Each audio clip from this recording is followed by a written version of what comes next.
Greetings and salutations. This is something newer, not anime per se, but animated. You know, Right. right? But I'll let you take it away. First of all, I'm Ekard, and this is my partner in crime.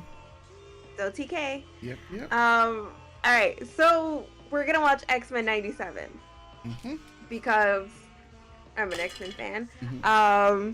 And I figured it'd be a good opportunity to also help branch out of watching other things to hopefully build our Patreon and build our audience Mm-hmm. as well, especially since there's been a lot of talk and chatter about X-Men '97, even with all the behind the scenes drama. I'm actually a little hesitant to watch it because I personally feel there was no need to. Okay, so it's not a remake, it's a Okay. continuation of the story. So it just follows the last episode of the original series from the Mm-hmm. 90s. It just picks right back up of the last of the series finale of season 5. Okay. Um I don't I have a vague I haven't rewatched Yeah, the it's the been animated series in a really long time. I've watched years, man. yeah. I've watched a lot of clips and of course, in the last couple years, but I haven't sat down and rewatched it. I know when I've signed on for this subscription service, I jumped into rewatching Wolverine and the X. And in Mm-hmm. my opinion, Wolverine and the X-Men is the series that should have gotten a continuation. It was only one season, and it happened as the acquisition for Fox into the trade-off for Fox and Disney, the handover for X-Men. Right? That's around the time that it happened? Oh man, it's a long torrid history of the X-Men property and the IP switching hands and things not being allowed to be made. Um, I'm also I also have my reservations about it because Marvel has a habit of doing synergy with their animated series, well, with this animated series, but with the MCU and their comics, Mm-hmm. that doesn't necessarily translate. They feel that if they start making the comics more like the shows, they'll grab the show audience, and I've seen that doesn't work. Okay. And there's been a lot of chatter in the X community that this is what's happening right now in X comics. Um, and it's quite blatant, really. But that's a whole conversation that isn't the animated series. Uh, but I figured if I'm going to have a more roundabout opinion about the situations that are happening in the community that I foster and I love so much, I should at least check this out. And I figured it was a good opportunity for both of us to check out because you're an X-Men fan. Probably not big of an X-Men fan as I am, but you're an Yeah. X-Men fan. And like I said, I hope that watching this will bring more people over and grow our audience as well. Yep. And then we could also start, watching. Maybe we'll rewatch the original series. Have you ever seen Wolverine and the X-Men? No, no. We But could that you haven't we could seen. watch Yeah. that. We could do a rewatch of X-Men Evolution. We could probably do Batman the Animated Series. Like I'm a DC Yeah. girly too, as you can see. But there's a whole world of animation out there that, you know, I know a lot of people are tapping into and rewatching. I'm also hoping that too at some point, maybe we'll do an Avatar Legend of Korra rewatch. I'll be down for that. Because Yeah. everyone is fucking talking about it. I'll be down for that. I'll be down for that. So I hope it's cool with you Patreons. I hope you guys are down for the ride of this. Let us know in the comments how you feel if this is something that you're interested in. But I hope, you take the deviation ride with us into just, enjoying show us Show. sharing with Yeah. you the other things that we enjoy. Yeah. That aren't just anime. You know. Yeah. So. All right. Great introduction. Well, Thank you. let's jump right into it. Favorite and your favorite Rogue. And then my I mean, I got her mom's tattooed on me. Yeah. So yeah, she's my favorite. Bro, Twitter would not rest because of the Rogue discourse for that one frame. Oh, I got chills. Fucking X-Men, get out of here. Oh man, 97. That oh Oh damn. Favorite issue. sunspot for I mean, I know. Some of us know. But He's got a pretty cool power. Oh, Grab a sentinel blaster and spread out. son.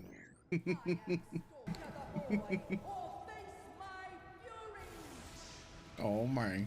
Hey, that's literally mother. No, you didn't. Fucking stupid. Real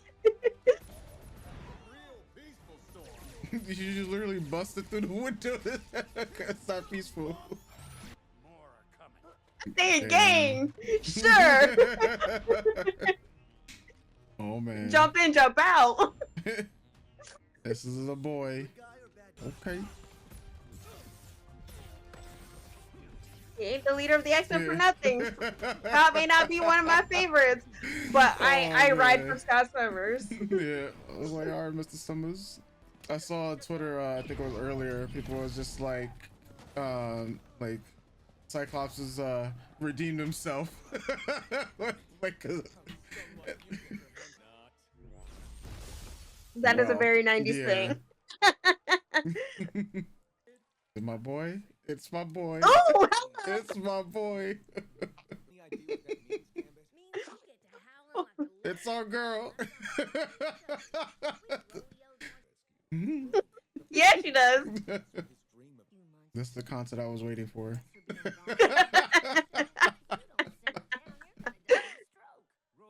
Big that. Yeah. Oh man.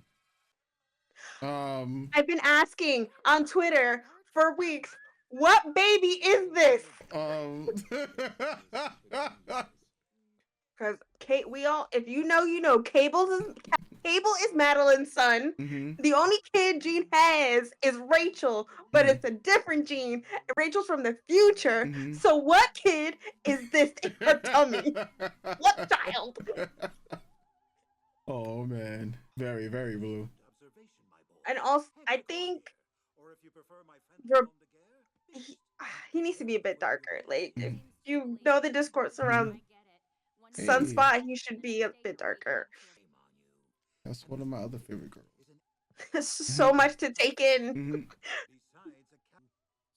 I'm on the fence about the animation as a whole. Mhm. Hey man, there's nothing wrong with Mozart. Agreed. Yes. Boyfriend. There's a guy who does that. Nice. That was clean. That was clean. Oh damn. Show the lady some respect. Oh, so scary. This stuff out there. Dr. Cooper. Oh, Cooper. Mhm. Oh man. Okay, Mr. Summers. When we get a place, we need a bookcase that hides a.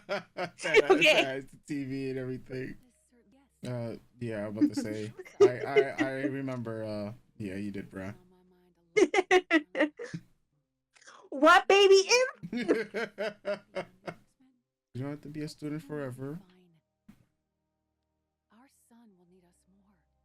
Son. Now we know. Son. Fucking what son is this? Please. Cable. But yeah.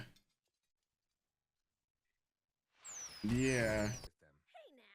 Hey, my man was just shooting some hoops. Very 90s. Her being gone. You. Oh. Oh. Mm. Mm. Jesus. Mm. Loki needs him. Oh, they fuck hard. oh yeah. Yeah, it is. Yep. Oh no, sad bro, gotta like it. Stop. Everyone sucks. Stop kissing in front of her, guys. She can't do that. Don't look at each Yeah. other like that. Stop it. Oh no. Morph, get out of here. Yo. Hey yo. Hey yo. Yo, we are really laying on thick, bro. They still holding their stomach like that. Yep.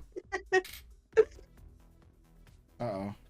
Me and the clubs. I'm not going back there. Mm-hmm. York, let's go. You're not safe here. Ran when they saw us coming. Is that hat?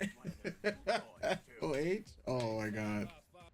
Oh, just so y'all know, FOH isn't fuck out of here. It's Yeah. sadly Friends of Humanity, which are Yeah. bad dudes. Yep, yep. Why would I? So we might Mm-mm-mm. but we know the nature. Saying this to a black woman, go fuck yourself. I shot the man. Hatred weakens your mind.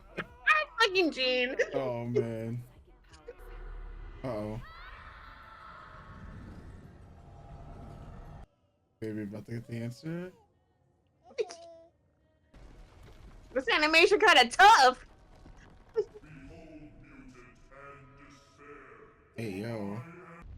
Hey yo. I'm here.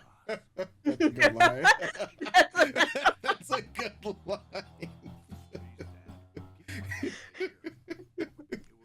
Oh man. Oh shit. Hello? Hello. Oh man. Well, Two of y'all can fly. Two of y'all can fly. Okay, good. She's like, girl. Mm-hmm. Nice. Meanwhile, free falling. It ain't gonna kill him. Mm-hmm. For the ride back. Okay. Nice application Yeah. of his power. Thank you very much. Oh my God, Scott, get out of here. Get out of here, Scott Summers. My X-Men. Oh, he said it. He said it. Oh man. He has friends Hmm. who know the mutant agenda must be stopped. Trask, we don't have Mutant time. agenda. Go fuck yourself. All these Sentinels, man. Theme remix. She wrestling.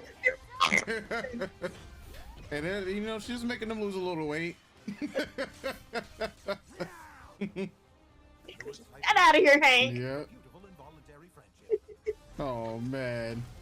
Give him the forecast. Uh-oh. Like a level mutant. Uh-oh. Uh-oh. Brokenness is about to be here. Hey, yo. We going hard. We going hard right now. Look, y'all are all like JJK. Please, get out of here. Nice shot. Very Mhm. nice shot. Uh-oh. Nice That's nice. nice mutant circuitry. Nice mutant application of powers. Very nice. Absolutely trashed. Oh, they got it right back. Thanks to Bitch Bow Cooper. Might use no idea. Get with it or get Mhm. out. Left behind by the He's extra melanated. Maybe. The pager. Oh, yo, son. Paige, yeah. Oh, Wow. Jesus Christ. Yeah, son. Man. Oh, man. Lately, bro? Could go on. Well, then again, it has been like 30 years, technically, you know. Oh. The intruder has breached the I know who it is, but we all know who it should be. Despite He was my ex-boyfriend and I miss him. faith in our friendship. What are Mhm. you doing in our home? Mhm. You fall the hair So out. handsome. Look at him. My home. He's a bit- he's a Vidal Sassoon Mhm. commercial. Belongs to me. My. The episode title. You said it. That's a nice way to do it. Wow, just wow. Even the okay. Precious explosions. So it looks like we're getting. Oh no, I was gonna say. Never mind. So I wonder, was this originally all done beforehand and they just sat on it for years? Or was this a project that they decided like a few years ago that, you know what, this would be cool to do? They, as far as I'm aware, it's just kind of a relaunch for the Relaunch, series. okay. Yeah. Oh man. All right, so that would do it for episode 1. What did you think? Cause you're, you know. Well, as someone who I follow said, it is definitely a Saturday morning cartoon. That Mm-hmm. felt like we should all just, go grab some cereal and watch the next episode. Mm-hmm. But like, all right, let me start with the negatives at least, and then Okay. because obviously I'm a little emotional. We all saw Yeah. quite enjoyed myself, but like, um, so in X community wise, Mm-hmm. there's been a lot of discussion about Roberto and Storm. Okay. Roberto, if you look at the comics, Roberto's his first appearance. He's dark skin. I think he's actually more towards your complexion. Mm-hmm. And hair texture maybe a bit looser in the curls, Yeah. but Yeah. Darker he than looks when like he. you, Yeah. yeah. So I know a lot of us have issue with just we're happy that he's here Yeah. because it's an usher in for the next team of Mutants. mutants, which are the new mutants. So it's like Sunspot, Magma, Magic, Wolfsbane, Cypher, Cannonball, a bunch of pretty much the new school of kids, right? So it's it it's good because it's like, hey, we're fleshing out the youth a bit more because obviously the characters that they chose they aged up more to Mm-hmm. be like let's say like Rogue and Gambit are more in their early 20s. Storm, Jean, and Cyclops are maybe in their late 20s, early 30s. Wolverine is however old. Yeah. Um, Around this time in the comic books, Rogue is actually like a teenager. Mm-hmm. And Jubilee's slightly younger than her. It's a whole thing. So I kind of Yeah. like that. Since they aged up a few characters, then they're gonna bring in some of the youth, which is fine. It's its own universe. It's not 616 X-Men stuff. So, gotta kind of take it for what it is. Yeah. Um, but yeah, the just I like the addition of Sunspot. I just wish that they leaned more into his original appearance. If you follow along in the comic books throughout a long time, colorists and artists have lightened him great. Considerably. Like, yeah, he's been light brighted quite a lot in comics. Mm-hmm. It's only been in the last handful of years that people have really started getting him back to how he first originally looked. Mm-hmm. Um, so yeah, that's my issue with that. With Storm, I wish they didn't give her the mohawk. Okay. Um, a lot of us are talking about that too, just about the direction that they're taking with Storm even in the comic books right now, cutting off her hair, going back to like look, one of the most iconic looks is Storm's punk mohawk look. We know this, Yeah. but we don't need to keep reverting to that. A lot of us were hoping that they would follow what the comic books have been doing in the last couple years, especially with Krakoa, where it's Mm-hmm. been more natural texture, bigger, fuller, uh, just Storm. So Yeah. to a lot of us, it's like a hit in character design. A lot of us aren't about it. Yeah. Um, the animation is a little jarring sometimes, especially in the dance when they were in the club Yeah. And and in the you background. Yeah. yeah, the back it looked like I don't know if you've ever seen like the animated Lord of the Rings or Fire and Ice. Those Mm-mm. okay. So I forget what company that is. But what they would do for that is like they would record people in costume for Mm-hmm. bigger fight scenes or for like loop scenes, but then draw over it. So you would have the animation, but still can see like there's a human element into the like it's a really cool Yeah. effect, but you can tell the difference between what's animated and what's not, Like even though there's an rotoscoping almost. Yeah. yeah, even though there's an animated overlay. So it's kind of like the problem we have with the CGI in anime, Anime. where Yeah. it's a bit jarring. You could tell the difference.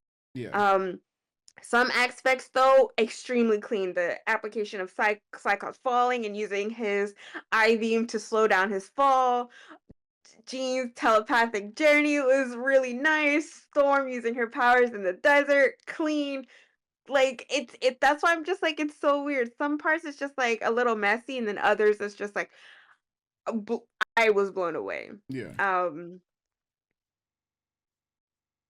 my general negative is that even though the nostalgia is kicking in, and that's why I'm having a good time. Hmm. Um, I don't think X-Men 97 needed an extension. Hmm. It could have been Wolverine and the X-Men, or I know a lot of people really want X-Men Evolution to come back, especially since they set up what would have been, I think, their version of Dark Phoenix and Age of Apocalypse. Actually, no, they were doing Hmm. more Age of Apocalypse and Wolverine and the X-Men. Anyway, or Yeah. maybe they were doing. I haven't watched Evolution in a long time, um, but yeah, so the good stuff, it was fun. The Hmm. message is still there, and I think they really took this episode to really drive home that message of what the X-Men is. Because as we've seen in the last couple weeks, for some reason, people forgot that the X-Men been woke, stay woke, and about that life. Yeah. Like, so I think it was very important to drive that message home. Like, this is the show we were. These are the character. This is who we've always been.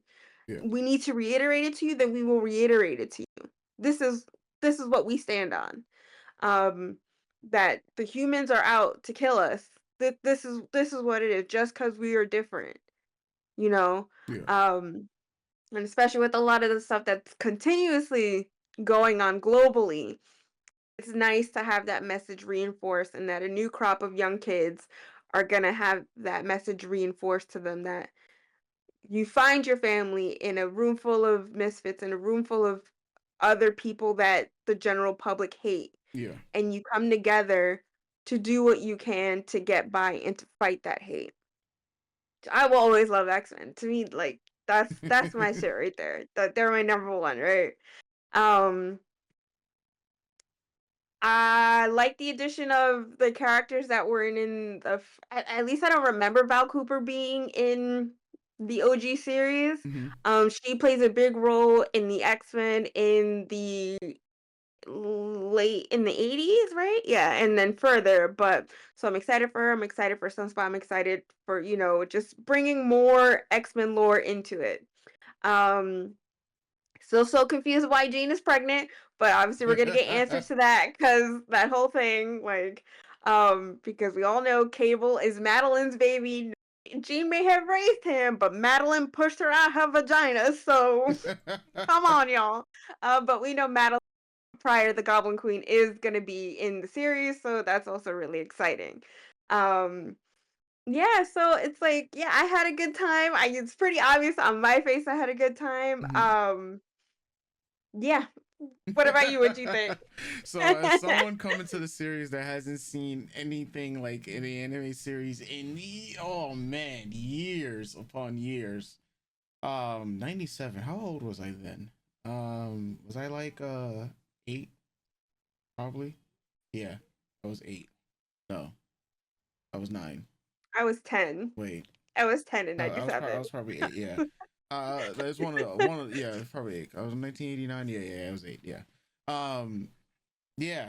So that was the first time, like, especially when it came on, TV back then, and I like watched a lot of animated shows. So it's just thinking about that, growing up with it. Obviously, my favorite characters are literally Gambit and Rogue.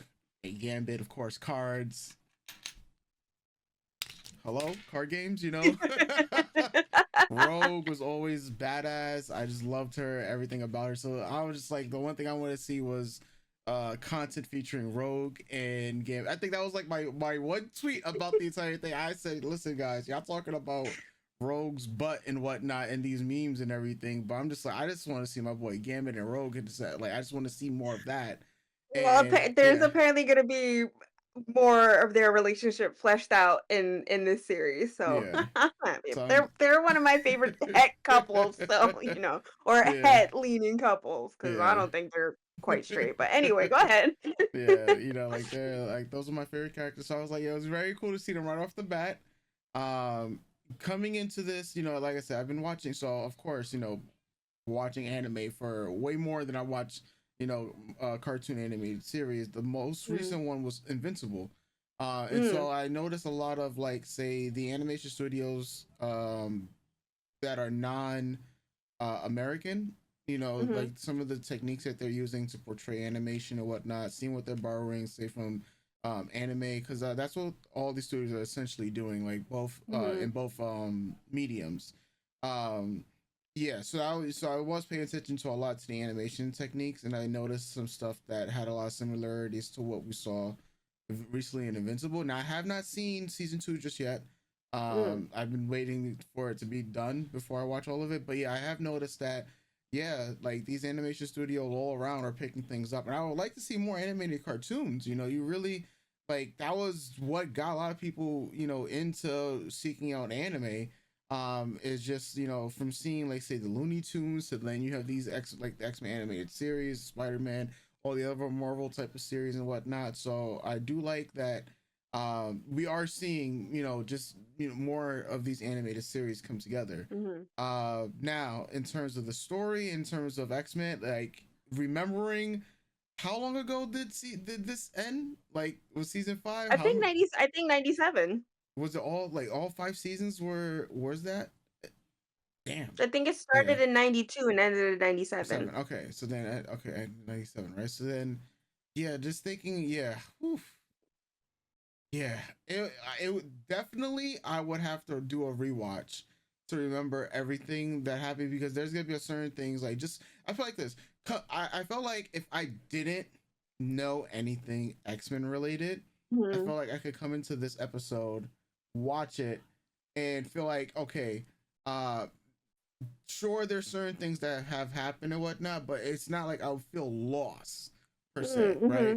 Mhm. But it's like, I like, with my limited knowledge or memory at the moment of remembering what happened during the animated series, and of course this is very different. Like, a lot of people have, expectations of what the MCU is supposed to be for X-Men and whatnot, and I Mhm. mean, they're not in the MCU just yet. Whether that happens sooner rather than later. I mean, there are plans for it, but we don't know what they're gonna do MCU wise. But it was enjoyable, enjoy experience regardless. Just the nostalgia, the music, which I totally love. I agree with you. The dancing sequence was kind of weird. Not gonna lie. Mhm. I think what's more jarring sometimes is when we focus on the talking, and there's, like, the mouth movements and whatnot. Like, Mm. Mhm. that to Mhm. me is more so, was the part that might be that feels a little jarring. Mhm. Um, because it's like I never really, like, would pay attention to the mouth movements, but because there's such a extreme focus and, like, close up, that's one thing on the animation side that I notice a lot more in the non-Japanese animated series. Like, you can really look at the mouth movements. It's supposed to be as fluent as possible, especially. Mhm. That's what it's supposed to be. So I thought that part, in animation wise, was drawing, but I really did like the storm sequence. That was pretty cool, especially that's the entire flying sequence. I love the dialogue. I think that Mhm. it's very 90s. I mean, hey, pagers, hello, yeah, the witty lines. I think I'm going to be enjoying that a lot as well. And yeah, I'm just looking forward to see exactly how things roll out. Like I said, Mhm. I have not kept up with everything X-Men related, so I am not Mhm. as you're a much bigger fan than me in that Ah. aspect, right? Yeah, because Right. this, yeah, you're much, like I said, I haven't kept up with all the mediums.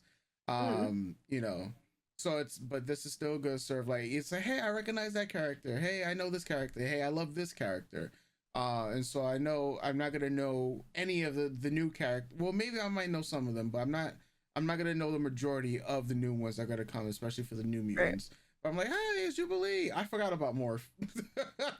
Well, because Yeah, yeah, Morph dies in the first episode, in the first or second episode yeah, of the first season, and yeah, then he comes back in season 5. But like I said, I don't yeah. remember season 5, especially because they changed animation studios in season 5, and there's a Hmm. big difference.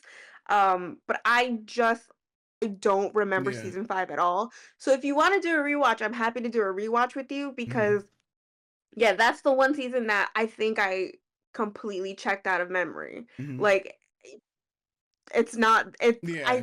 It's not there. Yeah, It's not in there. I just don't like remember much of season 5, but that's why I had to ask, like, was this a remake or a continuation? Because Yeah, it's supposed to especially, pick up right after. yeah, especially when you think about that this is picking up, so I mean 97, '07, 17, or literally almost 30 years Hmm that we're getting a brand new continuation, and that's a whew, does Disney Plus even have all the other old seasons? It should They have, right? do. They Yeah. have all the X-Men animated series up. So that's why I'm just like too. If you want to Yeah. if you since you've never watched Wolverine and the X-Men, I just finished my rewatch of it. Mhm. It's to me I personally I liked where that story was going more than I liked this, even though I'm not a big fan of Logan. I don't like Mhm. Logan being pushed up in front, but sadly that's just how things go in nerd spheres. Story wise though, like you also get introduced to like Polaris, even though Polaris does show up in the OG X-Men series, but Polaris and Wanda and a couple Mhm. other mutants that that they were trying to push on, and it only has one and Emma Frost is like a main character, and that's one of my baddie bitches. Mhm. So like yeah, if you want to do a rewatch of the seasons, they have I believe they have both Fantastic Fours. They have there's the Fantastic Four from the 90s, and then there's like the anime kind of Totally Spies looking version of the Yeah. Fantastic Four series Yeah. from the 2000s.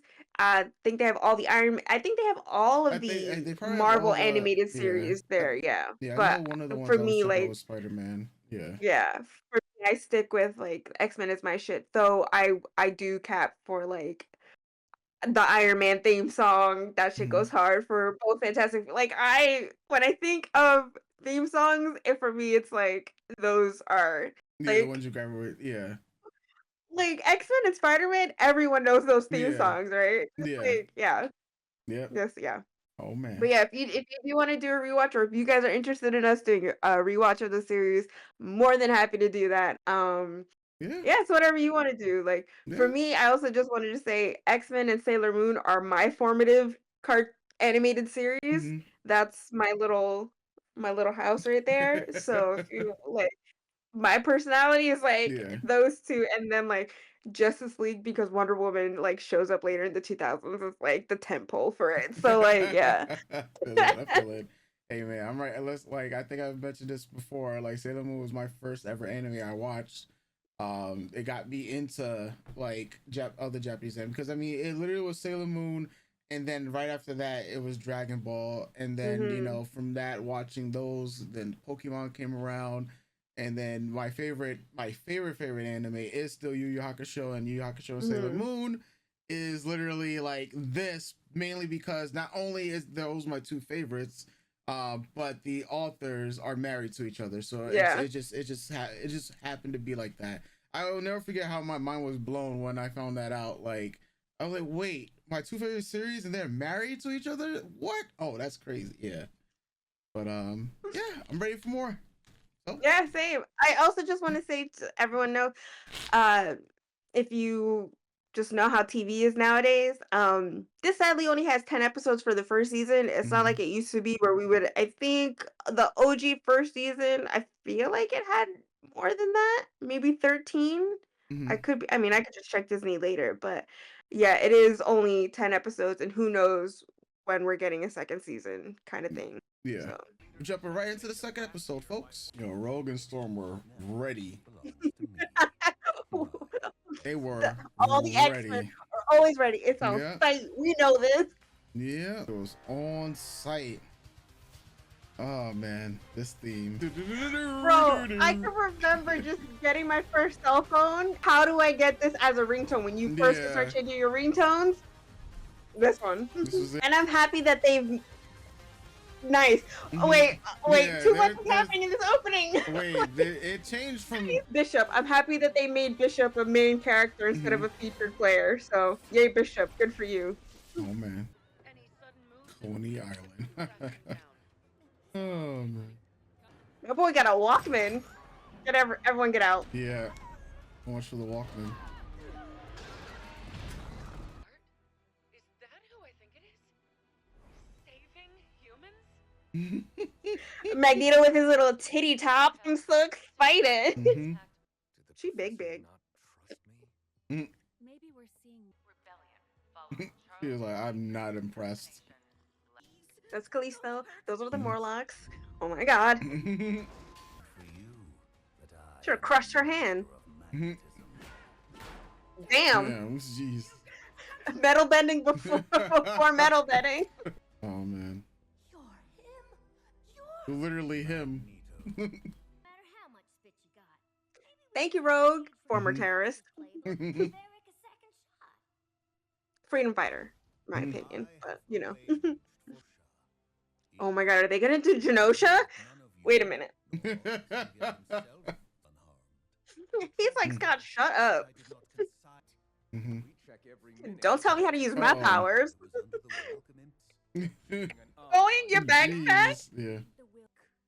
Your mentors aren't as perfect as you think. Mm-hmm. Cause they are sisters. They stay together. Because it is. Can't be the X-Men without terrible shit happening. Yeah. When we Gay. I told myself I needed this to protect Please don't do this to me. Ayo. And I will say why, but please don't do this.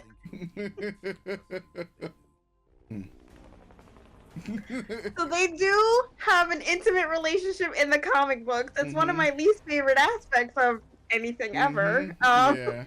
But yes, they were romantically entwined. Yeah. And she was romantically entwined with his clone for a time.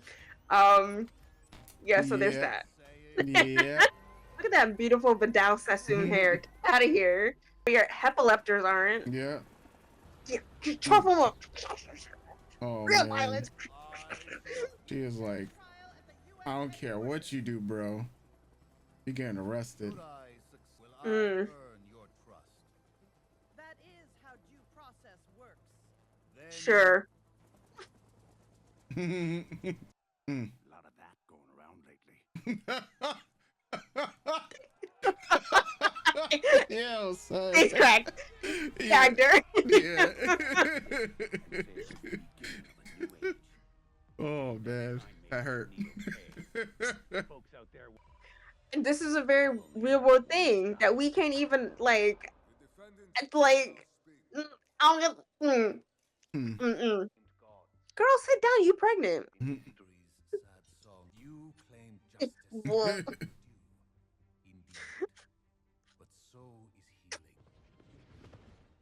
healing. Yeah. Oh man, you alright, Kayla? I don't know about this. Logan, Don't tell me she's having this baby now. he's here. Oh, yeah, literally. Oh crap! I guess Kayla's about to get some answers. About who's Mind you, though, yeah. In the comics, Madeline had to give birth to Nathan on her own and the kitchen floor in the X Mansion. So, okay, Jean, go to the hospital. Oh, hello. Oh, Jesus Christ! Yo, with the set no arms. It's the Friends of Humanity. Oh, God. Oh, damn. Ooh. Damn. Oh, yo, wait, hold on. I thought. Oh. Bro, I thought y'all said this man was redeemed. Oh. Ooh! Oh, hello. Oh, more. I'm Oh, like, yeah, that's yeah. help? Wow. Oh. I will protect the judges. Damn. Just stacking the cars. Yeah. I want those in Tell him, Storm. Mhm. the other X-Inc. Mm. Silent, obey my commands, and you shall survive. Yo, damn. What do you mean, don't do mutant births? Oh no. Control of your. I'll show you a C-section, Bob. Jean, darling, I'm here. Beat up though. Rogue, can you use your powers to siphon his It's medicine? not Rogue delivering a Yeah. baby! What? Oh yeah, yeah. Well, this is gonna have some consequences. Kayla, it's gonna have major My consequences.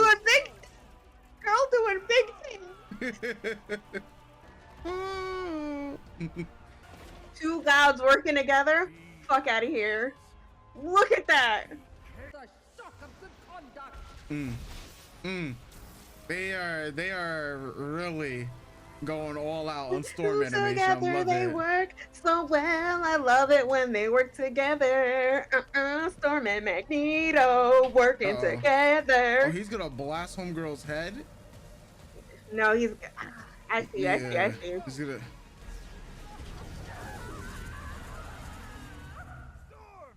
Oh. Ooh. Ooh. Okay. All right, Magneto. Don't kill him now.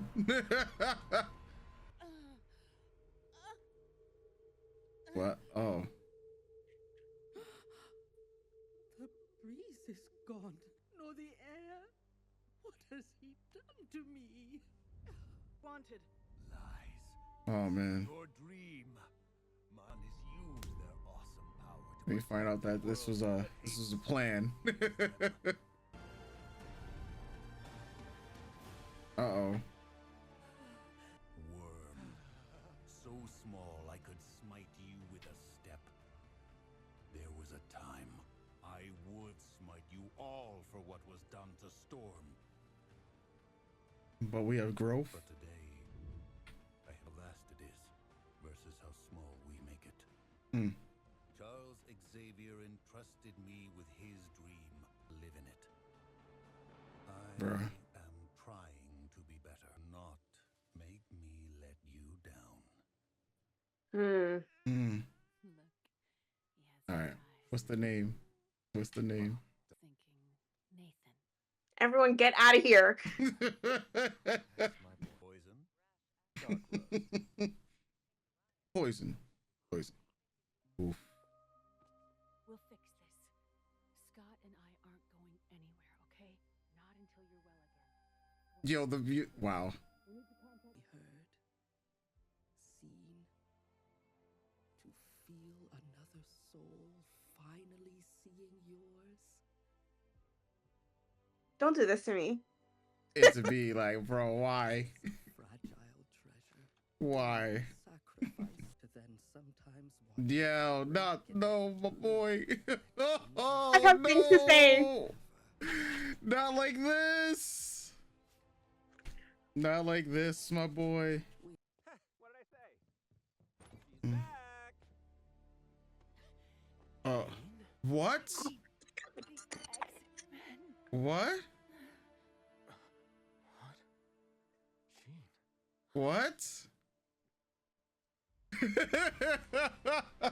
Kayla's mic has gone out. Oh. Wait. Hold Wait. on. Wait. Oh, can you hear me? I can hear you now. Yeah, yeah. Okay. We didn't hear you. The scream after you just went Ooh. like, yeah. Oh Ooh. man. What the fuck just happened, Kayla? Explain. Okay. All right. Here we go. Crack the crack. Okay. So, Storm losing her powers is something that does happen in the comics. Okay. She gets actually shot saving Rogue. Mm. Through a gun with similar applications, but the gun is made by Forge. Mhm. Through through him working with actually Val Cooper in the comics. Working with Val Cooper in the comics, who's also working with Mystique and Destiny. Destiny foresees Rogue losing her powers. Mystique is all like, but if we send a goody two shoes to go, save the day, Mhm. i.e., one of the X-Men, Storm, she's like fucking getting on my nerves. She's gonna save her, right? And it's a whole thing. So pretty much Mystique sets up Storm Mhm. to lose her powers so that Rogue doesn't lose her powers. So this does happen. Aurora does get shot with a gun that cellularly changes you Mhm. and gets rid of your powers. So this does happen in the comic books. The trial of Magneto also happens in the comic books as well for crimes against Mhm. humanity. The way they get out of that is his lawyer. Fuck, why is her name escaping right? She's actually a really important character in the comics, but I can't remember at the moment. Pretty much at some point, Eric gets turned into a baby, and Mhm. she uses that as it's a clean slate, Okay. right? Because the past Magneto is no longer. This is the new Magneto. Comic Mhm. book shenanigans, right? He got Yeah. turned into a baby. You can't really Yeah, charge charge this him. guy, right? Um, so that does happen. Executioner is an arc in the X-Men comics as well. That's why they introduced him here. Okay. Now, uh, Two things, yeah, between what just happened at the end and this Nathan. okay. So my whole thing the whole time was whose baby is this? Whose Mhm. baby is this? Because in the comics, Jean dies Mhm. when she saves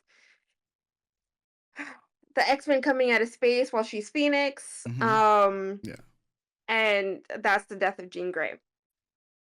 And then later on, they're dealing with this. Scott meets Madeline, who Mhm. funnily enough looks like Madeline Pryor, who they notice has a striking resemblance to Jean. A lot of people notice this, but she Mhm. is her own person. At the time, she was her own person. There was no more Yeah. than that. Later, it turns out, as he's already been introduced in the cartoon series. Yeah. Later, it turns out that Madeline Pryor is a clone of Jean Grey, created Mm. by Mr. Sinister. Okay. Um, so a lot of people were very confused on how they were going to do this in the cartoon Yeah. because Jean doesn't die in the Phoenix Saga arc. Yeah. And so We'll see through our rewatch. She survives, so everyone was like, "Well, if Jean survives, how are they gonna get Madeline up in this bitch, right? and There's that's won't be an explanation. That's why I was so confused. yeah. Like, how is she pregnant? This is not Jean's baby. This in the comics is Madeline's baby. Nathan. Yeah. It's actually Nathan Christopher Summers, not Nathan Mhm. Charles Summers. Okay. Christopher after Scott's dad. Christopher Summers, who Mhm. is Corsair the Starjammer, who they actually meet up in space when they do the whole Phoenix Saga thing. Yeah. Comic book stuff, right? So the person But at fine. the end that we just saw So the is person actually at the Jean. end is actually is looks like it's going they're going with they're obviously we're gonna get it Yeah. next week how this happened. Um how they bring back Jean in the comics is that Mhm. she was cocooned in Jamaica Bay and Mhm. eventually finds her way out through Mhm. comic book things. So that's why later there is a Jean Grey and there is a Madeline Pryor at the same time in comic And books. so so you think that who we just saw at the end was Jean, right? Because I was about Right, to say that's for what you when you were explaining it. It sounds like we just saw Jean because I remember seeing right. this like I remember like a below about the comics about with Mm, Phoenix, of course Phoenix and Dark Phoenix like right. that stuff like especially. But yeah, that's I was like all right. So the person who Scott's with is technically Madeline Yes. and that would make Jean the first that just showed up because I was Right. like, wait a minute, what the fuck? Yeah. But it's very interesting because in the comics, Madeline doesn't have Jean's powers Mm-hmm. at the start anyway. It's not, she eventually starts to get them. They have a psychic connection. Her powers are there, but they're not Jean Grey Omega Yeah. level telekinetic telepathy powers that Jean Grey has. Yeah. Um, Madeline is by all reason the little sister copy, right? Yeah. Um, So that's why it's very interesting because everyone's like, "Well, Jean didn't die in the original series. This Jean obviously has her powers. Yeah. So how are you like?" But I guess how they might explain it. Obviously, I don't know. I guess maybe Madeline just is a full copy, full stop of Jean Grey Mm-hmm. powers and everything. So at the end, it's like Madeline Jean has the baby. She's still thinking she's Jean Grey, even though in the comics she knows that she's Madeline. Whatever. Okay, so they're Yeah. obviously doing it different, but they're introducing Madeline Pryor, the Goblin Queen. Yeah. So we're gonna find out what happens. That was I can't. I obviously haven't seen the episode. No one Yeah. has, Yeah. but I'm 99% certain the Jean at the door is It's Jean Jean Grey. Grey. The Jean in Yeah. the room is Madeline Prior. Pryor. Yeah. Right. Yeah. All right. Magneto and Rogue. Yeah, that Okay. like RIP for my boy holding up the Queen card out here. I'm just saying, like, bro, because I knew there was relationships between them. I didn't think it would be happening in the series. Like at Right. least like it's back again. N- Yeah. No one did. I honestly, I didn't. Yeah. That's why I'm kind of like, please look. I'm not the biggest fan of the Magneto and Rogue relationship. Mm-hmm. Only when I look at it enough, it is like he is way older than her. Yeah. So that now at my age, I'm Yeah. always just I look at it weird like that. Yeah. I've always been a Romy stan. Romy is Rogue and Gambit. Mm-hmm. Remy and Rogue. Yeah. Like that to me, they are my my het relationship number one, right? Yeah. Um, but obviously, enough time in the comics. It's like so one of the reasons why Rogue is my number one favorite comic book character of all time Mm-hmm. is because she has this past, she's mutant terrorist and goes forth through her character arcs willing to accept and be there to listen to people who have also been villains. Mm-hmm. Her heart is open to that. It's shown throughout the comics through a long time. That's why she grows closer to Magneto.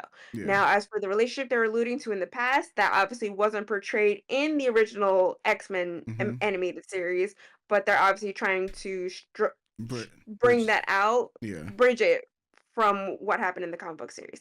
They started their relationship more so in the Savage Lands where they both didn't have their powers. Mm-hmm. Um, and then later on, once the Savage Land stuff stops, there's still that relationship there. I don't think anything happens between them for a long, long time. I think what happens is there's that whole in back and forth with her and Gambit. Then she Mm-hmm. starts dating Joseph, who is Magneto's younger clone, Mm-hmm. and what you find out with Joseph's power, since there are Magneto's powers, his body has a magnetic field around it that allows Rogue to touch him. That's why there's a connection. They start dating. Plus, there's the connection that she has with Magneto, so that there's that relationship gets built from there. Okay. Comic book stuff happens. Joseph is no longer around. Then during the Utopia arc in comics in the X-Men comics, um Rogue and Gambit decide that they need to figure their shit out, but she starts back up a relationship with Magneto. And in turn, I think Magneto has his powers at that point. I know Rogue still has hers. Mm-hmm. Um it's that magnetic field, and so that kind of just continues to grow their relationship. In the Age of Apocalypse, she is in fact married to Magneto, Mm-hmm. though a past relationship is with Gambit. So there's that whole, again, what they are sort of a Logan Scott Jean triangle. So Mm-hmm. it's like a Rogue Magneto Remy triangle sometimes. But that's what they're pulling out here. So they are using her character arc of being open and understanding, and her saying right off the bat, a lot of us, all like her, Morph, and Logan, at least in that team wise, in Yeah. the animated series wise, they all have really shady pasts. They've Yeah. all done bad things, right? Um, so she says it for what it is. We are not all goody two shoes, but we're all here as a family. Yeah. We're all working together now. We've all come to accept each other and love each other, and that's what she essentially says to Eric. Um, so it's that whole thing of Rogue not being able to touch anyone unless her powers get dampened, but now they're trying to be like, well, they obviously had a relationship while she was working with her mother's Brotherhood of Mutants. Mm-hmm. Um, or I think it's just his Brotherhood of Mutants. I think in the cartoon, Mystique doesn't get her own. I think it's just Magneto's Brotherhood. Yeah. Right. In the comics, she has her own. Yeah, so it's like, well, she has an understanding for him, and she can't, even though she really likes Gambit, and it's that, but there's that whole temptation of this is a man I can touch, that I Mm-hmm. can, not necessarily be sexually intimate with, but we can hold hands. There's Yeah. that skin to, I don't have to fear bumping into him. Yeah. So it's gonna be that relationship drama, I feel since they might start moving away from the Jean, Scott, and Logan relationship Mhm. drama and then go, I Now we don't got know. now we gotta hurt Yes. our I gotta hurt my boy. They're hurting at the end. Or- It's only hurting yeah, me. It's yeah, hurting me at the end of the day. Okay, that's what it is. It's just an attack against me personally. Um, but yeah, that's yeah. probably a long-winded way of explaining it, but that's No. what's happening here. Yeah, Okay. and then yeah, and Storm losing her powers, and Yeah. eventually, I will say this is all comic book lore anyway. Eventually, she does come back, Hmm. does start leading the X-Men without her powers, to show that you're still a great leader even without the magnificence of it. And as we Yeah. know in comics, she gets her powers back. So we do Yeah. know she will get her powers back. Yeah. Um, It's so just it's just how about how they write it and stuff like yeah. that. But yeah. I will say, being older with eyes, and a lot of people have pointed it out, though the X-Men is said to be an allegory for rights, Hmm. civil rights and things like that, queer rights, race rights, um, you know, hu- human mutant rights, right? It doesn't always fit. Hmm. So it is kind of jarring seeing one of the only black characters losing her yeah, because it's her and Bishop Yeah. right now are the only main black cast. Your only black female character lose her powers and now separated, so now our cast is, you know, quite Yeah. white. Um, and just hearing like so like it's weird because I obviously look at this different now that I'm older and I'm hearing black creatives and black fans talk about their experience and how they view the mutant allegory and things like that, how it doesn't always fit and it's not a one for one thing. So it is weird seeing Jean talk to a black woman about being afraid on how she tells her son how he's different and how he needs to be careful when we know that black mothers and fathers sadly have to have that conversation with their kids Yeah. because of what happens in our real world situations. So that was a little Yeah. jarring to see. Then to have Magneto use her loss of powers as you see what it's done to Yeah. us different people. You see what it's done to us who are different looking, you know? You know Oh, what I man, mean? It's yeah, just yeah, really it's, that when you put it like that, yeah, that is yeah, type weird. yeah, you see what your hate has done to us who look different. Yeah, That's what that it's like, yeah. oh, okay. Especially too in the first episode with Gyrick telling her the black woman, Hmm. um, y- like you guys are saying like basically the white Yeah, supremacist rhetoric. yeah, So but you see, it's just it's it's not weird because I don't think weird is the yeah, right word. It's it's a signifier for how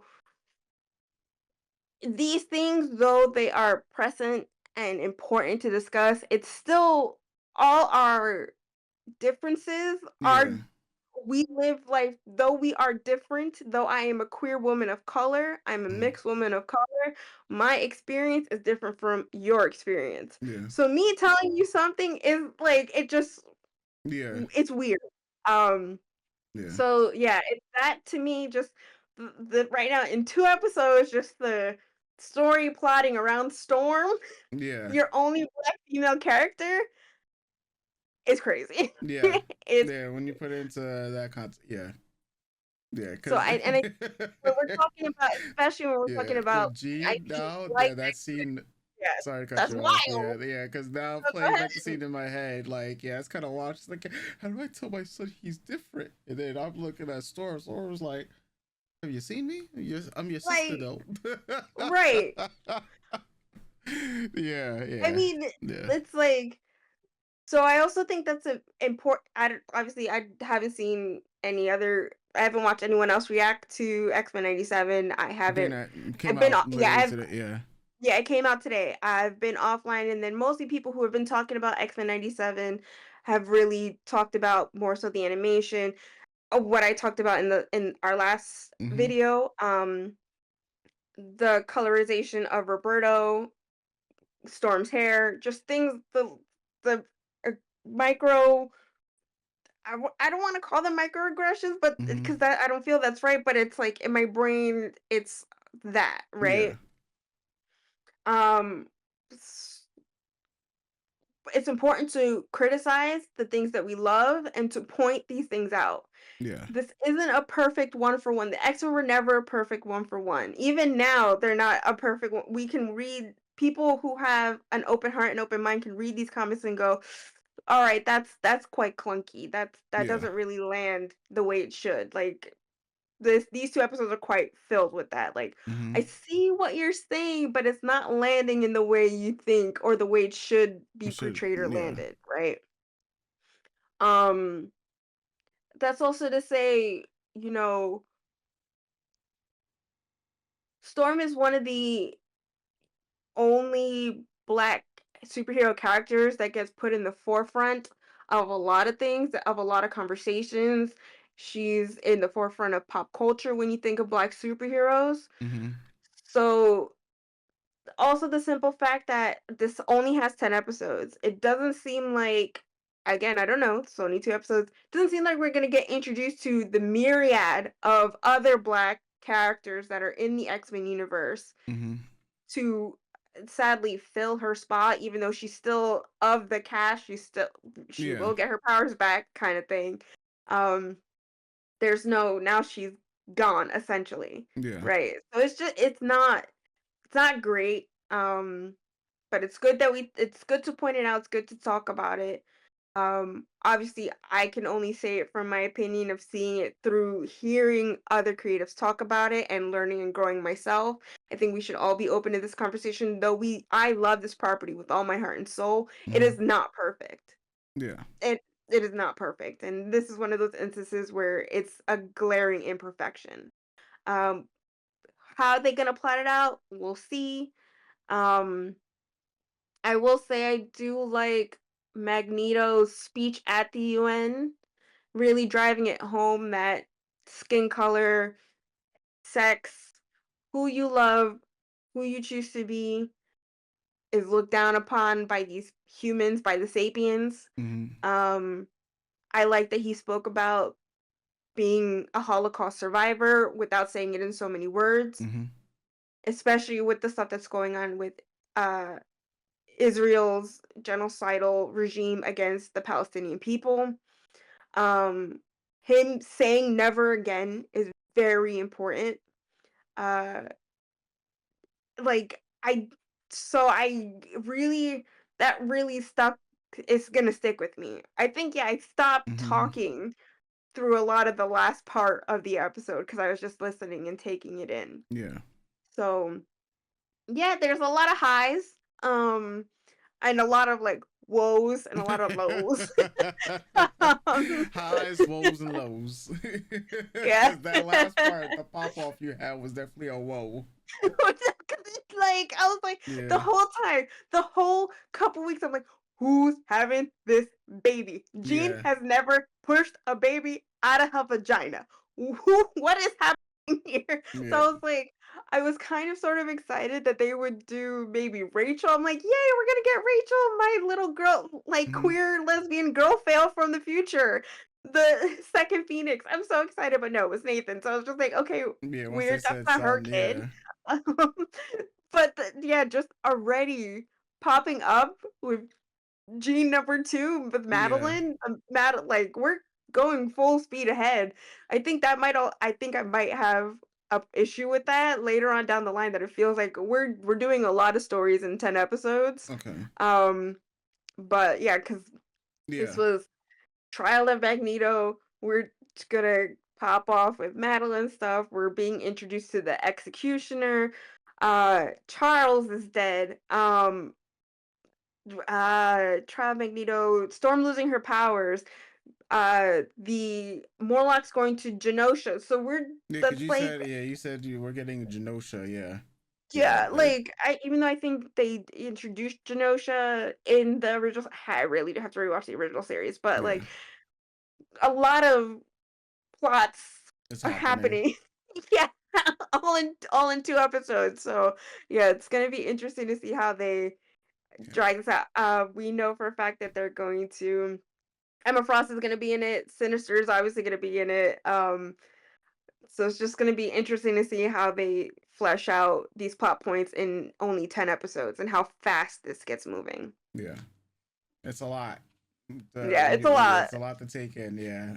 And Overall, yeah. go ahead, go ahead. No, No, no, no, go no. ahead. I I was gonna say spoke a lot. overall, like, no, like the episode itself, like it was enjoyable, but that Magneto speech that shit was that was hitting.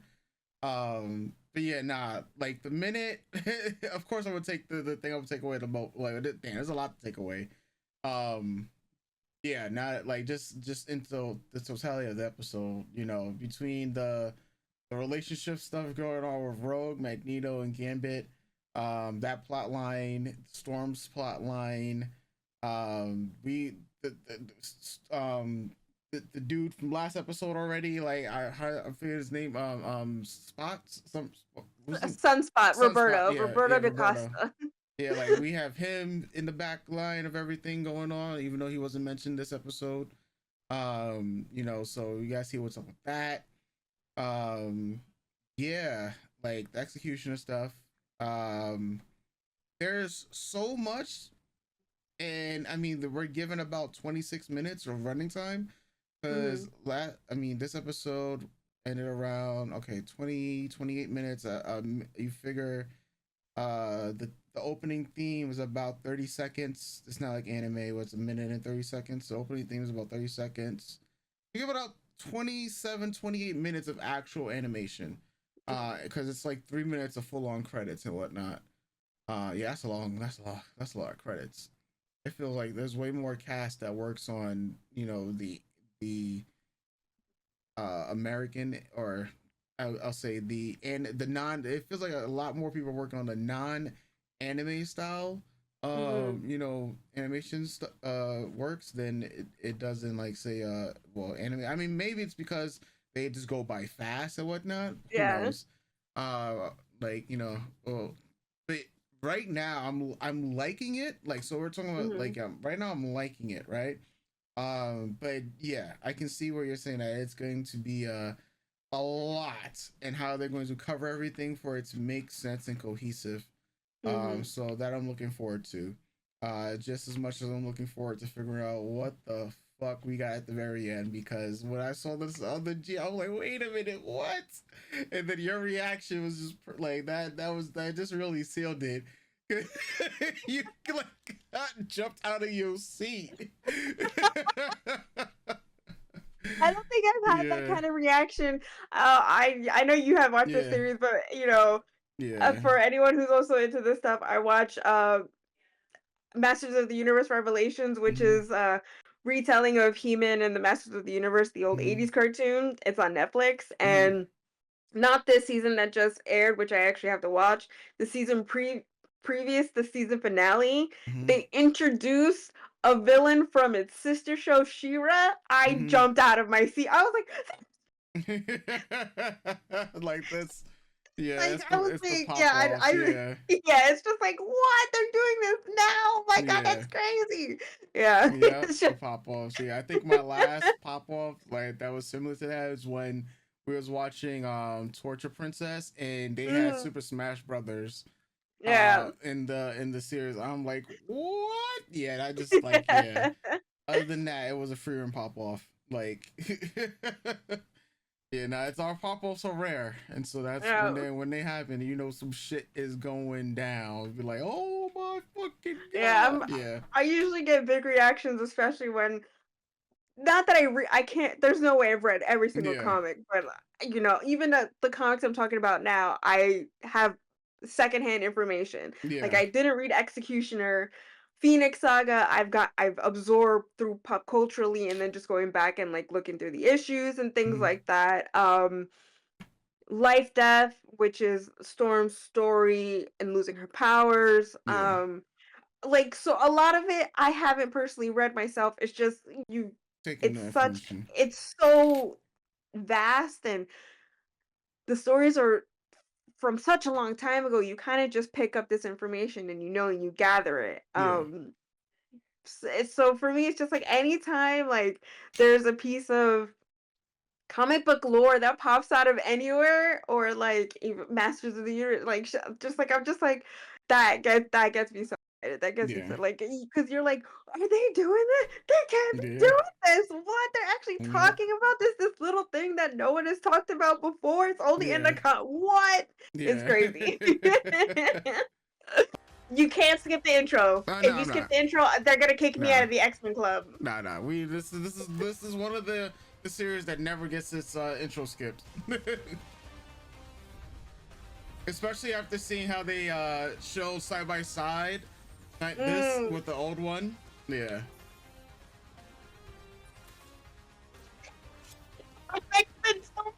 I'm sorry. Oh my god, okay. Whew, calm down. Justice for my boy Gambit, though. He didn't have to see that last week. It's alright, we need the drama. Oh, man. Oh, nice. Oh, nice. Changing that to Sunspot instead of Jubilee. Very nice. Oh, that's cute. Stop it. You.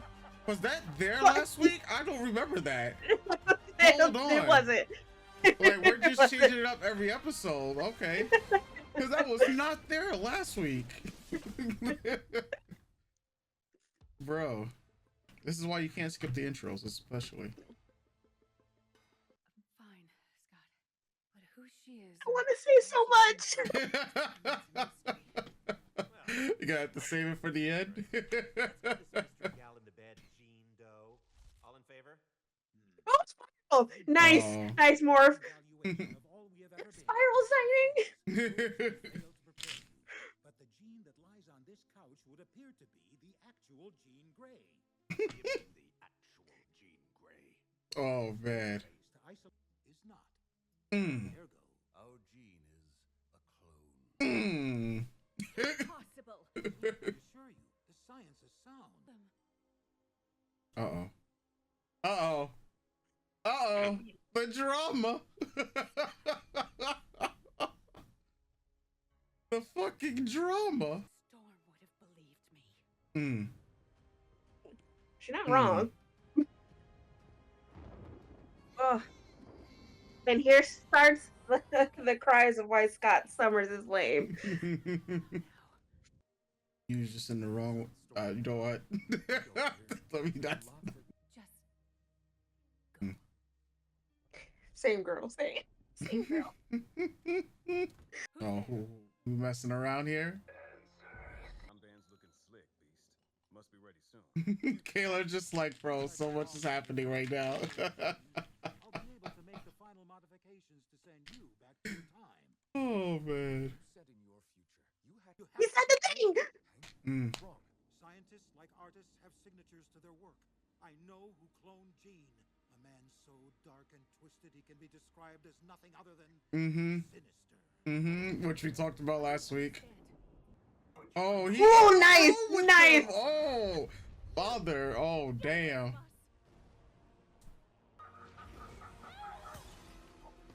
Yeah.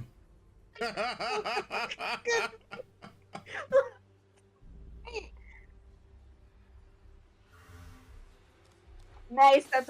That's a comic book panel. Okay. Oh. Yo, is she about to destroy everything, bro?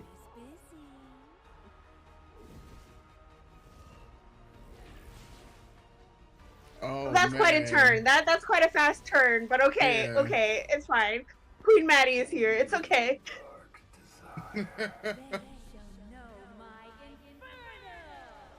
inferno. The voice and everything. Uh-oh. And all tomorrow too.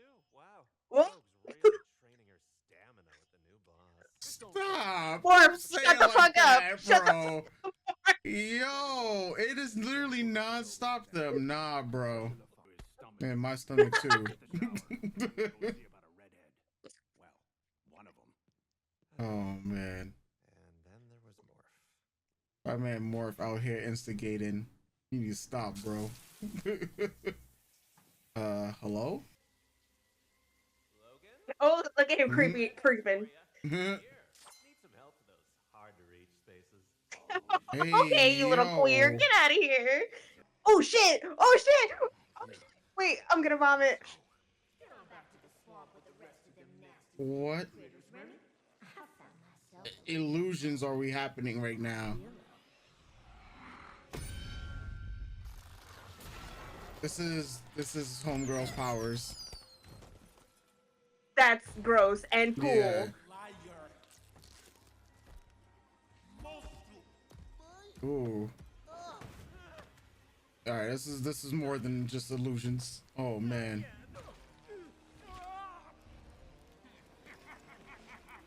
All right, Five Nights at Freddy's. Yo. Failed to sire a child with the proper wife. Failed to lead the team. Flunk. Failed.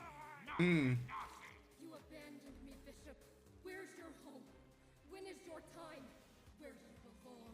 Oh no. No, you're not real. We're in hell. I have so much to say. I have so much to.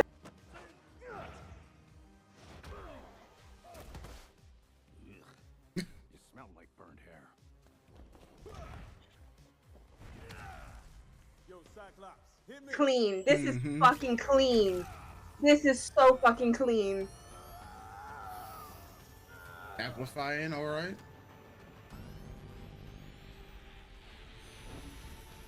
Clean. Yeah. So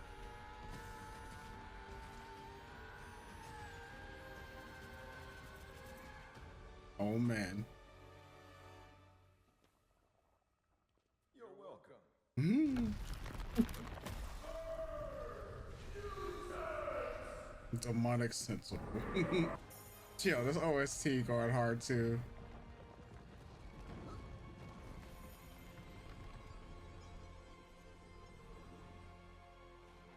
Cause she is The Jesus. one.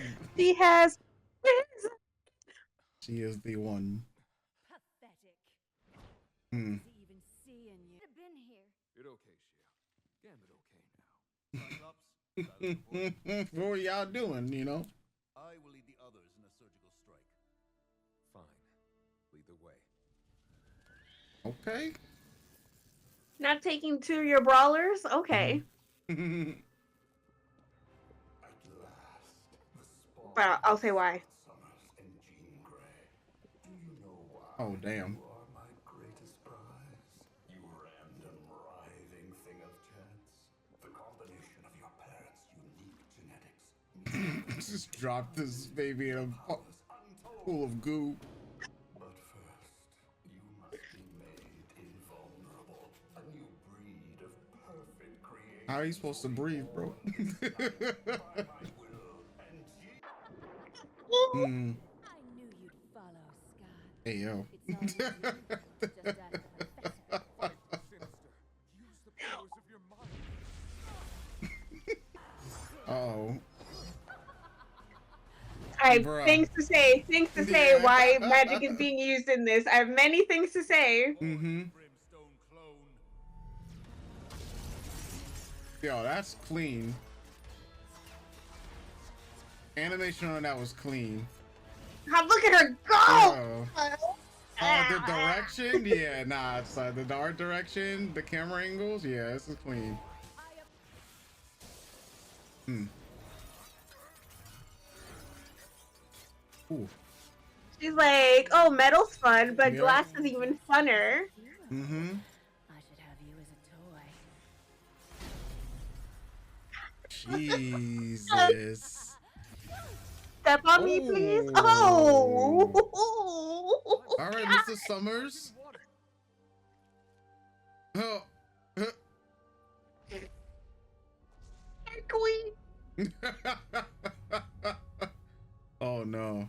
Hey yo. Don't worry. This is gonna hurt. Mm, My man's is gone. too, darling.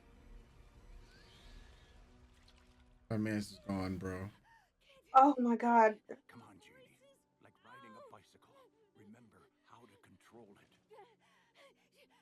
it. I can't control it. Just my mind. Right here. Marvel vs. Capcom 3. What you mean to us. To me. Oh God, Logan, shut up. Move on, Hmm. girl. That's what she said.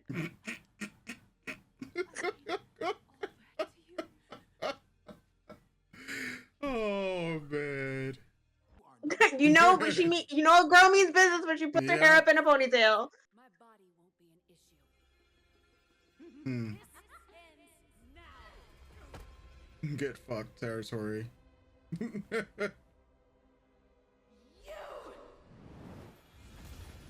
Hmm. Of course. You took my face, my husband, my family. Damn. Now my mind. Enough violation. I had so much to say. Oh my God. Oh man. Yo. Power. You tell me who I am. Oh man. Which of these memories are yours and which are mine? Can you? I think so. We are what we remember. And you remember nothing. You are nothing! Jesus. So much to say. Holy shit. I have so much to say. Oh man. If only Xavier's orphans knew the future we have in store for them. Impossible. You stay away from our son! I mean, hello? I was That's just why he trying- only did it for the top, so he Yeah. doesn't come crashing Yeah. out. Your powers are nothing against mine! You monster! What have you done? The It's a I'm being- technical I have- organic virus. yeah. Sinister was likely exposing Nathan to it in the... Is not here. Not in our time. But what if there's a cure in yours? Oh, okay. Oh man. Your time, man. I do know a guy there. Smart. Can build anything. Bro. Things we've got enough use for This Nathan. is It's what we promised. Don't any of you know how it feels to be abandoned? hmm. I mean, they all do, Scott. Relax. Yeah. Can't be a part of this. I'm sorry. Meanwhile, your son is literally dying. Like, hello? Days when you're lonely or scared, where you ask yourself why.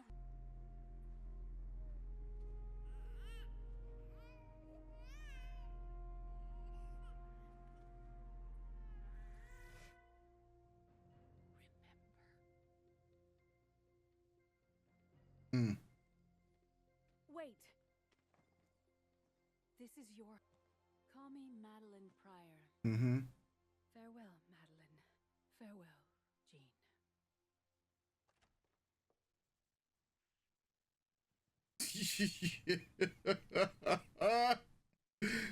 Oh man. Oh, it's another hot one, Dallas, with no relief in sight. Stay hydrated. Looks like this here drought's sticking. Shame about the weather. No summer like a Texas summer. But I wouldn't give if someone could just make it rain. Speak Hmm. plainly. Who are you? Name's Forge, Storm. An old friend of Charles Xavier. I'd like to help you get back what you've lost. Oh man. Beat drop. So much Okay. has Woo. happened in this episode. Oh man. It's time for Kayla to cook. Oh, boy. Okay, so I like the fact that they made this a horror, pretty much a horror episode. Mhm. It's kind of based off the book Inferno. That's why I was like, she's Mhm. that's about basically her sacrificing Nathan, Mhm. baby Nathan, to hell, right? All right, so in the comics, it's actually a bit more. like I'm pretty sure I said this last week. I think my problem is really going to be pacing because a lot of this got cleared up very Yeah, and quickly. it all in But this that's episode. fine. Yeah, it just, we only get 10 episodes. There are now 7 left, so I guess we just got to hit beats where we can. And it's like when we talk about Solo Leveling, how Mhm. they group up the chapters to make one 20-minute episode and how many chapters they use. It's like, all right, well, we're taking one big event, the Inferno, and making it a 15-minute episode. Yeah. Because I'm gonna say the last 5 minutes were kind of everything else. Okay. Okay, so where do I start? All right, so The Inferno is actually about a book that kind of deals with mostly two characters, which is Ileana Rasputin and Madeline Pryor. That's why it's a nice shout out to comics readers why Morph transformed into Magic, Ileana, Mhm. because the book is slightly about her, is partially about her too, right? Yeah, Mhm. yeah. Well, okay, so comic books, Maddie starts out as her own character. She doesn't figure out all this gene clone stuff doesn't come until later on. Mhm. So Madeline actually has her own life, sort of, um, as a pilot in Antarctica, and that's how her and Scott meet. They get married. She gets pregnant with Nathan. She gives birth to Nathan on her own because Scott's off on a mission with the X-Men. Mhm. Um, so through all that stuff at some point as well, there's like a whole bunch of comic book stuff that happens that leads up to Inferno. There's a handful of X-Men that end up faking their deaths. She ends up joining them in Australia. It's generally what's known as the Outback era. That team is like Madeline, Storm, Wolverine, uh Betsy, Braddock, Rogue, um Havoc, and Colossus in Australia.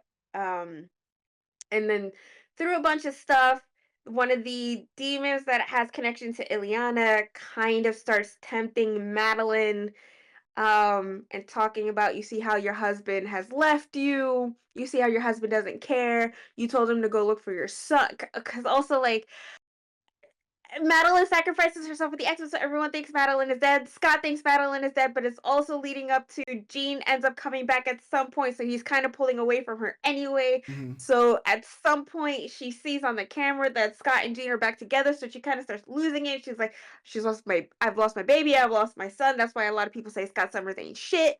Um, this was a good, Yeah. like, callback to that as well. Him going, "I just can't be a part of this." Like, "Bitch, that's your baby. You gotta be a Yeah. part of this," right? Yeah. Um, so basically the demon starts tempting her, and it's what she sells her soul pretty much. Yeah. And is like, "Well, we need to sacrifice your son," and all this stuff. Like, read the Inferno. It's a really popular, good book. It's on my checklist. I just know a lot of the bullet point details. Mhm. All the sinister stuff does come into play at the fact that she is the clone, but it's not so much Sinister's machinations as they allude to in this adaptation of it. It's more so, I believe it's the demon Belasco machinations, and is what turned Madeline into the Goblin Queen. Mhm. Um she Hell pretty much takes possession of New York, and it's like a whole thing, like, um so that's why I also like that, you know, uh she basically took over the X Mansion, so it's pretty much just a very condensed, quick speed run of the Inferno in this pocket of the episode. Okay. Um I said last week, Madeline doesn't necessarily have Jean's power. She kind of just has a small amount of it because she hasn't had the training of Jean. So she doesn't really start exhibiting these powers until later.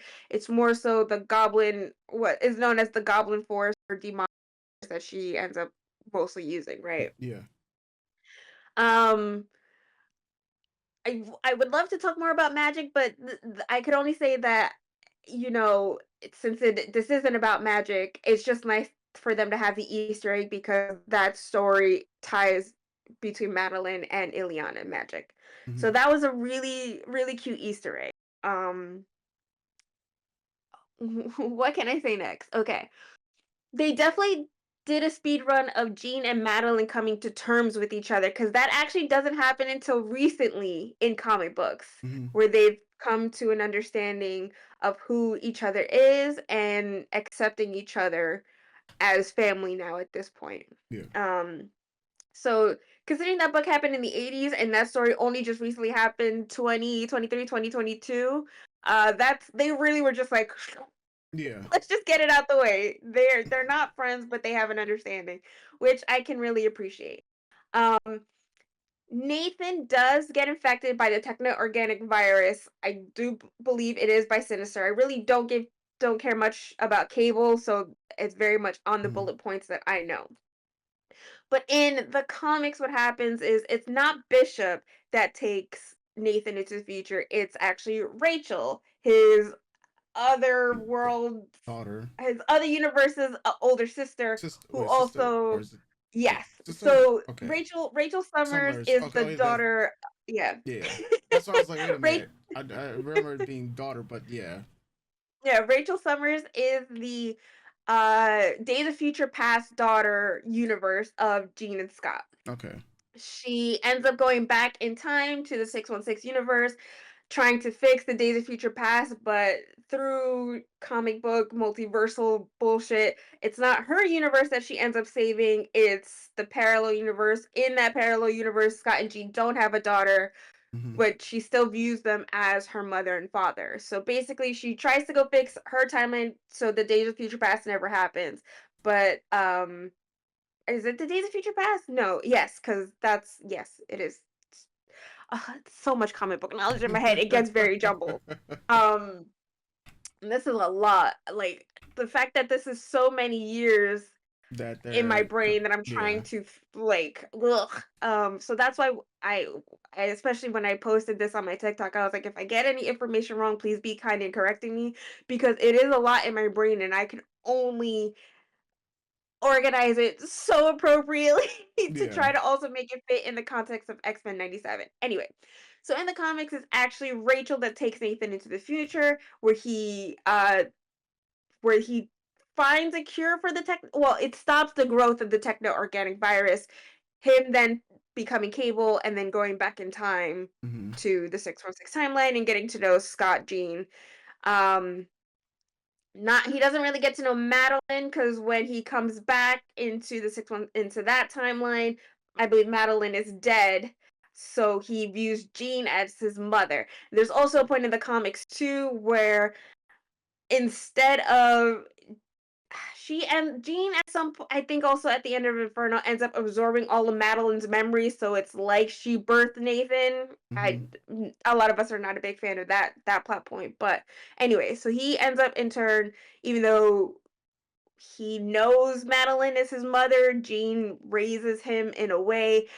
There's also another book called uh, The Adventures of Phoenix, Cyclops and Phoenix, where they Yeah. end up also going in the future as well and help raising Nathan. It's a lot. Comic books are a lot. So that's why my brain is like trying to piece it all together. Anyway, that doesn't matter. What matters is in the comics, it's not Bishop that takes him back, it's Rachel. I'd say I have a little bit of an issue with that because I feel like it's kind of that it's what the X-Men live action movie Days of Future Past did with Kitty and Wolverine. Yeah. In the books, it's more of a Kitty Pryde story than it is a Logan story, but because of how bros work out movies, they made it a Logan story. So Yeah. anyway, that's kind of how I feel this is, but I get it. Rachel isn't introduced in this universe, so you can't just all of a sudden be like, here's our future, not future daughter, taking our current baby, not our baby, to the future. You have to be like, here's a guy who's already here from the future. Yeah. Let the guy who's already here From the move this future. story Yeah. along, take the baby into the future so that he comes back in time as Cable. Because in the original series, Cable does come back. He is in the original X-Men Yeah. animated series at some point. Um, yeah, so that's that. Um, This had a lot of really good Easter eggs. This was a lot of fun. I love the art direction of it. I don't quite know how else to explain the situation that's happening Yeah. just because it's so much comic book history that they condensed and they had to change for this universe to explain the situations that are happening, but still making it sort of like the comic books of the 90s Yeah. without having all the characters that played parts in these stories. Yeah. Because again, like I said, they introduced Ilyana in in one of the Colossus episodes of the original animated series, but she's just a kid. Since they don't introduce the new mutants, you can't really have Ilyana going into being taken, going into hell, being abused. Like none of that happens in the cartoon. Yeah. So you can only do a really cool Easter egg that I'm sure I hope when I go look on later that a lot of us ex girlies really end up appreciating. So I really did like that. Um the Forge and Storm of it all goes back to okay, so like I said, Mhm. last week. Storm does end up losing her powers in the comics. She ends up losing her powers to save Rogue. Yeah. The shot that from the gun is a gun that was made by Forge's mind, Mhm. that the government is using. Which you Rogue mentioned is in last the week. Yep. crosshairs. Rogue is also a young kid. Storm is like, no. Storm ends up getting shot instead of Rogue.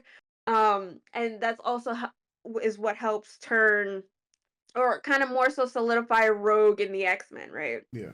Um, so Storm and Forge have a long history together, and I like that it's definitely going in the pace of that. So I'm happy to see Forge, and I'm happy to see how they forge their relationship in this universe, so to speak, right? Yeah.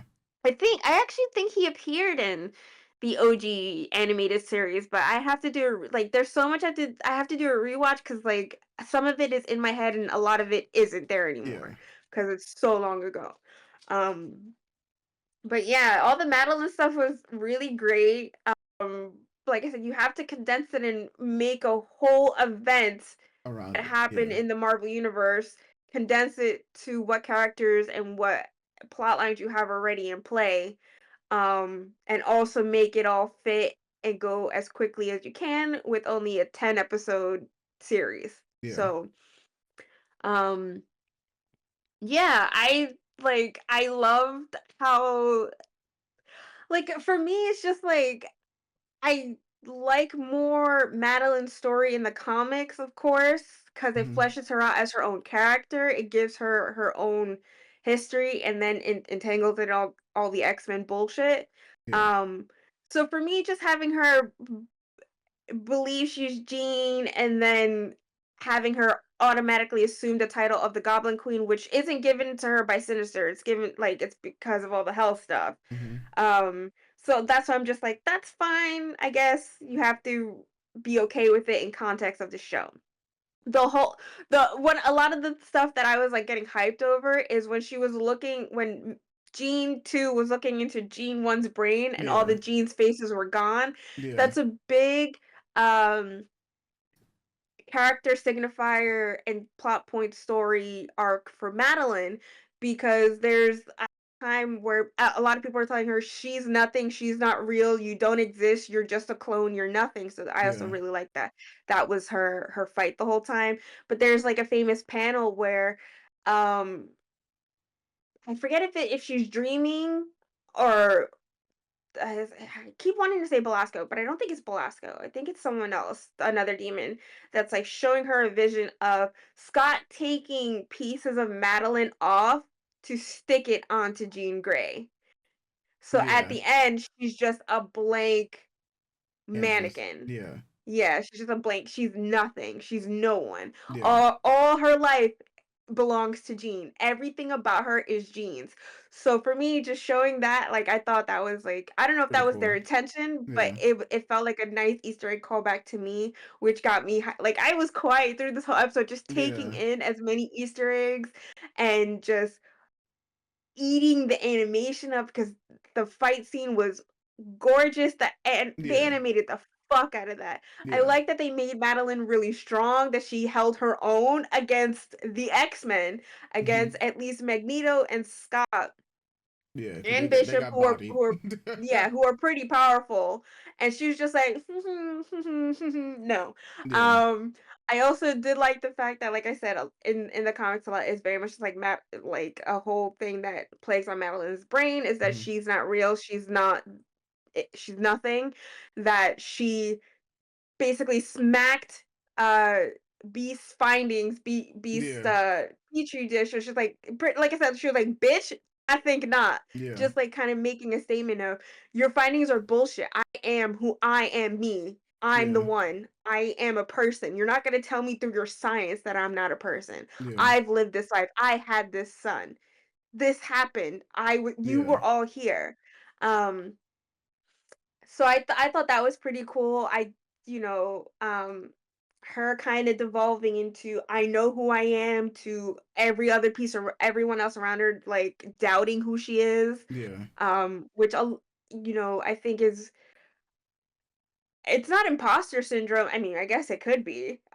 Because they kept trying to refer to her as Jean and then stopped calling her Jean and then Yeah. try to keep calling her a clone or an it or a she. Yeah. Um and then everyone not believing her. So that's like, Yeah, I why thought why that would that she want to live in the household when that is right. gonna constantly go on? She's like, oh, this is as much as your home is. Nah, I'm Nah, my it's own not. person. I'm out. Yeah. I'm So I really gonna head out. appreciate that Yeah, that she's just like, I wanted my own life. I wanted to be out of here for a while anyway. So peace, bitches. I'm out. yeah, So I hope that just, means she comes back later.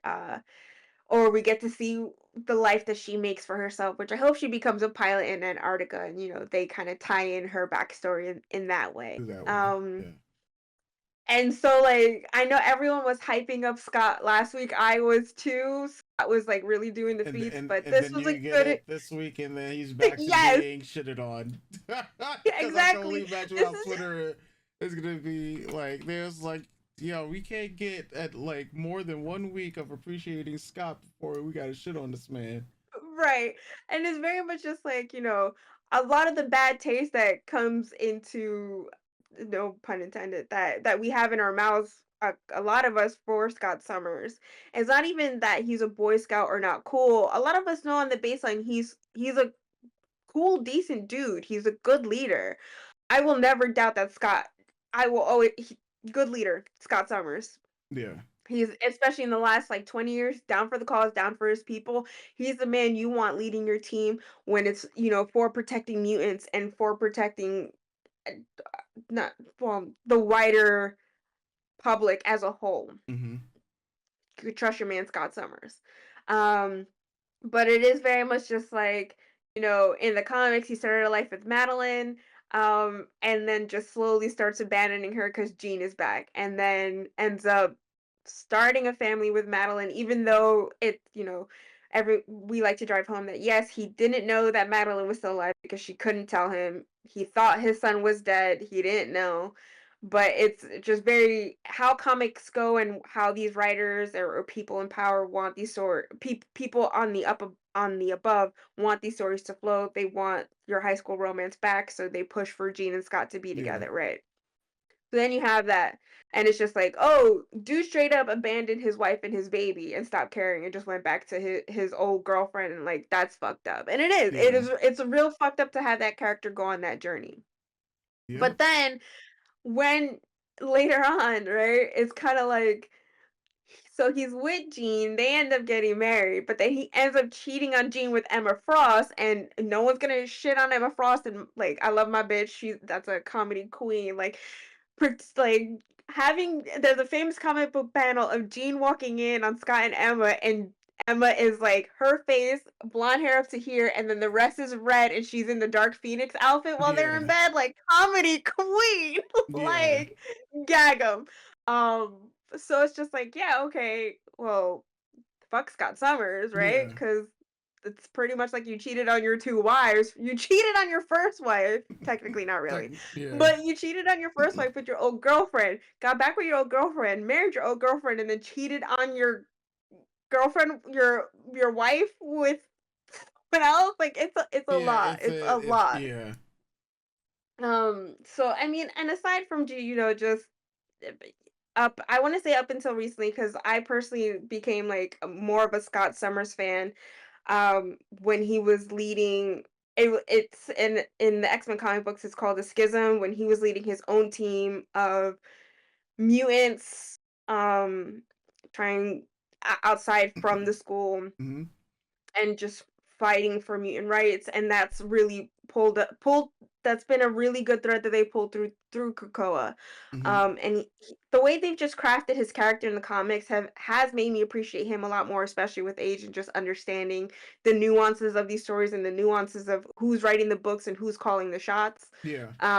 So that's why it was great to see everyone championing him last week, but it's so funny to have it in your face, like, oh yeah, that's why a lot of us don't like him. Man's just straight said, I can't be a part of this decision making for my child. Yep. Bitch, get out of here. What are Yeah. you doing? Like Um that's an L for sure. yeah. So it's just like it's so funny too, because like now I like the shot that they left it with the bedroom being destroyed and him and Jean on opposite ends, because Yeah. now it kind of leads into, well, how do you fix a relationship with someone who you don't even know when they weren't around? Yeah. She may have now Madeline's memories of these situations, but they don't know, like they Yeah. said, we don't know when we got switched, we don't know when this happened. Who Where does your That life end story. and my life begin? Yeah. So another interesting thing is that the Hellfire Club was introduced in the original series. The fact that they're bringing Emma Frost back into this series leads me to believe that they might start pushing the Scott and Emma relationship because of the Fallout. friction between Yeah. Scott and Jean because of this Scott, Jean, and Madeline situation. Yeah. So it's really gonna be interesting to see the temperature people have and the thought process people have for Scott in the next couple episodes and how they're gonna lay that out. I'm Yeah. excited because it's just drama, right? This is like you were Is it- saying, it's a fucking soap opera. We need this drama. It's so much fun. Yeah. Uh, Um, Speaking of drama, I mean, when you have Gambit, Rogue mm, Magneto stuff going on in the background of all this, and yeah, then Morph being the ultimate instigator of this entire thing, you're just like, oh yeah, they have it booked out for 2 hours, another 2 hours. Oh, look at that! It just keeps on going. Looks like they're having a lot of fun. And then they come out of nowhere. Where were you two guys when this shit was going down? One cool Easter egg I wanted to mention is that when mm, they were in Jean's memories, mm, and how baby Jean had a Cyclops in her hands as a doll, which I mm. thought was pretty telling. A small Easter egg because we all know this relationship. But yeah, It's a strong Marvel relationship that's been around for millennia, you could say. So yeah, I always like when they do stuff like that, especially for them. As for the Rogue Gambit Magneto thing, yeah, someone brought up that, like, so like I'm on the fence about it, because though I like the drama, like I said last week, I'm not a fan of the Rogue and Magneto relationship in the mm-hmm. comics. It's fine. They do take away a lot from each other. They do grow because of each other, Mm-hmm. so I appreciate that on a character growth level. Yeah, But someone had pointed out that I they were like, what's most frustrating is that in the first episode, they lead you to believe that Rogue and Gambit are together, but they're not yeah, dating. It's still the whole I like you, but we can't, but yeah, let's try. But they're not boyfriend and girlfriend essentially. yeah, And they also pointed out that considering that the OG series didn't really lay out that Rogue and Magneto had a relationship, it kind of just threw it out there. So it kind of just for the fans who don't know, who don't read the books, it kind of just feels like, oh, she's really doing our guy dirty, but it's like, mm-hmm. well, it's only because of how they're plotting it. It's not, she's not intentionally doing your guy dirty, and I don't even Yeah, think she sees it in her head, but the fact that they didn't establish that Rogue and Magneto had a relationship prior to whatever happened last week, yeah, and also not stating clearly if Gambit and Rogue are officially together, it makes it look like she's stringing Gambit along. But it's also like she's not, because she can't touch him and they may flirt a lot, yeah, but they're not, you yeah, know, together. here's a man that she can't touch, so you can't deny old girl that. Like, come on. Um, Yeah. but I thought that was a real good point to be made. Um, and I think a lot of people need to come to that understanding. And again, I think a lot of it is rage bait, the arguments back and forth about at least those three. Hmm. Um, don't like it, but it's also very much just like, well, like I said, what I feel is gonna happen is Jean might pull more towards Logan, Yeah, in this and Scott timeline. might pull more towards Emma. Hmm. So that'll be a drama, but because X-Men is a soap opera anyway, you also need a fourth, third or fourth relationship to also have drama in it, right? Yeah. So that's the Rogue, Magneto, and Gambit thing. Um, I got my life when they did. So there's that famous X-Men cover of Rogue and Magneto in the Savage Land. So that's Hmm. what Gambit was pretty much seeing in the room that he Hmm. opened. So I was like, that's cool. That's gross that they're melding, but cool. I also like that Morph is kind of flirty with everyone. Hmm. But it seems like he's more flirty with Wolverine, which I Yeah, think is Logan. super cute. Yeah. In like in that annoying little sibling way of stop flirting with my friends or stop being a jerk to my friends, you fucking weirdo, right? Yeah. And I do like that he's being the little, or they're being the little instigator, and like because he was doing the same thing with Logan last week where Yeah. he, transformed into Jean at the club. This man And is the ultimate troll, bro. right. So I think that's really good to give him like he's also, as we saw in this episode, he's a character. They are not. I think, Hmm. do they have pronouns? I don't know what their pronouns are. Well, I'll say he for now. Hmm. Um, that he is a very traumatized character. Yeah. From what happened to him with Sinister and what happened to him in the original series. Um, so I like that they showed that he's at a point in his life where even though this very traumatic thing happened, this is Yeah. his family. He knows I have to do what I have to do to help my family. And I like that he shouted out to that, like, hey, we can't hurt Madeline. Oh, we can't hurt the Goblin Queen because she's a victim too, and she is. So Yeah. I thought that really touched my heart a lot, just to drive home, like, it's not her fault that this is happening. Um, but yeah, so I know I just talked a lot, and and I'm sorry, but it's just like it was so much information gathering, and like I have to rewatch this episode Yeah. because I think my brain was just working overtime to connect all the All the dots dots. comic book wise to try to make it make sense for the series that I'm just like it fried at some point. Yeah. So I definitely need to rewatch it, but yeah. No, Sorry. Sorry it's all guys. Sorry. I'm good. just very passionate about the No, X-Men. no, this is why it was the session was called like Kayla Cook. That's what happens. And there was a lot. There was a lot to unpack. Yeah, Yeah. there was a lot in that episode to try to figure out and for my brain to figure out like Yeah. and I will always make it a point. I have not read every single X-Men comic, but I'm pretty good at the bullet points. Hmm. So if ever my information is wrong, please feel free to correct me, but be cool about it. Like don't be a Yeah. dick about it. Not that I know if any of our Patreons are X-Men fans like me Yeah. or, and if you guys have any questions, please feel free to hit me up. Yeah. As you can see, I'm so happy to talk about this stuff. Yeah. But yeah, I'm sorry. It was a lot. I apologize. No. This is why the section is like Kayla Cook.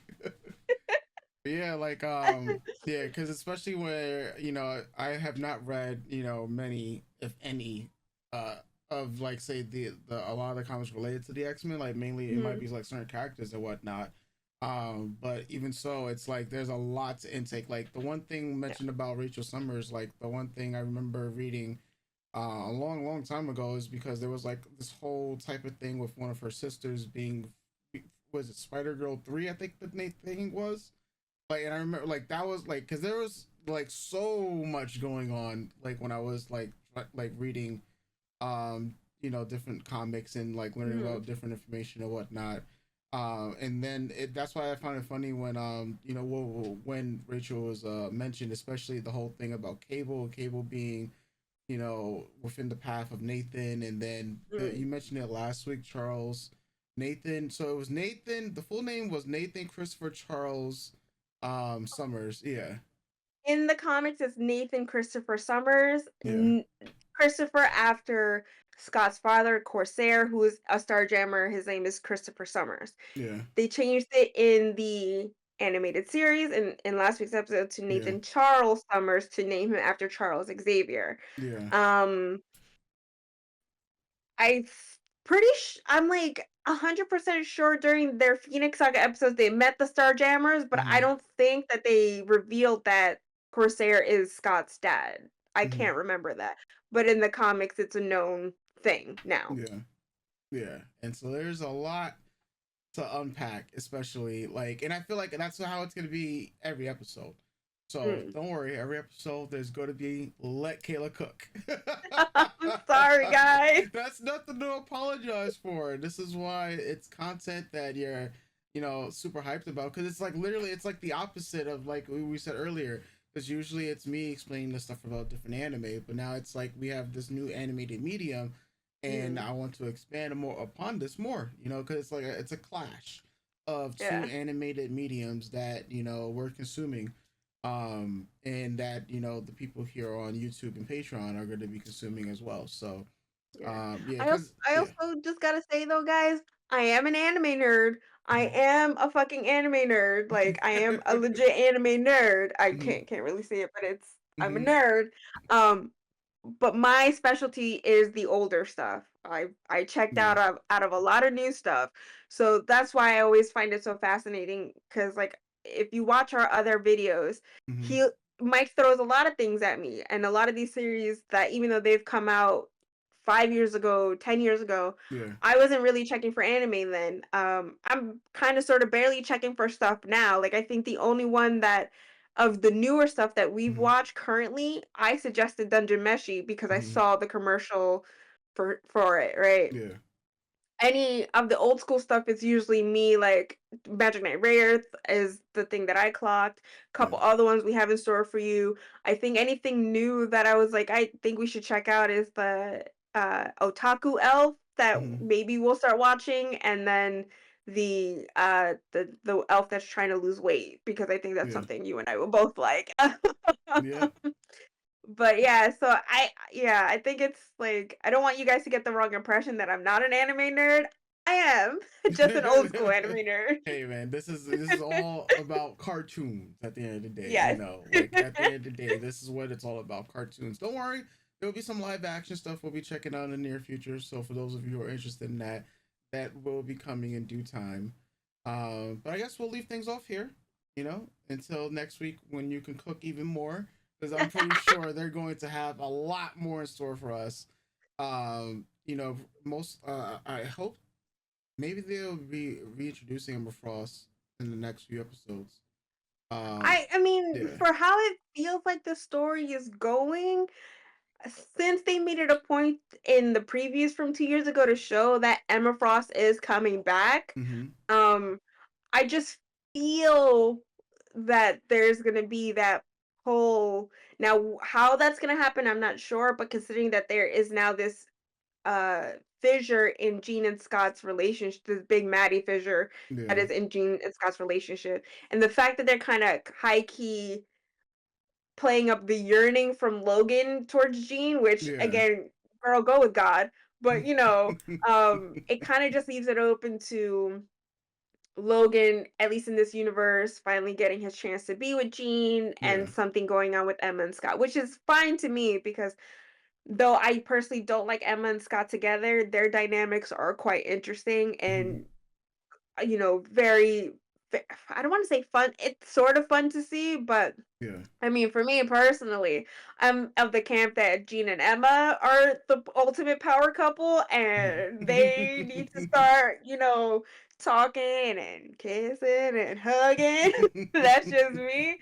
Um, and also just like to in the last couple years, especially thanks to Krakoa, the Krakoan era, it has put a positive spin on the Scott, Logan, and Jean relationship by kind of showing you that it's not just Jean in the middle falling for these two guys. Yeah. Now it's the three of them are in a relationship together, and they're all having a good time Yeah. together, A throuple. which I think is a very appropriate. A throuple. Yep. Yeah, I find that with just their history, I think it's a very important character progression for the three of them to come to terms with just feelings for each other, and kind of being a power throuple, with Emma just kind of like sort of with Scott, but not really with Scott in the last couple years. There's Yeah. that also that yearning there, but yeah, Jean Then and Emma for me need to. because then they do it like a Emma and an Iron Man thing too. In Yes, comics. Yeah. right now in comics, Emma Frost and Tony Stark are married, Yeah. which a lot of us were like very hesitant about, but it's been very fun to see their Hmm. relationship. I'm not an Iron Man fan, but I will consume things that are X-Men adjacent or that they're Yeah. involved in, and they make sense on paper, and they make sense on a we're both two traumatized individuals Hmm. who have been dragged through the dirt, and they're both going like in comics right now. Stark technology is being used to hunt mutants. Mm. There are Iron Man Sentinels. So like his technology, it's a whole thing. It's a comic book thing, right? But yeah, Yeah. they end up getting married, and yeah, it's been. I don't know. I feel like if you look at it objectively, it's a cathartic relationship for two troubled adults Yeah. who have money and are trying to fix shit Yeah. for their people. Yeah. Oh So I man. think I'm for it. I hope that Marvel and the executives behind this series, and especially Disney, see the response that X-Men 97 has gotten. It makes me think, what the hell did I think what the showrunner did before to get fired from the Yeah, production? a lot of people, Yeah. it's not been really revealed. It's all speculation. People are like, it's because he has an OnlyFans, and a lot of us are just like, okay, so what? Yeah. A lot of X-Men fans, I'm sure, have OnlyFans, and the X-Men are pretty sexy, well, as we saw with all the Yeah. fucking innuendos in this episode, because that shit was also crazy too. Every third line was an innuendo. Yeah. Um, and Because then other like this people are is getting speculating rave that reviews. Yeah. other people are speculating that he was a terror to work with. I know last year or leading up to the show, he not I can't really say I'm a fan of his, but I know he was kind of saying some wild shit Mm-hmm. before, that made the X fans like look at him differently.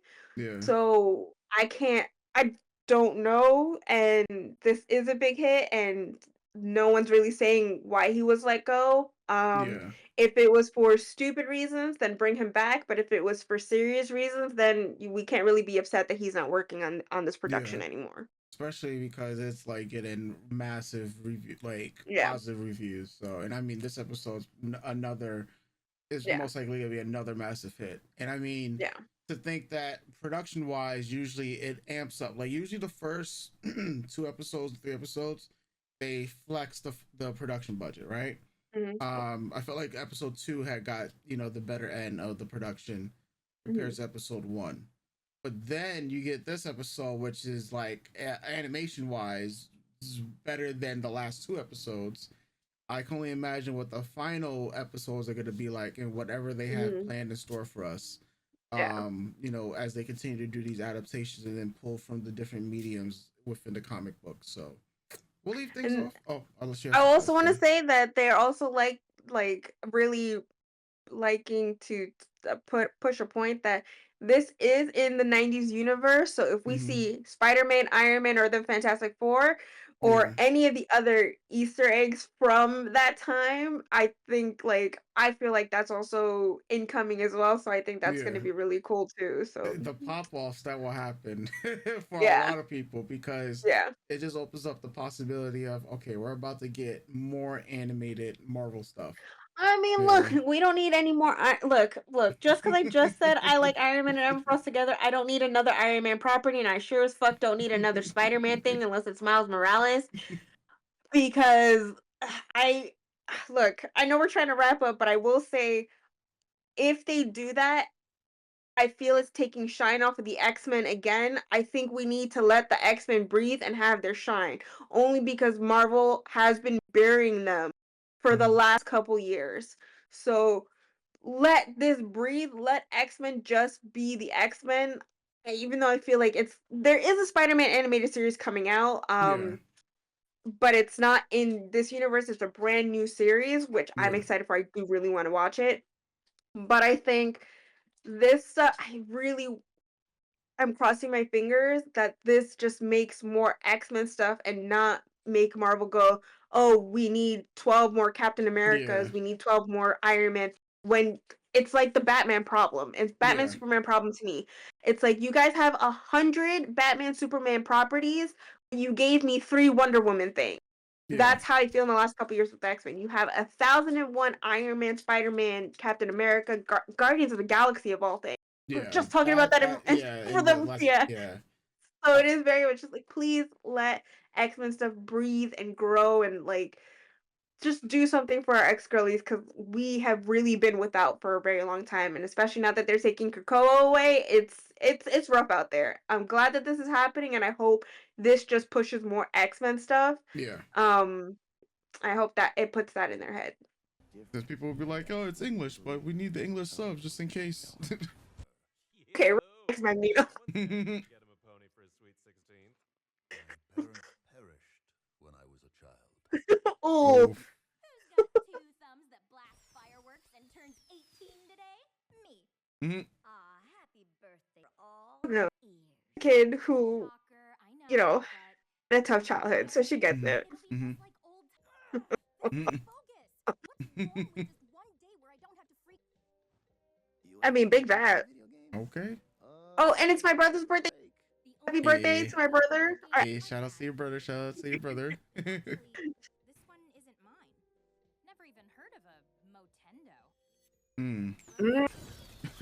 Ooh, it's like what the fuck is this movie? It kind of gives me the reminisce of the first Friday, the not Friday, Nightmare on Elm Street, where Okay. Johnny Depp gets sucked into the bed. What time is it? Uh oh.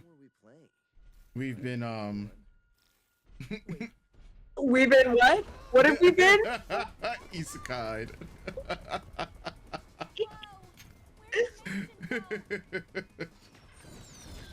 We're in another world, folks. The virtual world. And Do you really think everyone is focused on you? rich kid problems. Rich kid Yeah. problems.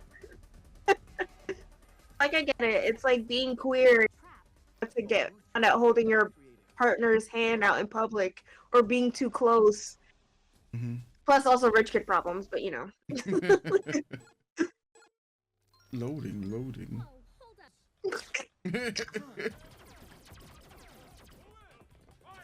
up. Sunfire, that looked like Domino, and that looked like Warpath at the start. I didn't do that. Maybe it was her. Was that you, Hot Topic stalker? Calling us? Oh, okay. Totally in a video game. Totally. Just what I was hoping for. Mojo. What in the name of... Sorry. Looks like you Much like dieting? life shit. Got some nip, some tuck. Actually, it's Memory. You're not just in a video game, honey. You're the star. Uh-oh. Numero uno of my game. You connect with the Damn, just gonna brush over that.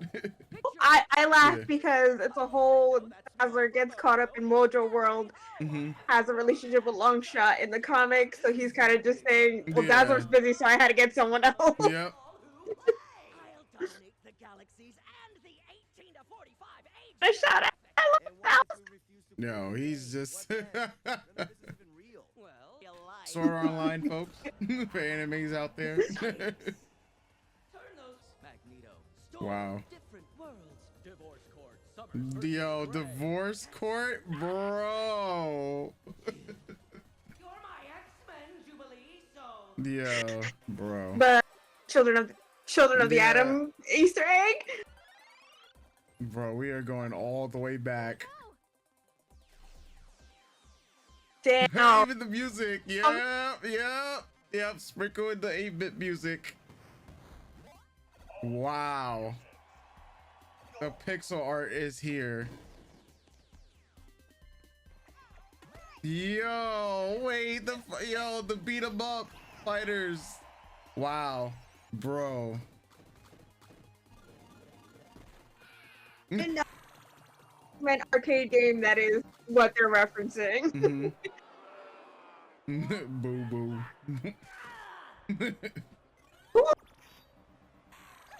Uh-oh. Like, yo, what gives, bro? He's at it again. Spiral. Please hug me and magic me with all your arms, Spiral, you crazy ass bitch. Oh man.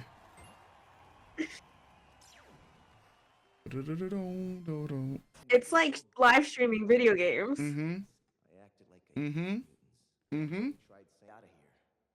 Back then, you could only imagine watching other people play video games. You had to do that arcade. Like, you had to wait your turn, but now it's like a whole business. Oh damn. Typical boss battle shenanigans. come on, Jubilee. Y'all don't know about Jubilee's power, man. Y'all don't know. She's young in this series, but y'all don't know the extent of my girl's powers. Like, broken. Or did you?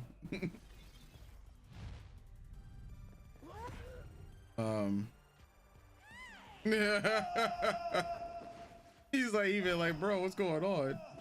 This wasn't in the script. to that on me, Jesus. The plot twist. Mojo. Zip it, DaCosta. Like I said, we go way back. Oh, Now we I mean, crazy, cute. Yeah. Yeah, literally. Steam grays. It always stays the same. That's not living. Yep. Living doesn't get Gotta grow up. or extra lives, but it has buddies. Totally Magneto one thing. was right. Now, what do you say we destroy Mojo's game and get you two lovebirds out of here? Lovebirds.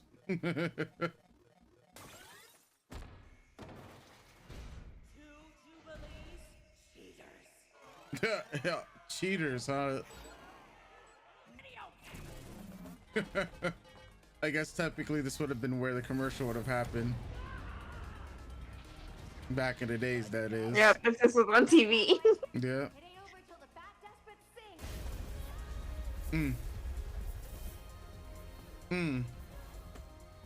Oh no. That's a Nebula?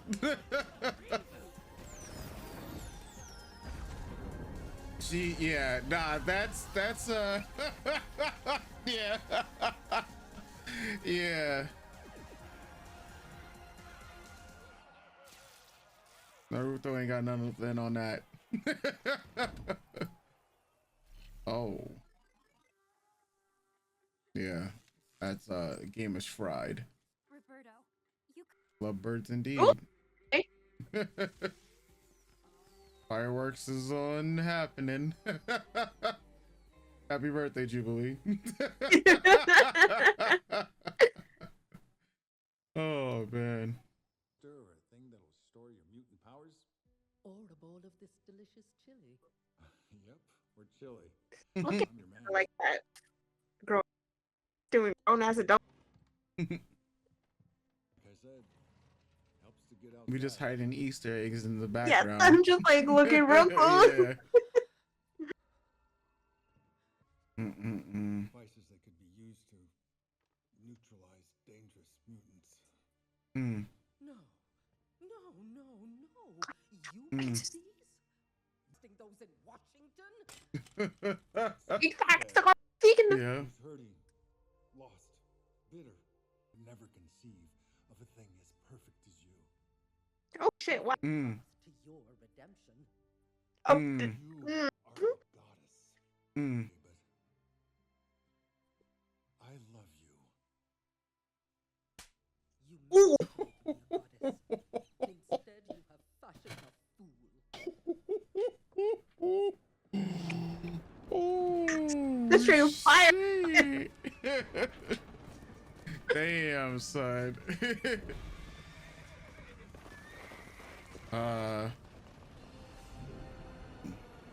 Whose illusion are we in? Or not illusion?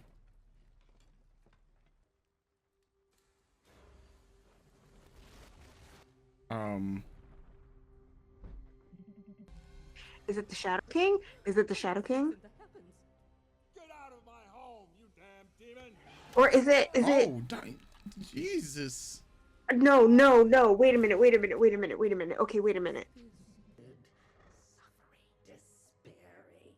I feast on misery, and I, the adversary, shall not waste my meal.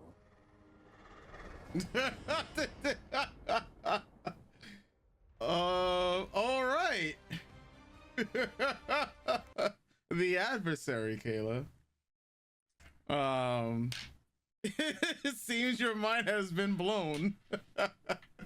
Wow. Oh man. Wow, guys. Wow. Is it time for Kayla to cook? Woo. Okay. Okay. Let me try. Okay. I think okay. So last week, I had an issue with fully getting my thoughts together because I was so excited about the episode. I'm having that problem again with just the revelation at the end of this episode, right? So let's talk a few things. Okay, so last week, I after watching the episode and having it digest and then, you know, seeing other people's reaction to the episode after a couple days and just seeing other X fans discuss it, I just want to tag in and say, like, you know, I was extremely excited about Madeline's turn as the Goblin Queen.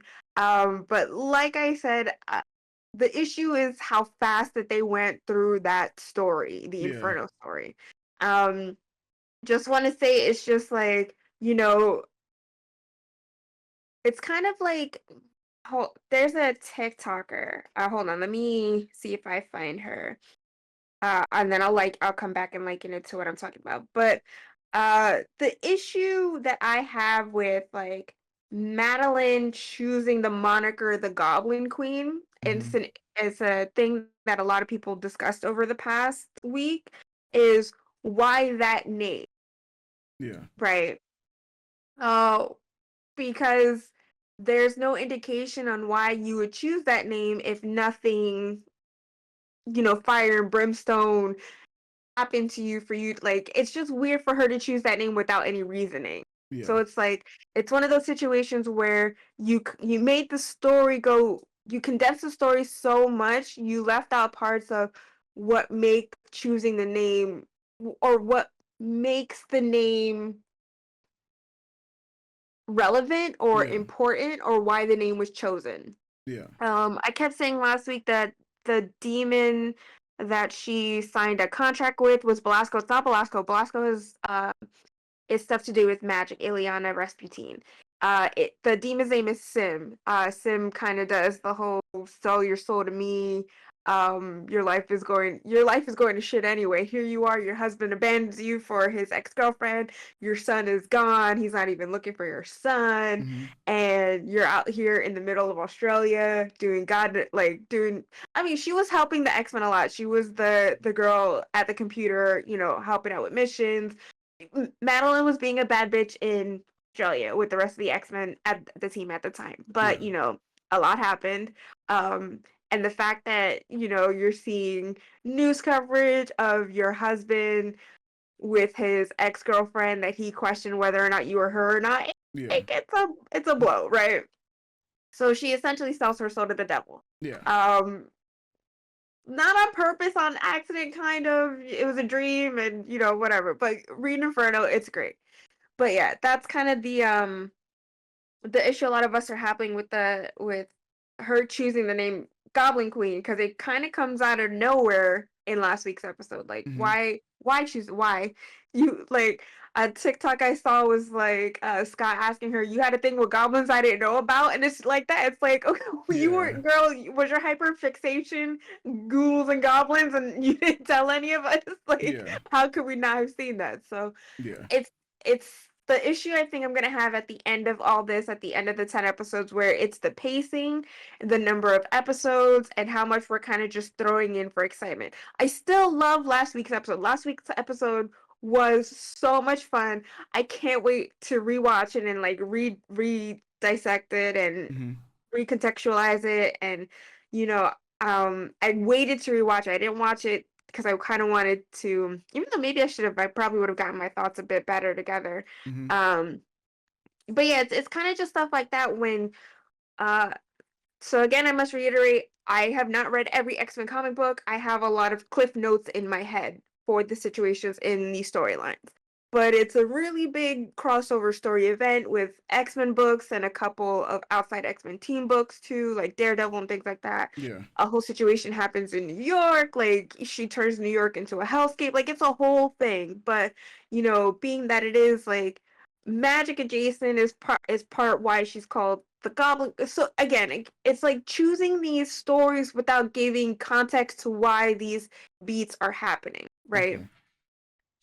Um and then sorry, I kind of got lost. I was so caught up in my own head.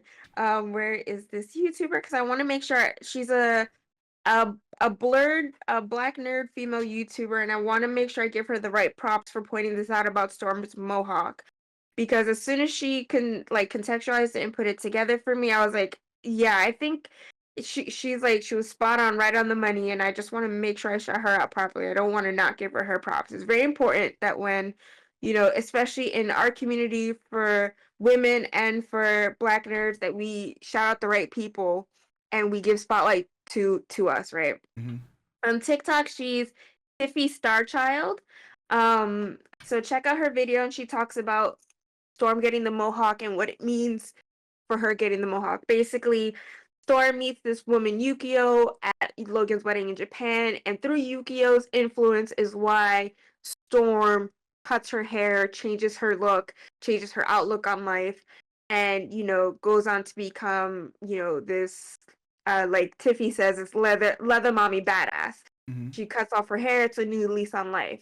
Whereas you just jumping into Storm having the mohawk, it's like, you're missing that part of the story that connects to why You got she the has haircut. this haircut. What new lease on life, why it's like this. Yeah. A lot of fans from Jump, when they showed the art for X-Men 97, were like, well, why what are we getting that story plot, like why doesn't she have a mohawk now? A lot of fans are not. I'm personally not, especially after the last couple years in comics. We've seen Storm with very natural, very cloudy, curly, very black woman hair, and it's been absolutely gorgeous.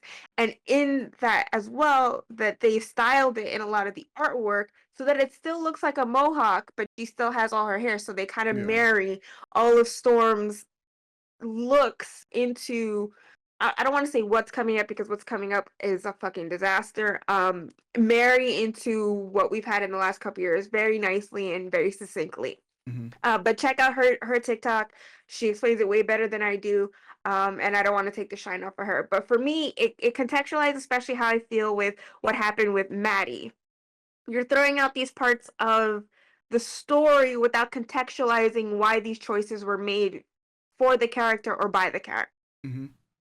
So yeah, just wanted to say that. Also that, Who's to both of us for not realizing Maddie's magical girl transformation last week. I really was too excited about her just transforming that we Yeah. didn't clock it. And then literally after we recorded a couple hours later, someone threw up The an Sailor Moon, edit yeah. with the Sailor Moon transformation music. And I was like, yes, oh my God, fucking great. It was lovely. Loved it. Loved The it. second time it's happened in American Medium, because the last time outside of on the DC side was Superman that had the magical girl transformation. Yes, in recent years it was Superman, and I Yeah. know in a Titans movie, I don't know if they go by Teen Titans in the animated movies, but in a Titans movie, Starfire does a magical girl transformation as well.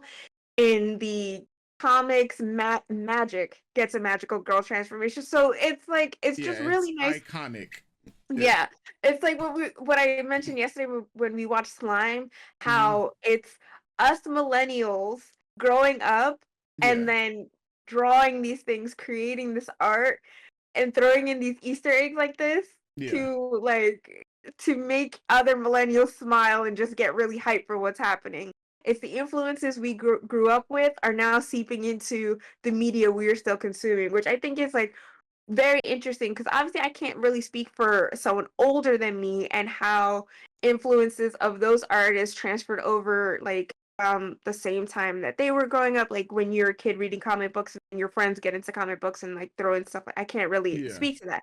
All I can speak is it in an aspect of a millennial, Yeah. how we grew up with so much media influence. Shout out to also Mojo highlighting that we grew up with so much media influence that we are now just sprinkling it into the art we create and the art we put out into the world. So Yeah.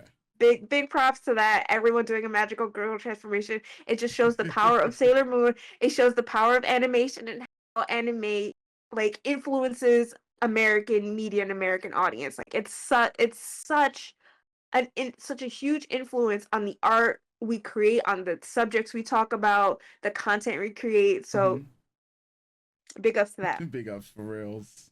Oh um man. all right, I'm sure I had other thoughts about last week's episode, but I honestly have to rewatch it. It kind of feels like a fever dream, honestly. All right, this week's episode. So we'll talk about the first half. Okay. The isekai. Motendo, yeah, AKA Sword Art which Online. again, it's like it's not a trope that isn't uncommon in other American media. Like, let's take a look at Tron. I don't know if you've I ever need you to watched look Tron. at this real quick, because the episode 4 spoilers out of context and whatnot. If people were really on it for X-Men 97, so you have Sword Art Online, right?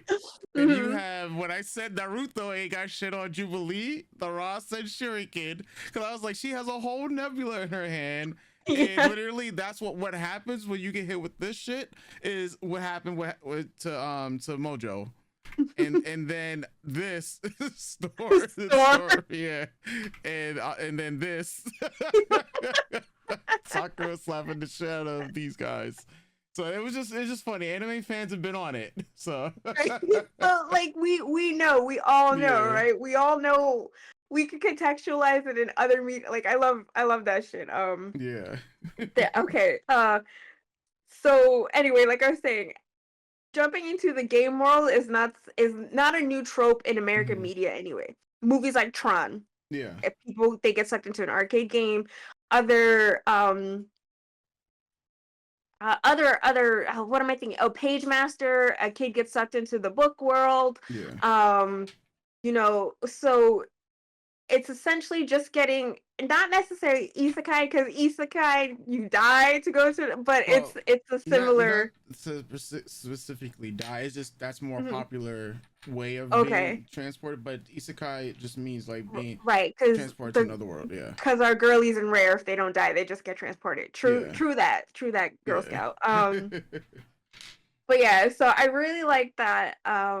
But I think it's meant to be reminiscent, aside from the influences, obviously, of anime and animation media and media that's come on the last couple years. I also feel like it's a callback to stuff like Tron, because since it's happening in the 90s and Tron came out in the 80s, just kind of weaving that through. The whole bed scene, like I said, it reminded me of Johnny Depp's death scene in the first Friday. Not, I keep calling Friday. It's Nightmare on Elm Street. Nightmare on Elm Street, where he gets sucked in. Like it's a famous shot. The boy gets sucked into the bed. He's and just blood, like if you haven't seen the first Nightmare on Elm Street, just go at least just goes. It was a little much. Great but crazy. God. What they used to do in the 70s and 80s with a little to no not CGI. That show is practical effects, bro. Yeah. Anyway, that's my love for practical effects is another whole conversation.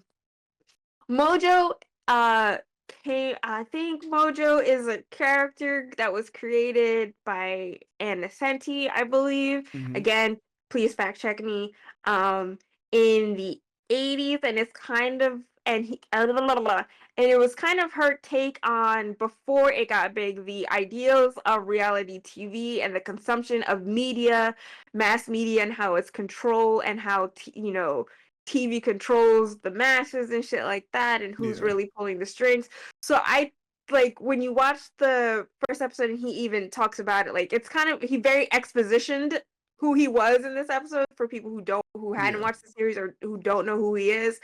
He runs a slave planet and keeps his slaves at bay or in control through them watching basically not reality TV, but like, how do I explain this without it being too crazy? Okay, so at some point he shows one of the and Betsy Braddock replaces her eyes with mechanical camera eyes, and through her eyes it like links to Mojo World so that they see the adventures of the X-Men, which is like its own reality TV, and that's how he keeps his slaves subservient, right?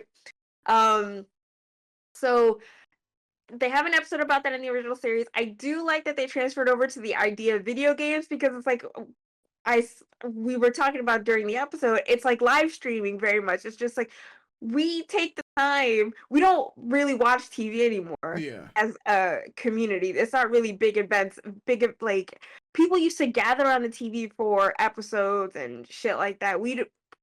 The populace doesn't really do that anymore. What we do is we gather around streamers and YouTubers and people who play video games. I love that. Like you stream, I stream. It's fun. I love doing it. But I think that it's like it's making it relevant to the situation that are happening currently in our world, in our fandom. Whereas before, the big talk was like reality TV episodes and stuff like that. Now it's video games. So it makes perfect sense for Mojo to deviate from TV to video games. So it's Mojo, the whole thing, look it up. It's a very interesting concept about media, mass production, mass media, and control. It's like, so I also want to show my favorite podcast, Cerebro. A lot of the information that I get for a bunch of books I haven't read about a bunch of characters that, even though they're mutants, I really don't give two shits about. I've gotten a lot of information from that podcast. He does an episode about Mojo. So if you want to learn more, I say go listen to that. It's very concise, very explanatory, and it's a good listen. I love his show. It's well over 100 episodes, and his big 100th episode was actually an episode about Madeline Pryor that lasts about 20 hours. A 20-hour podcast about Madeline Pryor. So if you have the time, I say go listen to that. It's a fucking great episode. But he's pretty much covered a lot of the bigger X-Men too. So if you want to find out what they've been doing in the comics, and just things that could kind of relate to storylines that are happening now, as like something like The Adversary or Life Death with Storm, it's a really good listen. Shout out to Cerebro, fucking top tier podcast in my opinion. Great shit. So yeah, now for Storm's story, I was getting hype as it was going on, because like Polaris. Aside from Polaris, the People's Princess, thank you very much. X-Force. aside from that, right? Yeah. Oh, mind you, they have Quicksilver there because Quicksilver was a mutant, is a mutant still, in my opinion. But the comics were like, oh no, he's not a mutant. Fuck the comics. Wanda and Quicksilver are still Magneto's kids and mutants in to me. Thank you very much. But yeah, there. So we've got Forge, we've got Strong Guy. So it's Quicksilver in the blue. Then there's Forge. Havoc right next to Havoc, who is Alex Summers, Scott Summers' younger brother. Polaris, who is now Magneto's daughter, similar powers to Magneto, magnetism. There's Strong Guy, kind of obvious there. Wolfsbane, who is actually a member of the New Mutants, and a lot of people are speculating now with the inclusion of Sunspot, Wolfsbane, Cannonball, Magic. They feel everyone's kind of hoping for a New Mutant spinoff, which would be fucking great. She's a girl who can obviously turn into a wolf. Okay, and then there's Multiple Man, who can multiply himself. So I fucking yay to that. It's an episode where they actually Iceman returns to the mansion and he's like his girlfriend Lorna is captured, but it's also like Lorna is also now dating Alex. It's a whole it's a thing. whole It's a whole thing. Anyway, good episode. But yeah, that was fucking great. Getting my life at that. Those Easter eggs. Forge explaining to Storm about his role in the creation of the weapon that took her powers. It's pretty much what happens in the comic books. He's a soldier that fights, I think, is it Vietnam? We have to think sliding time scale wise, considering. So that's why they just say a war happens, because so many wars have happened between his OG story to now. So it's kind of good to kind of just place it in as a war, because it could be any war between then and then and now, right? He loses his leg and he loses his leg, he loses his hand. So same thing. He creates his own prosthetics, same thing.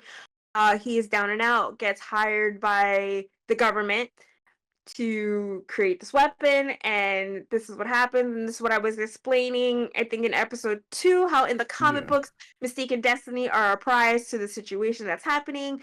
The weapon is actually meant for Rogue, and instead of Rogue getting shot, they machinate and they scheme, well, more so Raven, Mystique schemes to have Storm lose her powers in life death.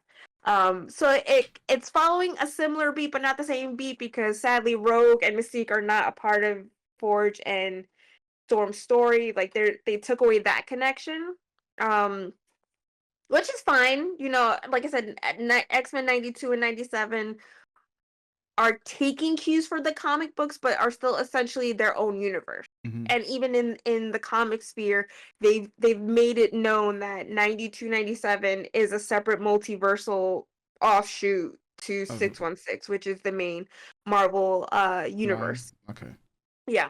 So I mean, that's fine. I mean, I'm all for, like, I like linking female stories together because it brings connection and bonds. Though a lot of writers don't necessarily drive that along in their stories, which is a major issue, especially have with Rogue. Rogue has a lot of female interaction in her early days, and then kind of just gets reduced to a lovesick, strong girl in the 90s, which I'm also having a problem with now. That someone else pointed out on Twitter that, it seems like Rogue has gotten pushed into a love triangle, and that her story is just is centered around the men in her life, which I love the story. I love the drama. I love the story. I love what they're pulling from. Don't get me wrong, but as Rogue is my number one favorite character in every medium. It is something I've gotten quite tired of in the last couple years, especially growing up and realizing that a woman, especially a woman like her story doesn't need to center around men, but whatever. Okay. I also just want to tack on too, for all you guys that don't know the ins and outs of Rogue, and for all you guys just kind of putting her in the cheater lane and not actually putting respect on my girl's name and thinking that she's just shitting all over Remy just to be with Magneto. You don't know about my girl. Stop talking about my girl. Shut your mouth. It's not even like that. Getting mad. Oh man. I'm sorry. Woo! This is not the time or place. But yeah. Anyway, it's not about Rogue Gambit and Eric. It's okay. But I also want to say someone pointed out maybe it's not that Eric and Magneto and Rogue are futzing about together. The possibility is, or what a lot of us are assuming, is that he's training her how to control her powers, Yeah. which eventually happens later on in the comics. Through a situation with Charles, there's a whole thing, and later on with with Spiral, funnily enough, bringing it all full circle, a Spiral situation that happens and helps her recontextualize her. Anyway, it doesn't matter. Talk about okay, but anyway, that's that. Just want to tack that on there. Stop talking shit about my girl. You don't know shit about my girl. Anyway, back to Storyforge. Yeah, so that he ends up working with the government. Funnily enough, he actually even ends up working with Mystique and her government group. So that's also I'm just like, oh, it could have been so much richer, and like there's so much that they're taking from the comics, but there's a lot of context that they kind of speed run through. But I guess it's just my hope is it'll get you guys or the wider audience to want to read these books, because these books are great and a lot of fun. Yeah. And just like amazing reads, depending on the writer and what you like, honestly. But like, yeah, the stories that they're pulling on are revelations. They are stories that help build the characters that you love now, and as I said, they're pulling from these stories. I just wish they would pull a little bit more from here and there, just to contextualize a little bit better. But yeah, so it's that he's it's the same thing too. Like, he tells her, pretty much, I lost my way. I was just making weapons because this is what I was doing, and in turn affected you, Storm. It's similar, same beat for what happens. He explains to her later. He doesn't tell her first, explains to her later, and it's just like, basically calls him a race traitor, and it's drama, guys. Super drama. Good shit. But I really like that they really stamped it there, and that I really love that Storm was like, the U.S. government, are you fucking crazy? I'm black, you're Native, the U.S. government. What is your deal, bro? So I like that they made sure to add that. I think that it's just like Magneto saying never again. I think moments like lines like this are important to get across just what the X-Men mean and the commentary that they have about the world around them and us. Yeah. Chef's kiss for that. Thank you, God. But the adversary, though. The adversary. Okay, right. So, but that's about the cook. Yes and no. So my knowledge of the adversary is quite limited, but I know it's important. Wait a minute. Wait, I know you don't know what my wait a minute is, because you don't know. I'm just like, there's a part of me that feels like, so like the adversary is a big deal that happens within this time in the X-Men, so that's why I'm like hyped. But my knowledge for the adversary is limited to what gets discussed on Cerebro, but I've listened to so many episodes I can't quite remember all the parts of the adversary, but there's this little itch in my brain that's like, are they trying to push the X-Men towards the Outback? Like, which is a very famous area, the Outback area. If you follow me on Twitter, I'm the Outback Dazzler, because Dazzler is a part of the Australian team, which also involves Storm, Rogue, and Madeline. And this is the situation that gets Madeline turned into the Goblin Queen. Like, so okay, but yeah. I would say look up the adversary. He is a pretty big deal. I'm excited because there's a part of me that knows what's coming, but it's not coming out of my mouth. Yeah. It's, again, I'm too excited about what just happened. I can't remember everything. But it's gonna be big, I hope.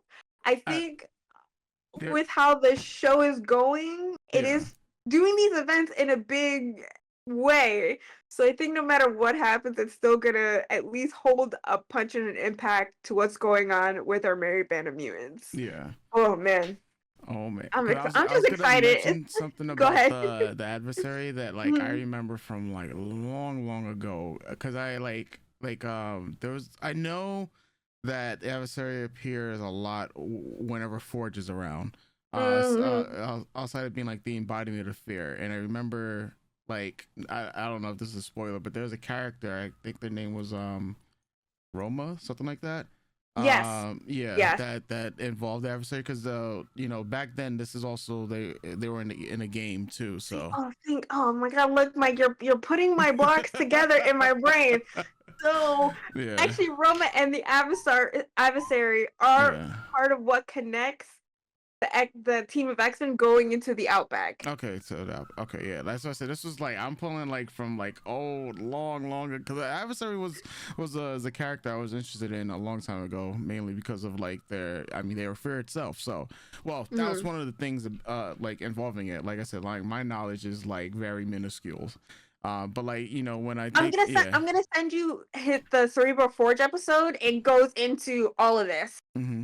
Like, but right now I'm still on their Hepzibah episode, and Hepzibah is a member of the Starjammers, which is the space group who she's pretty much married to Scott's father, Corsair, Chris Summers, which I was kind of talking about I think a couple episodes ago. Yeah. Or last week because of how Christopher Charles Summers, yeah. Right.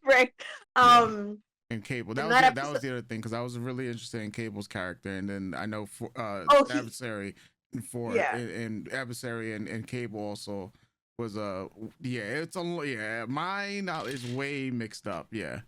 And that's the thing that happened to me. Like, so you're just base mixed up because like obviously you pick it. I get mixed up because I get so excited. My brain doesn't function. Because you have all this like extra knowledge as well too. So it's just like mixing up the timelines. X-Men been around since the 60s, and a lot of these characters from the 70s, and I'm just like, there's so much knowledge in my brain. I can't sit through it after just a 20-minute episode of a show. Which is so funny because I watch a lot of other people talk about X-Men 97 and they're so concise, and sometimes I feel maybe they take a beat and then talk about it, whereas we kind of just go right into it. Yeah, and we're I just like off the dome trying to like trying to remember all this shit. It's Roma is also like I think she's the daughter of. Is she the daughter of Merlin? Let me check. Roma, which just had a situation with Ten of Swords in the comics a couple years ago. And Roma is a friend to mutants. Roma is a fictional character appearing in the comic books. His daughter of Merlin. Wow, Kayla, pulling shit. Yeah. Roma is the Omniversal Guardian charged with the safety of the Omniverse. She is assisted by her in her task by Saturnine. Saturnine. Saturnine. Okay. Saturnine and the Captain Britain Corps. Oh, I'm gonna vomit. Oh my god, I think that's the other thing too. I was thinking about all that. I was just like, oh god, if Roma gets involved, it is possible that Otherworld, which is the magical land, gets involved, which means Captain Britain, who now in the comics is actually Betsy Braddock, who for a long time was Psylocke, who was in Kanan's body, who it just keeps on going. There's so many connections and the fact that there's only 6 episodes left and I can't quite there's just so much too much. Look, I wonder if we're gonna get our boy Nightcrawler, aka Kurt. Oh yeah, they already revealed there's a picture of him. There's a scene already cut of him bamfing between Gambit and Rogue, and it's so cute. And I was like, when your mother is forcing you to take your little brother out on your date, even though I do know that Kurt is older than Rogue. But yeah, it's just like Yeah. super Oh, cute. And because that's the scene that's going currently viral on Twitter, like of Rogue and Nightcrawler, and then the statue that that they just be like that Rogue just threw like off like this balcony type thing. Like yeah, that's the scene that I just like. That's literally all. It's been all over like my Twitter timeline like the last 4 days. And with Mystique, yeah, it's like so. Also, I want to say something about Val Cooper yeah. and Mystique, but I feel like if I do, that might be a spoiler. So We'll save it. Yeah. I'll save it. But if you can, if you're interested, I say look into that situation. I mentioned it before. Mystique used to work for Val Cooper. And Mystique and Forge worked together under Val Cooper. Rogue used to be a terror. Anyway, God, so there's also a lot of that too, where it's just like, again, like the Madeline calling herself Goblin Queen, Storm with the Mohawk. It's also like, at what point did Rogue and Magneto meet? Yes, it's a lot of. Oh God, it's a lot. It's a lot. Guys, it's a lot. I'm so excited for next week's episode. I'm also excited for this to hurry up and fucking finish because I want to get my thoughts concisely together because I feel like I'm just rambling, and I am.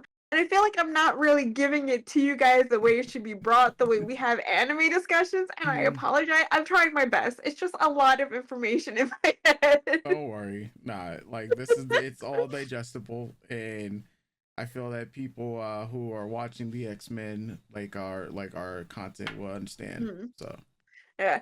Okay, so I just want to say though, hopefully by the end of episode 10, I will have all my thoughts together. Like I said, it took me a week to get my Madeline Pryor thoughts together. I think by episode 10, I'll be more concise, and when we edit this all together for a big conversational YouTube video, people don't shit on me. Look, again, I must reiterate, I have not read every fucking comic. Yeah. So please be kind. Like folks that are gonna be out there like what yeah, nah, like the fact that the majority of people coming into this are still actually like blind about like what happened in the actual comics, but shout outs, to those that are not so hard pressed about information.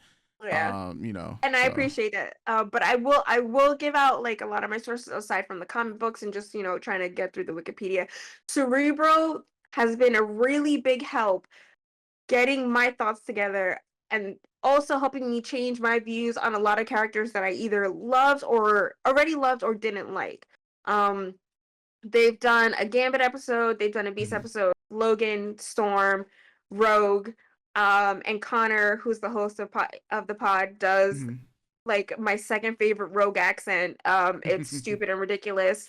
They've done a Morph episode and they talk about Morph's OG appearances, the Changeling, and the Morph from the Exiles. So it's a lot when you go into Morph. They've done Remy, they've done Jubilee, they've done Magneto. He hasn't done Bishop yet, and he's done Scott, Maddie, and Jean. Honestly, listen to the Maddie episode. That shit is 20 hours long and is a lot of fun. So if you want to get a better contextual idea, especially from last week's episode, I say listen to that and the Forge episode. If it's the Forge is also a backdoor Storm episode too, so you'll get a lot of context for what's going on with Storm, Forge, and the Adversary. If you want to jump ahead of me bumbling through an explanation of all this shit. Yeah, Cyclops taking some negative points after last week, bro. He said, I'm not abandoning my son, but you know what? I gotta. Yeah. Said I refuse to abandon my son. I won't be like my father, but I'll be like my father. Yeah, literally 5 minutes later. I can't do this. 5 minutes later, you know what, guys? I think I need some cigarettes from the store. Yeah, I need to go buy a pack. Yeah. I think I'll be right back. Yeah, my man left to get some milk and never came back. I still hold to the fact that I honestly believe she's training with him to figure out her powers. Apocalypse and Cable, okay. Okay. I'm just like, I'm excited, but I'm also like, where's my girl Emma Frost? Where's Yeah, White Queen. Where's Everfrost? they teased her I last need week. Yeah. Also in the comics, she dates Hank. Okay. Sitting with a renowned scientist such as yourself, Dr. McCoy. The blushes. Yeah, blue blushes. Death machines and Mhm. dinosaurs. What? And she's talking about Yeah. Sarah. There's no way they got that on camera. That was from like 2 Yeah. weeks ago. For whom gravity would most certainly be an issue. Oh man. I will say one thing though. I'll wait till after. Okay. Oh, Oh cute. yeah, the statues. Wow. Freedom. Glob, Pixie. Oh shit.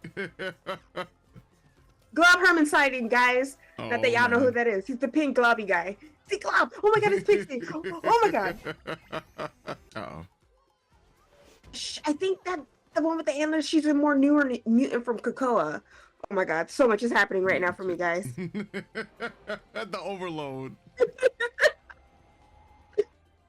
Magneto is right.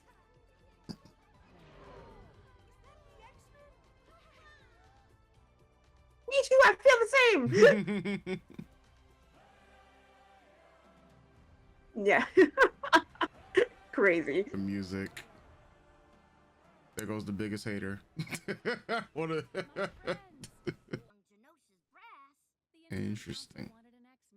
Luckily, you guys could spare a gene. Joke. The future. Hey, bitch, I'm trying.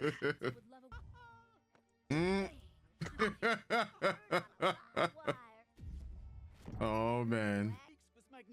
Kurt joined the council to help work with Genosha's various communities. My man's. Such since our gothic adventure amid the Alps. Come. Run it back. I have to see Yeah. him hug her again. Run it back. I got you. I got you. Also want to comment, the council is kind of like the Krakoan Quiet Council, which I'm really liking.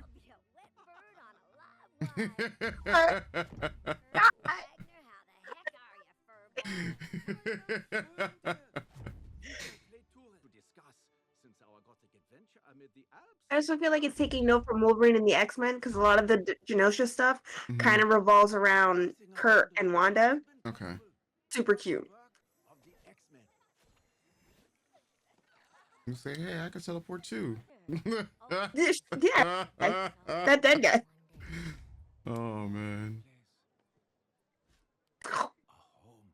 Pet him like a puppy.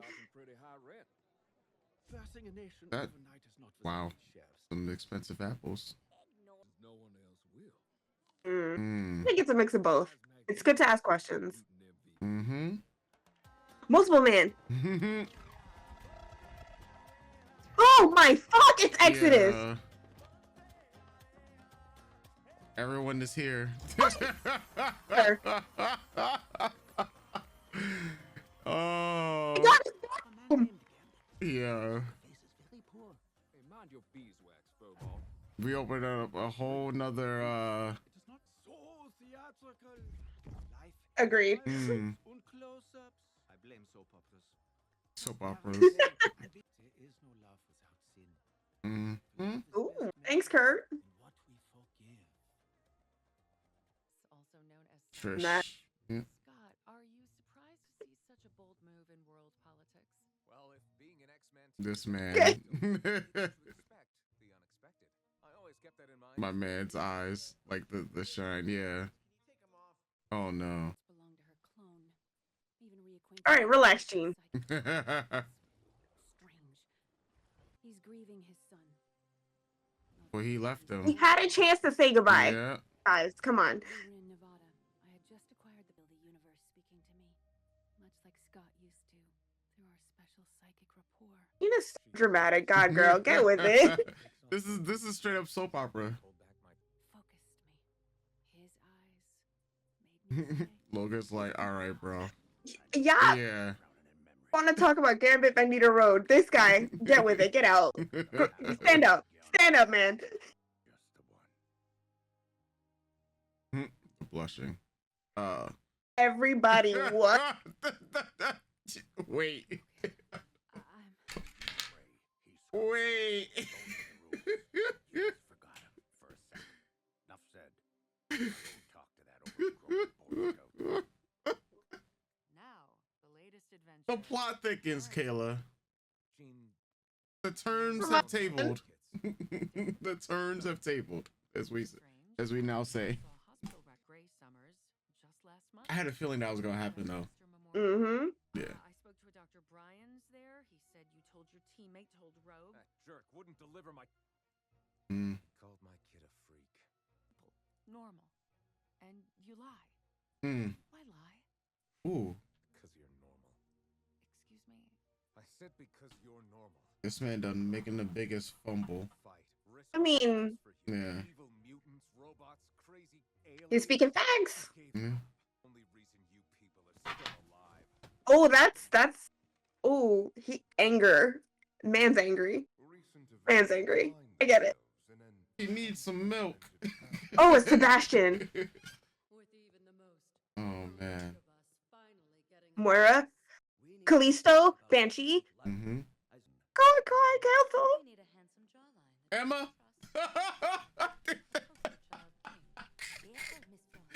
Yo. Oh man. Yo, the minute they said that name. As with Gambit, loving you makes broken men whole, so that even as you deny us our heartache, Yo. we would be lucky. Fucking selfish. I'm so angry.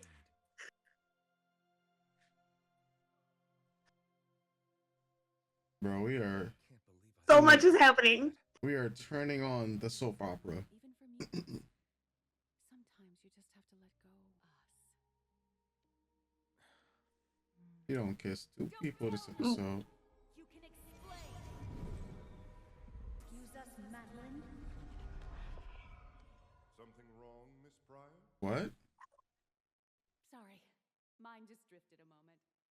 Mine drifted. Hating via psychic Oh. was our thing, Scott. Just stop and let me explain, please.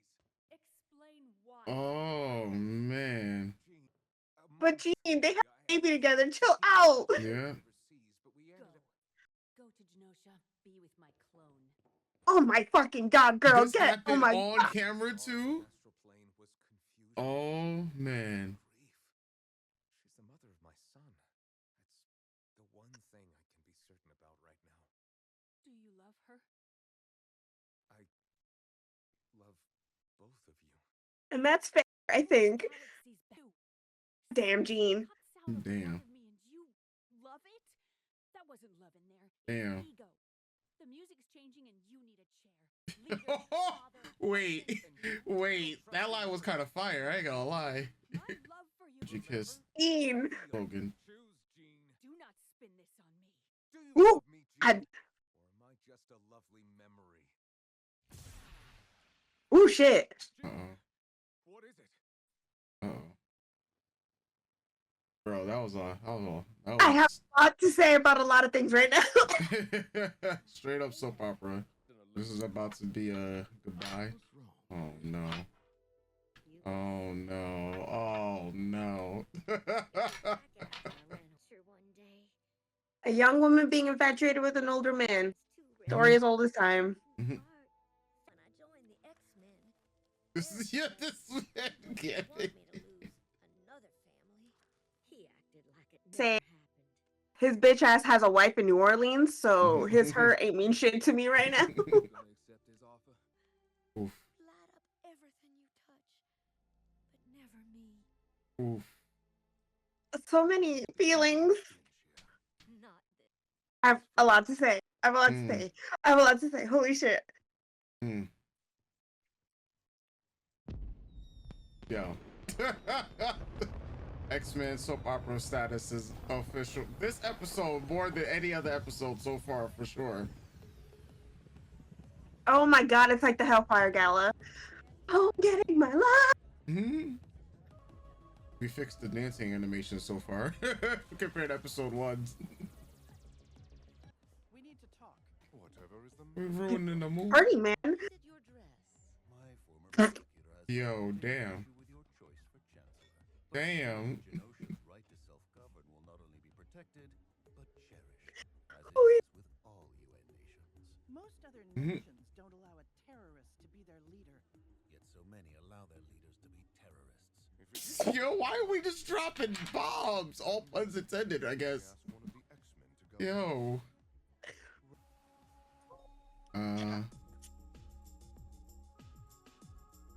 Hello. Oh, so much is happening for me right now, guys. Hello. Yo, this is prime soap opera vibes, bro. Oh, man.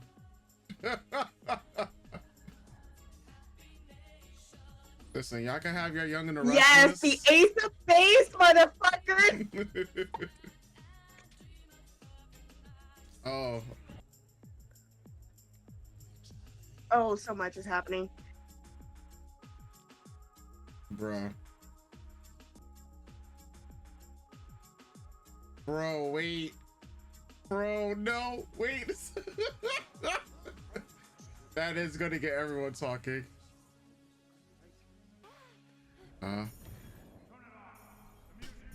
Cable? What is it? What the? Oh. Bro. Wait. People, Meadow. Wait. What is happening? What is happening? Oh, bro. You survived. I'm so sorry, Mom. Oh my God, he just called Madeline mom. Sorry for what? Oh my God, what is happening?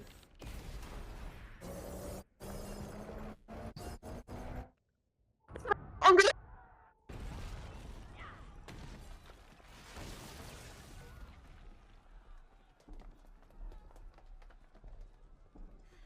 Bro. Oh.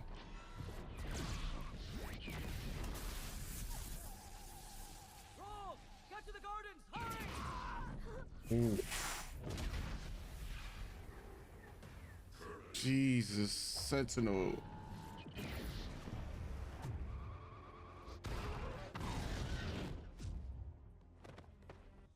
So many. Some vile Godzilla sentinel. You go at it, you end up dead. Can't even dent it. We're trying to evacuate folks now, but the more like...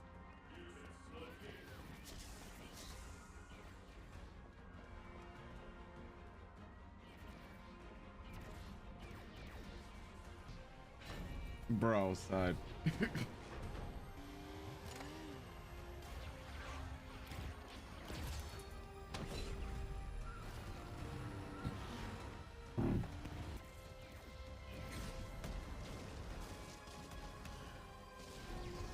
On the statue of Charles at that. Oh no, all those people. Oh my goodness.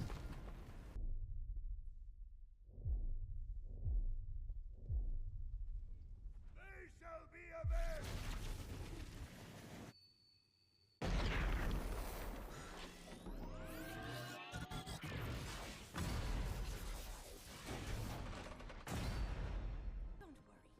Leech knows Callisto will find us. If not her, Magneto. He promised Leech would never be... Damn, bro. Oh no. Okay, all right, to the rescue. My man's just being absolutely fucked up, bro.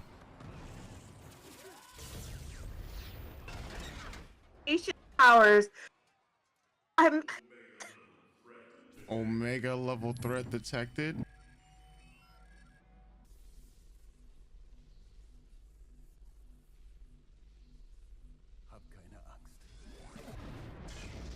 Wait. Wait. They really pulled the trigger this episode, bro? Oh my God. Wait, no.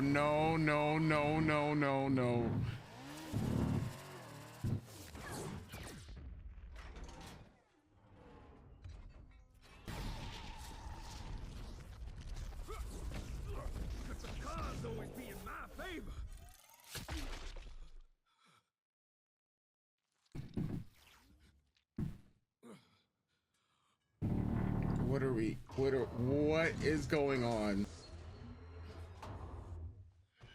Mutant intruder neutralized. The name's Gambit, mon ami.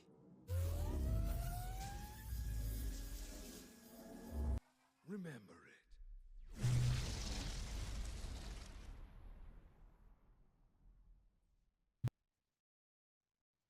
How many, damn it? To reiterate for those just returning to us.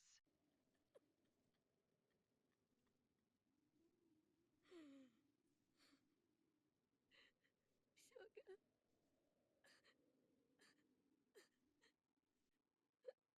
Bro. I can't feel you.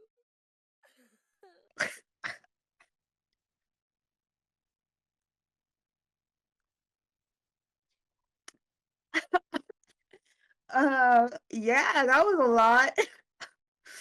Yeah, that just it completely flipped the script on so many things, man. I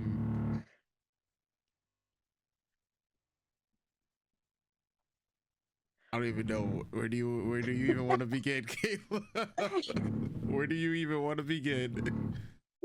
Holy shit. Okay. Ooh. Okay. Ooh, several things. I just want to from when I'm gonna go back and then work my way forward. From when I was talking about Cable going into the future with Rachel instead of Bishop, I was reminded of the fact that Rachel Summers is a a multiversal anomaly. There's only one of her.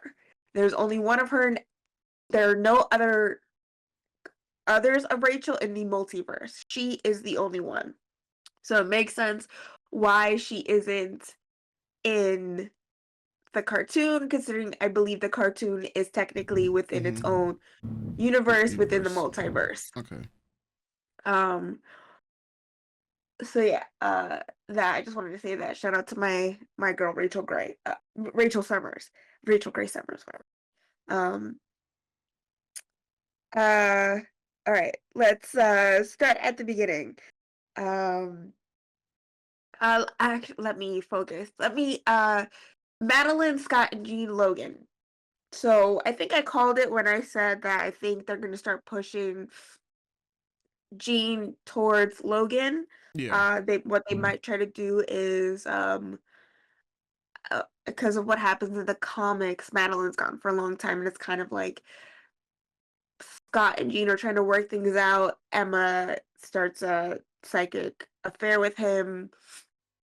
And obviously, it's been the back and forth with Logan and Jean for many years. So, kind of just pushed everything in that direction. So, I think they're going to possibly do that and not do Scott and Emma in the show, which is fine. Or who knows, it might just turn out to be like, well, I can't be with my ex, my wife, I can't be with her clone. And Emma sees an opening, and then that starts their relationship. Who knows, right? Yeah. Oh man. I think it's very soapy. Try to see the parallels between both relationships of Magneto, Rogue, and Gambit, and Scott, Logan, Jean, and Maddie. I think it is very much of Jean, the character, to be very upset about this while also being lost. You can't blame a girl, but you also can't be mad at Scott for talking to the mother of his son. I do think it's funny though how the scene starts and you think it's Jean. So I think Madeline choosing to look like Jean instead of who she is now, Madeline, is a little dicey. But adults will adults and be messy. Yeah. So Listen, humans, well, just adults in general, man. We yeah, very complicated for no reason. Jean is being so extra, which I think is so funny.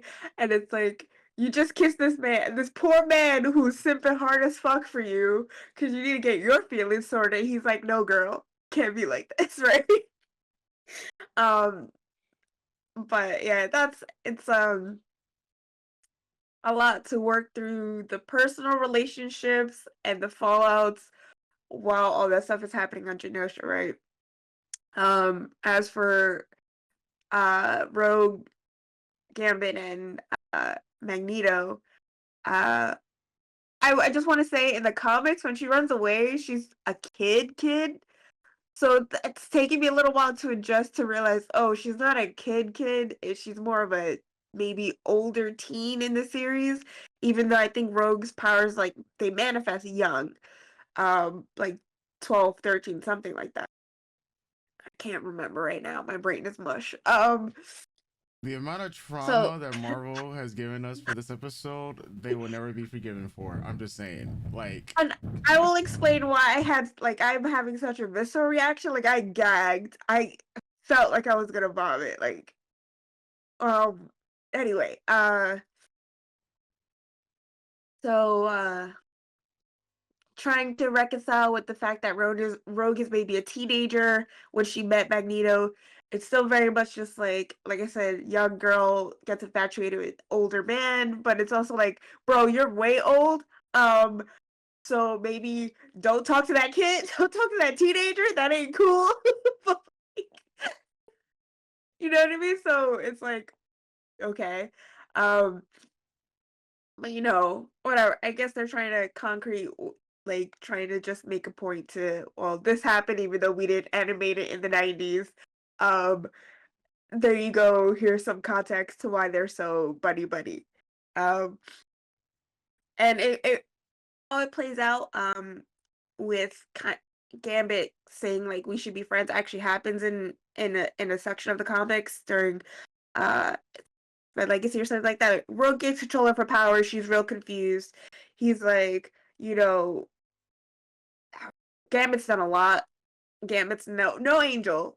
We may think Gambit's cool, but Gambit's done some real fucked up shit. On accident, on purpose, yeah, but fucked up shit, right?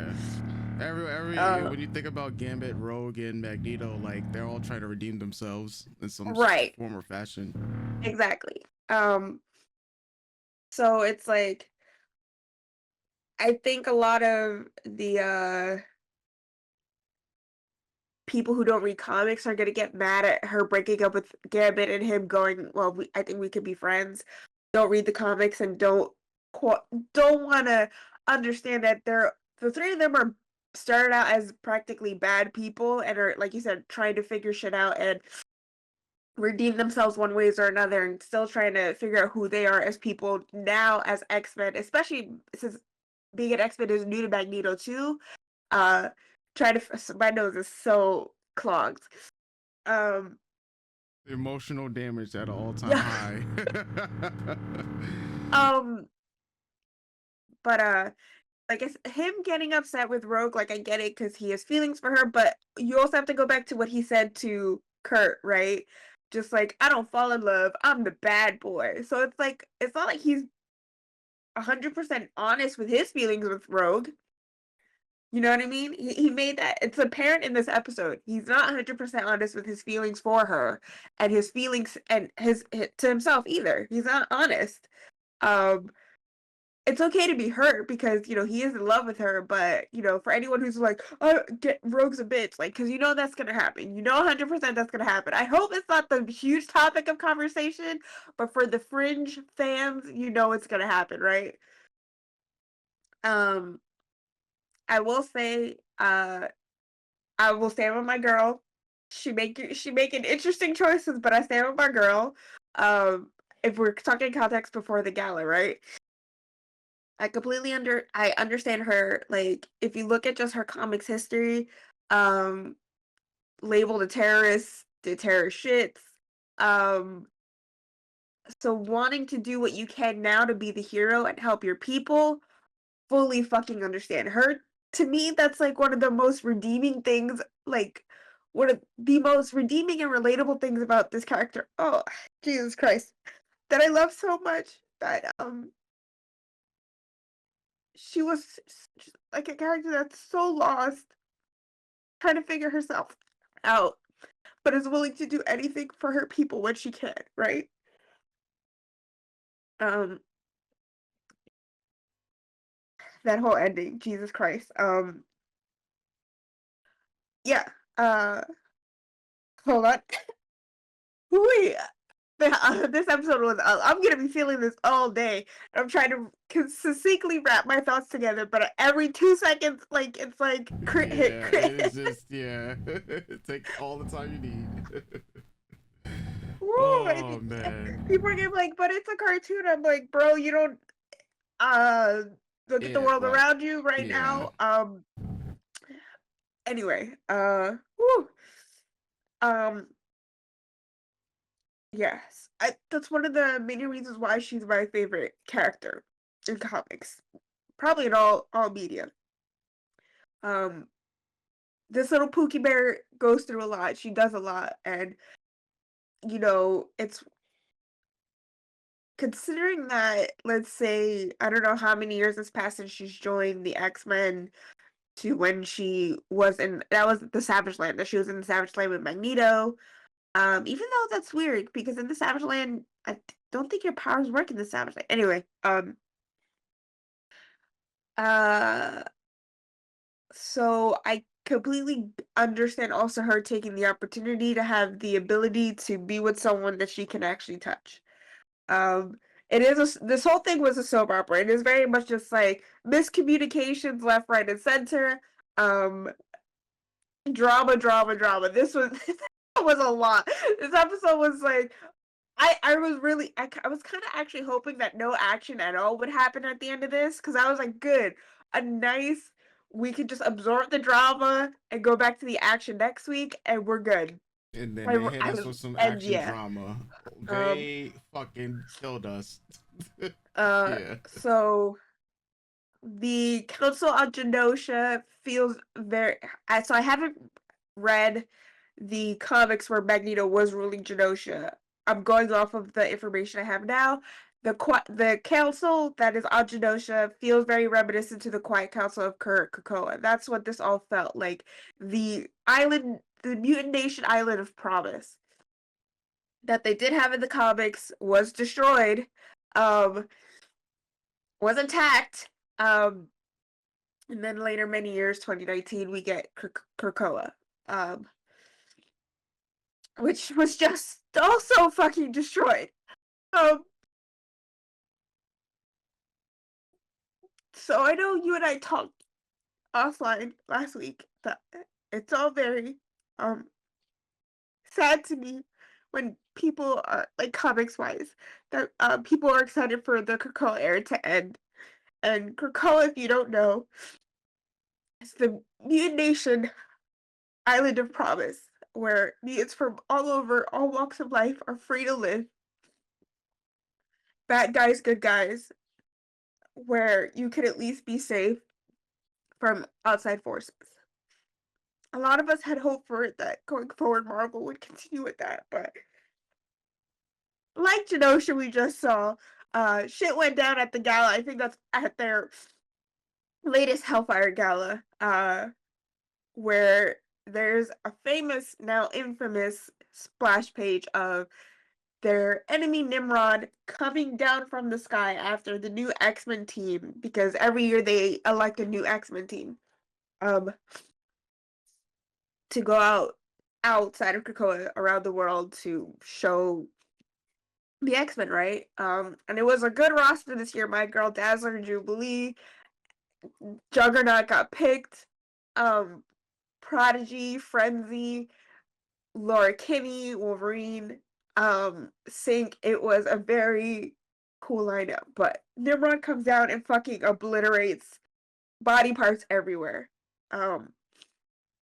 Kills everyone except Juggernaut and Laura, and I think Sync, because Sync's powers are like Rogue's, where he can sync to the powers next the mutants and the powers next to him.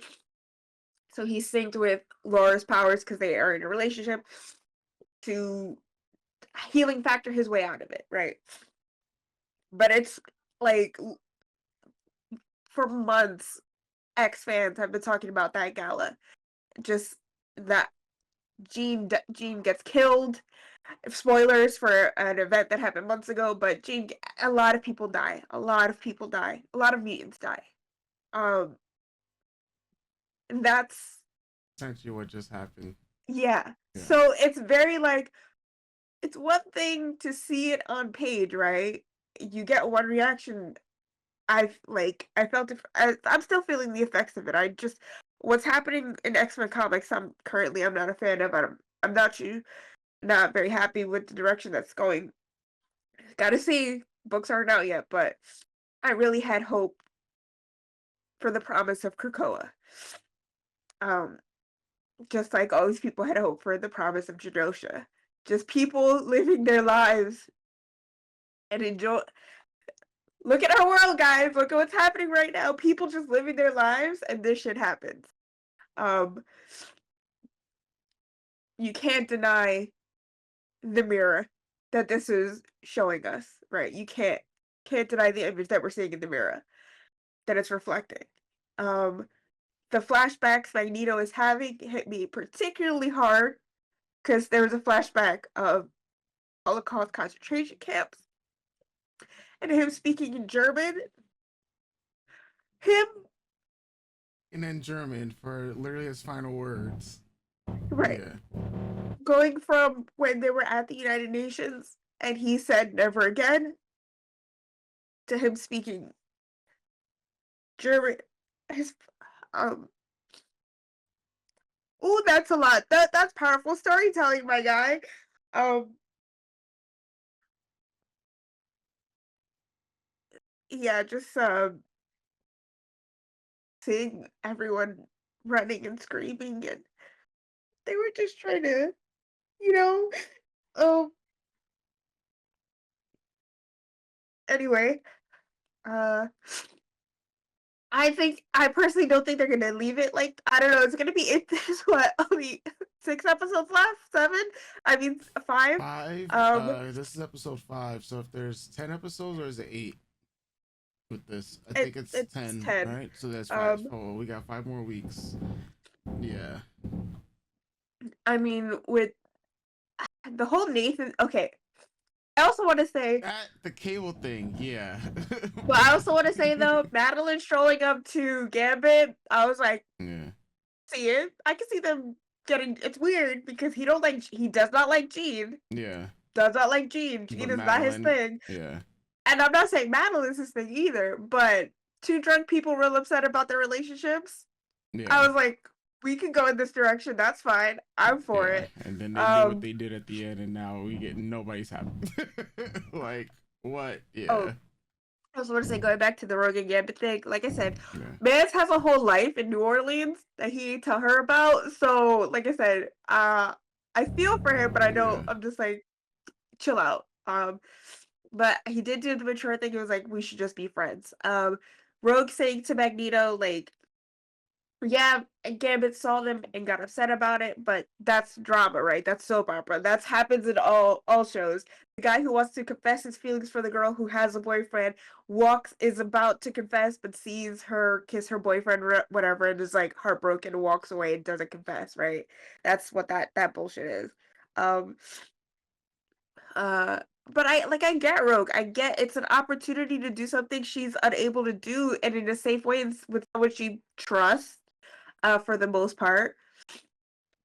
And I think her getting her kiss, but then deciding that the life isn't for her, she knows who she wants to be with, and she chose Gambit. She chose Gambit, guys. Like, we need that drama because it is a soap opera. That's what we were saying the whole episode. It's to build the tension, and at the end of it all, she knew who she wanted to be with and who she was gonna choose. Nathan, Cable running up and to Madeline and calling her mom means a lot to me because in the comics he's like, I acknowledge that you birthed me, but Jean is my mom. So I mean, so that was really sweet. That was real sweet that Madeline got that moment. Oh my God, is Madeline dead? Anyway, it's like I have to do a There's so check. many people like. I'm like, probably where's to Emma? rewatch, yeah. Where's Madeline? I just lost 'Cause I Callisto. thought- We I- lost all. Yeah, God. because they were on the ground. Like there were so many people like flashing by. There was so much going on. Like, yeah. Oh man. And Yeah. all right, so but yeah, so it is a lot for me to take in considering what happened in comics for the X-Men this year. Or not this year because 2024, 2020. Oh wait, when did the gala happen? Comic-Con. Yeah, so 2023 within the year contextually going on in the world now and always. Magneto straight dropping that line of, but you allow your leaders to be terrorists. Um, a Fire. lot of tough shit got said in this episode. A lot of real tough ass shit got said in this episode. Um,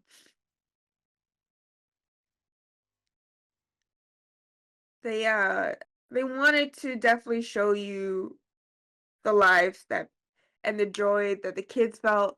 It is throughout the whole time on Genosha, it's just going back to the kids, them be feeling free and able just to be themselves without fear, right? Just for that.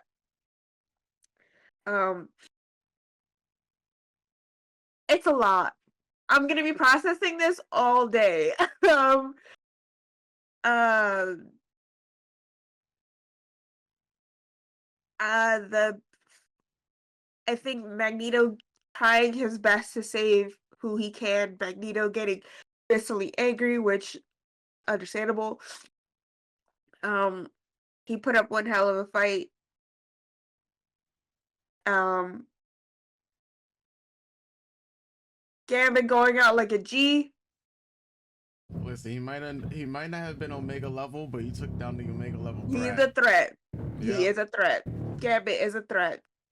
Um, and it's again those things of it's a callback to the episode to the start of the episode, or him just talking to Kurt and like pretty much saying, "I'm no hero. I'm not the good guy," but going out like a hero. He did what Magneto couldn't do, right? Um,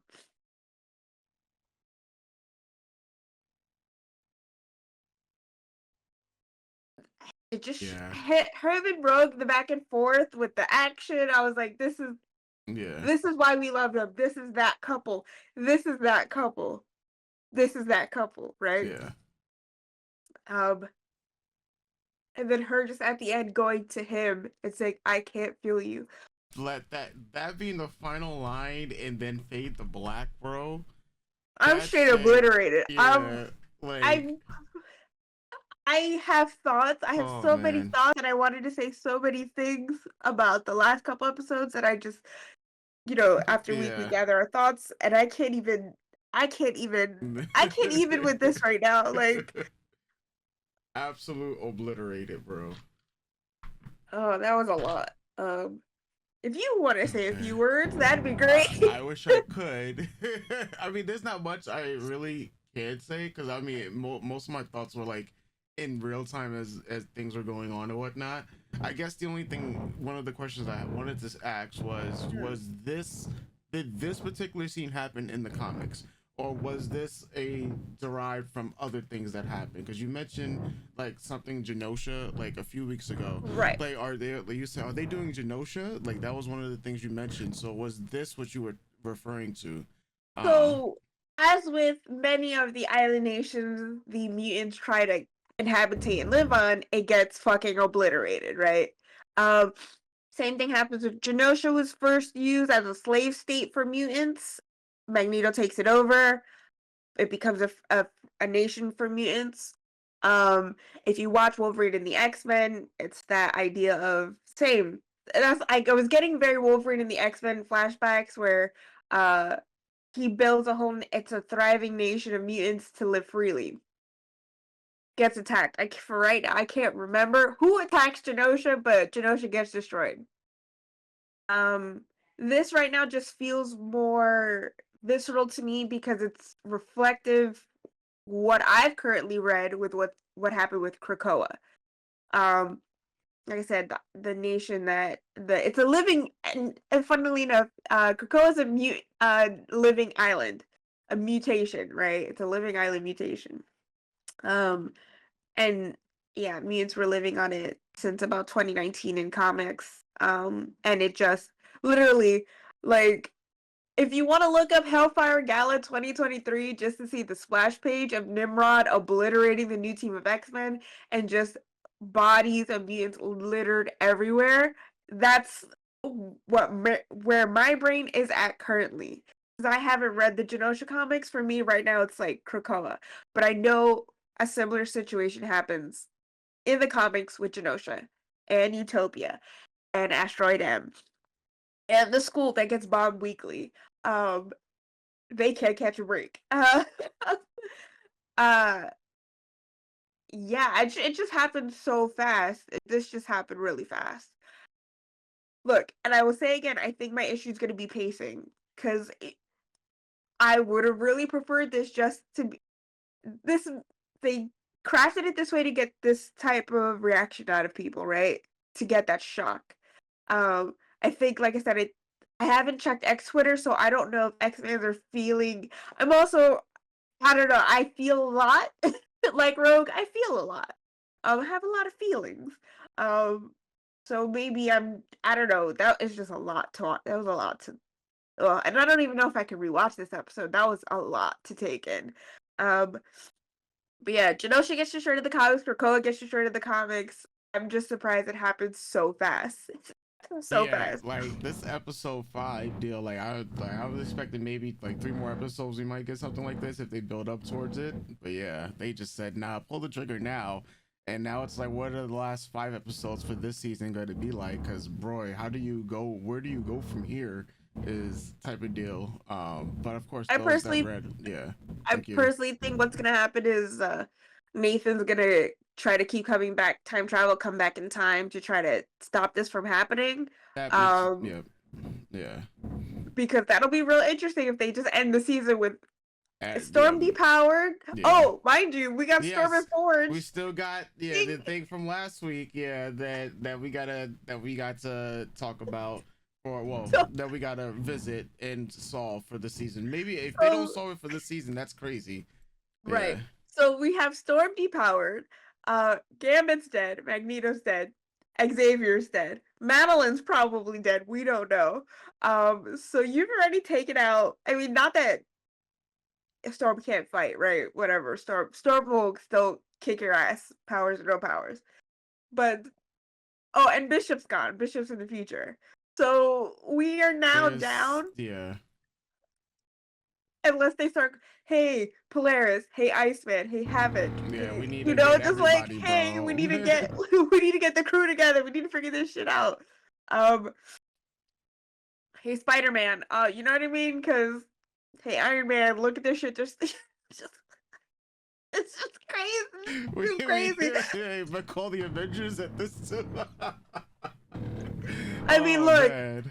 The Avengers pulling up their big adult pants this time around to try to help Krakoa, I guess, is something. But a lot of the times when mutant nations have been destroyed, the Avengers like pretty oh, there's a famous panel of or page where Carol Danvers, Captain Marvel at the time, no, Miss Marvel, she was still Miss Marvel at the time, not Captain just yet, goes to visit the school, and Emma just she's like, it was doing, I think it was maybe during Civil War, don't remember the event, but Carol tries to kind of like, because she's friends with the X-Men, she's, long history with the X-Men, aside from just Rogue, there's a long history with the X-Men. Tries to use her friendship as a way to, I guess, get everyone to sign up for the Superhuman Registration Act or whatever. And Emma's like, no, bitch, this is y'all fight. This has nothing to do with us. And she like psychically shows her, were you there when our nation was destroyed? Were you there when the bus got bombed? Like, were you there when all this shit was happening? And now you want us to help you? I don't think so, bitch. Yeah. Also, I also want to say, oh my god, now Genosha's coming back talking about Emma Frost.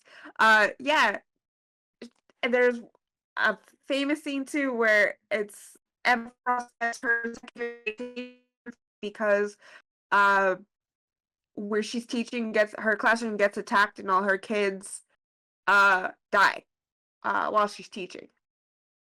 She comes out of rubble in diamond form, first time ever used.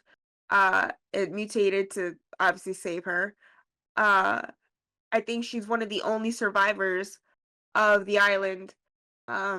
Polaris too, I think, and then Polaris goes crazy. Or does that anyway? We're talking about Emma Frost.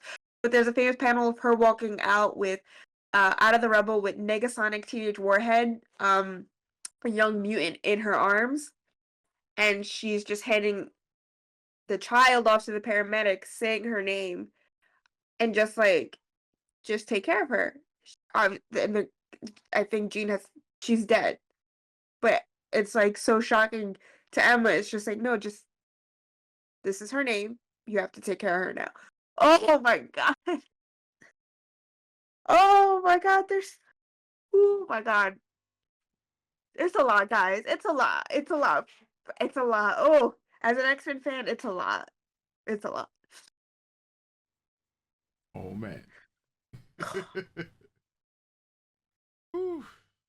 I guess we'll leave it off there for now. Cause yeah, I need a week to process it. Next week, folks, for X-Men, cause this one, yeah. Bro, I can't even Twitter, I can't even I checked Twitter, like it's crazy right now. Yeah. If you guys want to check the hashtag X spoilers, it's a lot for the comics, but people are also now using it for X-Men 97. So the two hashtags to check if you want to check out what X-Men fans are feeling, it's X-Men 97 and X spoilers on Twitter. That's where I get a lot of my community feelings from. I'm so upset because I can't even talk about how badass Rogue was. Like, I just. Oh, I do want to say one thing. I think I mentioned it in the last video or the video before, that Val Cooper might just be Mystique. There's a faction that believe that's what's happening because in the comics, it's a situation where Mystique has to take Val Cooper's identity for a while. And then there's so I kind of hope it's just Val Cooper, not Mystique, but I guess to bring her back, but if you look closely at when Val is talking to Magneto and he starts talking about Rogue, just her facial reactions seems like something a mother would do, right? It seems like the reactions a mother would have. So, if that is Mystique and all this happened and this is how she gets back together with her children, I'm gonna vomit. Ooh, holy, wait. Guys, there's no Gambit. Yeah, they took had no out Gambit. the Gambit, bro. Or Magneto. Oh, that was Nimrod. Oh, I got killed. Oh my god. Fighting the Shi'ar. There was Gambit. What is going on? Oh, Lalandra and Charles. They took out Gambit and Magneto, That bro. made me chill.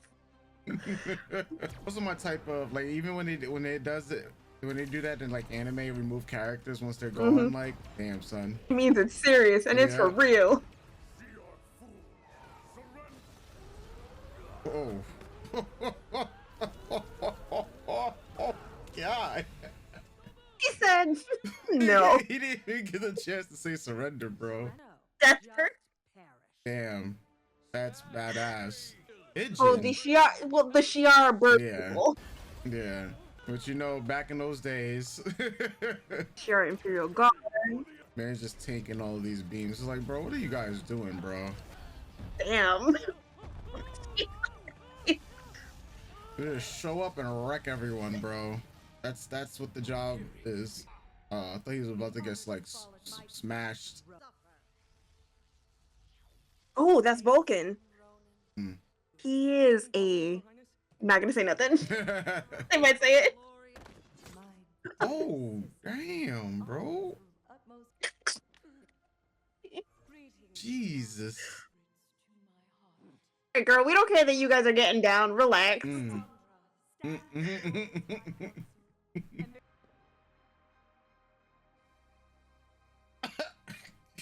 Wait.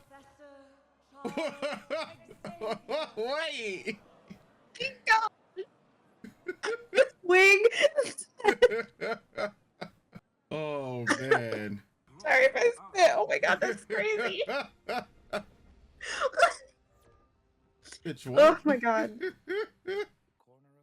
This man out here getting dick down out in outer space while his people are dying. I fucking hate this. Yeah, son. It's like, hello, your bros are dying. Mind you, half of them are dead, but okay. Oh, the Shi'ar slaver race, though Lilandra is trying to change that. I mean, those exoskeletons was doing overtime. Earth is kind of fucked right now, bro. You can just stay in space, man. Like, I don't even Yeah. care right now. Mm-mm.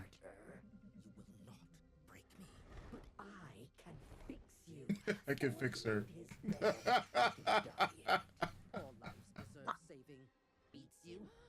Damn. Oh. Damn. Damn. Trying to put the nail in her coffin. If you guys didn't know, Storm is extremely claustrophobic. Mm-hmm.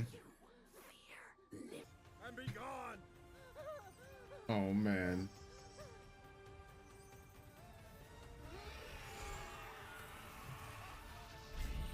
You just exercised the adversary. Like that the magic kind of resembles what Doctor Strange does, Mhm. kind of drawing that in to the MCU. Mhm. Oh God, I think he needs to get that checked. It's a little bit more to get that check. My love. After you smacked the shit out of him last week. Sometimes your love says some wild ass shit. You gotta smack their senses. He literally says, "I love you." Damn. He's also like, hey, I kind of also made the gun that shit. Like, Yeah. he didn't make that gun. The executioner did, but comics shit. Yeah. Anyway. How long is this farce gonna keep up? Oh, they're actually in love. They're Yeah, for real in love, but I mean, like this farce here.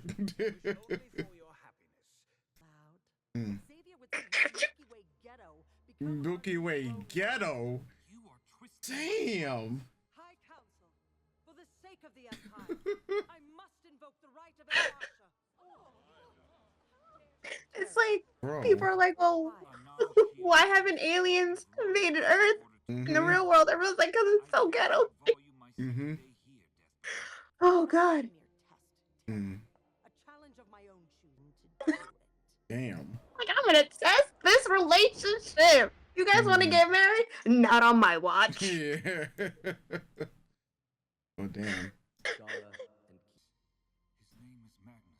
He's dead. Mm. You've made your decision then. I can't do this. Oh man. Forgive me. I do so love to think. Do you love me, Charles? Girl, you asked him to give up his whole life.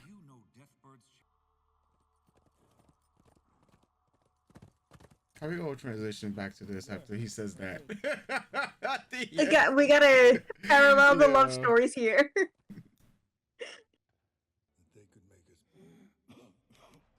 Mm. Mm. The cactus grows in darkness. Mm-mm-mm. That's why I came. Yeah. Mm-mm-mm. And of your X-Men. That's for chill. She's on it right now. And she gotta hop off. Yeah. Holy shit. She's so funny. Mm. How can we entrust our mind, Mm-mm-mm. which is inferior freak fluids? Indeed. Jesus. Oh, this is what she's going after, yeah. Oh yeah, bitch has been after the Yeah. throne forever. Oh. Uh-oh. Oh, damn. Yo, wait, what is this going on?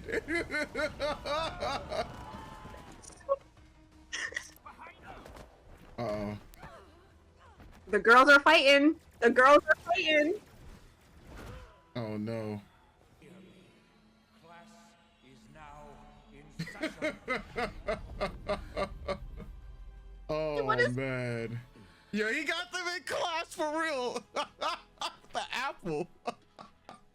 Oh, this. Yo, son. But very presumptuous of him to do this to a people. Yeah. You know what I mean? Very Yeah. but very Charles Xavier. If you know, Yeah. you know. Yeah. Meanwhile, everyone here on Earth suffering. It's like, yeah, things will work better when I'm gone. Yeah, nah, bro, they are terrible right now. Girl, same. Mm. Tamping down my gifts. Mm. There was that lie. Yep. Nope. Deny your power. Lay dead. We got some goosebumps going on. Omega detected. Ooh. Mm. Mm. Well, let's go.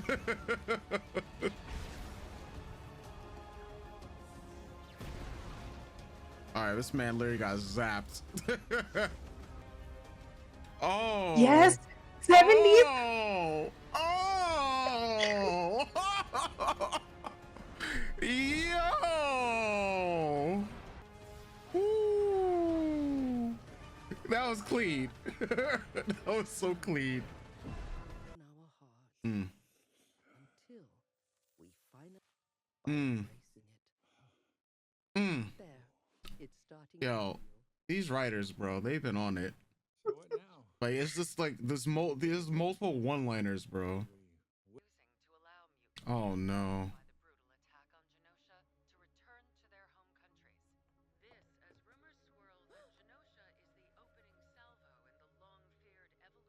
Oh no. Such as yours.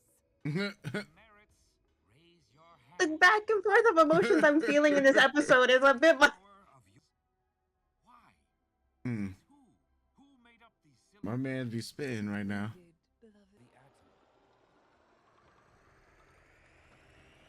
Mm-mm-mm. Uh-oh.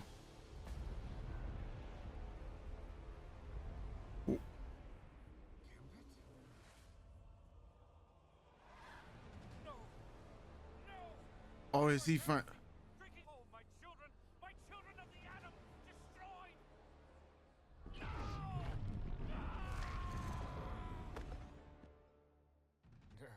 Immediately. Mm. Oh my gosh. Yeah. Mm.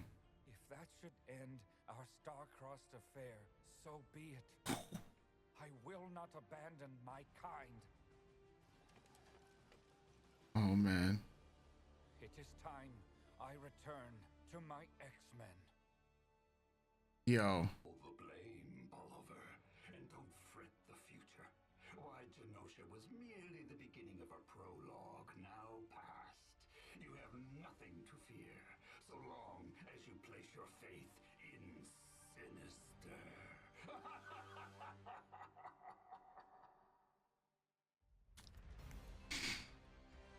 Yeah. Yeah. So I say a lot when we talk about X-Men, but I want you, whatever thoughts you have, go right ahead. Man, there's a lot to unpack on my side, right? Because obviously I'm not that well versed in the comic books like you are. I gotta say, just going off basic reactions, right? Just from what we've seen and everything. So, total shock. Not really. I guess not much of a shock to see Xavier back. It's just one of those things where he's, you die and come back in the comics all the time and whatnot. But man is living it up in another. Is it world? No. Just a different. He's still okay. Yeah.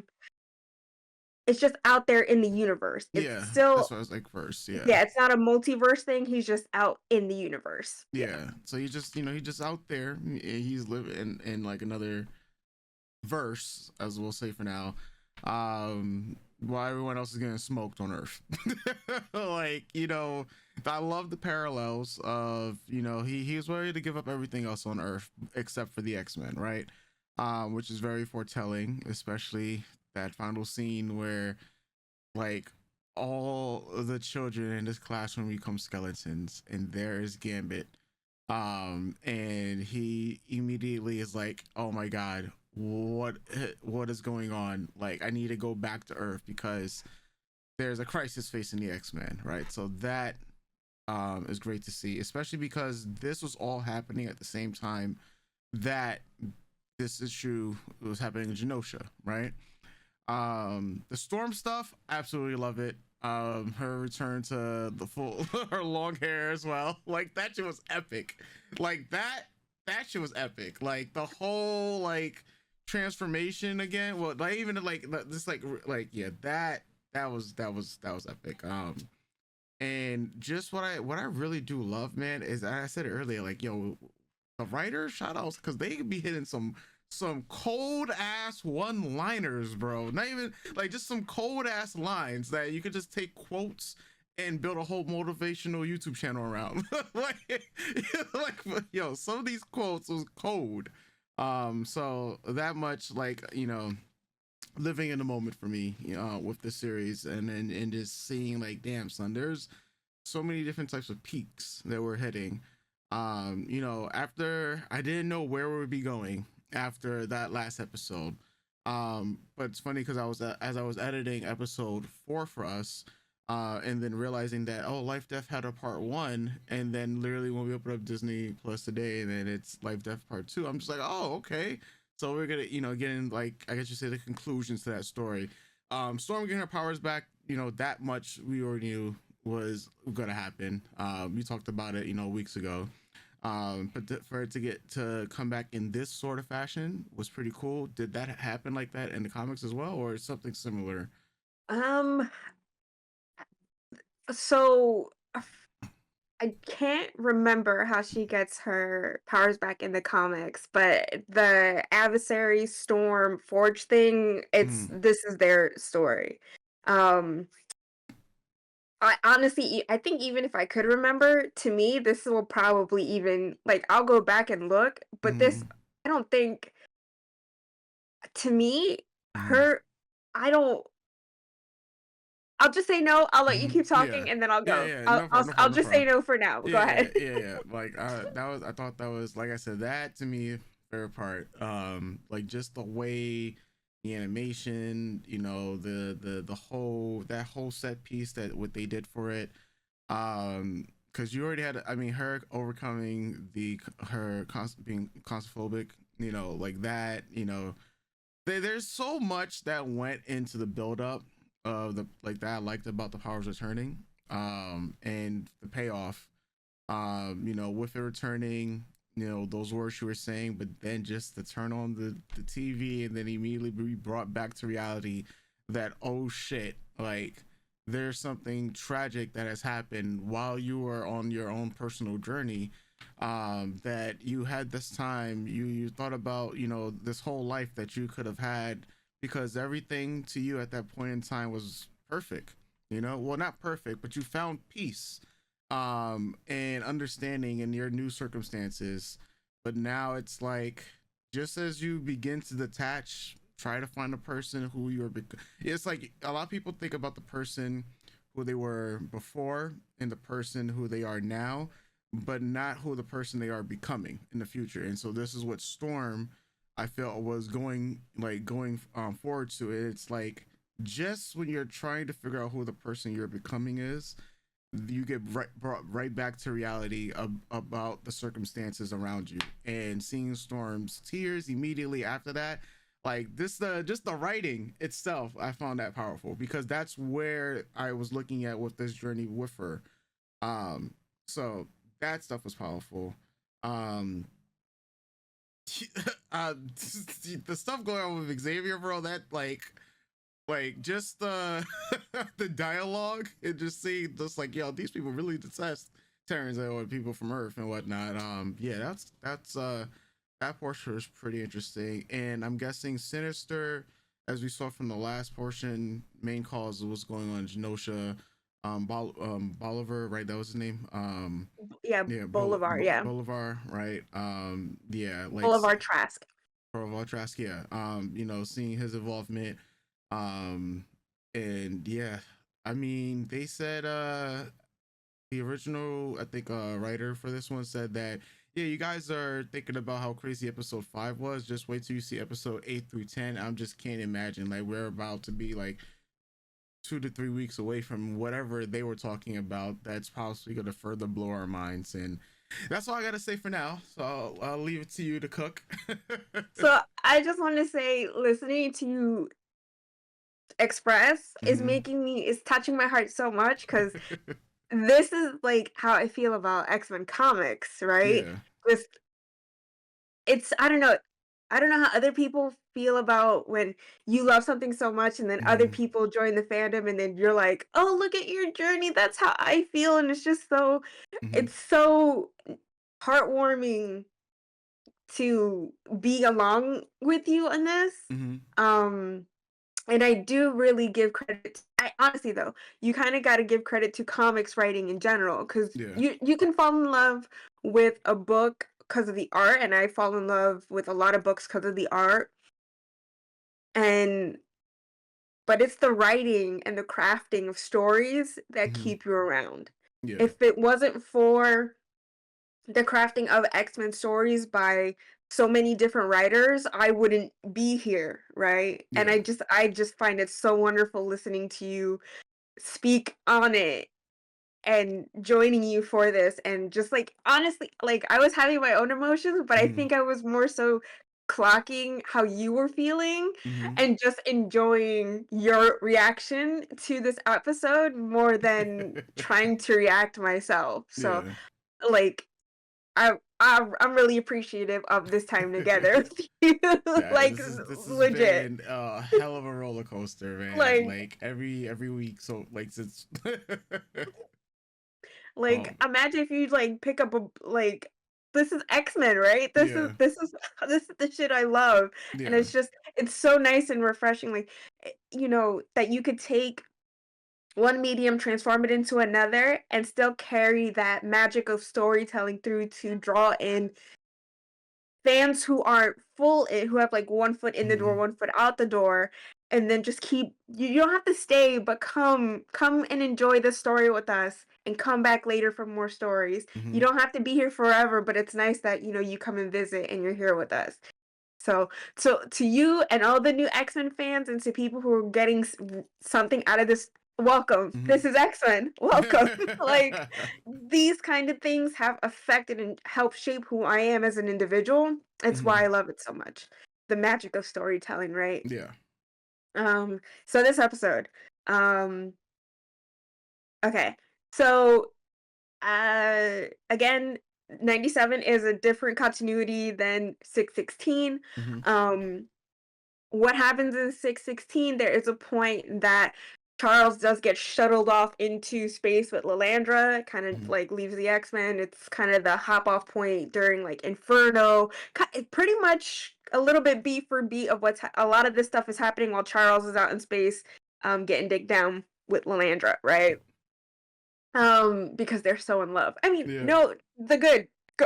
I'm very happy for their relationship. Ain't nothing wrong with it. Yeah. It's just like I was saying through the episode. It's just the roller coaster of emotion I was feeling. To God, this is so fucking funny. To holy shit. Yeah.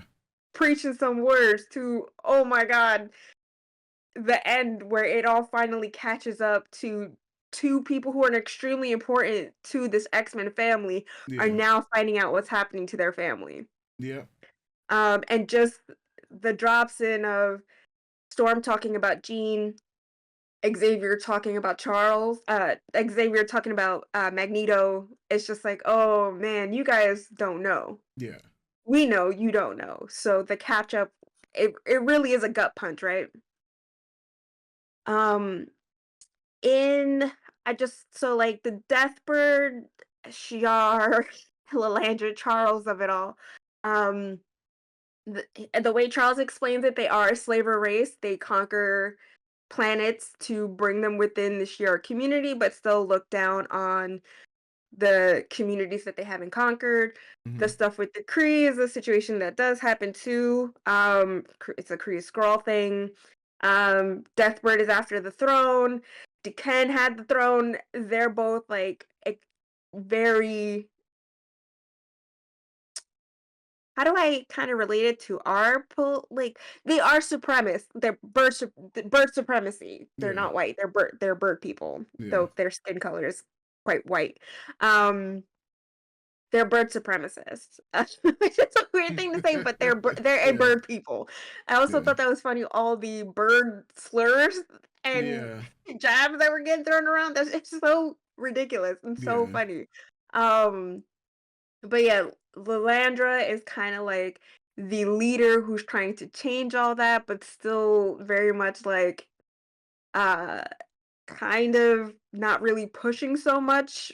Like she's trying. She's the empress that's trying, but it's like Xavier was teaching. Like it's kind of like you guys are still doing this. You guys still have these thoughts and these ideas. Kind of very much what happens with us when Yeah. we talk with supremacists, like especially white supremacists. Like you guys coexistence is messy. I love that he said that coexistence is super messy, and the fact that the chancellor was like, you know, people will think this is nonsense. It's the same kind of thought process that we deal with bigots and hatred in our real world. That it's just too much. It's too much. You can't unlearn this stuff. Our people can't unlearn this stuff, and it's like you can. You can. Yeah. You have to be willing to learn. But it's how far you're willing to go and how much we're willing to meet in the middle to coexist. So I thought his lesson, even though funny, because it really is always funny, like even I mentioned in episode 2, Magneto talking to the UN Council, just sometimes hearing words coming out of white man's mouth about coexistence is just because of the prejudice and the bigotry that we deal with in the real world. But it's nice to see that even people with the facade of the bigots and the racists and the horrible people do see do have words and thought and mindfulness for change for the future and coexistence. That's just my thought on just like the world in general, right? It's always good to have allies. And that even if you are the same color of the oppressor, anything that's different about you is still seen as less than. So even though Charles is the same color as the oppressor, he's a mutant and is still seen as less than. Even though in the show they've shown that oppressors come in all shapes, sizes, and colors. Yeah. Because if you look at in the crowd of the second episode of the protesters, all races and sexuality, like the peoples are there. Yeah. Campaigning against mutants, right? Protesting against mutants. So yeah, that was. I just want to give it to my girl Deathbird, you crazy bitch. Like she was on one this entire episode, bro. She like, was. I was so all the smoke, bro. She wanted all the smoke. So funny. Like her. I just look. Last year I had to do a read through of Mystique and Destiny comics, and in reading Mystique and Destiny comics, or that they're featured in, is obviously reading X-Men comics, and in reading also X-Men comics is also reading Carol Danvers' Miss Marvel comics, and Warbird pops up in a few issues, and it's just so funny because she's always just showing up and then getting her ass handed to her. Just like in my head, that's why I also kept laughing, like, girl, you was getting your ass beat. Like, this is just so funny. But in the comics there, she's like after her sister's throne for a very long time. Now for the Forge and Storm of it all, them coming to a crossroads with each other, showing how you can talk through the struggles of a new relationship where you had differences in Life Death Part 1 where they, rightfully so, I said Storm smacked the straight fire out of his mouth.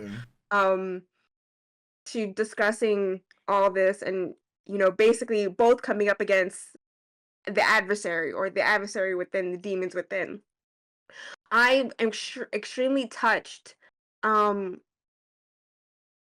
by Storm's journey in this episode as someone who's dealt with depression and who's dealt constantly with feelings of feeling less than, or if only my life went this way, or only if I wasn't this, like, you know, some of us minorities think that way. Like, it would just be easier if, there was one thing that didn't other us with all the other pieces that other us.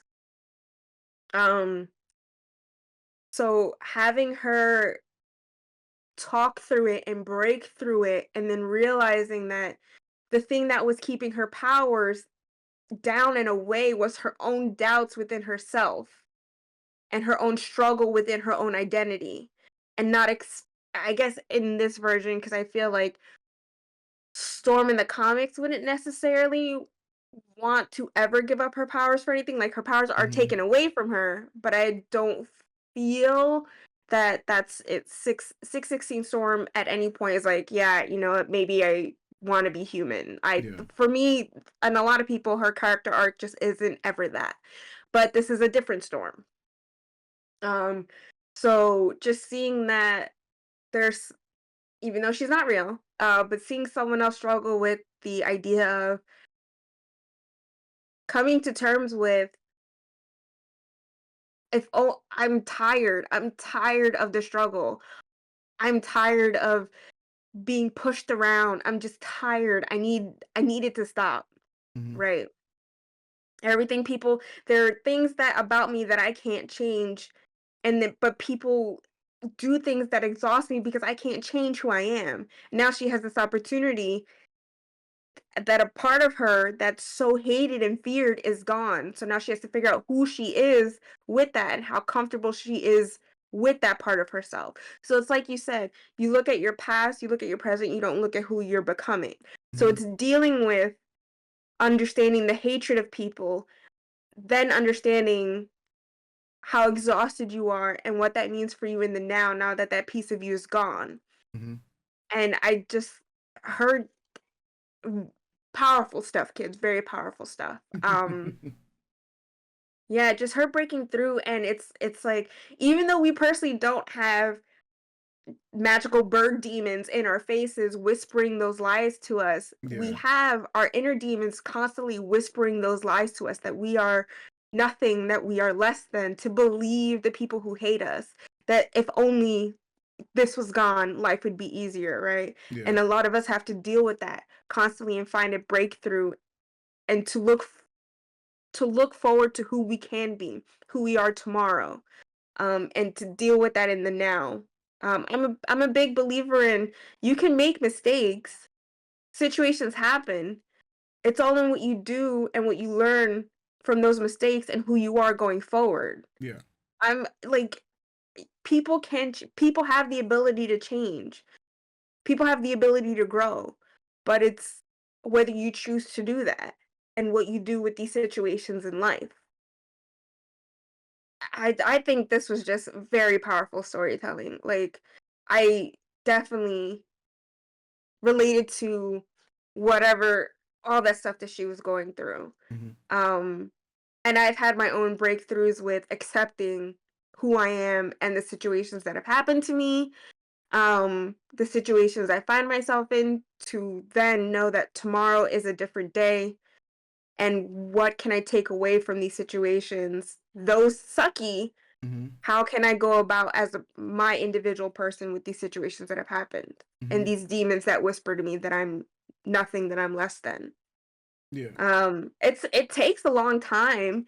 I'm an old woman, but I still struggle with these things. So honestly, if you two are struggling, it's not always a stitch up and a heal. Sometimes it's just a band-aid that covers it for now and gets you through till tomorrow.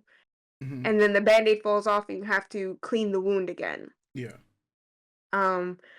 Storm showing up, showing out in her OG costume. Girl, I loved it. I love that outfit. That's so iconic. Just seeing her in it is amazing. Her just getting her powers, busting through the cave, running with the like flying, running with the horses, seeing her reflection, feeling the like Yeah. gorgeous, beautiful work. And then like you said, you're a person on your own journey trying to figure out yourself doesn't stop the world around you from happening. The Yeah. world around you continues. So even though you've had a breakthrough, sometimes the world comes crashing down as that breakthrough has happened. And Yeah. that's what happened here. That she's on a journey of self-discovery. And but while you're on that journey, your family got caught up in some mess. Your friends and family, your people got caught up in some massive shit. Yeah. That part of you that you thought you wanted gone, all those other people are paying the price for things they can't change about themselves. Yeah. So that was tough. I got really absorbed a lot of that real quick. And then Charles, finally catching up with Charles up in space. That was crazy. I like the fact that he was like, "Look, I love you, girl, but my family needs me and I gotta go back." Yeah. Now, your intergalactic royalty battle, if I could fix things at home and come back, we'll do that. But he's like, "Girl, I gotta go. This was fun. I gotta go." So big props to Charles Xavier for that. Yeah. Yeah, it's just like that was great. At the last like 10, 30, 15 seconds of Yeah. the reveal of it's being Mr. Sinister behind it all. Like I Yeah. said, it's actually Cassandra Nova Yeah. is actually pulling the strings with Bolivar. So it's I like that, at least Sinister isn't gone from the series. Mhm. It would have been interesting if they just kind of pulled that out of their hat and be like, "Oh, guys, guess what? The guy you thought was dead also has an evil twin sister." Mhm. Boom, there you go. But you have to make changes. Not everything can be a one for one. You could Yeah. take themes of the story and then just, I guess mix and match the villains to fit with however you have it plotted. Yeah. So yeah, the next couple episodes are going to be interesting to see considering what happens in E for Extinction, what happens with the Cassandra Nova arc in comics, the all new X-Men stuff, to see how this is going to deviate and how, because Sinister is 100% a different villain than Cassandra Nova. They are two different styles Of of villains. evil, Yeah. of villains. So taking one villain story and giving it to another, I think is an interesting concept just to see how this villain is going to enact it in a different way, Yeah. right? I think too, there was something. Okay. Um, so in I'm thinking of Apocalypse. Who am I thinking of? In the OG series, there's one point that Sinister is working with Apocalypse and steals a bunch of mutants, and that's a lot of people talking about maybe at that point. That's when Jean and Maddie got swapped. Mhm. So I'm also trying to remember if in that episode if they were collecting DNA from these mutants, and that's why in episode 3 he talks about how important the DNA of Scott Summers and Jean Grey are, Yeah. and why Nathan is so important, and the Technarch virus that he makes. Like he's a gene scientist. So in the comics he does collect genes of mutants and Yeah. stuff like that. He has a unhealthy healthy obsession with Scott and Jean through I think through the majority of his history in comics. Mhm. But his gene bank, not Jean Grey, his gene bank, his DNA bank becomes so important and integral to the foundation of Krakoa Yeah. and the resurrection of mutants that I'm like, I don't know. I'm trying. It's so interesting because they're pulling from so many pieces in the comics that I'm like, Yeah. where can this go? There's so many ways this can go. I don't know. the next couple episodes I think are gonna be extremely crazy because this had a lot of ups and downs. Yeah. Not in a bad way. In a like I said, I was It has laughing like the and roller then coaster just emotions. just trying to gather myself. Um, this was good, and it definitely sets up with Papa's big Papa. Boulder Papa's gonna come home and find out his boyfriend is dead, and not a Yeah. bunch of his kids are dead, and then Big Auntie Storm is coming through like, what the fuck happened while I was out buying milk? Like, what's going on? Yeah. So it's gonna be real crazy in the next episode. Like, I wonder if because you mentioned earlier, like with Nimrod, like what role is that gonna play a part in? so yeah, and that's crazy too because I like Nimrod is one of the big bads in the Krakoa era, though he's been in and out of X-Men comics through the years. So that's why I'm just like, I think he does appear in the OG cartoon. Like, I really have to rewatch this cartoon because there are pieces of the story I remember, but I can't fucking be like, am I thinking comics or am I thinking the cartoon? Because it's been so long. That's why I'm just like, where is this going? Because it's pulling from so much source material from so many different eras. Yeah. I'm like, is it possible we're gonna get a Krakoa era animated series? Yes, please. Yes, please. Like, that's all I've been asking for 5 years. It's just it's so crazy to see where all this is going. Yeah. Like, legitimately. And yeah, because I also gotta say, to tap into Scott's speech from last week, where he's just like, to mirror Storm's feelings of, I'm tired. You guys treat us like shit, and then you expect me to continue to play nice. Yeah. It's like our leaders of X-Men kids, but like him calling it for what you guys keep treating us like. He's been calling it out. Yeah. Right. Yeah. I don't know. I like. It's gonna be another one of those situations where I take an hour away from filming and then have to recontextualize and reconnect with everything that's going on and rethink about this. But this episode was great. This episode was great. I'm glad my face isn't a fucking mascara mess like last week. It was very close there at the end, but fucking great. Great stuff. Great stuff. Great stuff. Oh, man. It's the X-Men show. It's the X-Men show. Oh, okay. No additionals. Okay. All right. Nightcrawler. Okay. Yeah, from there last week. Okay, that's the same. Same. Okay.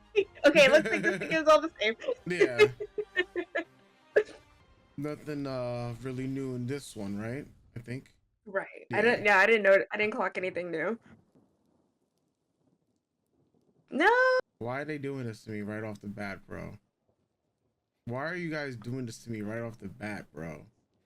Oh, that's Belladonna. Wow. Speaking of everyone in the comment section back and forth about Belladonna, look who showed up. All right, just end the episode. We're done. I can't do this. Oh man. Oh man. That was goosebumps and filled. Speaking of Rogue, because shit's about to go down, bro. Yeah, shit's about to go down, bro. Oh man. She don't give a fuck no more, bro. Fuck that noise. It's over. Yeah. He's like, I don't want to hear none of that, bro. I'm here for all smoke, no jokes. I love her so much. Jesus. Woo.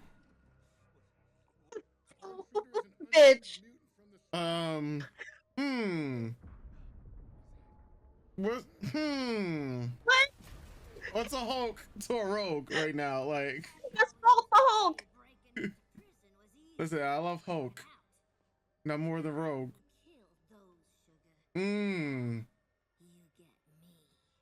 A bad bitch. Let's go. Yes! What about Val Cooper? Rescuers still haven't located her. You think Val Cooper, Mystique convos are peaking up now? I stayed off of Twitter all day. It was so hard. I mean, not particularly. What we know from the American government, they don't even care about their own people. So wait. Wait. Wait. She got smoked too? Right now we have to be strong. For the Wait, I think I'm gonna throw up. What? Can Jean not sense Madeline? And that's why she said that? Oh, I'm gonna vomit. This was oh wow, okay. I just thought she got hurt like Kurt did. Okay. Okay, everyone, okay. Oh, that's Angel. Not Warren Worthington.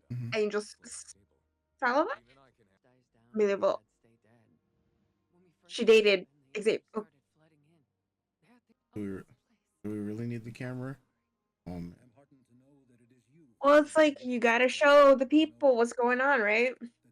Try to garner sympathy and show other mutants hope and stuff. Oh, okay. Yes.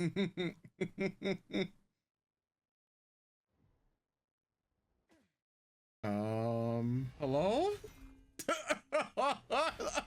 Hello? Stand down. Hello?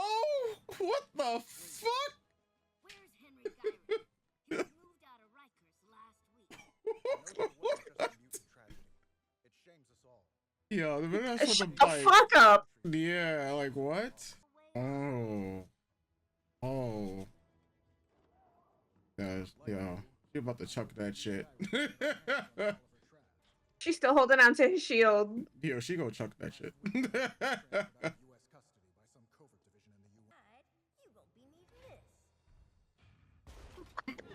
Wait, she really chucked the shit. Oh man. She really chucked it. Please understand. I love her so much. Wrong guy. Oh man. Her son, mutants, dancing. Stop pressuring me, Jubes. Look what happens when we don't hide. When we shove it in their I have things to say about this. I just know I wouldn't have mutants if they feel threatened. They could go fuck themselves. Perhaps the prophet and begging for your tolerance was our first mistake. That is the issue. As was your reporting outside my home while my friends were dying. Tell her, Hank. Fucking tell her. Give her the fucking business. He's like, girl, I think you're cute and all, but let's get some shit straight. Yeah. Meanwhile, Rogue is on her revenge tour, like Liv Morgan out here right now.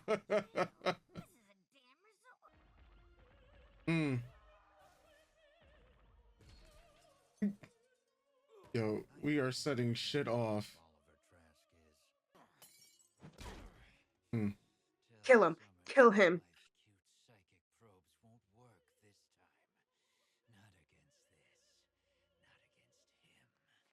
Uh-oh.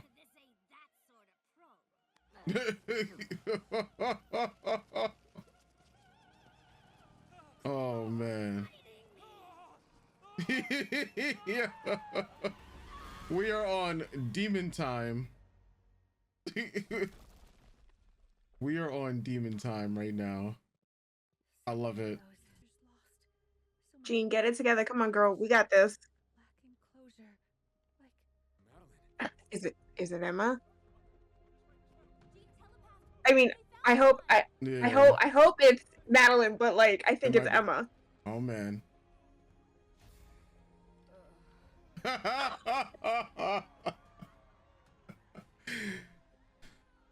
abilities. Perhaps a dormant mutation triggered by duress? Oh man. I've always done well.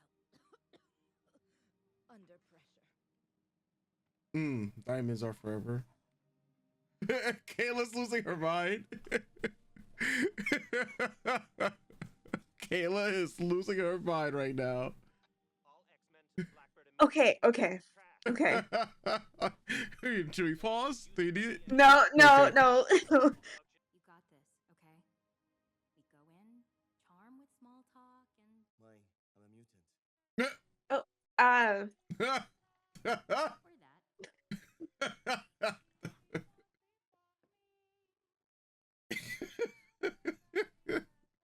It was your secret to tell. A mother knows, Roberto. Kayla. And you would be one of the X-Men, if I'm not mistaken. they call me Jubilee, ma'am. Yet you nearly ruined my Ashton.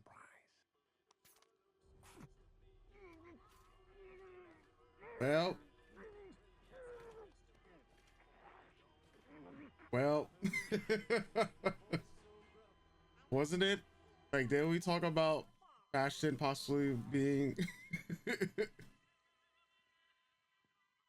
in the yeah. Yeah.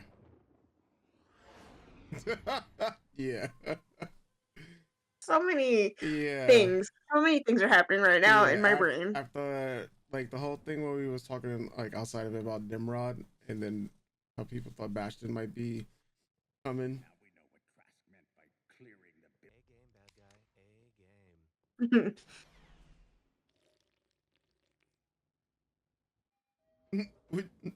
I wouldn't drink anything from this vending machine after all of we've been through, as they say. Ringing any bells from my spy days?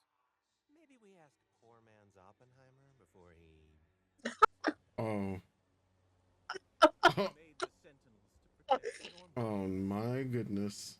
Now I am become death. I have nothing. Same sugar. Oh. Yep. Oh, Seems right. Yeah. Felt that coming. Yeah.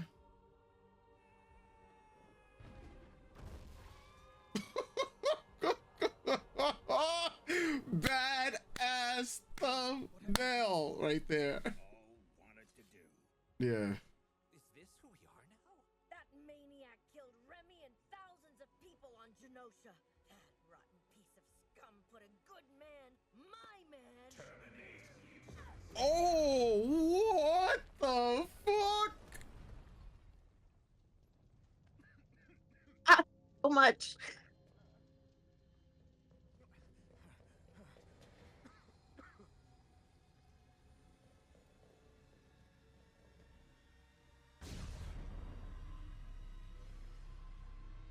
Bruh. Ooh. Bruh. Name of all heaven? Trask has mutated into some sort of Human sentinel. Okay. Prime Sentinel Protocol activated. Terminate mutants. Bro.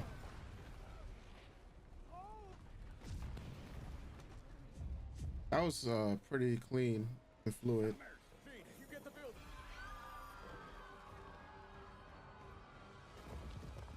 And this is why she is Marvel Girl, assholes. Remember it.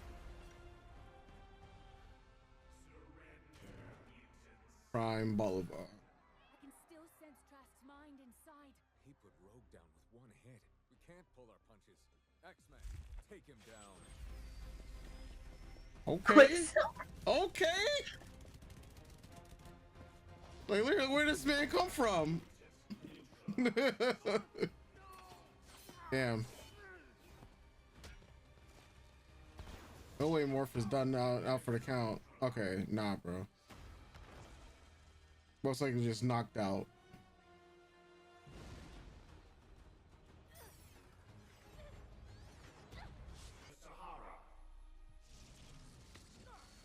Oh, damn. How does it feel to be abandoned by the future?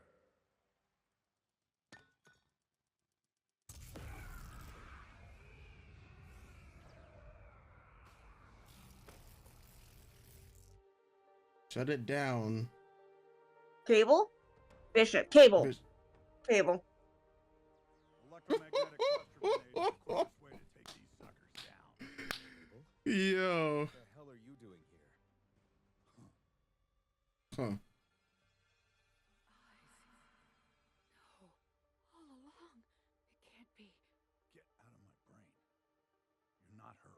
Oh. Oh my god. Skip the reunion, Dad. Oh my god. Looking for someone else, someone worse. And if you X-Men don't stop him, there won't be much of a future worth living in. Sinister. You and the villains of old have been failing since '92 to squash these pests. Hmm. What you would do is my roadmap for what not to do. You were one of those villains once. Yet unlike the rest of you, I evolved. Here, the next bit's a pill for your Ansi. My techs repaired a damaged alien satellite the X-Men used to check a lie. And so have I. Hmm?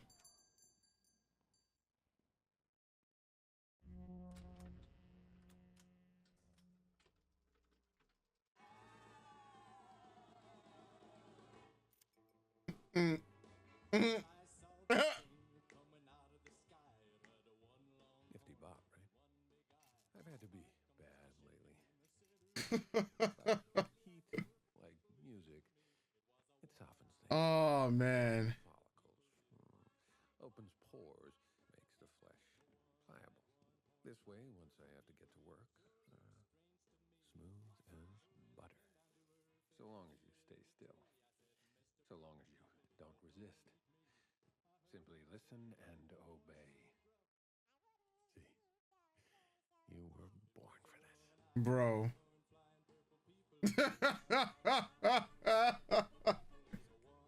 You good, Kayla? I don't think you have been good at all.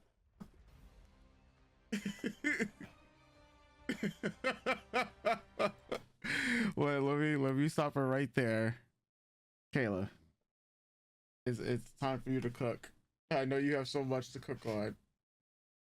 You got there's some explanations that need to be coming out. So much happened in this episode. Yeah. I feel like I have to rewatch it because it really was a beat, a beat, a Mhm. beat, a beat, a beat. Yeah. Where do you even want to begin? Okay. Okay. Okay. All right.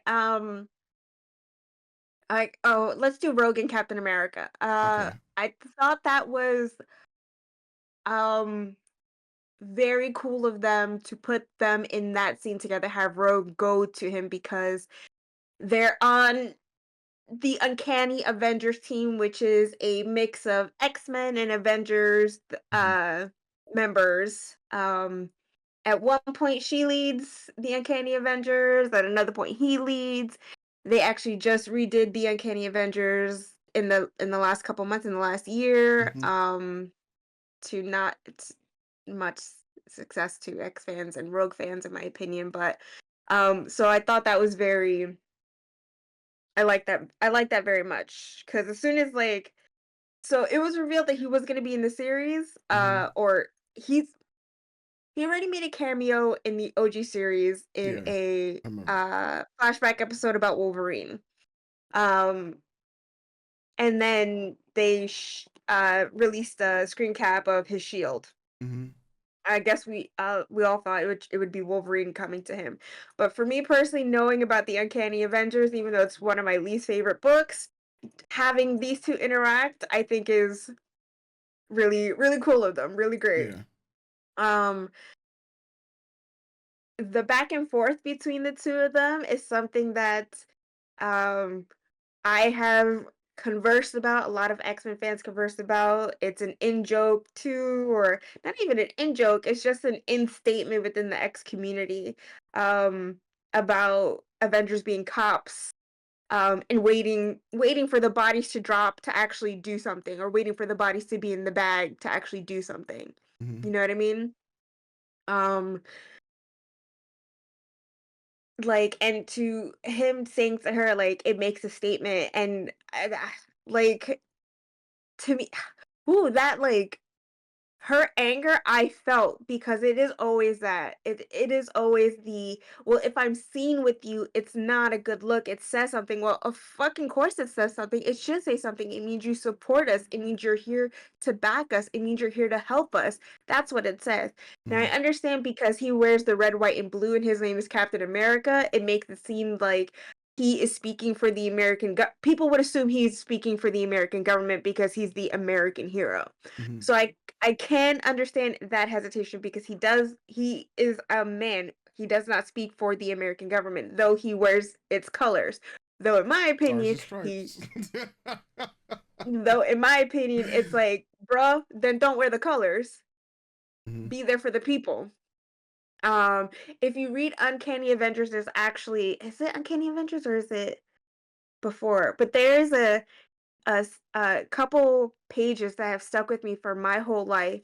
Well, since I've read it, of Cap and Red Skull fighting, and Red Skull, telling him like the ideal you have for America is not what's here. It's not what's happening. The things you think you're protecting are already gone. Like basically saying the American dream no longer exists. What are you fighting for? What do you stand for? I'm not saying that we should agree with the Red Skull because fuck a Nazi, right? But it is an interesting take to be like, okay, well, what are you fighting for? Who are you fighting for? Rogue, Gambit, Jean, Scott, Hank, Xavier, they're all American, they're all US citizens. But like I was talking about the othering in last week's episode, it's like, oh, because you're mutants, I can't speak up for you, I can't defend you. It's like, so yeah, that was like Avengers are cops, so fuck the Avengers. But yeah, bro, that was like words right out of my mouth, that whole interaction. I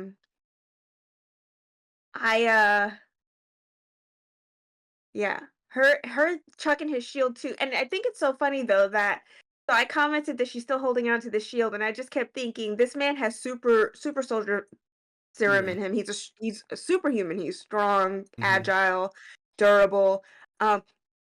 He cannot take that shield away from her. The whole time she was holding it, I just kept thinking, mans cannot. They can tussle. He cannot take that shield away from her. There's just no way. Take down Rogue. And yeah, not a lot of in people comics, she's taking down the Avengers on her own, so he cannot take that shield from her. I just thought that was also like a really cool beat of just her holding it the whole time. And then when she goes to hand it to him, he says that, and she's like, "Oh, all right. Okay, then you won't be needing this. Goodbye." Like she's literally like, "Fuck off." Yeah. Yeah. Rogue being okay, so Rogue being the character that is so affected I mean, she was there, so like being affected by the Genosian mutant massacre 100%, that she survived. It's survivor's guilt. It's not being able to tell Gambit how she really feels, that she chose him, not being able to stop Eric from stopping her from protecting him.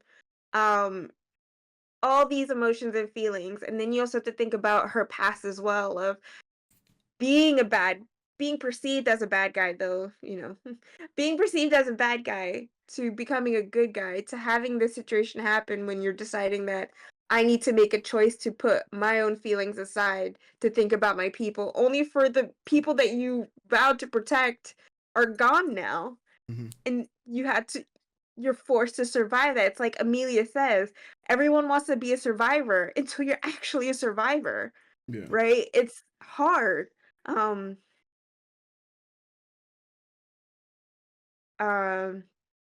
So I think it's fascinating to make Rogue the rage. Because it's kind of how I've been feeling about her character in the comics for the last couple years, that there should be more of a rage in her that isn't there anymore. And I think that just came down to people kind of writing it out because being raised by Mystique and Destiny, being, in my opinion, not a terrorist, but a mutant freedom fighter, perceived as terrorism. Also, she was throwing hands at Carol Danvers all the time in the comics, but like, yeah, it's kind of like it. Like in the 90s, it kind of slowly started getting written out where she became more man focused, like her want to be in love and to be with someone became more the focus than did her rage. And then later in years you kind of get it, uh you get ebbs and waves, but I really do feel like for someone who was raised by two women who would do anything for their people and for themselves, for their people. Though I understand people grow and change, and we are not our parents. We are not our parents. Mhm. We are our own individuals. And then being with the X-Men, uh, going through her own life experience is gonna change her, is gonna soften her. Um, but yeah, for me, as I don't know, I always felt that there should be a little bit more rage in her, especially for all the massacres that continue to happen in X-Men comics. So Mhm. to me, this felt really sad, but really good. Because it's Justified. also one of those things that when we fight for justice, they tell us we can't be angry, we can't yell. As Trish was saying, you can't trashing windows is just destruction. It's not. And it's just like, oh, but you can. Mhm. But when we do it, we can't. So like seeing that was like real a little cathartic and a little sad. Because I really feel for her. I love her. Mhm.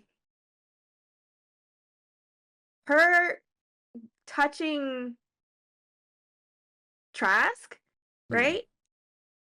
Her deciding to do that, to take the glove off Mhm. and to touch him, to use her powers. It, like that was a fucking statement because if you look at episode 5, it's the fear of touching Remy, Yeah. being so afraid she's gonna hurt him or kill him Yeah. or damage him, to getting that chance with Eric, Magnus, Mhm. Magneto. So many names. With Magneto, and then realizing it's not who she wants, that's not what she wants with him, to then using like the last time she touched someone was to kiss someone, and Mhm. then we have to look at the next time she touches someone is in a violent fit of rage because Yeah. her power is violent. Yeah. It takes your memories, it takes your being. She could have killed him, Mhm. and it's also at the risk of her having to live with this disgusting man in her brain for the rest of her life. So she took that chance. She took Mhm. it and did it anyway because she's so hurt, and Yeah. she needs to do this. So like just and then just I personally want to know what happened between how she ended up in, I'm assuming, Mexico, because it was the Day of the Dead celebration. Yeah. I'm assuming Jean just found her because of psychic abilities, but like, Yeah. what happened from point A to point B? Where they were able to catch up before Right, Nightcrawler, Kurt comes for right, her. Like right. how that turnaround was insanely fast. That we're missing that beat. Something happened there. Now, Yeah. I don't know if it's relevant to the story, but something happened there between the point A and point B. What it Yeah. was, hopefully they'll reveal it. Yeah. Um, I am so touched by this big little brother and this little big sister's relationship. I love these fucking siblings. These are my Pookie Ookies. Him being the first person she saw when she woke up, and the acknowledgement that they are siblings, they are Mhm. family. Because again, for me personally, in the comics, there isn't enough of that. Mhm. It comes in waves, but there isn't enough of it, in my opinion. Um, Especially in the last couple years on Krakoa, like what's been going on with Mystique and Destiny, and I don't know, a big dark hole family drop happened in the Krakoa era, which I think needs to get talked about. It got cleaned up a little bit in X-Men Blue Origins, where we find out that Kurt is actually Mystique and Destiny's child. Spoilers for comic book continuity that happened in the last couple months. Yay us. Yay to queer women who can have babies together. So yeah, because I love this fucked up family so much. This is my family. This is my family. This is how much I love them. That was so touching, and the fact that she's just like, even though we're related, in that moment she's like, "I'm so sorry you're related to me because this is so fucking crazy. I'm being so fucking crazy." And he's just like, "You have every right to be. Yeah. You've lost people. You went through a tragedy. You went through a trauma." And he's just there for her. And the fact that she turns back and she sees her family of X-Men, girl, that's my Pookie right there. That's my Pookie right there. Her dropping this dude off the building. Oliver, yes. Yeah, saw that happening. Cause same, Yeah, girl. yeah. Same. I would have. The fact that she waited so long to do it, I was like, yeah, I would have just let him fall. But I get she's trying to get information, Yeah. and um, it's funny seeing Morph go, "Is this who we are now?" Because it is kind of it's that whole superhero thing, right? Or that whole model minority thing. We don't kill, we can't harm. That's what that's what's pushed into us, right? We cannot give back 100% of what was given to us. We have to be the better person. And Logan cheering her on, I'm like, yeah, because they had a mentor-mentee relationship for a really long time, and I was like, yep, he would be the one to be like, yep, my girl's right. He'd be like, fuck him. Literally. We're doing this now, and he's like, Yeah. co-signed. I'm not, I have my own opinions about dropping bad guys off of buildings, and they should be dropped off of buildings. So, like I said, same, I would have done it too. But that was great. It was crazy but expected. So, yeah. All right. That, the Roberto and Jubilee stuff. That was hitting in waves of hard realizations. And hard mirror, like it. Yeah, it's very much coming out to your parents. That's what that was. That whole thing is just a big conversation of coming out as queer to your parents about. So if you, we all know about the Pulse massacre that happened a couple years ago. And Bo DeMaio, when he wrote his mini dissertation about what he felt he wanted to put in episode 5, he mentioned the Pulse Night Club massacre in there. And Jubilee saying, I don't want my parents to bury a stranger, it is very much just like, you don't know who your kid is, and then you find out that the cops call you, your kid is murdered at a gay nightclub, and you're just like, what? It is that's a lot. But him just like, I can't, I have to keep lying about who I am. They won't accept me. I have to keep lying about it. And then her going, it's like that whole thing of, well, the turnaround of him just outwardly saying, like, just straight up saying it, which good for him. But her going, well, okay, yeah, we thought so. Because parents know. Parents want to deny it. Parents want to keep lying to themselves. Some parents, not all parents. My mom's shaking her head. She's over here. my mom's got three queer kids. So, but parents wanting to deny it and then live in that. There are parents who do that. Then their parents who like her and his dad were just like, he'll come to us in time. Mhm. And though accepting, 'Cause it's a there's not secret, full yeah. acceptance because it's like, well, we still have to hide it because our Stocks. shareholders can't know Our that, stocks will yeah, drop. our stocks will drop if they found out there's a homo in the family. We can't Yeah. have a homo in the family because then they're gonna be thinking we're here for the agenda and shit. And that's what that was. Yeah. So that was just like the the queers know. The queers know what that was. So that was just like aggravating and weird.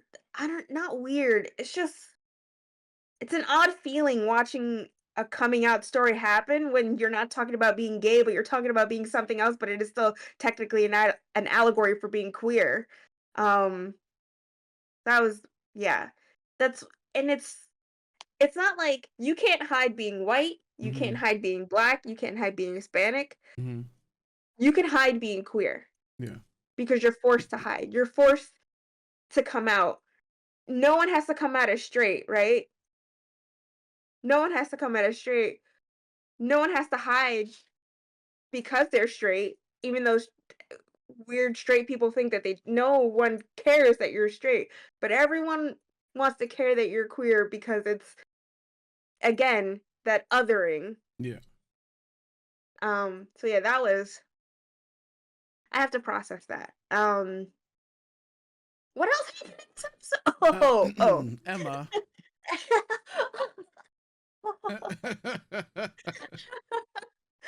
Yes. First, I also want to Emma. tag into the Yeah. Beast and Trish Tilby thing.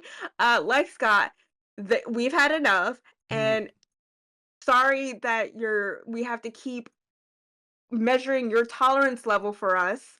Again, going back and forth with Roberto coming out and Rogue and her rage. Yeah. It's all about the tolerance of everyone else around you who's just like we talk about it too when we watch Slime, how everyone was attacking our home village, and Yeah. then when Rimuru was just like, "Yeah, I've had enough," and I the need it. king and the bishop were like, "You're doing too much. You're Yeah. doing too much," and it's like it's always you're doing too much when I give you what you gave me. Yeah. So And then I yeah, give back, and now y'all can't handle it. And right. and what I mean, like, yeah, annihilated his village. And for those of you who don't watch Slime or it's reincarnated Oh, as a slime, you know, yeah, sorry guys. Spoilers for a and show yeah, you may or may not be watching, but we're watching it over on Patreon if you want to listen to our conversations about that. yeah, like Um, when he just decided to murk 20,000 people, it's just like, oh, you've gone too far. Oh, you didn't go too far when you murked my entire village, you know. Oh, guys, when I tell you we watched that and then I think we watched episode 5 right after, yeah, yeah, you was done. I was done. It was Yeah, a yeah, lot yeah. of Wow. Now I think about it, you had to see the two massacres back to back, and you yeah, were not prepared for any of that. no. Um and like I said, look at the real world. We're having to wake up every day to look at it happening constantly. Yeah. But yeah, so yeah, it's just like a lot of us. We're tired of having to measure your tolerance level for us and watching it and, keeping an eye on it to make sure that we're doing what you deem is the right way to protest or what you deem is the right way to react to Mhm. horrible situations and traumas that happen to us. Yeah. I do like that they held hands though, because like I said, they dated in the comics, so it's just like, ooh la la, but it's also like, girl, shut up. Um, Now, Emma. So Mhm.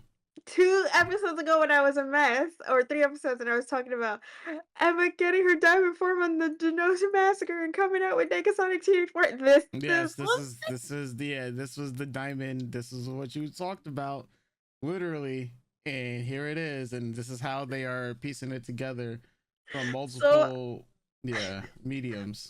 I will say I kind of would have liked it if they reflected it a little bit more, her carrying someone out, but I think that probably would have been maybe too much, I guess, on Mhm. top of the other death around everything else that's happening. So Yeah. her just coming out of the rubble carrying someone might have been too much for some people. I still think it would have been a Yeah. nice like added nail to the coffin about this whole situation. No horrible pun intended. God, Yeah. that was horrible. I'm so sorry I said No, that. no. But anyway, um, It yeah, could, our girl's got her diamond form, I was and gonna say it could have been worse. it could have. There was one series that I've seen where they did something similar to this, where they bring somebody out and it's them, and then they're like, we have another survivor, and then they bring out the other survivor, and then they're dead. So they could have did that.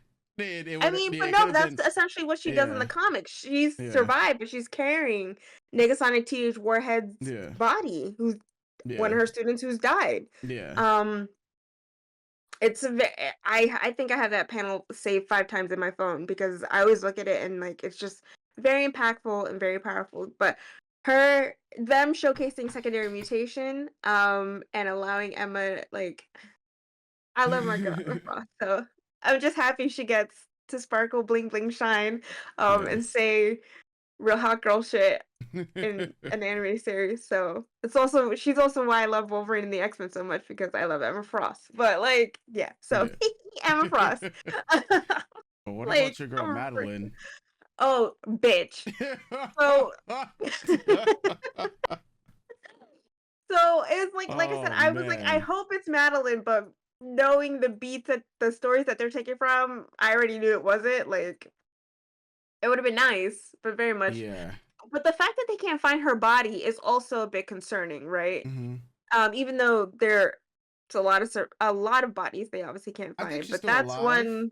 but it's one of those where it's like, because I mean, Jean, wouldn't Jean be able to sense her at this point? I mean, yeah. So the reason why Jean couldn't sense Emma, essentially, well, she did, but sort of didn't. No, she can. Anyway, wait, never mind. You're right. She would. But I also feel like there's so many psychic echoes. It would be hard for her to sift through, though I feel like if Madeline was alive, though I think she is alive, because that you can't keep a bad bitch down. Yeah, cross your fingers. Can't keep a bad bitch down. It might just all be a bit because she's going through her own stress. Yeah. She can't quite focus. It could just be there's too much going on, so she can't pick it up. Yeah. At this point in the comics, like what happens on Genosha, she's more refined, but it's also like, well, how long was this Jean not? We still don't know how long this Jean was knocked out. In the OG series, she was always fainting and not like. At this point in the comics, Jean is pretty in tune with her powers. It's definitely like this Jean is Omega level, but she's not Jean like 616 Jean Grey. There's a bit of a slight power gap there. So yeah, that. But my girl Emma, and Madeline. Okay, Madeline. So Cable telling Jean to get out of his head. Yeah. Chef's kiss. And I don't mean You're to be an not my asshole. Like, mom. it's not like, Yeah. look, Yeah, him saying you're not her. Yeah.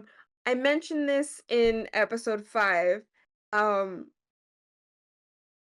Why I was so shocked that he called Madeline mom, because again in the comics he views Jean as his mother, because Madeline's dead for a long time, so he acknowledges that Madeline is the one that gave birth to him, but Jean is his mother.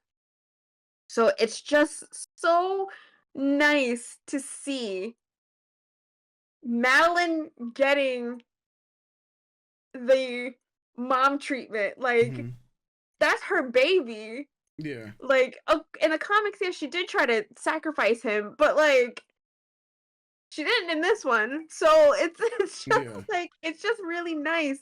It's really nice and it's very sweet, and I really appreciate that shift from the comics into this animated series, that Madeline is just getting that little extra oomph to her character. As a Madeline Pryor stan, I just really appreciate that. I just think it's so nice. it sucks for Eugene, but like more for our girls to have to deal with. More Like I fucking feel for her. energy. She's got a lot to deal with. Him outright outwardly saying that hey, so dad, calling Scott dad. Yeah. But not even skipping a beat. Like Scott just kind of takes it on the chin, and because I don't think Cable is in the OG series, but I don't believe that he reveals that he's his son in that. I think it's just like when it's Cable from the future. Yeah. So it's nice the acknowledgement happening here. That's good stuff. Good stuff. Good. I'm like, one up Madeline, one up Emma Frost, one up. I'm just like, yeah, everyone is pinging up, and then you have Gene and Scott taking L's. Yeah, L's Collectively. everywhere. Yeah. I mean, but they showed up, showed out. Like, yeah, this is why they're top students of Xavier's. Like, you can't deny Scott being battle ready, calling out plans, just like strategically catching things for what it is, knowing what needs to get done. Big ups to Scott Summers. Again, I'm not the biggest Scott Summers fan, but I am always it's like how I feel about Superman. I'm not a Superman fan, but I'm always appreciative when Superman just does shit because he's Superman. Like, I can't deny that Superman is a great character, and I can't deny that Scott, with all his faults, is still a good leader for the X-Men. Yeah. As for everyone getting clipped at the end, I'm like, well, I don't think Logan's dead. Unless just like, I think everyone's just like knocked out. Yeah. Yeah, unless some crazy shit is about to happen where we're just clipping team members left, right, and center and just whittling it down. They said episode 8 through 10 is where the actual shit's gonna be going down. I mean, Magneto. I mean, not that we thought he was gonna be dead, but him coming out at the end, and you have Bastion just cutting this man's hair like some cynical. Like, well, I mean, he is cynical, but so it's also like seeing Magneto at the end. Made my stomach turn. Like, a lot of people were like, he's still alive. So I prepared for that. But seeing him being held captive once again by the oppressor, and like, even though he's shaving his face, it's still a form of torture. It's that clean cut passive torture. So that really just made me want to throw up. Can I mention one thing about that? Go ahead. So last week when we had Xavier, and he had the classroom, and all he saw was Gambit, but he's saying my children are gone, right? And there was flashes of other people that were, that he was seeing dying, right? The one person that wasn't shown was Magneto. Yeah. And it was from that where we started to think, okay, well, Magneto most likely isn't dead because of all the people that showed up in the classroom. It was just Gambit, right? And so that's what gave more credence to the theory that I believe like Magneto was alive, and then we see him here, in the flesh, and I can only think of horrible shit that's going to be happening in the next 3 episodes involving Magneto, possibly having to do something against his will. Yeah. Oh, that makes me want to vomit. But yeah, that was just like last week. There's the last 10 seconds that are just like, here's an extra gut punch. Yeah. Storm still hasn't rejoined them, so she's still out. Xavier still hasn't rejoined them, so I think that's happening in the next episode. I also like Amelia getting a shot, like getting an appearance in this episode. Big ups to that, because I believe she's also one of Magneto's acolytes in the comics. I believe she also dated Charles at some point. So I was like, oh shit. Yeah. And then just seeing all the mutants on Genosha help trying to do the clear up and the cleanup, and there's a few mutants there, like the Blob, where in the OG series when Storm, Gambit, and Jubilee get captured on Genosha, the Blob and a few other ones are doing slave labor there. So I thought that was a really nice callback to show that once subjugated, they're now here to help. Yeah. They're now here to help their people. try not to cry. These last 5 and what is this, episode 7? 7, but apparently you got to save your tears for episode 8 through 10 for what everyone, or at least from what these writers are saying. He's like, you guys are. Episode 5 was crazy. Wait till you see the last 3 episodes, and I'm just now thinking the absolute worst. Like, they already took my man's like that whole funeral thing. I'm just like, we started the episode off with laying this man to rest, and I'm just like, and now with Magneto's revealed to be alive, I'm just like, bro, about to put us through the ringer. He's probably gonna have to kill so many more mutants and what. Like, I'm just thinking the absolute worst. Especially because Bastion. I know a lot of people have been commenting on episode 5 about the Watcher. I personally don't know much about the Watcher. If you want to shed more light, if you know. Yeah, sure. So from my limited knowledge of the Watcher, he shows up when important events in the timelines happen. In What If, he's basically the narrator and the star of What If on Disney Plus, and What If is multiversal stories more in tune with the MCU, but he is a Marvel character, obviously. I think he appears in the Fantastic Four series more than anything. And that Fantastic Four series does also, I believe, take place with Spider-Man, Iron Man, Hulk, X in like the 90s universe. So it's just to establish that this is an important moment. So, and he showed up, I think, after the conversation with Rogue and Gambit. So it's either a lot of people are like speculating something's gonna happen where Cable will go back in time and rewind it to that moment. Well, that's what I think, and other people think that too. Or it's just establishing that. Here's the other thing, though. I'm going off on a tangent. Yeah. Anyway, the Watcher's hold on, let me get my thoughts together because I have this tangent in my head. He's like I guess you would describe him as an omniversal guy who can't intervene, but is there to see critical moments in history and to tell the tale of said moments.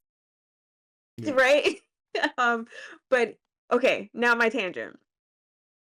I think it's okay if Gambit's dead, right? And the reason why I think it's okay that Gambit is dead, because this would just open up season 2 for Apocalypse to come back and bring Gambit back as his Horseman of Death, which he is in the comics. So, there's that. I'm gonna just leave that right there. Just leave that right there. That little tidbit. That little nugget for you guys. Oh, there's one thing too that I was just thinking about today before we started recording. Episode 2, where Rogue delivers Cable. I don't know if it was an intended parallel, or just because Rogue can absorb information and use that information. But in the comics, during the oh, sorry. Sorry, guys. During the I lost my train of thought. During the Messiah Complex arc and Rogue's ad hoc team and stuff, Rogue gets like real fucked up through this virus where she's like incapacitated, right? Messiah Complex is when the first mutant child is born after the decimation, after there's now only less than 200 mutants alive, and this baby is born. That baby ends up being Hope. Mystique has machinations to capture Hope in order to cure Rogue's incapacitationist with this disease that she has. And then in turn, Cable actually has to take Hope into the future to keep her safe. So my brain was just like, oh, wow. So Hope is important to Rogue in the comics as a baby. So I just thought that was really cool to have Rogue deliver Cable because Cable and Hope are like, I don't know. That's just where my mind went today as a person who connects the dots in weird ways, and just like I don't know if that was their intent, but that's how it feels to me. Mm-hmm. Yeah, that. Yeah, I have a lot of thoughts in the last 7 weeks. I really can't wait for the season finale to hopefully get it all together And then more have a full-on cook nicely for you session. guys. There you Yes. go, like a full-on cook session of all your thoughts. I think Yeah. people will be really excited for that too. I hope so. And again, if I got anything wrong, please, guys, feel free to correct me. I also know that there's conversation about Belladonna happening in our episode 5 review and Mhm. conversation. Look, yes, it's annulled or they didn't get married and he was just Remy was just fiancé to her. It's still something he hid from Rogue and did not tell her that she had to find out through other means. So Yeah. her not telling him about her weird relationship with Magneto on the Savage Land. Fairgrounds. Like, That's fair is fair. They yeah. both have to find So, out through extraordinary means because neither right, one of them approach each other to say, "Hey, I had this thing going on." You'd be like, right. "Oh, okay." I mean, it's never, not that it's ever worked out most of the time, in real life when stuff like that happens. But if it doesn't happen in real life and it doesn't work out, what made people think that it would work? Right. Like they already It's working out through their issues outside of that. So exactly. So it's like, not that anyone's being particularly aggressive, just slightly so in the comments about my reading of Rogue, mm-hmm. Magneto, Gambit, adjacent Belladonna, is that the point being is they all have past, and Yeah, these two are super communicative with each other about those pasts. Also, as the story gets written and rewritten, because obviously this Magneto Savage Land rogue plot wasn't a plot line in the original series, yeah, but now it is. So we have to take all these pieces and discuss their relationship in that fashion. And yes, Remy has been honest about his relationships, but as Kurt's eulogy stated, he mm-hmm. was modest and doubted himself quite constantly. Yeah. Um, Always bluffing. Yeah. yeah. Do you think that like that happened like in the relationship? Anyway, let me not. But It's all good. It's all wanted to good. point that out. Um, and yes, I do know the marriage between Belladonna and Gambit is to bring the Thieves and Assassins Guild together. Of course, I know this. Mm-hmm. And of course it is annulled, but it's still things of they have things in their past, as Rogue states. A lot of them have done things. A lot of them have things that they have hidden and not discussed with each other because obviously this is a new series, so now we have to think of new plot lines to Mm-hmm. create drama for this soap opera. Soap But opera, folks. That apparently if somebody was unhappy that I kept saying that, but it's a fucking soap opera. it's a soap opera. This is a fucking soap opera. Like, it's just crazy. Yeah, Um, I should be but yeah, I just happy. wanted to tag that on there. I don't know if you have any thoughts, please. Nah, I will shut up now. no, no, no, Okay. no. Like pretty much, like I was just only adding commentary, like here and there to stuff you were already explaining on. Like I said, I am like not in the known, like you are, right? Like for X-Men. So it's like it's very interesting, to hear a lot of these things, especially when it's brought up from other source materials. Um, and because it's like for all intents and purposes, even with my limited knowledge of like certain characters, like in their backstories, like the apothecary, I mean not the apothecary, the adversary, hmm and like with Bastion, for instance, Called the yeah, adversary, the the apothecary. apothecary, yeah, because I'm thinking about the Apothecary Diaries in my mind. I'm just like, Which is another show we yeah, watched what you on would our watch, yeah, Patreon. yeah, but the main thing was with Nimrod, and Bastion being in play now. Just certain things like that. But I'm more so like absorbing everything in, and so that's why a lot of my reactions are just like actually utter shock, especially when I don't know a lot of the context behind these things and whatnot. Like, and it's one of those things watching the older series like years ago and whatnot, and attaching those things to what we have now. So that's why like a lot of my commentary is about like in the moment things, what I'm Mm. generally feeling, and the using my limited knowledge to like question a couple of things and be like, oh, this is what's going on and whatnot. So when I see these things, especially when it crosses my Twitter timeline, and people were just like I've said it so many times already in this video, but like people are like, episode 8 through 10 is going to be crazy. I had to brace myself because I don't know, like I emotionally damaged because they killed my boy, right? But there's so many other plot lines that can happen now, and I'm just afraid for our girl. But like I said, everything is literally on the table. I'm excited to see where this is gonna go. Hopefully, it won't be mass chaos like it might end up happening. You never know. Like I said, you never know. I'm here for it. I'm here for peak chaos, as they say.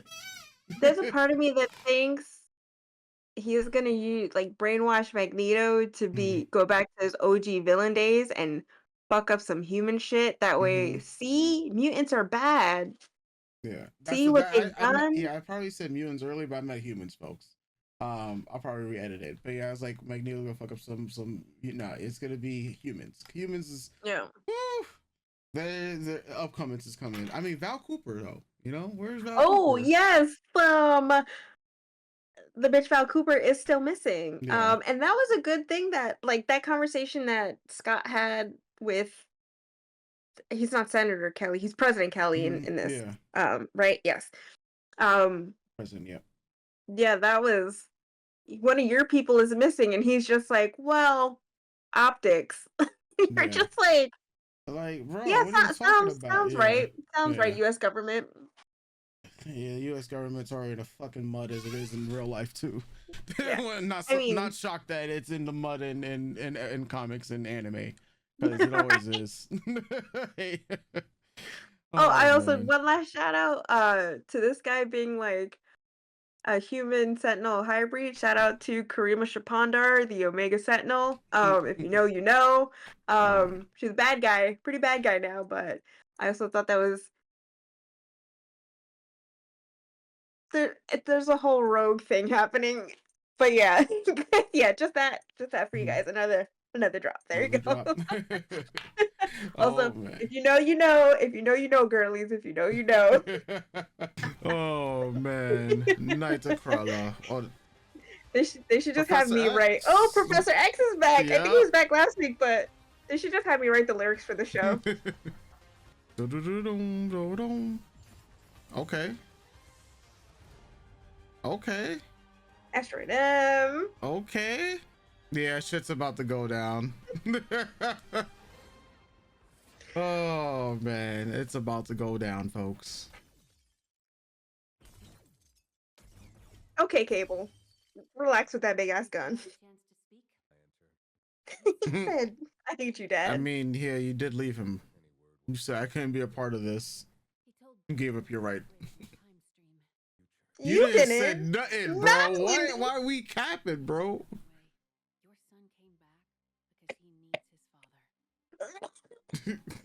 Oh, wow, okay.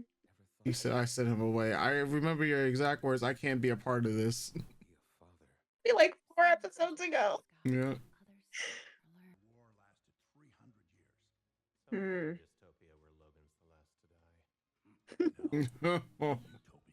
Oh.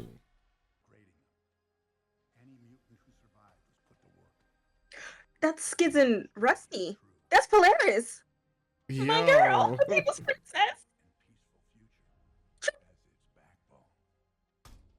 That's my baby, guys. She's my Oh man, stirred the pot real quick.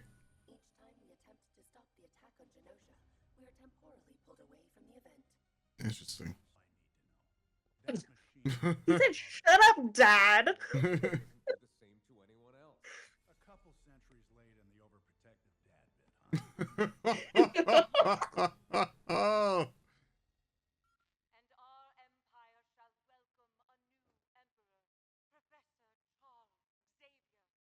Oh. He's like, let me spill the tea. The guy you thought was dead is not dead. Yo. Oh. Oh, wait, yeah, that's right. That did happen. Yeah. Bastion's been playing us from the get-go. Oh, and I appreciate everyone in the comments from last week's episode where I was like, how did Rogue end up in Mexico? She was already there, Kayla. You just wasn't paying attention because you were too excited. Thank you for letting me know. Be innocent. Meanwhile. Oh, fucking Christ.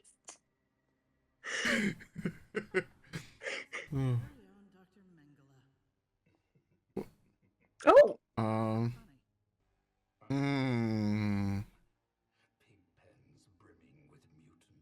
Sure. So much. Is this about to be Mystique? Is this actually Val Cooper?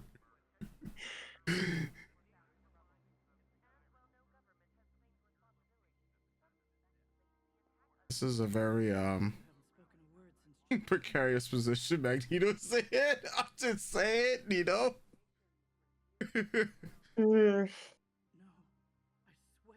Okay, it's Val. Maybe. Just leave it like that. Girl, get out of here. Basically, read her, Hank. Basically, girl, bye. Bye, Felicia.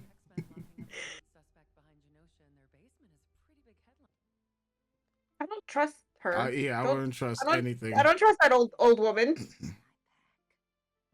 Wait, Jean can't see the past of inanimate objects. That's not her thing. Oh man. Your skin's not in the game. Apathy's your answer. Oh. Dr. Doom. What the fuck?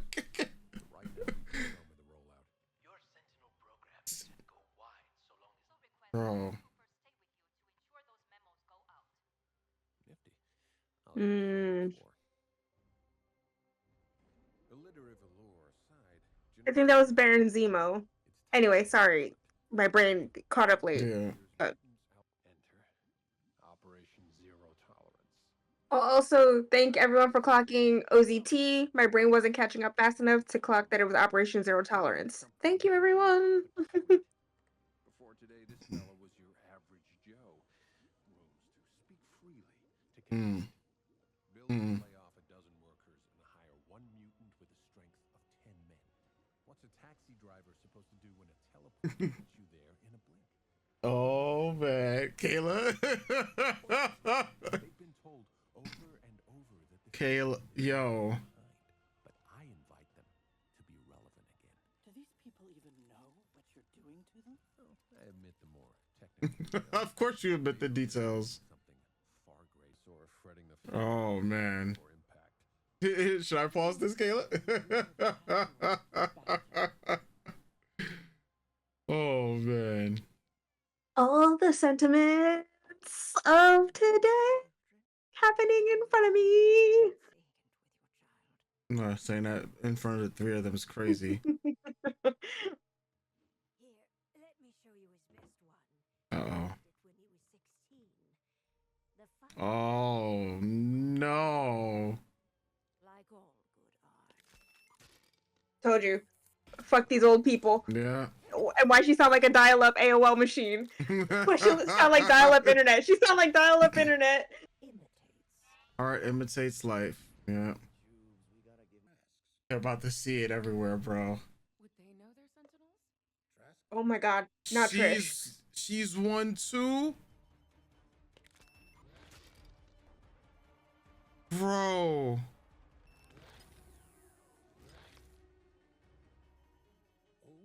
Stars and garters. We must warn the team. Don't. Prime Trish. Oh no. Oh my goodness. Oh. Surrender, mutants. I gotta talk to Hank about his taste in women.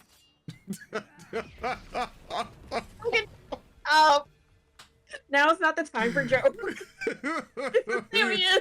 It's not the time for jokes. It's the time for hands. Hopefully you guys got them. Oh shit, man.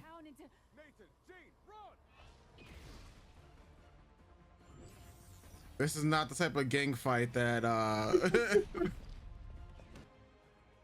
Yo, Juggernaut.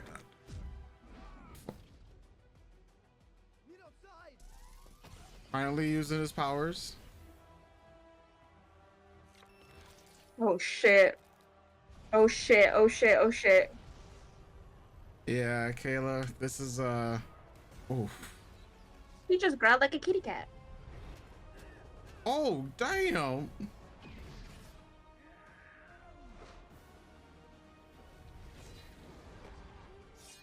Bro, oh. Logan don't play. We are Damn. slicing and dicing. Oh man. And once again. Oh no. Oh man. Oh. Oh, okay.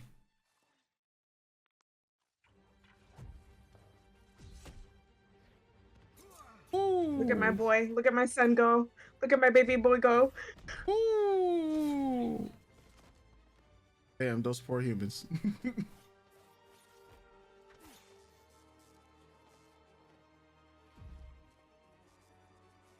Bro. This regeneration abilities is ridiculous right now. This is so clean. Yeah. OST is going so hard. Oh my goodness. Yeah, this is clean. Fucking. Oh. Oh, he teleported them. He teleported them out. But what about Rogue? Okay. Hours? Yeah, I'm about to say. Let's go, Jubilee. Well. Okay, Jubilee. It's okay. Yep. You tried. I love you. He was like, you can fly too? Yeah, I thought that was Mother for a second. I thought it was Storm for a second. When the light lit happened, I was like, wait a second. Hold on. Hold on. Alright, no, I think Mother actually gonna need to come through. Or they're gonna have to let Jean get loose. Yeah. Source, he said. Yeah, there you go. Like, yeah, the last time you said that, bro. Let loose, Jean. Let loose, Jean. Like, they're in the car. Yeah. You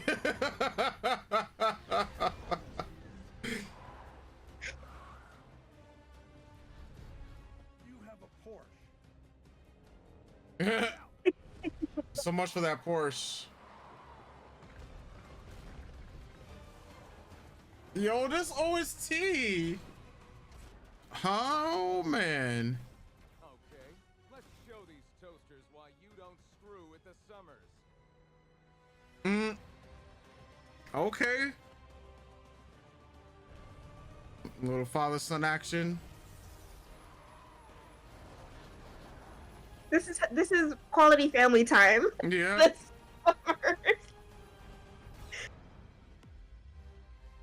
Fuck my life. Damn, that Porsche though. Damn, that thumbnail Clean. scene right there. Clean. Oh. Oh, well, I guess now all your friends are gonna know your son is gay. Uh-oh. What a thing to These say to killer your robots mother. are trying to kill me. What? What? What? Do what the men say. What? Bro, my heart just fell to my stomach.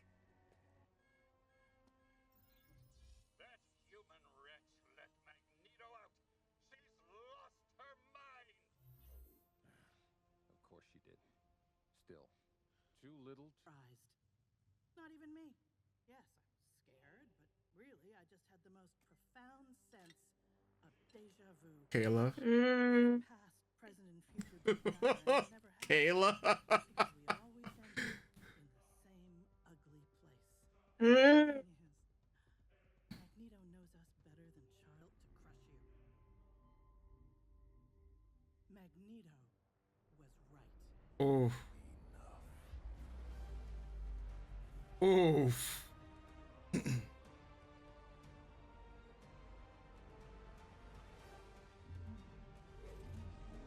Oh, what the fuck? What the fuck?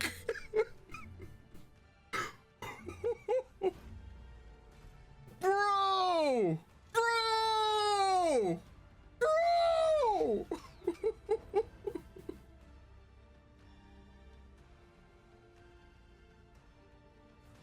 What is what the fuck? Magneto actually did it. What? Saved our hides? No. Declared war. Where's the professor when you need him? Speaking of the devil? Oh my god, bro. I hope that I'm not too late. My brother. To me, my X-Men. Oh man. Bro.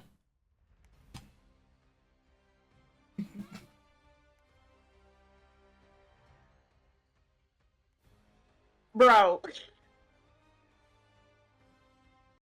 Yeah. Bro. Bro. Yo, son. Yo, son. Kayla Cook.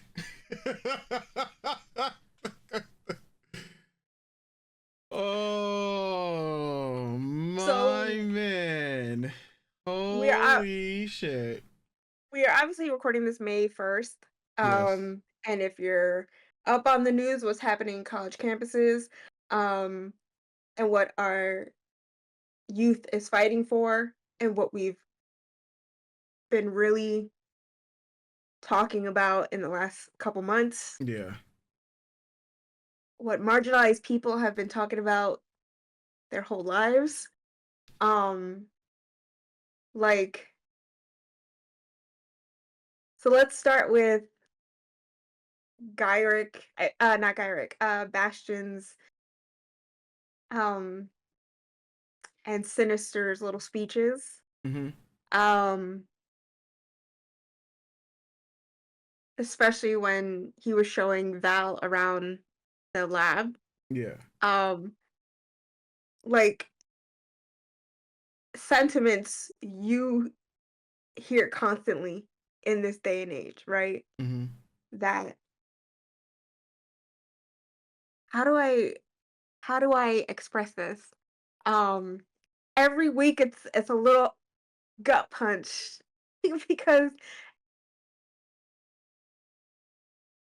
I don't know, there's come a point I felt in the last couple years with entertainment that has stopped becoming escapism, which is fine. Mm-hmm. I feel like sometimes X-Men is about escapism depending on what issues you read, and sometimes it really does drive home the minority angle and what we as minorities go Mm-hmm. through and what we as the abused and the victims go through, which is why I love them and why it resonates with me so much. Mm-hmm. So I'm not slighting it for that. Just a lot has been going on. um Especially in the last 24 hour actually in the last couple weeks with college campuses calling police on their students who are peacefully protesting what's going on in Palestine, right? Yeah. So when she says, I thought you were just, creating a force instead of activating civilians. It's that thing of when your rhetoric and your hate speech bubbles into crevices and gets to these people, especially with the advent and the push of social media and how we all connect and how all these ideas, some progressive, some regressive, seep into all of us and get to all of us, and we find our little communities. And these people find their little rat holes Yeah. to keep hating and to breed hate. So now you become radicalized, and now you're a sleeper cell within Yeah. your communities, right? Which we see a lot. I mean, look at the January 6th insurrection that happened on our Capitol. All these people who think that they're here to save America or here to save democracy are just regressive and can't see the future for what it is. And it's that fear of becoming not less than obsolete, becoming obsolete because you can't see a future where we all live together as one because you've treated us all as less than, and we should be the obsolete ones. You're afraid that we're gonna do what you've done to us, right? And it's just like when you see these conversations happening in incel culture, pick me culture, radicalized right, radicalized religion, um, in these radicalized hateful beliefs. And it's honestly, I also the way Bastion speaks, it feels like it's also a commodity.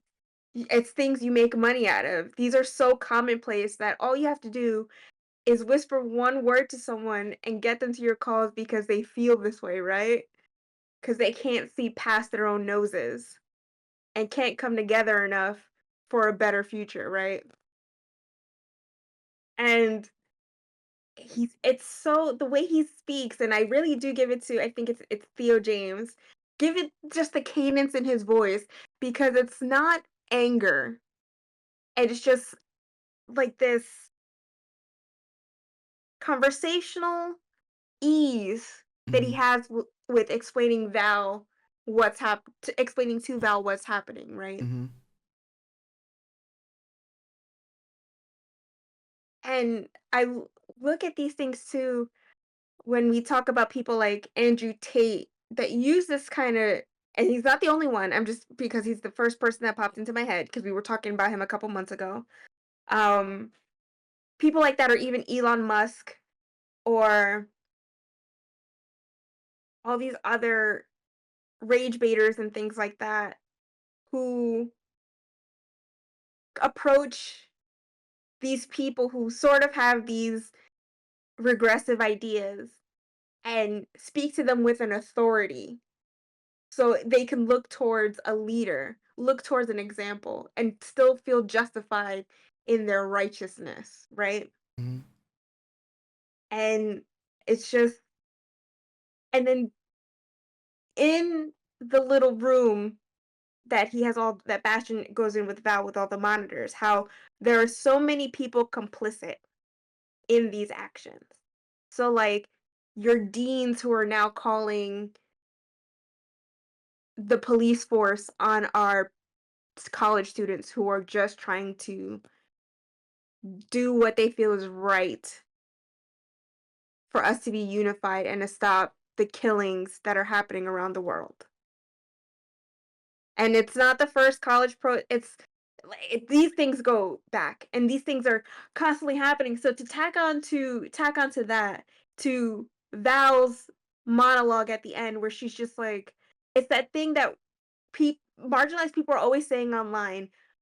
I'm not shocked. I'm shocked, or is it? I'm not surprised. I'm Yeah. shocked, but I'm not surprised. Yeah. And it's always that. It's always, well, of course. Yeah. Right? It's the constant sense of deja vu we're always having. She's right. It's just a constant cycle that this keeps happening. That we're Yeah. just like, of course. We can't have anything. Yeah. We can't have anything because hate finds a way to try to squash our joy, to squash our rights, to keep making us less than. And even the people she knew but didn't know the bigger plan, right? Ramifications. Yeah. And even the people she's working for, because obviously the woman at the end is who she's working for Yeah. or working with, is like, well, as long as you keep her safe, we'll figure this out, right? And it's just like all the time. It's all the time. Oh, this was every time there's a monologue like this in this series, it always is a punch in the gut. Just like Mhm. shit, man. Can I sometimes I'm just like, it's like, can I just have 10 minutes to not? Yeah. Can we have 10 minutes to not? But we can't. The world doesn't allow us to just not Yeah. have this Just stuff happen. detach. Yeah. We can't. We just can't. Um, and it's so and to try like to connect it to what I was saying in Life Death Part 2, where I understood Storm's feelings of just wanting one less thing to marginalize you, one less thing to not make you so exhausted with existing. Mm-hmm. Because it's never surprising that these things happen. Yeah. So, yeah. I forgot what my other point was, but that. Now, Roberto's mom and the whole Roberto thing. I have Yeah. to really give it up to a lot of the before I go into my point, I really do want to give it up to a lot of the X fans who are speaking up on how his trajectory and storyline isn't a lot of people's favorite at the moment because it feels like you're taking what is his original story, which is he is a Afro-Brazilian, a dark-skinned black Brazilian man, and the prejudice he faces in that, which is what activates his mutant ability. Mm-hmm.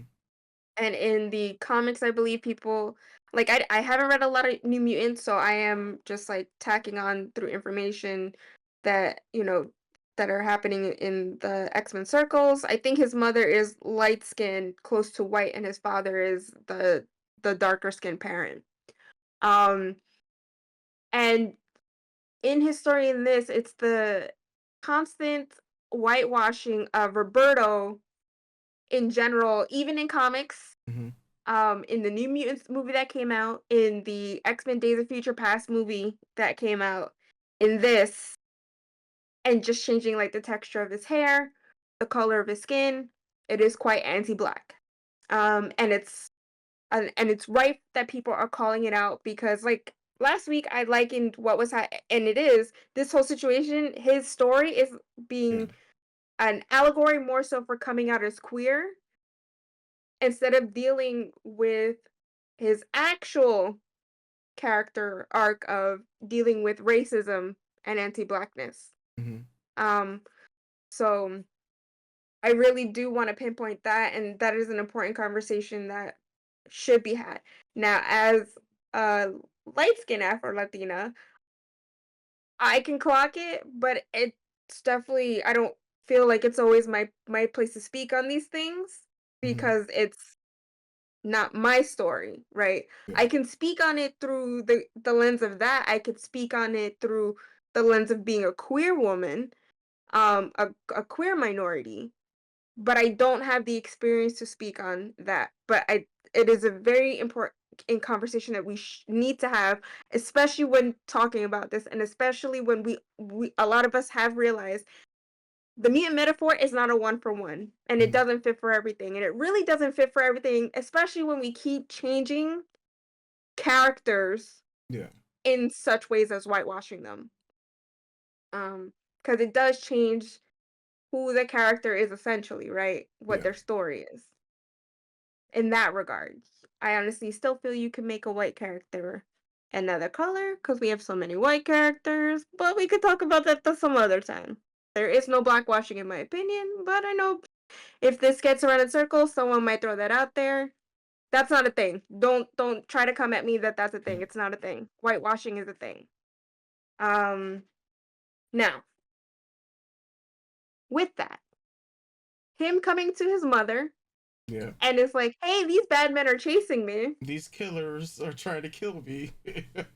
As you can see, Yeah. these bad men are chasing me. And the bad men are like, we're just here to help. Yeah. And his mother, who is embarrassed to admit that she has a mutant son, is like, just listen to the men. I can't deal with this right now. I can't deal with this in front of the whole investors and the gaggle of people. I can't deal with this right now. So yeah, it's just that. offering up your son to the enemy. Yep. And this girl who you don't even know, this child, because Jubilee is still a child. Yeah, she did turn 18. She's still a child, offering up this other child who is not yours to strangers you don't know. That's the other thing. Bitch, stranger danger. Yeah. Stranger, they changed your son into a window. Like literally crashed into a window on the floor, and all she could think about is, oh man, my stocks are about to go down once the market opens up tomorrow. Like, bitch, are you serious? It's like that, like that feeling of like, it is very parents who support you but don't really, but there's conditional support. Yeah. That's what that is. It's conditional allyship, conditional support.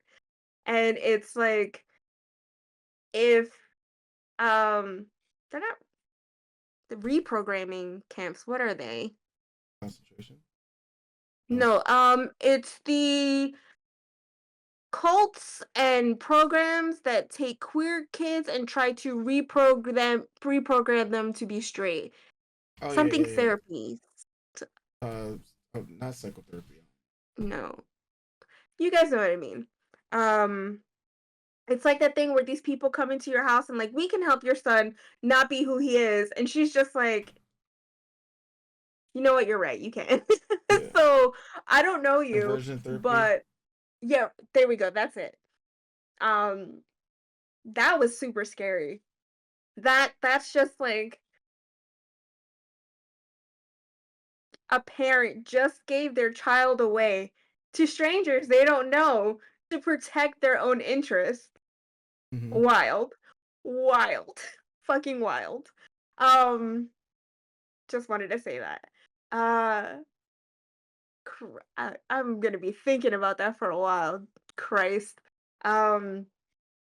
Anyway, I also, after this episode, I'm starting not to think that Val is Mystique, which anymore. good. I think this episode kind of put it more so that it is a Mystique.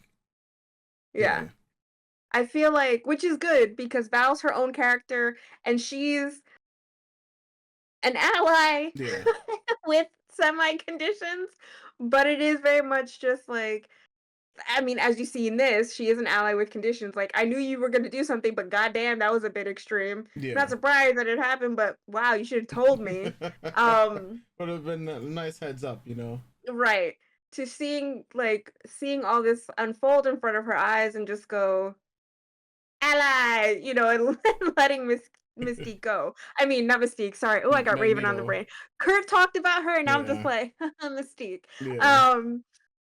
So I think that's good. I really hope we have 2 episodes left, so I really do hope that Val stays as Val Cooper and that something happens with Rogue and Nightcrawler that gets Mystique to come out of hiding wherever she is, right? Do the Mystique Val Cooper storyline next season. That'd be great. That way we have stories for next season. Yeah, since season 2 has pretty much been confirmed, and 3 and 4 are supposed to be on the way. So I mean, I think Marvel and Disney would be real remiss not to give X fans what they want, especially after all the bullshit that they put X-Men fans through in the last couple years. Content wise, I mean, not really so much. I mean, in the books too. a lot of conversation happening around Krakoa at the moment and the fall of X and all that stuff. Mhm. But I could do a whole Krakoa conversation aside from X-Men 97 conversation. That's a whole thing.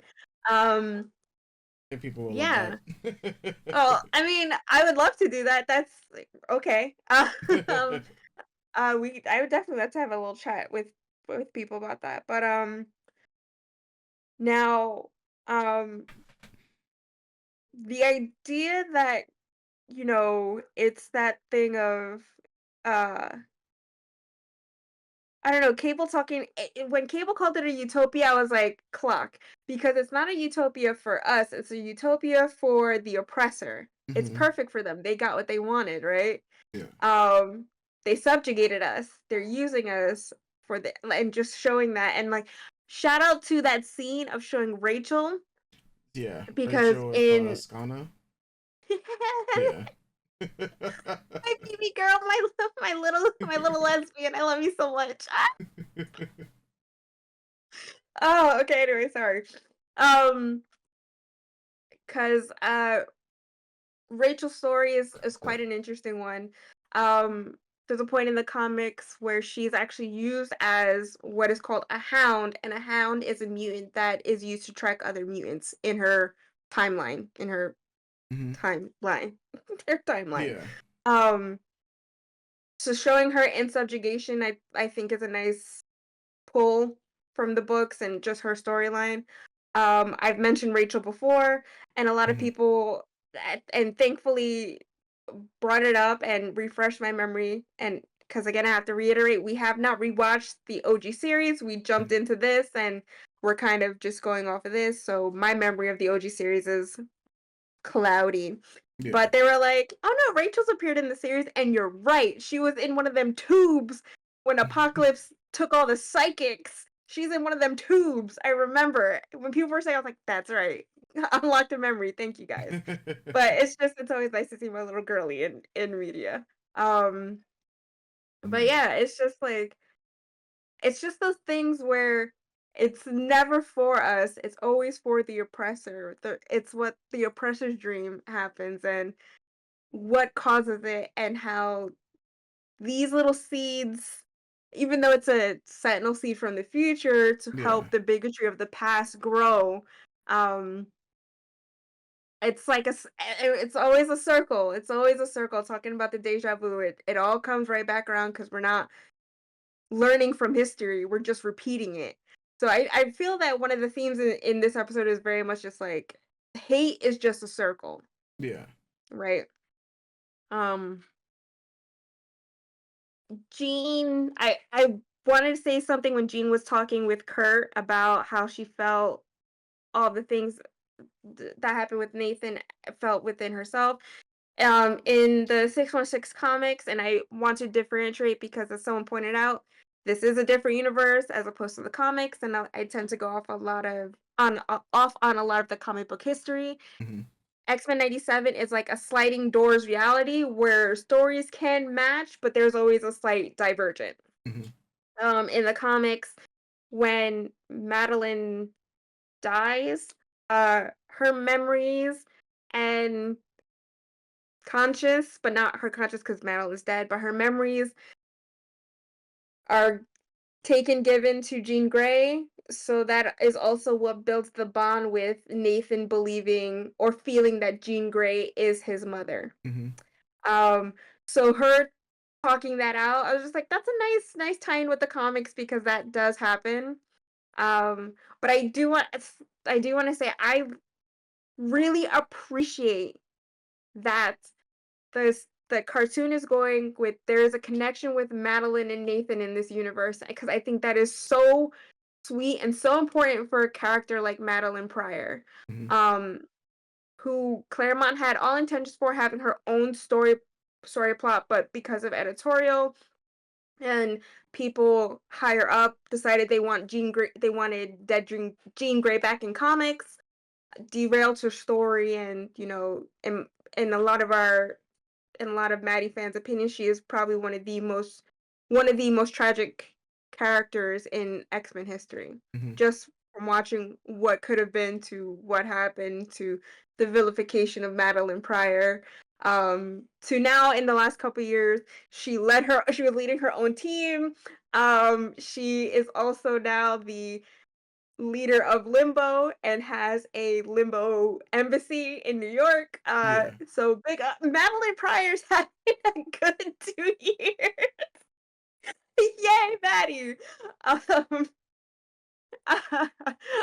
I'm happy for her. I'm just really happy for her.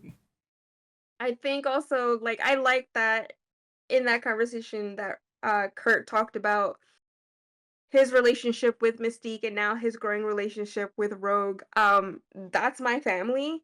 So it's nice to hear my family talk about each other. And even though and even though one of the matriarchs of my family can be a trifling ass bitch, um, she did what she did. I She believe yeeted that baby off a waterfall, and this is where we're at. she stands on So you know. business at the end of the day. I mean, Look, she don't do good things, and that's okay. But in her not doing good things, he now has a sister. See, yeah. it's all about found family. You see what it's all these things happen for a reason, right? Um, Oh man. I love you, Mystique. Um, yeah. I'm trying to think what else happened. Like I love when they show those little cameos. I really do think So that was like Rusty and Skids in that first glimpse into the future that Cable showed. Always happy to is see it? the People's Princess Polaris. Um, Yeah. Because we the had Juggernaut. yeah. Go ahead, go I ahead. was gonna say because we got Juggernaut, Doctor Doom, like Yep. Fantastic Four fans probably going nuts. Silver Samurai. That was real interesting. Of course, Spooderman was like that popped me. I was just like, oh shit, damn, bro. Zemo was cool. And then Omega Red. I was just Yep. like, yo, last time I remember clearly when Rogue smoked this man. That was the last time we saw that man. And to see him like awoken mainly because of this because that was the core memory that came up seeing Omega Red because I remember like Rogue smoking him in the animated series like damn I was a child. That's crazy. Yeah, the callback to that. So I mean, that man was a problem, especially because I'm trying to remember. I know he had something to do with like Captain America. He was Russian. Um, um, yeah. I mean, I yeah. believe Omega Red is a Russian Super Weapon X Soldier. Yeah. thing. Um, Look, kids, I love X-Men, but a lot of things that have adjacent to Wolverine Mm-hmm. I check out of because I'm not the biggest Wolverine fan. But it's like one of those things where, of course, I know who this is because Omega Red is also in Marvel versus Capcom. Mm-hmm. And shout out to everyone who was clocking all the Marvel versus Capcom moves with Scott in Yes. episode 1 Yes. and Rogue in last week's That, episode. that that's what I was. Yeah, yeah. I know. Yo, said I'm there. Cause Marvel vs. Capcom 2, especially, man. Yo, bro. I mean, that's crazy. It's the thing I keep saying. It's millennials making the content now, making the media. Mm-hmm. So for us millennials to enjoy it, to clock all these little Easter eggs and stuff like that. It's Yeah. like you see me, I see you, and I appreciate you for putting that in. Thank you so much. Yeah. I was just like, yo, Silver Samurai. I haven't seen this man in forever. So like Silver Samurai and Yeah. Omega Red are X-Men villains, more so Logan villains, but they are X-Men Yeah. villains. They have fought against the X-Men.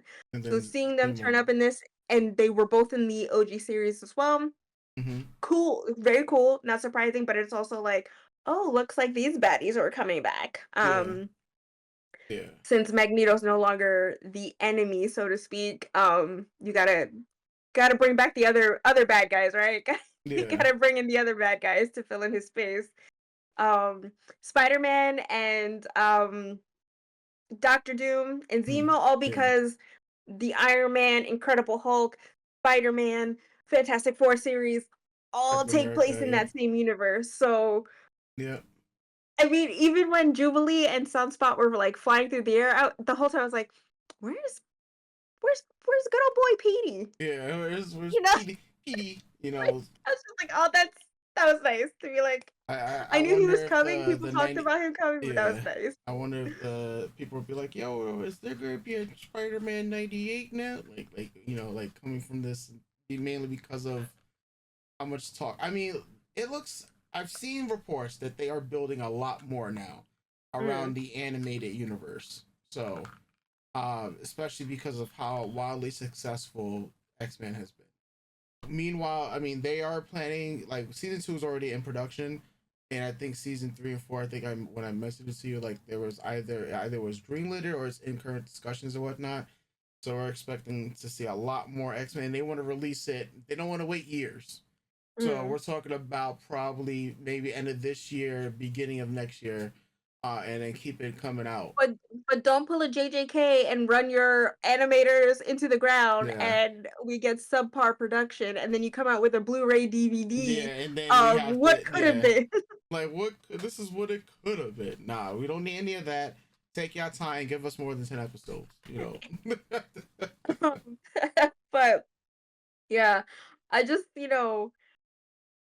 this is definitely one of. I mean, I'm gonna rewatch the whole series, but it's Yeah. one of those episodes I need to rewatch because it's again a lot of the conversation and the monologues were really resonating and hitting me very deeply. And I keep saying, look at the world around us. This is a reflection, and X-Men have been either a large mirror or a small mirror of our world and what's going on. Yeah.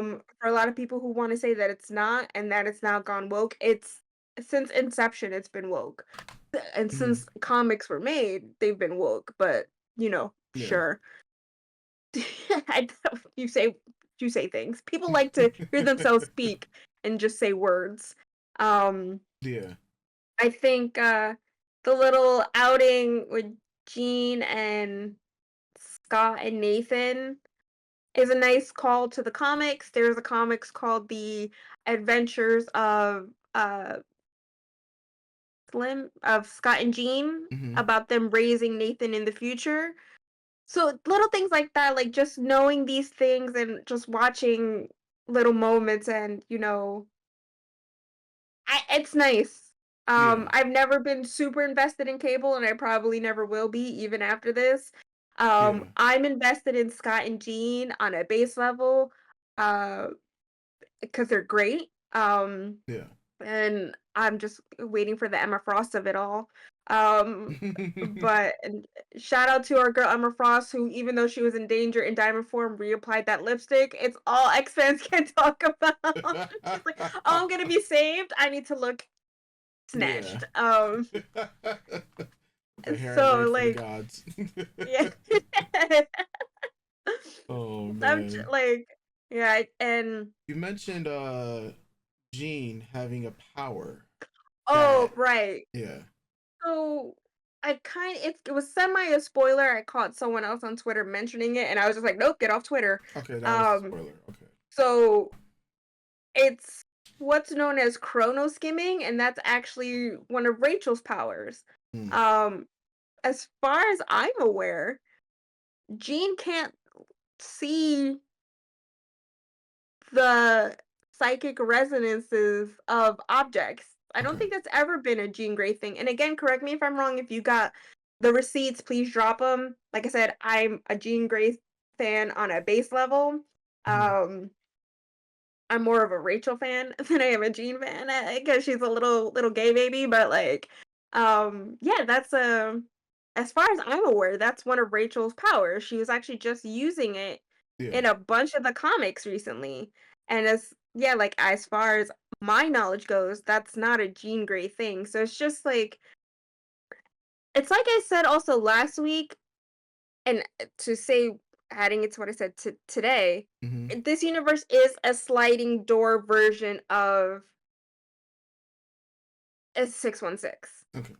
Any parallel universes like that, honestly, because one thing happens and that changes the whole trajectory of the universe, right? Or changes the whole trajectory of the character story. Like Superman Red Sun, it's if Cal didn't land in Kansas, but he landed in Russia, and became a Russian superhero. So it's like that, right? That's Yeah. kind of what this is. So it's like um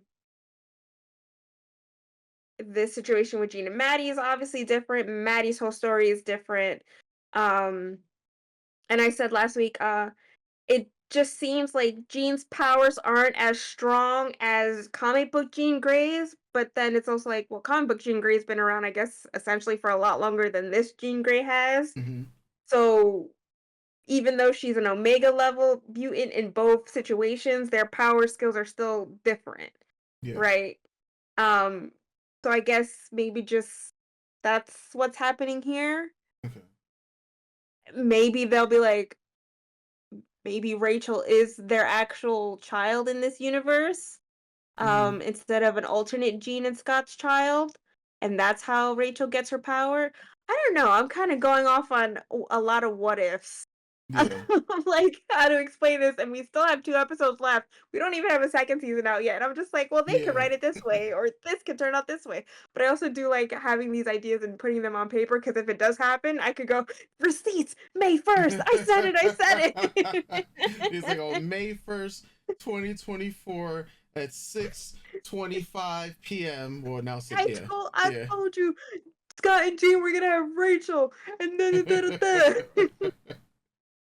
Oh knows? man. It'd be interesting. It'd be fascinating if they do go that route because since Rachel is in this Mhm. universe, um, how do we explain Rachel Summers Yeah. if they know? But anyway, I love that bitch.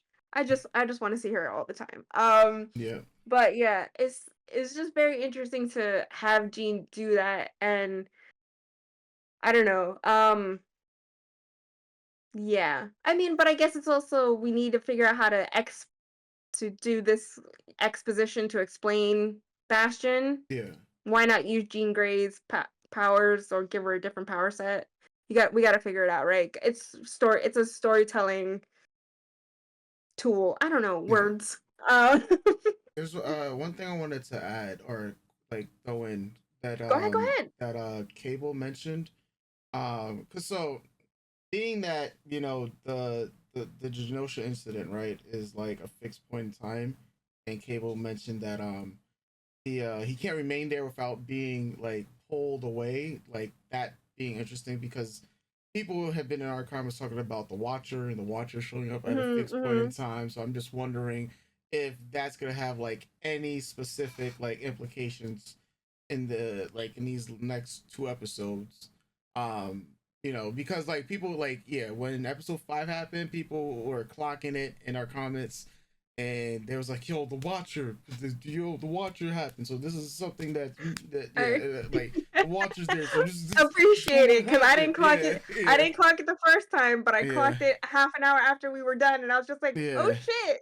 yeah, Here's this fucking fool up in the sky, yeah. fucking god." So I Uh, just wonder if what Cable mentioned about you know how he's always pulled away, how this is like a fixed point, like you know that in how many times they asked how many times is he tried to fix this, you know how many mm, times this has happened, and so they're now in the one point where something can be changed. mhm, So that's one thing that I pulled away. I'm just like, huh. And then going back to the Watcher, like discussion from a few weeks ago. I just thought maybe there that might have some more implications than we yeah, initially thought. Um, yeah, yeah. yeah, There's a part of me that's still kind of holding on to. Look, I don't want Gambit to be dead, and I sure as fuck hmm don't want Maddie to be dead. yeah. But You mentioned something pretty cool that could happen. as in, Yeah. what if Mm-hmm. Apocalypse gets them and they Yeah. become horsemen of Apocalypse? Maddie, Yeah. that doesn't happen for Maddie in the comics, but we are doing a different Maddie story here. Yeah. It does happen for Gambit in the comics. He becomes a horseman of death and he has to deal with all that baggage. Yeah. Um, that would be really fucking cool, I Yep. think. Because you can't keep a bad bitch, meaning Remy and Madeline down. Oh, and I also just want to say, aside from that, I mean, but market May 1st, I said that. Mm-hmm. Uh,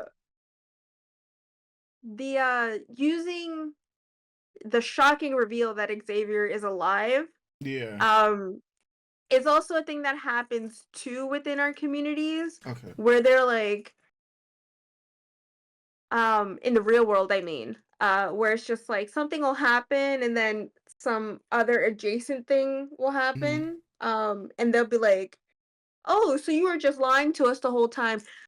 Oh, and the whole also what was really getting me, sorry, my brain is like catching up to the ideas that I had when we first started this cooking session. Yeah. When Bastion was talking about apathy, we're actually I just like it just ticked in my brain because a lot of people in the last couple months have been talking about ally fatigue and boycott fatigue and Yeah. all this stuff that isn't a real thing, but because it doesn't affect you, like Bastion says, because it doesn't affect you, um you're a conditional ally. You have conditions to your allyship. Yeah. So now that you feel like these protests and these boycotts and the news cycle isn't your happy-go-lucky, you can't buy your Starbucks, you can't buy your McDonald's, um, people are asking you to speak up about things, Yeah. you're just like, I can't, this is all too much. It is too much. That's the point, it's too much. It is too much. But when you become apathetic to these situations keep happening. Yeah. When you yourself feel like you're tired and the situation isn't affecting you, think about how tired we are. But we still got to deal with it. We deal with it constantly, all the time. So, like, that really scratched something in my brain when he said that. Just like, mm, I Oh. use it's just, oh, this show is like making me angry, but so like, God, I love it. It's good. And and I really want to thank all our commenters who say that you guys appreciate my knowledge and the thing and these talking points that I pull out. Um, I really appreciate. I've I've always thought that like when you consume these things, it's important to talk about these subjects, and it's probably because I am a minority in several different categories that it's these things are constantly happening to me and to the people around me that I can't take a break from it. So we have to talk about it because if we don't talk about these things like with Xavier's classroom, if we Yeah. don't talk about these things and we don't come together, it's just going to keep happening. More Genoshas, more Palestines, more Congos, more Puerto Ricos, more Haitis, more Sudans, more homelessness in our own country are it's all going to keep happening because we're not talking about it. Or and I can't say it's not like we're not talking about it enough. It's just that enough of us, we're not all united in the conversation. So these things are going to keep happening. Um and as for all you guys like I was saying who clock my knowledge, I really do want to thank like obviously reading the books, but I want to give a big shout out to Cerebro. It is my favorite X-Men podcast. It is the reason why I jump back into comics, and it's the reason why I'm so excited for this. And in listening to Cerebro, it has helped refresh my knowledge on the comic books that it's been such a long time since I've read. Because I was so after the Decimation era and seeing what they were trying to synergize between the MCU and what was going on in Yeah. X-Men comics, I had to leave. It was too much. And I just didn't like the direction a lot of it was going in. So I stopped reading comics for a really long time. Even going back to reread stuff, I just couldn't because I was like, what we had, we don't have that now. And in the last since 2019 with the Krakoa stuff, I personally didn't ever think I would have a refresh love for X-Men. I really didn't. Um, so I just really want to give a shout out to Cerebro for that. And I really appreciate Connor Goldsmith for doing that podcast and helping to reignite my love for X-Men. And if I can take that and help and share that with you guys and give that to you guys and hopefully reignite your love for this franchise or for comics or for conversational pieces, I could walk away with I could end this tomorrow and be happy about it. You know what I mean? So I'm just like, just want to shout that out. And also, like, if you want to know more about these characters, like as on a one-to-one, he's covered Madeline, 20 hours long. Covered Madeline. He's covered Jean. He's covered Rogue. He's covered Morph. He's covered Logan, Beast. He hasn't covered Bishop yet. Magneto, Charles. He's covered Forge. He's covered Jubilee. So your main characters in the story right now, except for Forge, no, except for Bishop, he's covered, and the podcast is great. So please, like, I mean, I don't like. I don't know if it's like frowned upon to give highlights to other creators. No, it's never. I mean, like when people are like the super top creators and whatnot, they rarely do shout outs, I will Yeah. always do shout outs. Yeah. I'm very appreciative of anyone that helps ignite my love for media, and I want people to get tuned in and turned on and to enjoy the things I'm enjoying because I like a lot of really cool shit. Yeah. And I love sharing with everyone. So yeah, if you're like looking for a cool podcast to help you out, I think that's good. And I also saw, like, on a final note, someone asked for a jump on point for comics, and I will actually personally answer your comment later today. But for if anyone has that question, if you're looking for a jump on point, I really do suggest House of X and Powers of 10. It is the jump on point for the Krakoa era. And I say that because it kind of gives you a quick rundown of bullet points of X-Men history and sets you on a new path. And then in doing so, I suggest, and this is the suggestion I always gave to customers when I used to work at a comic book store. If you see a character that looks cool or that resonates with you in that one story, then work your way backwards, and we could work from there, right? Then we could suggest, if you like Rogue, I could more than happy to suggest some Rogue comics for you. If you like Nightcrawler, sure, yeah, let's go. Like, I definitely think for new fans or people looking to jump back in, I think House of X and Powers of 10 is what I call the Bible. Jump in on that. If you're enjoying this, I think you'd like that. I don't know if you'd like what's going on now, because I don't, but I think you'd at least like the start of it. Oh man. Well, I guess we'll leave things off for there because Yeah, sorry, I rambled. I'm sorry, guys. No. This is why it's always cook with Kayla. There's a lot to cook with this one, man. Like there's just, I mean, look, this series has no business being this good. It really doesn't. I mean, but this is also X-Men shit. Like, yeah. X-Men should be this good. This is just, it's nice that the general public is getting a taste of what X-girlies have known for many years. And just getting a taste of why X-Men used to be like number 1.5, number 2 in comics for Marvel many a year ago.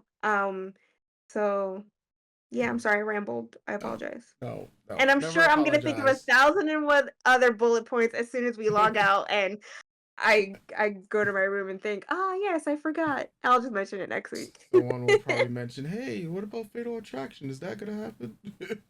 Given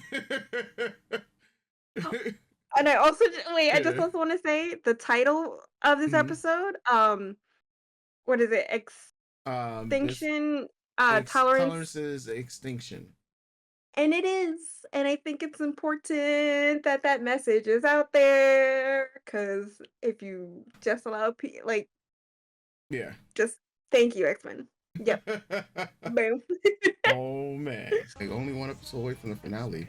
I know already. I feel like we just started this. Yes. Here's the X-Men show. Hey, look, it's Cyclops, Jean Grey. Hey, oh my God, it's Storm. He's back. Hey, look, it's Logan. He's angry. And Morph. Okay. Hey, Astro. All right, nothing new this week. Nothing. Well, Storm. Oh yeah, besides Storm. Yeah. But she's always fantastic and new, so it's always a pleasant surprise to see her. Especially with the classic. Oh, that's right. Oh. Magneto did get out. Oh, and a few people, someone was like, he just murked a bunch of people, and I Yeah. just kept thinking, did Magneto turn off like all the life-saving machines in the hospitals? Like, You thought please. Genosha was bad? Wow. Oh, bad. Time to bring the smoke. Speaking of the smoke. Well, you should have never turned your mother into a sentinel, fool. Yeah. Fucking barbecue them all, Storm. Fuck those bitches. Oh, man. Lord. That's mother. What did you expect was going to happen when you tossed him to school? I wanted you two to be free. This man, yo, son. To have a family. Scott, what are you saying? Loyalty to me. And that's fair. I'd still be pulled into I mean, but he's not a psychic. Yeah. A precog, I mean. He's not a precog. I'm right back here. Yeah. Yeah. Bro, there's no time for this. Pop the pain, please. Oh, well. We missed the hoedown. Collector ages ago. Oh, Mio, He's like, Yeah. ain't no thing. I just be doing shit. Oh well, fuck the planet. Okay, well no, not fuck the planet, because the planet didn't do anything. Fuck the people on the planet. Oh man, got the smoke, Magneto, bro. Everyone, take it. Wait. Do not make Magnus pay for my designs. I'm confused because Magneto didn't start this shit. Like, what I was gonna say, like, what about the man, the ultimate red flag right now in Bastion? Wait, okay, wait a minute. Can you pause it real quick? I got you. Good. Yeah. Okay, so Charles is in like his OG original 60s wheelchair blanket look. Sunspot is in his New Mutants look. That's the training uniform. Jubilee stole that black outfit. Go girl. Fuck capitalism. It's more like her late 90s, early 2000s vampire Jubilee look, which, yes, get it, girl. And it looks like Rogue is in her... Oh, like, it's more like an OG costume, all green. And I think she's just wearing, Gambit jacket because she misses him and shit, but, like, all pooky. So I'm really digging that we're getting original looks. Yeah, with some on the page. Yeah. modern. Yeah. Yeah, with some modern touches here and there, and just like, okay. Sorry, I just had to live in that moment because I'm just like, it's a feast for the eyes. Yeah. Go ahead. Drafted a good idea to hand the bad guy your school? Everyone, I'm like, oh man. please, Wait, please. he says the play game is over after just yo, Scott, bro. This man just can't pick a side, bro. Like, yeah. A little bit of a sore spot. Yeah. Everyone, wait a second. I'm no See? Charles fan. Lord. Well, looks like you don't have to look far for Magneto. Yeah. You said, Daddy's home. Daddy's home. Oh man. Abandoned us for your Shia bird queen you bequeathed Oh. to me. Asked me to walk your path. Are you prepared to walk mine? He said, when you left me for that slut. Oh man. Humanity undo Genosha. They will not. They wouldn't, definitely not. How many more I got so much to say about all this shit. way to tolerance? Your professor's dream is dead. So I offer a new one. Go and look down upon this fallen pigsty planet. We are not gods, Magnus.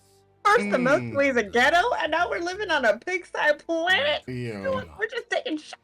Milky Way ghetto. My X-Men. Ooh. No. Rogue, yes. Yeah. Oh yeah. Bro, do not turn your back on family. You were gone, gal. Oh. None of you were there when Genosha fell. Who dies next, Professor? Oh, who dies next? Wow. Yo. Oh God. Roberto. Oh God. My mom handed Yeah. me over to the Prime Sentinels Jubilee. Whew. Yeah. Covered Yeah, what? Yeah. Me. You're not enough. Girl, we just met. Yo. In the comics, he has rogue, yes, relationships, but he has ties with both these characters. So I'm just like, oh God, so much to say. I mean, that would have been cool too. And that's a callback to the X-Men movie. Oh man. Oh, we're going for OG outfits. Oh, yes. Look at Marvel Girl. But that's really cute. Look, I'm not like a Jean Scott stan. I understand the relationship fundamentally, and a lot of times they're super cute. Like, that's sweet. A high school sweetheart. It's so sweet. He's come a long way from playing with toys. And drawing his cute little funny photos. Oh, Morph outfit it looks like his exile suit. Their exile suit. I apologize. And of course they divvied up between 90s blue and gold team, hot shit, real hot girl shit. Make them mind your weather, sister. And them weather your mind. Powerful lines right there, man. Powerful lines right there. And then yo, X-Men about to spin the block real quick. oh, even Hank looks, he's drawn very OG style. A Hulk? Alright, Morph. Morph smash! Oh man. Nice. This is about the best the Hulk has looked in years. Considering in the MCU, you know. Yeah, even his coloring, it's very not OG Beast because he was more human, but like when he first started turning more bestial, I'm fucking the choices. Come on, Marvel Girl. Come on, girl. Damn. Set pieces, animation. Yes. Oh, okay. Oh. Oh. Meanwhile. Yes, Gene. Ooh. Oh, yes. Oh, Rogue. Oh. Bro, this Wolverine outfit. Time out, sugar. You're playing to kill. Oh, man. That's so sexy. Yo. Magnus, please! Thousands are dead, and more will follow unless we... Thousands more died on Genosha. Whose lives matter more? I'm sorry. This ain't the time to be apologizing. It's too late. It's too late to apologize. Yep. Oh, nice. Oh, man. Oh, how I've waited to say these two words to you, old friend. Get fucked. Shut up. Close enough. Yeah. They're pushing Jean. Yeah. I'm afraid she's about to go Phoenix on their ass. Oh, no. Morph, of course. Oh, no, it's not the eggs. I don't know. I have to. Come on, Hank. Come on, Hank. Oh, bro. Don't. Uh-oh. Oh, God, okay. I thought he was gonna rip him apart or something. I don't know. This show has scarred me. I got very scared. After episode 5, man. Yeah, I got very scared. Bastion yet. She's like, you little bitch, come out.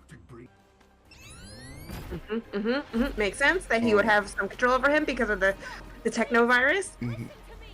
Sinister's controlling you just like he controlled your mother. Like you. That means, man. girl, me too. Oh, wait. Girl, me too. He said, girl, me too. Yep. Yo! The animation on that. Wait. Jean, stop playing. Jean, stop playing. Nathan. Jean, why are you playing in my face? Did you forget your bones? Oh. Me no choice, Magnus.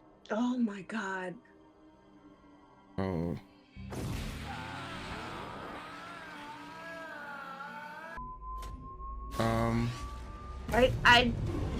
That's. Oh, wait.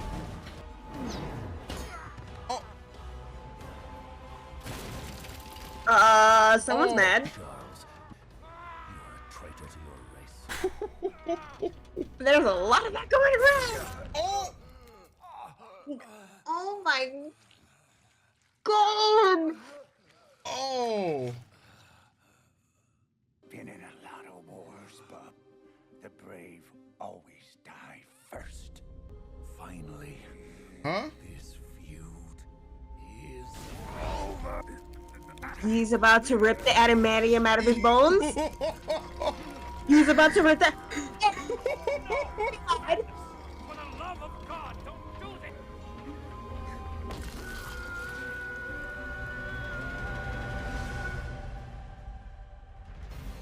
What?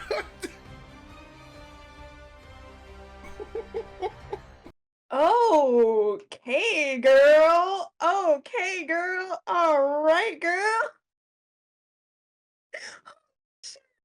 Holy shit. Holy shit.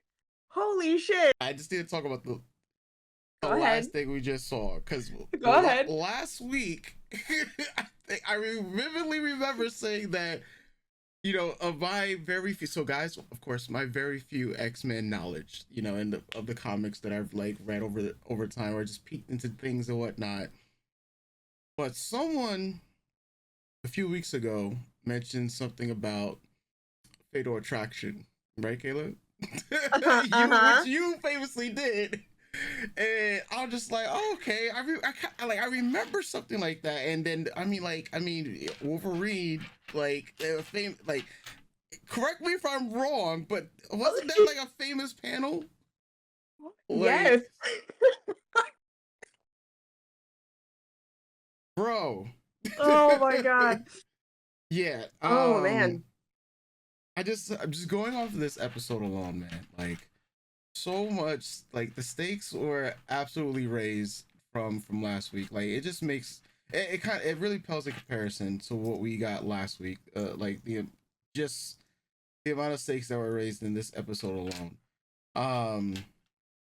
I had a feeling once we saw Magneto again that it was going to come down to a fight.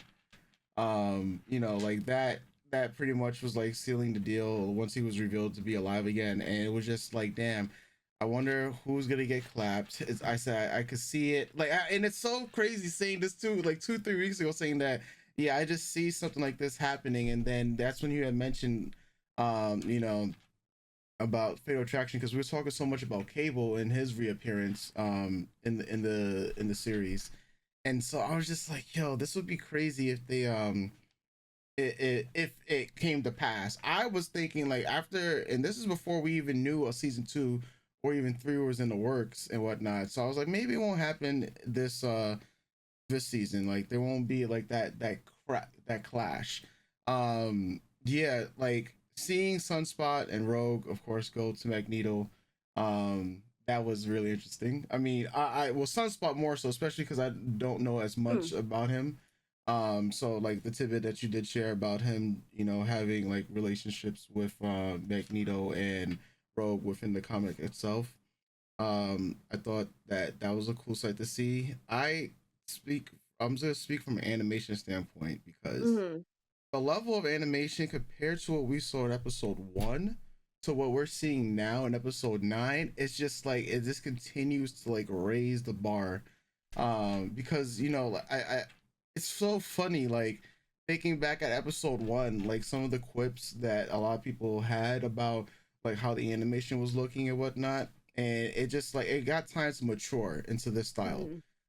Style that, you know, fuses both the classics and modern technology together, to put together these set pieces that some, like, a lot of times they're just breathtaking. Like it could be like with Storm whipping up the hurricane, you know, to the portion with Cable and Jean just in the animation alone, like I always love that, like the animation when it happens, like when it's like a clash between like superpowers and everything. So I thought that was like that looks so good. I can't like I'm trying to pull it up here again. Like damn, that looked so good. And this is like hats off to these animators, man, because they've been in their bag. Like they've been in their absolute bag in pulling this scene off here. Like that was just gorgeous.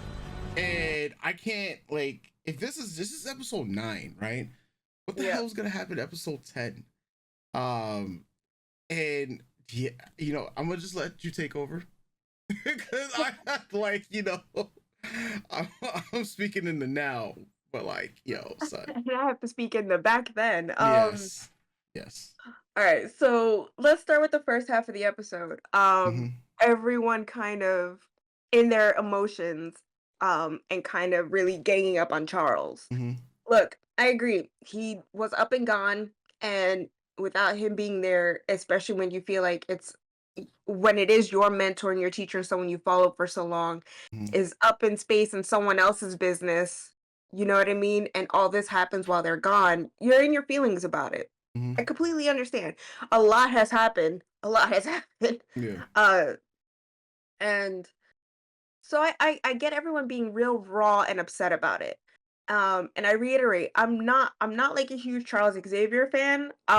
It's never gonna be a moment where I'm just like, Stan Charles Xavier. I mean, Stan Charles Xavier because he brought together all these people, but Yeah. like, you know, fundamentally over the years, he's a very flawed character, which is great. It's good to your mentors to be flawed. It's good to have the people that you look up to be flawed. Yeah. You know, he's not perfect and Magneto isn't perfect. And they're a good two sides of in my opinion, even though their ideals differ, they're two sides of the same coin. They just go about their dreams similar but different ways, right? He creates like it's not like he set out to create a child army. It just, you know, he set out to create a safe haven and then just the world happens.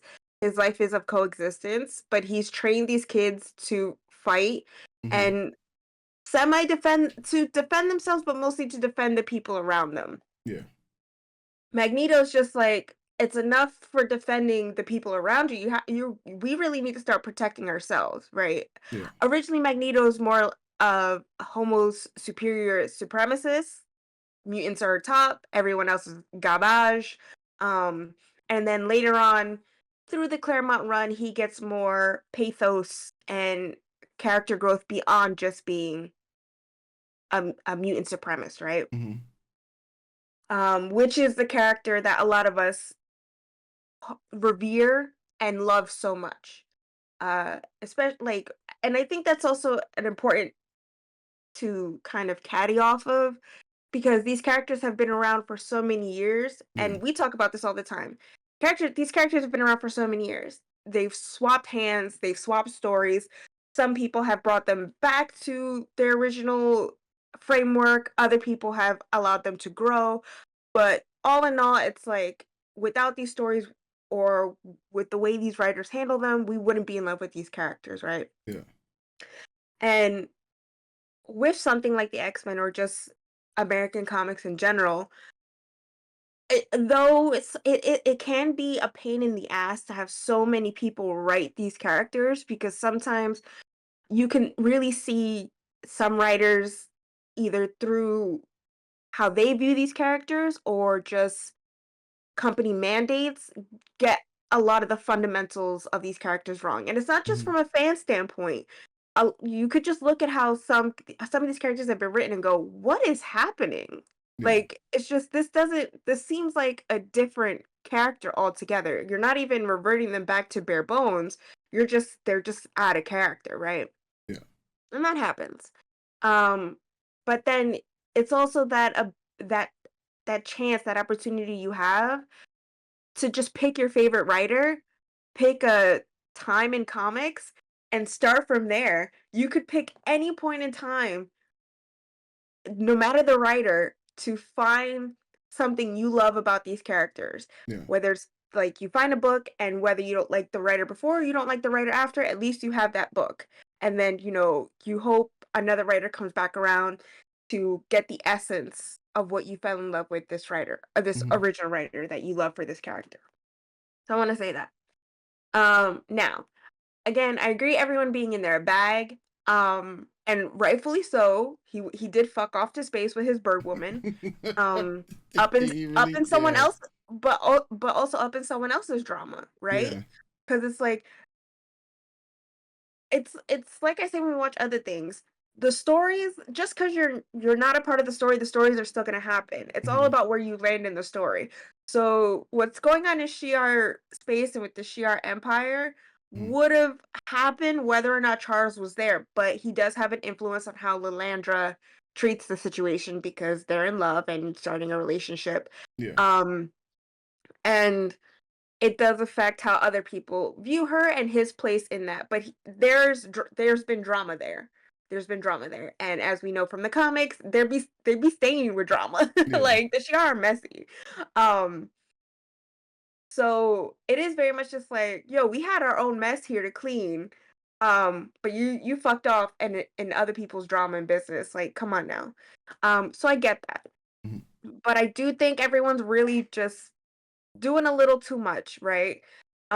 He's not a precog. How could he know all this was gonna happen, right? Yeah. It would have been nice to talk it out with Scott and Jean about his plans instead of just surprise, Magneto's here, he's gonna take care of everything. Of course. Yeah. Right? It's better to talk about what's gonna happen instead of just tossing it on someone's lap. Yeah. But he's not a precog. He didn't know Genosha was gonna happen. He didn't know all this. He looked at a friend who he saw something in that could help. Like, he saw in Magneto, you may not fully believe in my dream, but I know if you're around my students, if you're around these people that could help influence you and change your mind and vice versa, Yeah. the future is going to be better, right? Yeah. Like, in my head, that's kind of how I like to see the situation. He looked at it, was just like, I believe in my students and I still believe in you, my friend. And if you guys just influence each other and work together, maybe you guys can achieve something I could never. So, I mean, that could be me reading too much into it, but that's how I feel the situation originally shakes out. Yeah. And for them all to be blaming Magneto, I'm like, bro, he came to you guys pretty chill. Like, it's not like he was knocking down doors and busting human skulls. He was just like, all right, we'll figure this out. Yeah. He willingly gave himself up for trial. He let everyone know the situation. He saved a bunch of people at the trial. He was trying. It's not like he wasn't trying. He was trying. But then humanity showed him just because you're trying doesn't mean we're going to play along. Yeah. And that's what happened. He was still wary, and with good reason, because his history has keep showing us we just keep following into the same mistakes and the same patterns. History just keeps repeating herself. And I reiterate again, look at what's happening around us currently, right? Yeah. Especially when he tacks on like, we have there's the back and forth between Eric and Charles, and they're talking and pretty much just surmises to we could change the future, but like these things just keep happening, right? Yeah. These things are gonna keep happening. So Charles hoped for the best, fucked off. Like, yeah, I get the animosity. Everyone is entitled to their feelings and opinions, but it feels very like you're a bunch of adults. Like, come on, sit down and think, right? I don't know. That's just how I feel at my big old age. Like, I don't know. Like, I don't think Magneto should have turned off the power on Earth, right? Yeah. But I don't condemn him for it. I also don't condemn Charles for believing in his friend and thinking that his two oldest students could go off and live a life and with his oldest friend can create a place where if they ended up working together and coming to an understanding, can create a safe haven for Genosha can create a Yeah. Genosha. So it is very like, I think a lot of the feelings are misplaced. And then to tack on to like Logan last week going, Magneto started it. Magneto didn't start this. Yeah, no. Like when Rogue like tackles him and goes, "You're out to kill." It is very much just like stopping a man from not seeing past his nose. Yeah. It's like, bro, he didn't start this. He came to you guys to help, and that's what was happening. He didn't, like I said, he's not going around door to door knocking Homo sapien heads in. He was like, "All right, we'll try this," and then the bigots came to the door and again blew the school up. Yeah. Like, he didn't set apart the Prime Sentinels. He didn't create Bastion. He didn't create the situation on Genosha. Magneto, it's just his response to a situation he finds himself in yet again. Yeah. It's not the first time, and he said it in episode 2. Is it episode 2, The Trial of Magneto, or episode 4? I don't remember. Maybe it is episode 2. Wow, a lot has happened in this Yeah, show. it's probably, yeah. But he lets them know, he's like, "Don't let me let you down. I'm willing to try Yes, this." that was episode Yeah. 2. Yeah, he's like, "I'm willing to try this. I'm willing to do better, I guess. But don't push me." And that's fair, because humans are trash, right? And it's a fair warning. And they pushed him. Because as we saw with Bastion's little bigot meeting, he's not the only one orchestrating this, right? Yeah. It's not just him, it's others as well with their hands in the pot, orchestrating what happened on Genosha and Yeah. orchestrating everything else that's to roll out for mutants. Yeah. So it's look, it's good to start off with the belief in people you don't know and with the hope that they're gonna do right by you. Yeah. Because it is sad to just go through the world being cynical and thinking everyone's out to hurt you. But you'd also be a fool and letting yourself down if you don't second guess people's motives, especially when you've been hurt so much, and then you can clock the patterns of oppression and bigotry and hate Yeah. in the people and other people that are coming into your life or the people around you, right? Yeah. It's just, I feel like Magneto kind of was just like, "I'm being mindful of the situation. I'm not going to fully trust you because you've proven in the past that you guys can't be trusted." And what was Magneto? Magneto was right. So, it all feels very much like displaced anger towards Eric and towards Magneto. It's very much just like they can't predict the future. They're only along for the ride and can only react to what's being acted upon them and the situations they find themselves in. Yeah. Sunspot and Rogue going with Magneto makes perfect sense. Sunspot gets close with, okay, so in the comics, in what happens when Charles dies, but he's really off, like fucked off in space. Yeah. Or does he die, or does he fuck off to space? He does at some point in the comics, and then at another point he does fuck off to space. Whatever. Comics. Magneto becomes the headmaster of the school. His class is really the New Mutants, which is like Sunspot, Magic, Danny Moonstar, Magma, Rain. And in that run, he starts building a closer relationship with them. Now, just like the X-Men in this series, they're very against the idea of Magneto coming in to teach them, essentially. Yeah. And it is very like Hostile. tense, and it's very, all the like students are like, "Fuck you, you're not my dad." Like for a good Not like my for the first half. Like, you're not my dad.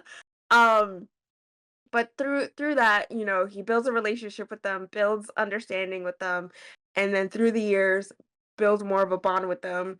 I think also recently in the last like 2 years of comics, Sunspot and Magneto have had more interactions with each other, which is really nice because he was there when like New Mutants were like extra popping off. So yeah, to me, I'm just like, well, yeah, that makes sense that he would go with them in a comic sense, in the cartoon sense. Yeah. What he says to Jubilee, like, yeah, my mom just sold me out. What I want this to end, and I Yeah. don't want this to keep happening. So, girl, you cute and all, but I don't. You. It's not like y'all protected me, and it seems like I can run a better chance with this guy right Yeah. now, anyway.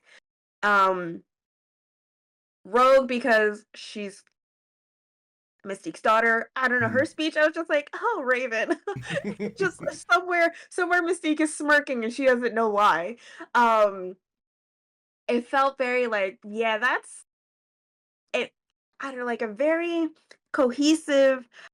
This is a woman who just witnessed a genocide. Yeah. Everyone else wasn't there. She again is one of the only survivors Yeah. of the genocide that she experienced. She also has the training from Mystique to be like, look, humans keep fucking us over. Espionage, spy shit, blah Yeah. blah blah. Then people call them terrorists. I call them freedom fighters. And then spending time with Magneto on the Savage Land. So it's all of that coming together to be like, yeah, we had a safe space. I'm done. I said from jump that I wanted to do for my community. Yeah. Whatever y'all are doing isn't doing enough for the community. Yeah. I obviously they don't know what Magneto and her talked about on Genosha. Um, but she's still holding on to that hope of, yeah, we had something. We were building something. You guys are, I don't know what you guys are fighting for at the moment, but it's time to move on and try something else because this isn't working. Yeah. And she straight up clocks all of them, clocks the T on all of them. She like, all fairness to Storm, she didn't have her powers, but it is also like you also fucked off. Yeah. Like, I get it, girl. You were going through your shit, and fair enough, but you fucked off. Um, Jean, Scott, and Madeline, or even though Madeline was on Genosha, but Jean and Scott are going through their own bullshit. Yeah. And so it's just like, What family? you were all At this dealing with point. your own yeah, you were all dealing with your own shit. No one was here to mind the house, and look at what happened to the house. Yeah. The house blew up. Like, Yeah. what do you guys want me to do? So like to me, it's just it is just very like that's bloop. So like, oh, that felt really really good. To have her choose Magneto. In this sense anyway. I don't know, it just felt right. Like I said in episode 7, I like that she's angry. Mm-hmm. And I've really felt in the last couple years there is this anger that she should have that she doesn't have in comics. Um and that has to come down with writing and how people honestly view her character. And honestly, that also has to do with how she's portrayed in the 90s cartoon and in the 90s comics, but come see, come saw. A good example of mutant rage that's been shown recently in comics would be Kitty Pryde Mm-hmm. after the Hellfire Gala, where she just goes and like murks a bunch of Orcus members, and God, that was so cathartic. But that's kind of how I feel what's happening with Rogue here. She's not I mean, it's a cartoon, so she's not necessarily killing people, but Yeah. she was doing damage. Um, but yeah, it just and having her do that in that outfit, that's like her OG outfit. I was like, "Ooh, this is very Callback. Yeah. ooh, that's so delicious. I love it." Um, all right, now for the latter half of the episode and taking out everyone's like emotions and feelings. Oh, I also just want to say too, this is like, it is very much just like she hasn't had a moment to breathe through her grief and work through it. Because it's like hit after hit after hit. Yeah. So it's also Similar like, to I'm how still very Storm was. angry. Yeah. The man I really love is dead because of these people's bullshit. Yeah. Enough is enough, right? Yeah. Um, so That's why bet. Magneto was like enough and turned off the power. Yeah. Um. Oh man. Now, As for breaking off into the blue and gold team, I like that they got their asses handed to them because it shows that the X-Men are infallible. Like they can be Yeah. beaten, right? They're not like as Xavier says, they're not gods. They're still practical things with their abilities and depending on who you're fighting, whether or not they have durability and resistance and all that other stuff, right? Yeah. Um Plus it's always like the overwhelming odds of how a small group on their own, even though powerful, can't necessarily always take on a surprising amount of opposition. Like there were so many sentinels on that island, Yeah. right? And Meg just like that's crazy. So let's take, I think it's gold team. I think Storm's team is the gold team. Um Nathan versus Jean. He definitely hyper viper beamed her. That was crazy. I also think I clocked that some of his power signature when he was like telekinetically blasting her Yeah. kind of went purple and green a little bit, like on the edges. I don't know if that was just wishful thinking on my part. Pulling it up. Yeah, But that's okay. the So purple. it's just Yeah. purple electricities. And I was just like, I don't know if that's just because part of his power signature or just like a nice callback to Maddie. And again, I cannot stress this enough. The fact that he's so Maddie, he's like, Madeline was my, like, it's just so nice, guys. It's so sweet and it's so nice. I know some Yeah. people are like, well, technically, technically DNA wise, Jean Grey is his mom, but Yeah. like, it's just really nice. It's just really sweet and a nice like tick on the board for Madeline prior just to have that. Because in the comics, it's definitely not like that. It's really not. Um, so Sinister being able to mind control him makes sense because of the techno-organic virus that he implanted into Cable when he was a baby. Just because it's at bay doesn't mean it's gone. So like I Yeah. believe with Cable he's using technology and his own powers to keep the techno virus from taking over his body, right? Yeah. Um so being close to the person that infected you, essentially, uh, it makes sense that he was able to control his mind. Um, and that fact that he used like it's just very nice because I'm not a Cable stan, but I don't think in the comics Cable really uses his TK powers too much. It's Mhm. mostly just like the guns and on occasion because you still see his power signature in his Yeah. eye. Um, but it's not like, as far as I know, that I've read, it probably has happened in comics, but like that was Yeah. crazy. That Yeah. was Yeah. crazy. Really good, nice, because he is Madeline and Scott's son. He has the powers of his parents. Yeah. So that was just really nice to see. Very clean animation. Love that. Um Now I could understand, like, I feel like Jean's playing in our face, but I was just like, girl, just Phoenix out. But I could also understand her not, One of Phoenix like, against not wanting to do it type of, against Nathan, yeah, right? Nathan, yeah. So I'm just like, something's gonna happen next episode where she just like the Phoenix has had enough and it's just like, "Wah!" Yeah, everything's gonna go down. Because they wouldn't keep showing that clip of Dark Phoenix in the opening if it wasn't for something. Because it feels like everything that they've shown in the opening Yeah. has had some sort of payoff in a way in this series. Like Yeah. Nimrod, showing uh Cable versus Apocalypse. That's also why I keep thinking Gambit's coming back as Death. Because I don't know. I don't know, guys. Oh, so much. So much. But yeah, Storm is also like, you know, she's not impenetrable. One good hit, and if she's not paying attention, takes Yeah. her out. I personally think Forge is fine. I'm Yeah. sure he built his way out of a plane crash situation. Um, but I got really nervous for Hank and Morph being captured by Bastion. That was crazy. Yeah. Um, So that was all just like that was all intense. The little speech Storm gives to Jean, their sisterhood and their bond is so wonderful and so beautiful. Um, like I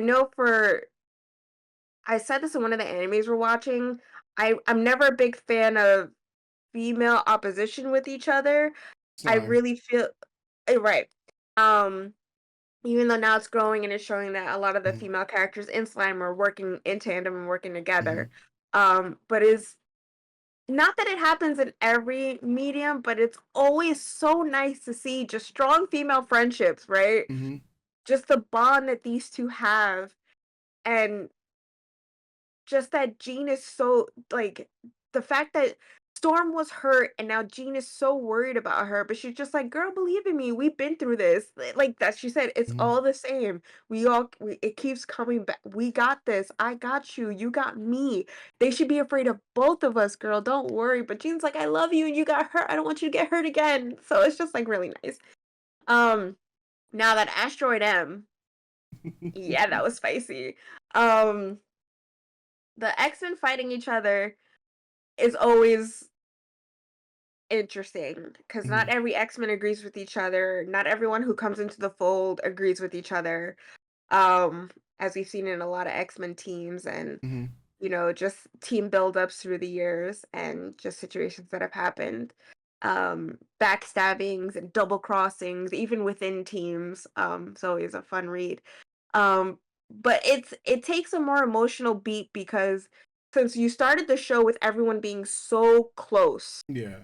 to see your family fighting at the end, like I think Literally that's falling also apart. like Yeah. yeah, it's like to Charles, he's like, what the fuck did I left and you guys were fine and now Yeah. He's like, you guys no, are like my X-Men. right. Magneto's like, nah, he's my X-Men now. Right.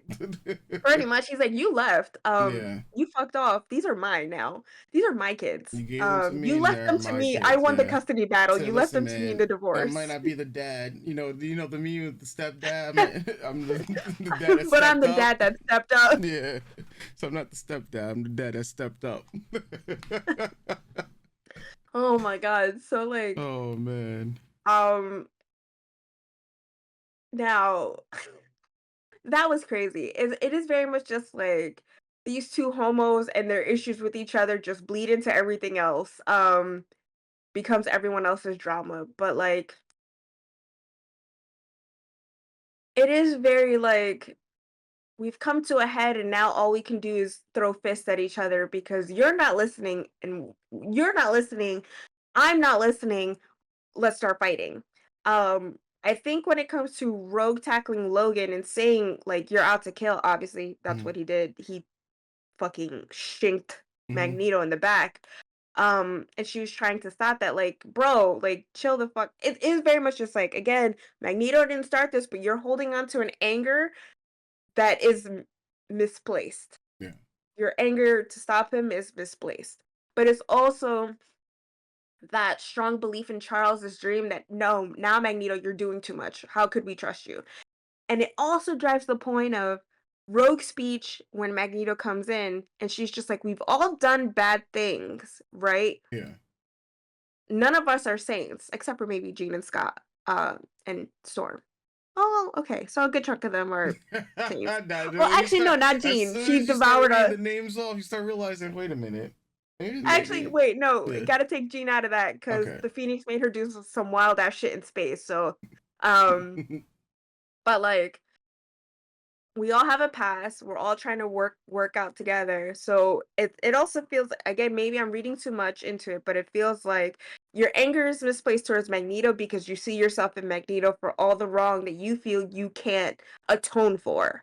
So you're trying to atone by stopping what you deem is the big bad instead of placing that anger towards what the real big bad is, right? Because he knows what Logan knows what losing control feels like. Yeah. Because he knows when he loses control, everything's fucked. Yeah. So it's like, oh, that's me. That can't be me. We have to stop that. Yeah. So maybe that's his motivations. Maybe it's more just a surface level of, yeah, I don't fucking trust this guy. I never trusted this guy. Fuck this guy, right? Who knows? Yeah. Now, Scott stopping Charles from pretty much lobotomizing Eric, um, it's that whole watching your mentor go too far. Mm-hmm. Because really, all he had to do was put Magneto to sleep for a moment. Yeah. He didn't need to do all that. Now in the comics too, there is a part where Magneto does get lobotomized. I think he does get pretty much lobotomized by Charles. I know. Doesn't he get? I know. I remember. Like I know he gets mind wiped. Yeah. Yeah.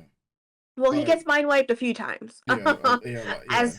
As with comics, but there's a point where Magneto is like comatose. Comatose. Or is it oh, there's there's a specific panel and story in my head right now where Frenzy, who is another who was an acolyte for Magneto, I think she's about to kill or lobotomize Charles and Magneto stops her, or the opposite way. I don't know. Comic book fans, if you know what I'm referring to, put it in the comments, but it's like in my brain. I always forget who's on the table and who stops Frenzy from pretty much lobotomizing the other. Yeah, but there's a part where like Magneto gets lobotomized and his acolytes are taking care of him, and but I can't fucking for the life of me remember if it's Charles that does that. I feel like it is because it feels like a lot of these beats are taken straight from the comics. Mm-hmm. But with Scott stopping him, it's like that his more revolutionary, it feels like with everything that's going on with having to send, he didn't do it, but with being forced to send Nathan into the future, being asked about it, watching Genosha crumble, having the Prime Sentinels attack the mansion, like look, and also being disillusioned with Xavier at this point in time. Mm-hmm. This is crazy. What Magneto's doing is crazy, but not enough for you to completely shut him down, right? Yeah. It's like he's like looking at it like everyone's doing a little too much. And so that's why he needed to stop Charles from putting Magneto down. Yeah. And he would have too, because the stakes were so heightened, and it's to the point where, and like I said, instead of just I can't. This is all so much too much, and I'm frazzled down. What the fuck did I walk into? And I'm trying to talk to you, but you're not listening. And like Charles isn't a perfect character, and Charles has done some fucked up shit. Yeah. A good example is like even in the cartoon when he's kind of trapped back by Magneto, Magneto has his helmet off and he flashes Holocaust memories into Magneto's head. So yeah, making him relive like, the Holocaust, like bro, that's yep, insane. so yes, Mans is extra, and quite out of pocket. So this is kind of just the next level of that, of just like here's one step and now I'm taking it another step too far. And Scott was just like, "This is bad." And also dealing with, "Oh, but wait a second, I think Jean just died too. Wait, they need more time." So like a lot is happening and a lot of emotions like are in the air, and but giving Magneto that breather and kind of just saying enough and just putting everyone in their corners essentially. Yeah.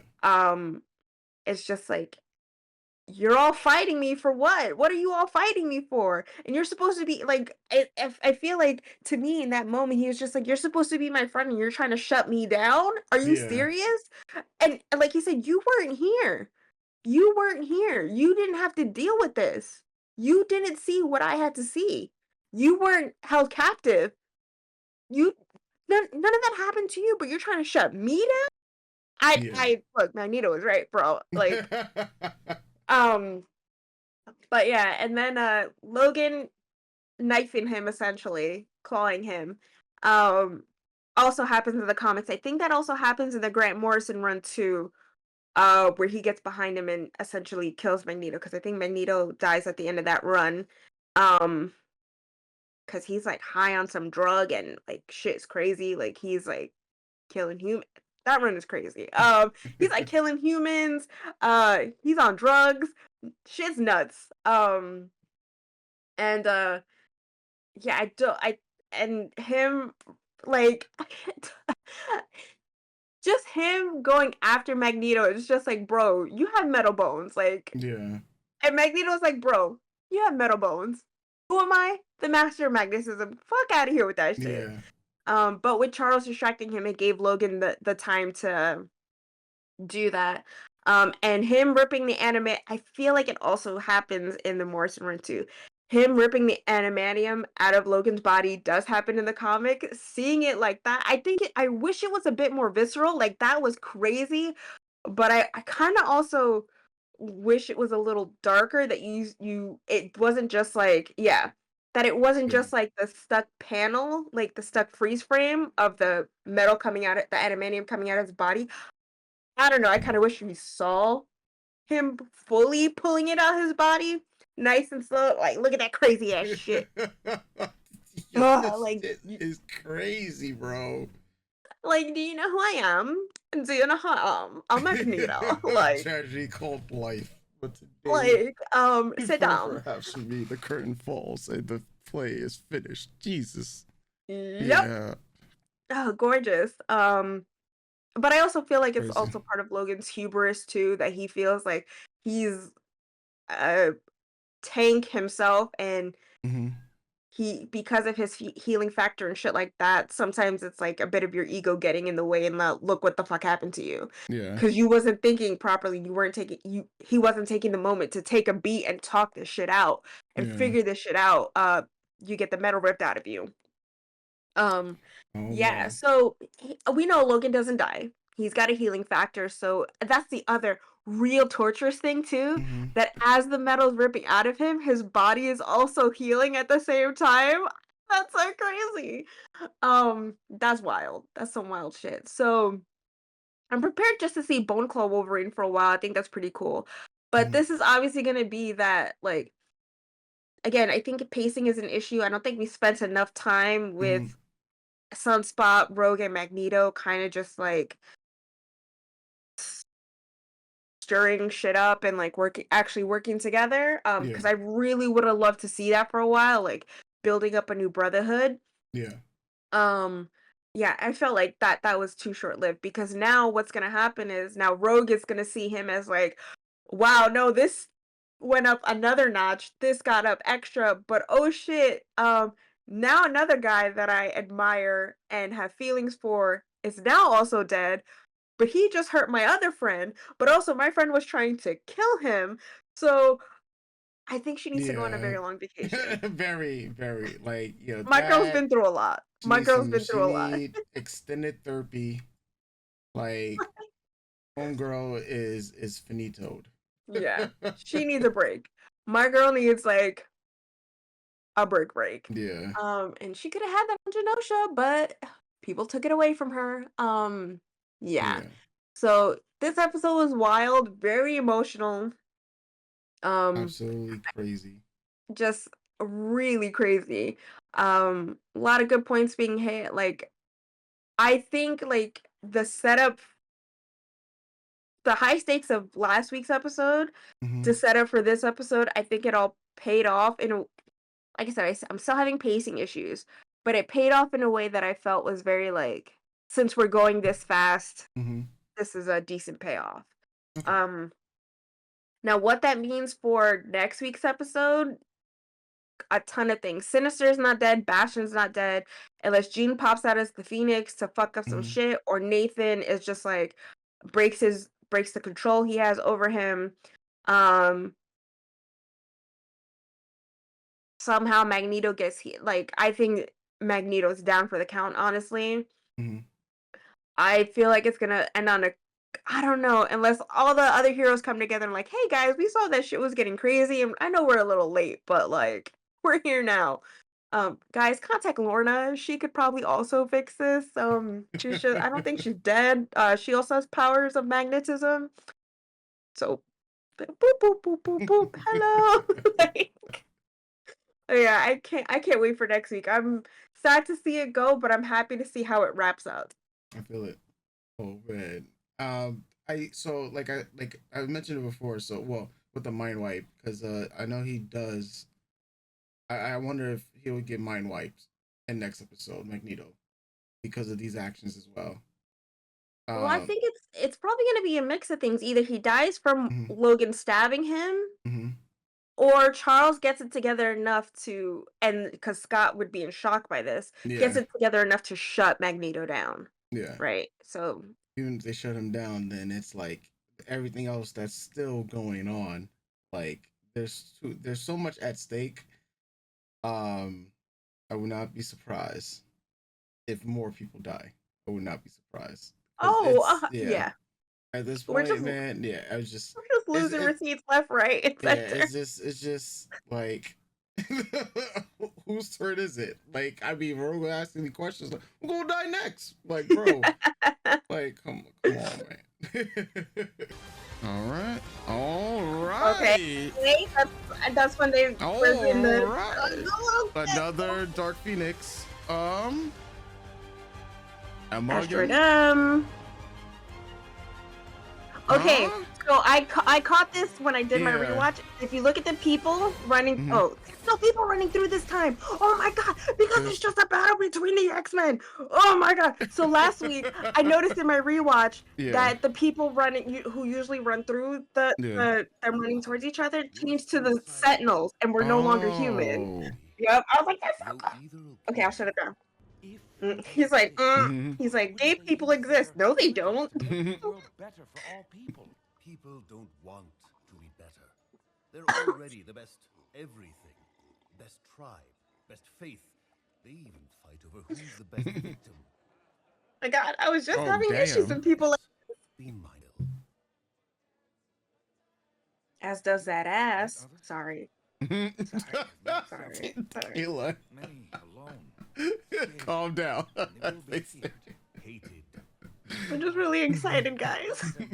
Cherish their gifts. Evolution thrives in darkness. Evolution is a mystery. I will hijack your mind and force you. God. Bro! Oh, man.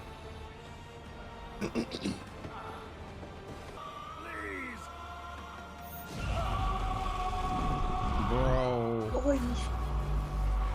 Silver Samurai.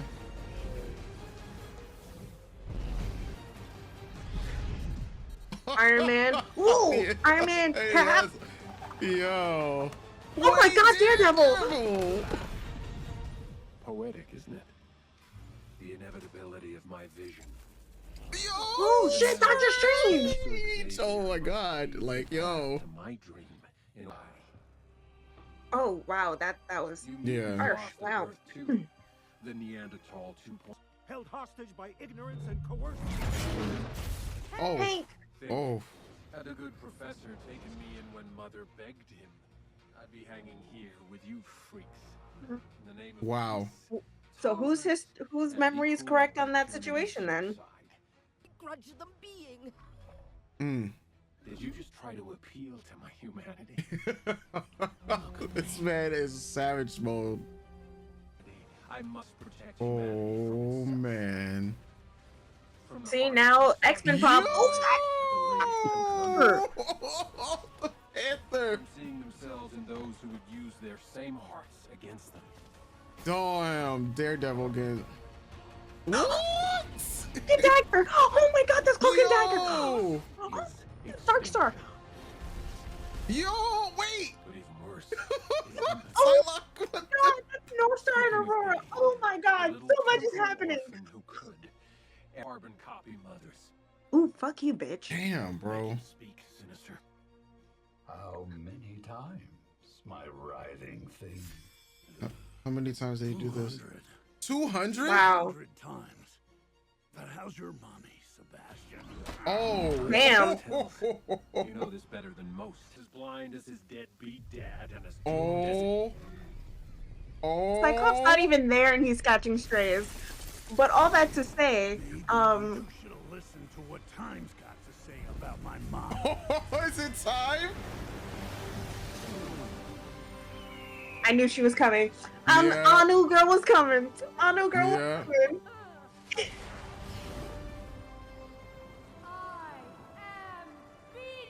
Yo, the goosebumps. Hank was right. He said, said, yo. Yeah, it's too late now. Oh, damn.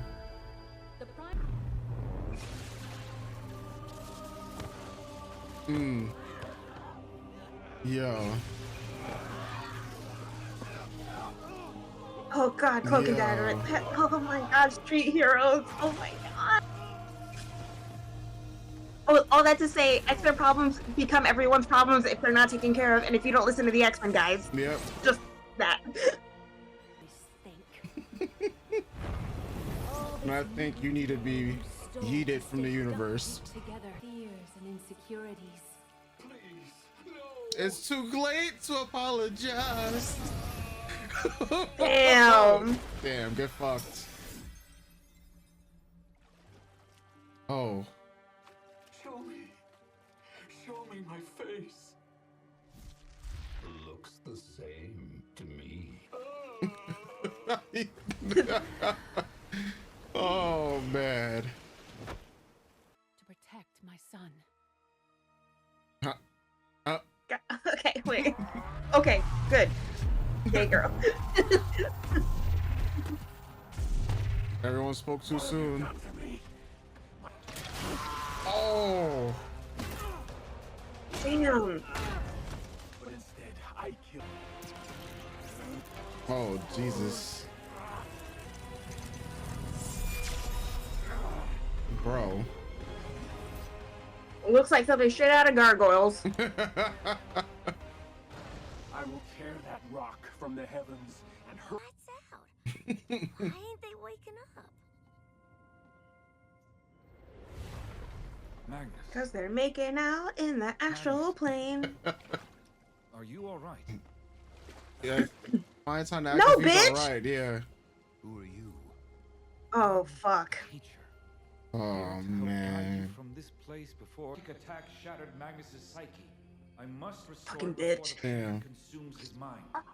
Sir, if you're still linked with him when that happens, He's in the X-Men's favor. Spooky. Spooky. This man looking unstoppable. Fuck him up, Rogue. Oh, baby. Get him, Rogue. Damn. Ooh. Ooh. Damn. Yo, there's flashbacks of oh. Yeah. God. I had Yu Yu Hakusho flashbacks for a second. Seeing Yusuke do that to Sentry.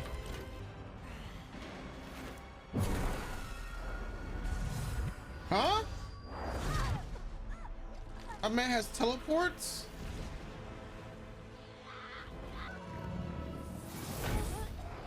Okay.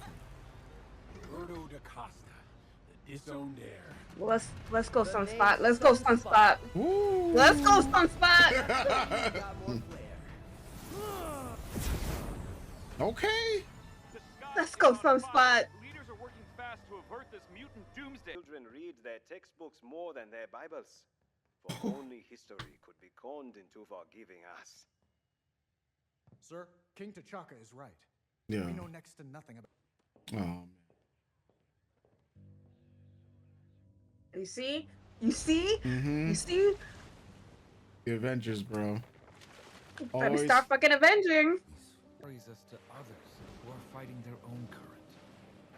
It's King. Holy shit. Yes, people like Rogue.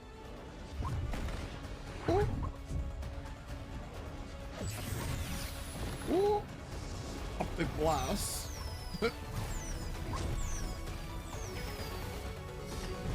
Man, this man just taking this all, bro. Like, just nothing, just phasing him. Well, think he's a future mind, past mind, present mind, and now due to Cable's arm, he's got more protecting him. Yeah.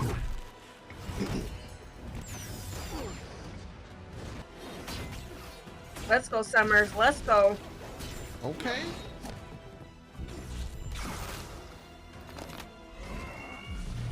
Oh. Let's go, Summers. You'll never hurt my family again! Okay. Okay. Okay. What will you do, child? Oh man. Slay me with a 4th of July? Haven't heard that one before. Oh. Bitch, you don't know who you're fucking with. I think it's time to power up, dudes. Damn, she obliterated his fucking face. This man. You call yourselves a team? A family? But a family that can't save itself merely works together to die alone. Jesus.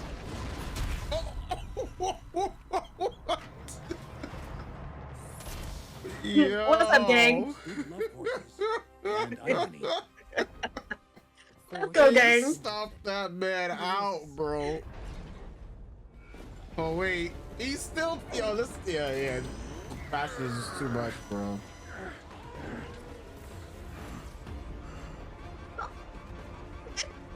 Oh my god, they about to give her the 1-2. Oh man.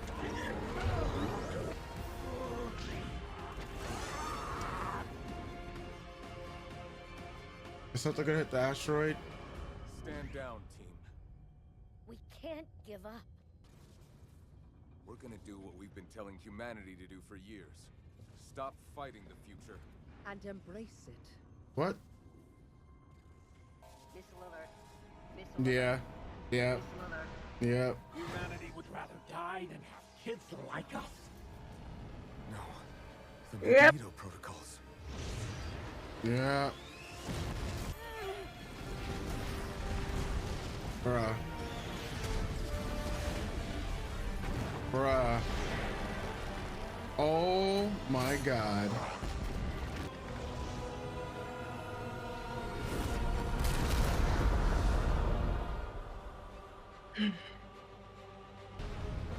The asteroid still comes down to the ground regardless of this. Oh wow. Mind you, Yeah. mind you, who created this problem? Not Yeah. the X-Men. No. Who's gonna have to I fix could this fly the problem? jet. How will you get back? Storm. Aurora. Oh man.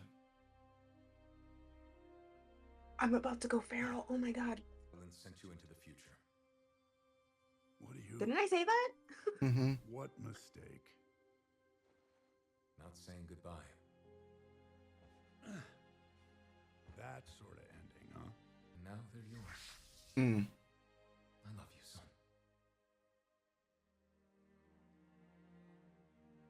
son. Okay. It's time. Let's go.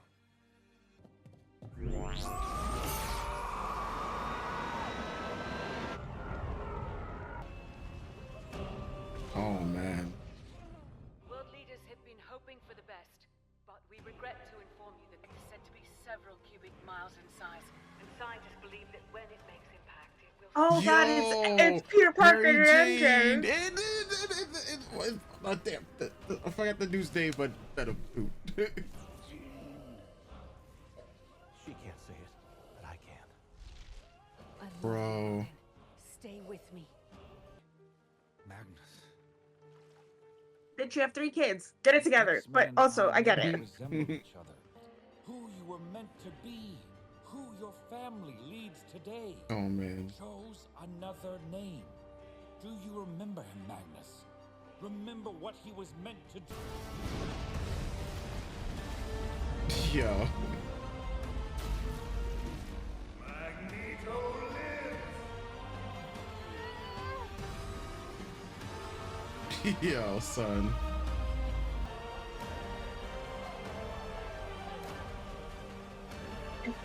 What? Yeah. What are y'all They're cheering for? Now they're cheering, bro. Now they're God, cheering.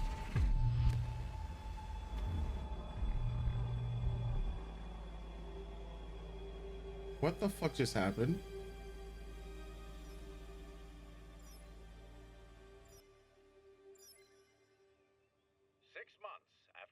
What the fuck just happened? And rumors still swirl.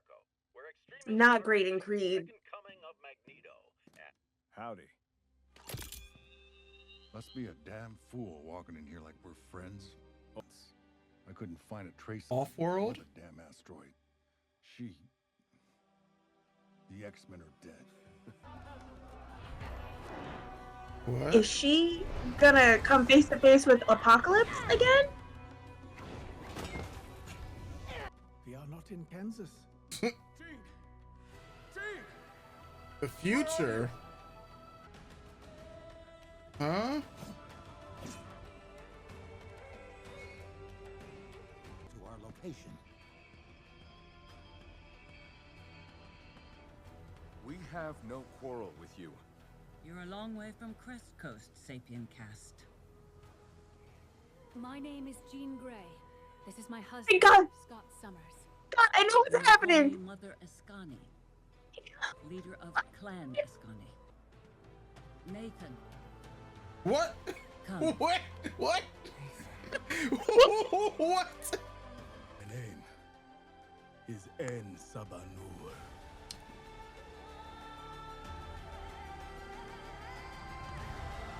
Bro.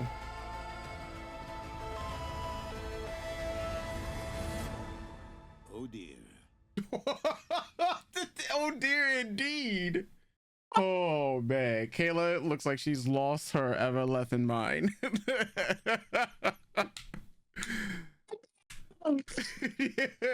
Oh no, girl. Oh girl. Okay. So, right before I get into my notes from the rewatch, let's talk about this episode, right? Okay. First, what are your thoughts? How are you feeling before I go off the deep end? We gotta go with you first, and I'll Oh pitch man. in. Oh no, girl. Ooh. Oh man. Oh wow. Okay. Where should I start? All right. That was crazy. That was crazy. I don't even know. Did you see that board? I will mention this. That board that featured the people who were missing and whatnot, right? Yeah, Like, it's meant to be a take on the cover of Days of Future Past. okay. But yeah, that board. I was just like, cause homegirl here, is that what? If I wish you could It's- zoom in on, I wish the I like, think that was Kitty. because I'll tell you right now who everyone is. Okay, so they say the name. Can I mean, you let's see. hold on? Can you roll it back? Because it was Okay. enough that I could see it. Okay. Okay, so maybe this one. There we go. All right. So we have, Thus. starting from the bottom, we have Emma Frost, Kitty Pryde, Yeah. Quicksilver, Exodus, Cable, Havoc, Iceman, Wolverine, Professor Xavier, Scarlet Witch, Colossus, Morph, Rogue, Dust, Archangel, Angel Warringworthington III, Magic, Ileana, Rasputin, that looks like Sunspot, Jubilee, Nightcrawler, Magneto, Beast, Storm, Jean, and Scott. Yeah.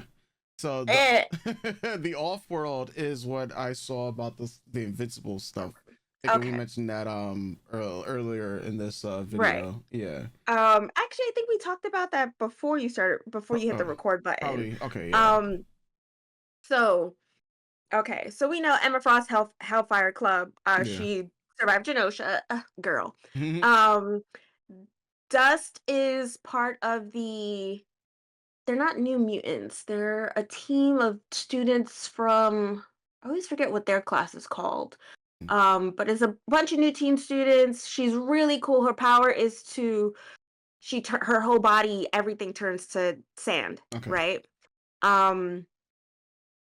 She's super, I love Dust. But yeah, they showed her a small glimpse of her, I think, on the newspaper in the first episode, and she's on Genosha with the relief efforts in episode 6 or 7. So I think that's really cool that they're carrying her through, because she's a really cool character, and I don't know, I love Dust. I haven't really read much of her class, but her impact has like followed through enough that she's so iconic in my eyes. Yeah, so that's cool. Kitty, the fact that they're showing Kitty Pride. Like, I don't think she's in the OG series at all. But she is in the original Pride of the X-Men movie short episode from the 80s. And Kitty's one of your or is your original or one of your original or is your original POV character for the launch of Uncanny X-Men. That's the new team with uh Storm, Colossus, Nightcrawler, Logan, and Scott once, we move away from the OG5. And then Kitty has storyline connections with Emma Frost and the Hellfire Gala. Like, Emma Frost is after Kitty Pryde to have her join them, but the X-Men get there first, and it's a whole thing. So I like that those two aren't together there at the bottom because their stories, along with the X-Men, are quite intertwined, right? Okay. So I think that's really cool. Quicksilver, Scarlet Witch, I love that they're sticking with okay, so hold on, let me get myself someone in the comments said I'm scatterbrained, and you're so right. That's just my brain is all over the place, especially with how excited this whole thing made me, right? So Scarlet Witch and Quicksilver, I think it's cool adding them in the row of mutants because in the last couple years in comics, they retcon them so they are no longer mutants and no longer Magneto's children. Big props to this show for keeping that Scarlet Witch and Quicksilver are Magneto's kids, and the fact that on the boat it was them and Lorna Polaris, bitch, yes, get my life together, yes, beep, boop, beep. Like, please, because like right now, currently in the comics, it's just Lorna who's his kid. It's a whole thing, but that for people. That made my heart fucking sing. Like, that I'm hoping what happens later is that if the masters at Disney and Disney allow Quicksilver and Scarlet Witch to be mutants, then he could start working on building his family. And who knows, we may even get a House of M storyline, which I know isn't a lot of people's favorites, but it's a big storyline that happened. I don't know. Look, guys, so much is happening in my brain right now. Okay. Oh, Jesus.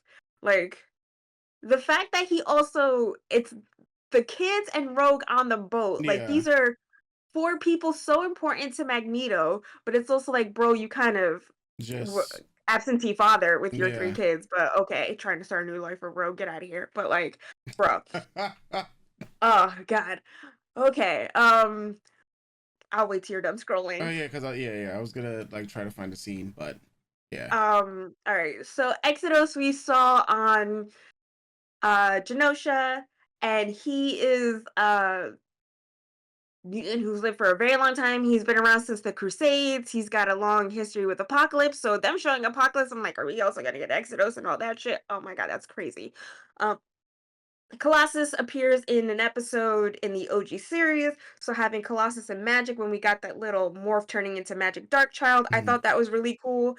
But it's also like, as people pointed out, considering the timeline of the series, and when Ileana first appears in the OG series, because I think she is a child, pretty sure, like 100% she's a child. It like she gets aged up in the Inferno, so everyone's calling out like, how are you gonna make that storyline? But I guess I don't know. Depending on what happens next season, considering the X-Men are lost in time, it's gonna be like, well, what mutants can they pull to create an ad hoc X-Men team, right? So it's like maybe we don't do Magic because it's gonna be a little hard to explain, but Magic is bigger in the wider Marvel universe in a sense for audience wise, because people can clock who she is without really knowing that she's part of the X-Men kind of thing. Because she's been featured in games, she's been featured in other like Marvel events and stuff like that. She was just in Strange Academy. She's like up at one point, she also in the universe became Sorcerer Supreme. So like people know who Magic is without having read X-Men stuff, right? Who else was on that wall? Havoc's on the X Factor team with Iceman and Lorna and Farrell and Strong Guy, I believe. Yes, and Strong Guy, which we saw in the OG series in that episode with Iceman when he's like, they've got Lorna and, you know, Forge and all that stuff, and in that photo on Forge's billboard. So, and Havoc is Scott Summers' brother. Right. Then of course your regular X-Men. Who else did I clock on there that I was like, oh my god, Katie, Emma Frost, Dust, Ileana. Friends, Daniel. It was Now Scarlet Witch and Quicksilver being off-world, it could just be they're on an Avengers mission because they are on the Avengers. Though in this series it seems more like which I'm happy about, Quicksilver is doing more mutant stuff than he is Avenger stuff. Yeah, and then I think you just have your regular X-Men because I think that's Morph next to Havoc or Cable, Jubilee, Sunspot, Kurt, Havoc. Yeah, I think that covers everyone who doesn't have a plaque over their face. Now, all the crazy ass cameos we saw, there was Puck and North Star and Aurora from Alpha Flight, which is a Canadian team that Wolverine has worked with. You saw Psylocke. Now, we don't know if I think this Psylocke is supposed to be Betsy Braddock in Kanon's body and not Kanon herself, which is a 90s plot point. Who knows if they're actually going to follow through that, because it is a white woman in a Japanese woman's body. So who knows if they're going to want to get into that in this cartoon. She makes like one or two appearance in the OG series, because I think what was meant to happen was her and Angel were meant to join the team, and then production, whatever happened between series 4 and series 5 of the OG series. So that was super cool. Doctor Strange, Iron Man, Captain America, Daredevil, Cloak and Dagger, Peter Parker, Peter Parker, Mary Jane. And the other dude, I keep forgetting his name. From the OG. I think that's Brock. Brock, there we go, Brock. Yeah. Yeah. So these are all characters that are actually, I don't know with Cloak and Dagger because I can't for the life of me remember if I've seen Cloak and Dagger in any of that stuff. But in the 90s, but like obviously Peter Parker, MJ, Brock are from the Spider-Man cartoon. Iron Man had his own cartoon. Captain America appears in the X-Men cartoon. Doctor Strange, I think, appears in the Iron Man cartoon and Spider-Man. Yeah, so I just like adding Cloak and Dagger as street heroes. I thought that was pretty fucking awesome. I also think it's really cool because since Daredevil's show is coming back out and Cloak and Dagger had a show not too long ago, I think just those additions are pretty cool. Now, like I said, I haven't watched the OG series in a really long time. That means I haven't rewatched Spider-Man, Iron Man, or the Fantastic Four either. Maybe they're in a Fantastic Four episode. Anyway, I don't know. So who knows? Maybe Cloak and Dagger make an appearance in one of those shows and I just don't remember it.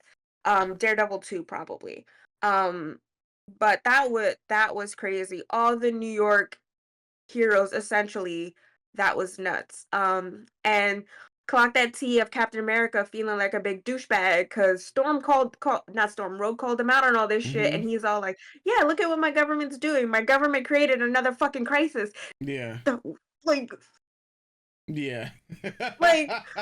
it's two things I clocked, right? It's that no one wanted to help the X-Men, but the X-Men problems, just like social issues in the real world, minority problems become everyone's problems. So if we don't help fix these issues and fix these problems in minority communities or the betterment for people all over, it is all of our problems. That is what the acceleration of Bastion, right? It's the now humans need to be protected, but then it's like that question of that people were having with the Krakoa era, what's going on with Nimrod and all that stuff is how long is it until Bastion and these Omega Sentinels deem humans less than? Yeah. Right? How long does it take before you're seen as an evolutionary dead end? Yeah. Right? until you breed so many Omega Sentinels that whatever humans are left are now seen as minorities. And it's that slow creep of now you all need to be protected, and I'm gonna protect you because I'm the evolution after you, right? Yeah. Only I can protect you. Um, so if all the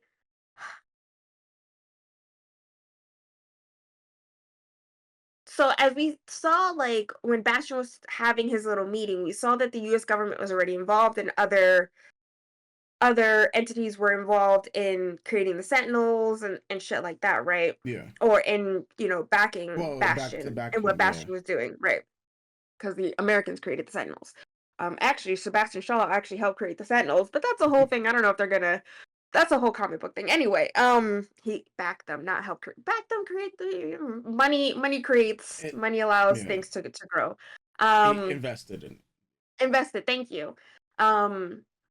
But it's like that thing of you back this, you saw a genocide happen for the thing that you backed, and it's that hubris of, well, this isn't going to blow back on us. There's just no way that the evil that we shove down a minority's throat, there's no way we're gonna have blowback. And it did, right? It did. Yeah. Because once Bastion lost it, he was just going to chuck Asteroid M at the Earth. Yeah. Because he couldn't get his way, right? Because the X-Men were working to beat him. So it's like he lost, and so he's like, fuck everybody.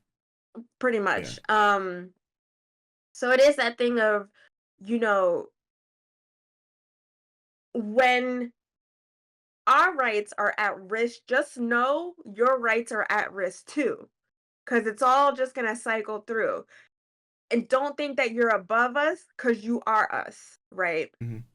It's a lot of conversation going on right now, especially with disability rights, women's rights, queer rights and queer health that trickle into women's health, abortion rights. Just all this stuff is connected by the 1% to keep us all down, right? By the government not protecting the minority, it becomes the majority's problem. Yeah. And the minorities have to save the majority, right? At the end of the day, yeah. At the end of the day. So these people chucked rockets at Asteroid M and was like, yeah, that's gonna fix everything. And they were like, oh shit, as usual. It made it worse. It made it worse. Whoopsie daisy, it made it worse. And then did you see Iron Man fly up in the sky? Nope. No. Did you see Doctor Strange fly up in the sky? No. You didn't see any of that. He probably was thinking about, well, this is the future.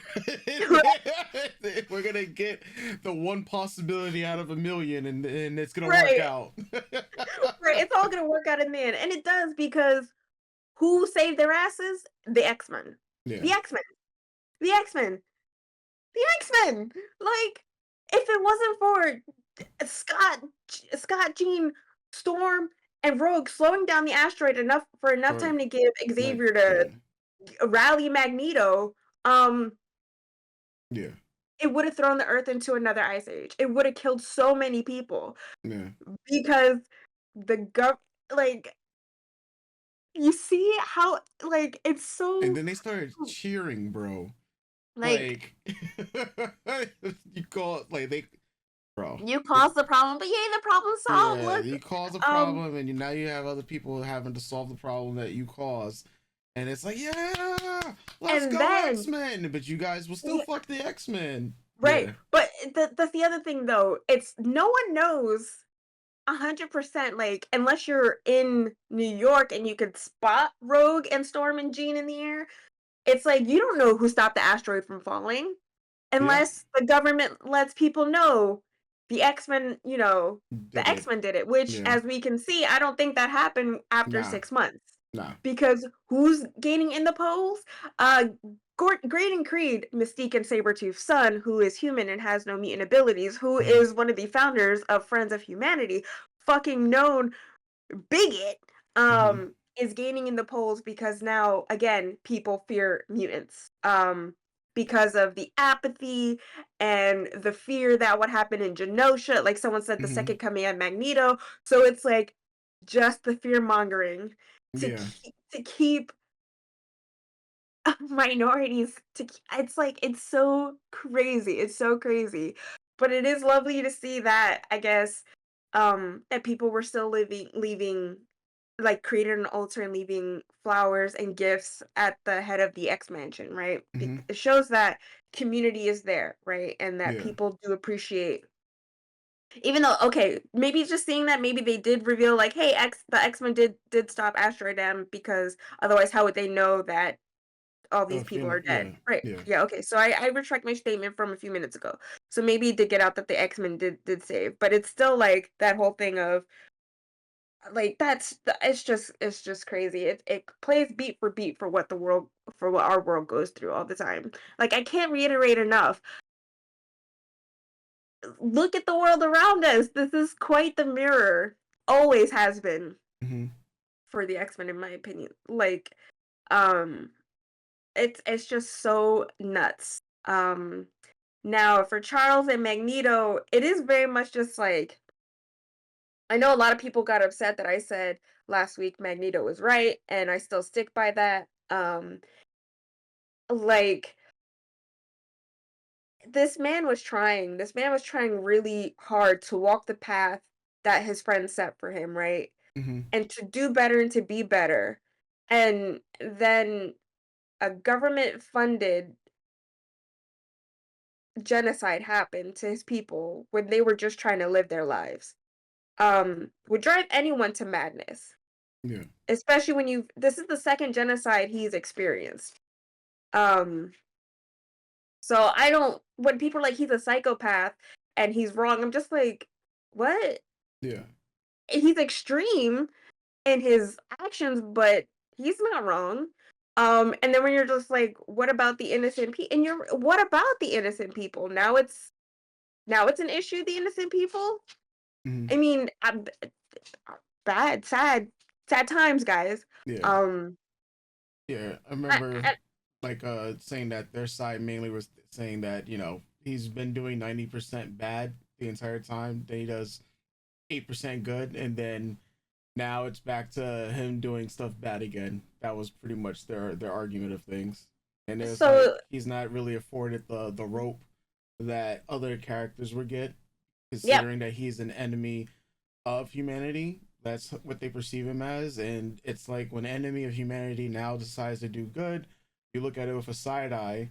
It was like, can we really absolve them of all those past crimes? Because it's like, you're looking at it. If you're doing, say, 4 seasons of bad shit, and then you get a season of doing like 5 episodes of good stuff, and then you go right back to doing bad Yeah, shit. but People, I also think, like, if you're gonna be really upset about that, be upset about how the amount of episodes we got and how rushed a lot of the storytelling is in this season. Though this season is very good and hit a lot of good beats, it is very rushed. A lot got jammed in there. Even like during my rewatch, like watching it all together, it is very much just like hit for hit for hit. There is no break in any of the situations that happen, right? There is none. And then when you saw that little bit of break happening on Genosha, it was snatched away from them. Storm trying to figure herself out and then, working all through that was during a horrible situation. Took a second to be like, oh, now I'm in this, to, oh shit, a genocide, my family, what the fuck? Yeah.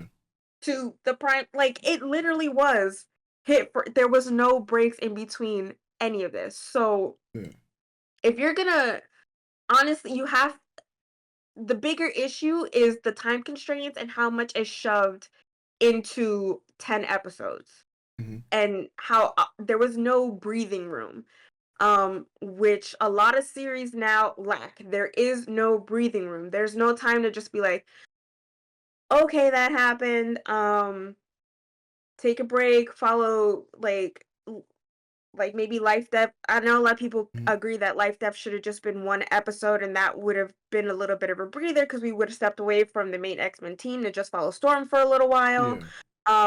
Maybe more time with Charles up in Shi'ar's space. Like there was no breathing room.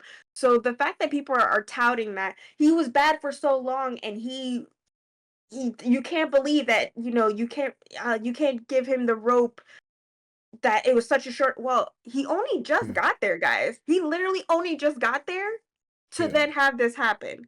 So he wasn't even allowed the time to be like, here I've grown, or here I'm, working within the confines of this new path that I'm on. It literally was, oh, you're trying, guess what?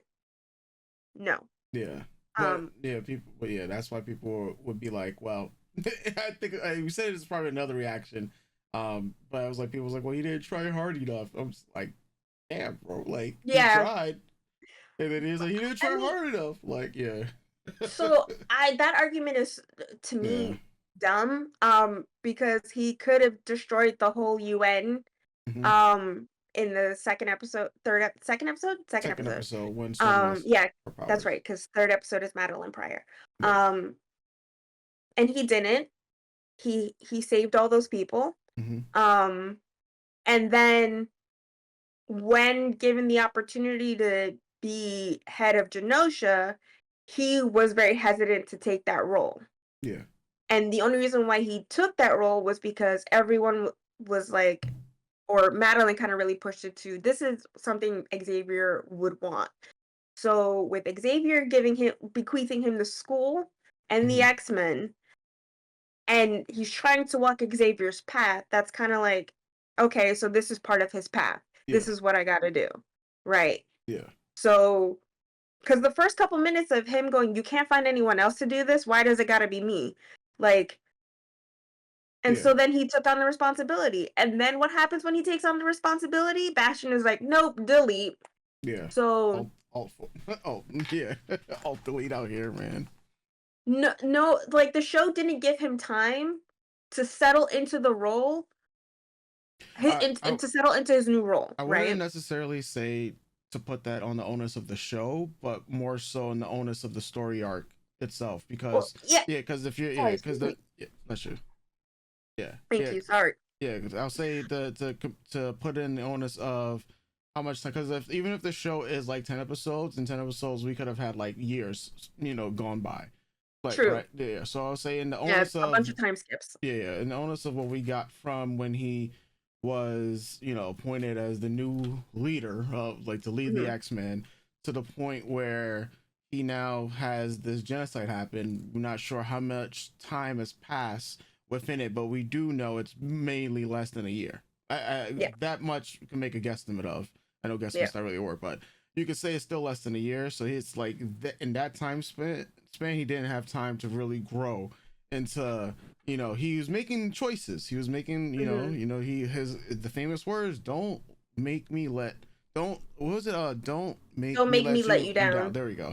Yeah, like that famous word he said in episode 2, and what we see happening afterwards is just consistently he's just being let down one after another, and my man is trying to show restraint. He's just like, you know what, Charles, fuck this. At the end, like, because my man's like, enough, like literally, and turned off, he tried, and for him he was already doing the most.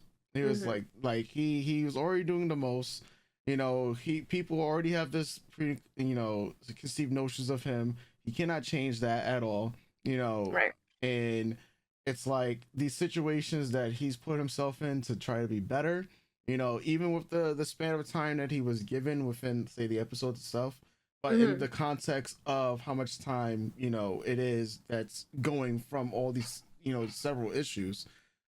It was like one after another, and so a lot of people that was like, well, he's done so much so bad, right? But this is somebody who's wants to have a redemption. This is technically his redemption arc. Redemption arcs, they last for however long they're going to last. Like, this was supposed to be the redemption arc, but you get to the point, the turning point in this arc was he has to undergo something just as devastating as, you know, when he went to the Holocaust, right?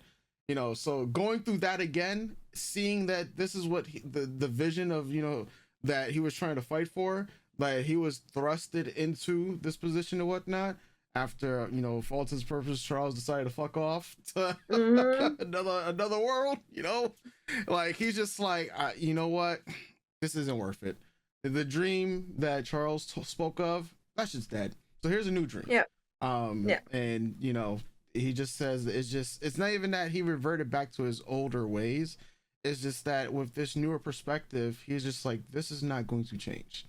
No matter how much you continue to fight for it, he's presenting a new option. And this new option, you ain't gonna like it. Right. And I just want to tack on to be like, if this isn't the first time that he's walked away from being the adversary for humanity. Yeah. Well, that's why Asteroid M exists. There's a storyline of him going off to Asteroid M to create Asteroid M for mutants. And then, okay, then look what happened to that. Yeah. So he's like, all right, bet. Back on Demon Time. And then it's just like, all right, so no more of that. Let's walk this new path. And they're like, okay, but no again. So he's like, okay, Super Saiyan Demon Time. Yeah. And it's just like, how, to me, it's like, how many times do you expect to push a person who, this isn't the first time he's tried to walk back and to take a step back. It's at least within the series, it's the second time. And then it's like, as Val says, it's all a deja vu. It's all over and over. And it's like you said, well, this keeps happening. So, all right. Yeah. You don't want this dream? All right, here's a new one. Yeah. You don't like this one either? Not my problem anymore. Yeah. And even with all that stuff that's happening on Asteroid M, it's the end where the government shoots rockets up at Asteroid M. Isn't this deja vu all over again? Isn't this another catastrophe that other parties are creating against mutants that now mutants have to work through and figure out and save? Like, within how many episodes? Yeah. Right? Because as far as I saw, like, they stopped Bastion, and if it wasn't for, like, but who's to say, like, because obviously they couldn't, it was that point of, we're trying to talk Bastion down. Would he have gotten out? We don't know. Would he have thrown the then it would have been Bastion's fault, but still they also funded Bastion, so it's like, round and round it goes. But the asteroid wasn't falling. The lights had turned back on. And then it was it's like Cap says, this could hurt so much more. This could be so much worse if we don't wait. Yeah. Because look, the X-Men got the lights back on, guys. Just hold on a moment. Yeah. And they were just like, President Kennedy made a decision to not wait. Yeah. And then that created another catastrophe. So Magneto was right. I don't look. Whether we want to talk about the severity of Magneto's actions, sure. No innocent life should come at the cost of someone else's madness. Fully fucking agree. Fully fucking agree. But not but in a way of human lives are invaluable. Human lives are invaluable. I don't know. Innocent lives are invaluable. It is a very quick progression of, I tried, and they were like, no, so now I can't do it anymore. I can't keep restraining myself. Like, it's just, no more. Yeah. No more. I'm done. I'm tired. Like I said, his actions were extreme, but I understand the motivation. And I think calling him a psychopath is a bit extra. Because if you're gonna clock his T, please make sure that you clock everyone else's T as well. You have to understand that this is, I can't even say if this is a gray area, because so many innocent lives were lost in Genosha. How many times have mutants been hunted? Fucking the Friends of Humanity were gearing up in your first episode, Yeah. right? So it was just an obstacle after obstacle, oppression after oppression in 10 episodes. It's nuts. Fucking just even speed like was my mom ended up catching it with me, and at one point she goes, "Can't they just get a break? Can't they just get a break?" There was no time to breathe. So, Yeah. on that. Charles being extra in his hubris and almost losing himself and Magneto, as Charles Xavier does, just goes a little too far. And we were this close to he pushed it so far that Magneto was that close to losing everything of who he was. All parts of himself, because Xavier pushed it just a little too far. And if you read the comics, you know that's kind of just Xavier's MO. So him doing that, it's not shocking to me, it's just really fucking annoying. Cause it's like they were all like, chill, and he's like, no, I can't chill, because I'm Xavier, and I slightly sometimes think I do know better than most. So Yeah. there's It's like he that. know better than most, but you know, he just making other situations worse. Worse. Yeah. I also want to tack on to people in our comments when I was like that I feel that uh everyone's anger is a bit misplaced towards Charles and Magneto. I still stand by that. Because again, even though someone's like, you don't need to be a precog to know that these things, you're right. It's Charles left, and it's not like he fixed the problems Before he that left. were plaguing mutants. He left, and like these problems are still gonna happen. It's Yeah. not like he left the rainbows and butterflies for the X-Men to take care of. As we saw with him gone, the world just kept turning, which is something we talked about a few episodes ago. Just because you have things in your own individual personal life is going on doesn't stop the world from having its own situations. The world goes round. It for me it was mostly like I understand them being upset, but it's also like, bro, um everyone being upset that in Magneto's extraness, but like I said, I understand his reasoning behind it. Everyone's like Magneto started a war. The war kept knocking on his door, so he Yeah. and then they blew the door off. And so what was Magneto to do, right? Well, Yeah. like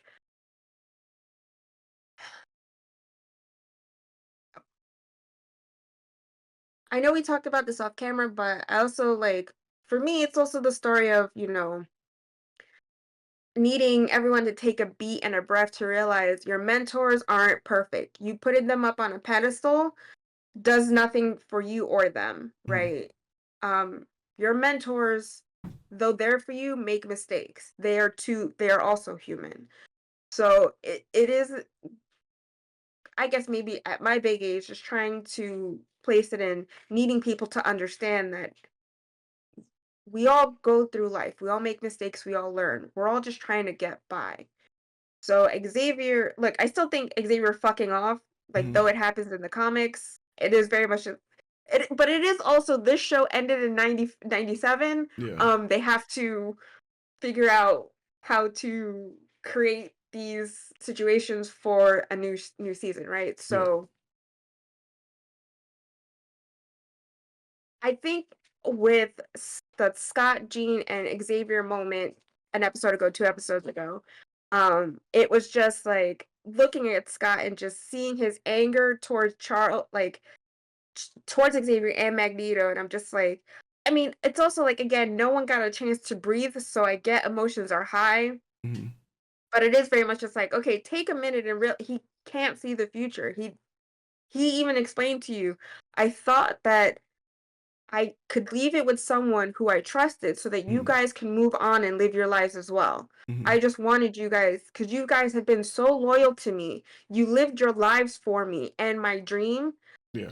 I wanted to give you an opportunity to go off and live your own dream.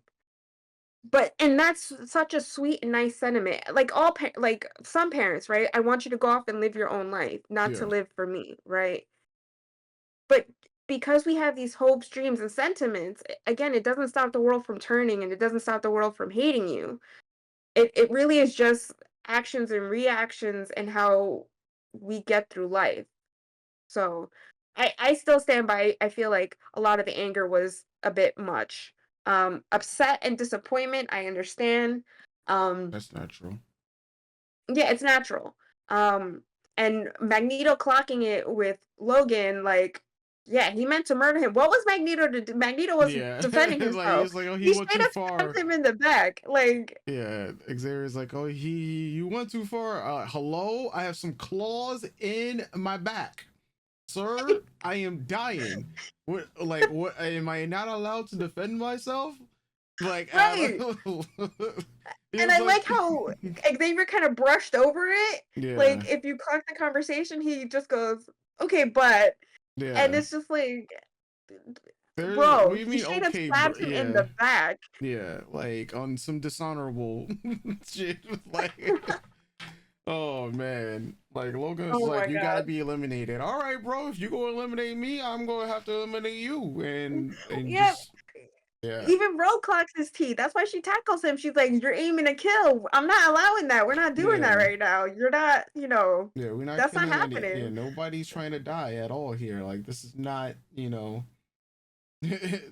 Oh my knock a god. bitch out, but we ain't trying to So like kill somebody. so for me, yeah, for me personally, he had it coming, and uh it's kind of one of those things, fuck your faves, I guess. Don't go stabbing people in the back. I don't know what to tell you. Don't go stabbing the master of magnetism in the back when you have metal bones. Like, Yeah, come on. Like, yeah.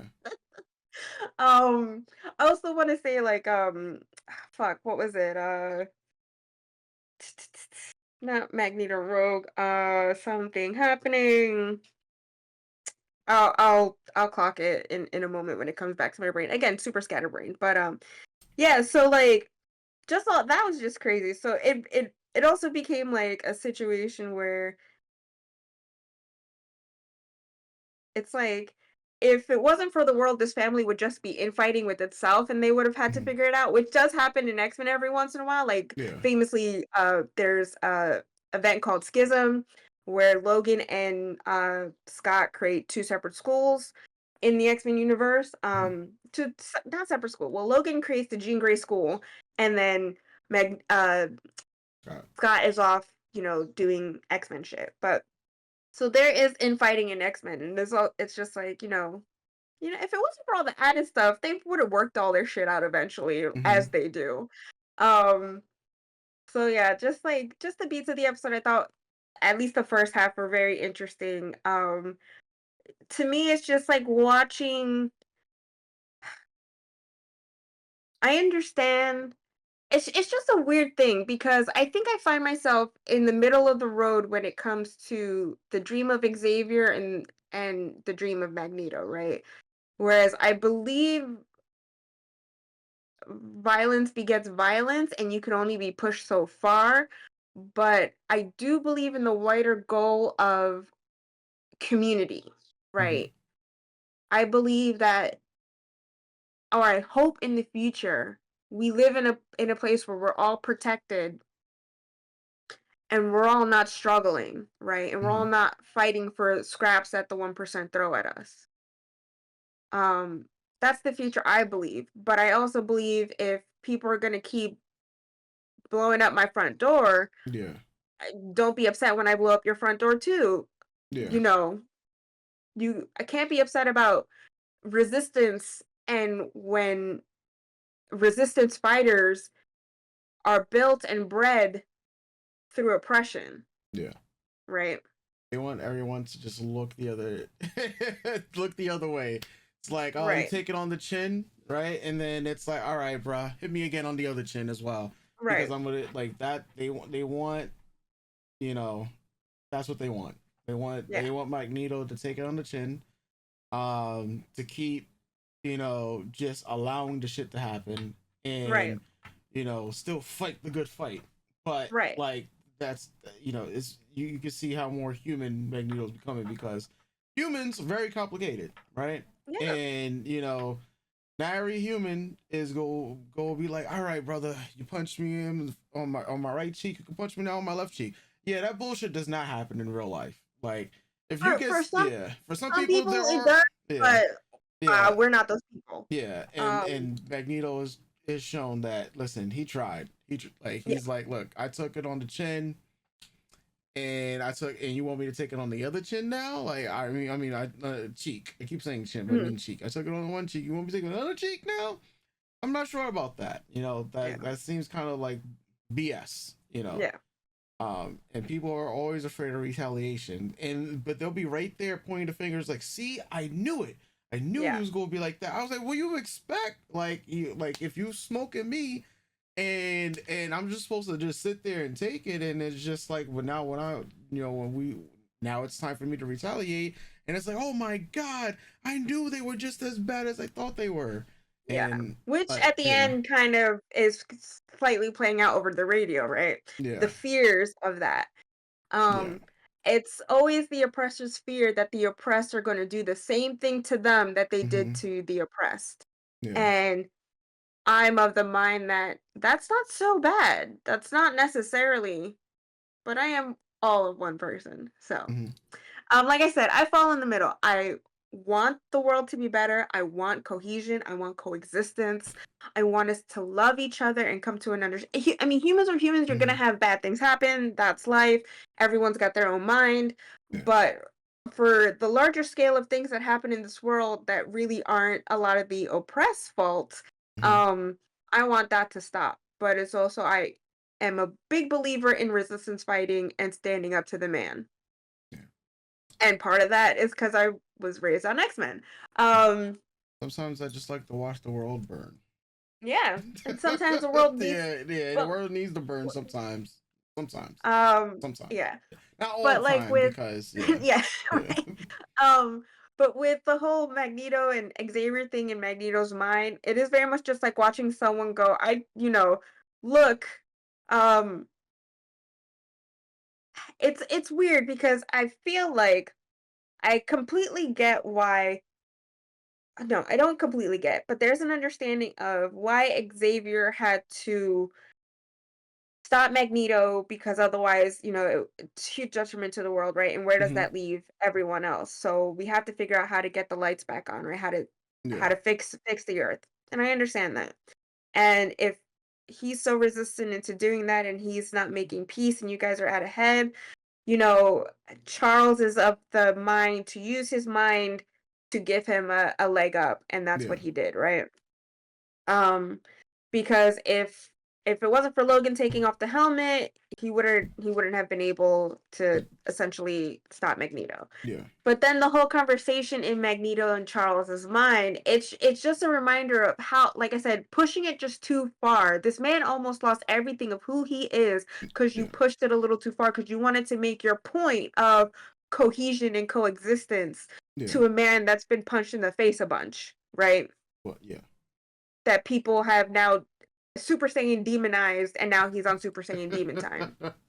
So, yeah, that's definitely in a rewatch. I kind of want to sit there and look at it again without needing to, with being able to rewind and like really settle it in, like it did with my rewatch this past weekend. But yeah, it is very murky waters, and I'm not on the side of Charles Xavier in doing what he did, and just the conversations they were having because Magneto just was like, we have a trauma, yes, we have a shared trauma in our mutantdom, but there's a trauma I have that you have not experienced that I have been forced to experience twice now. Yeah.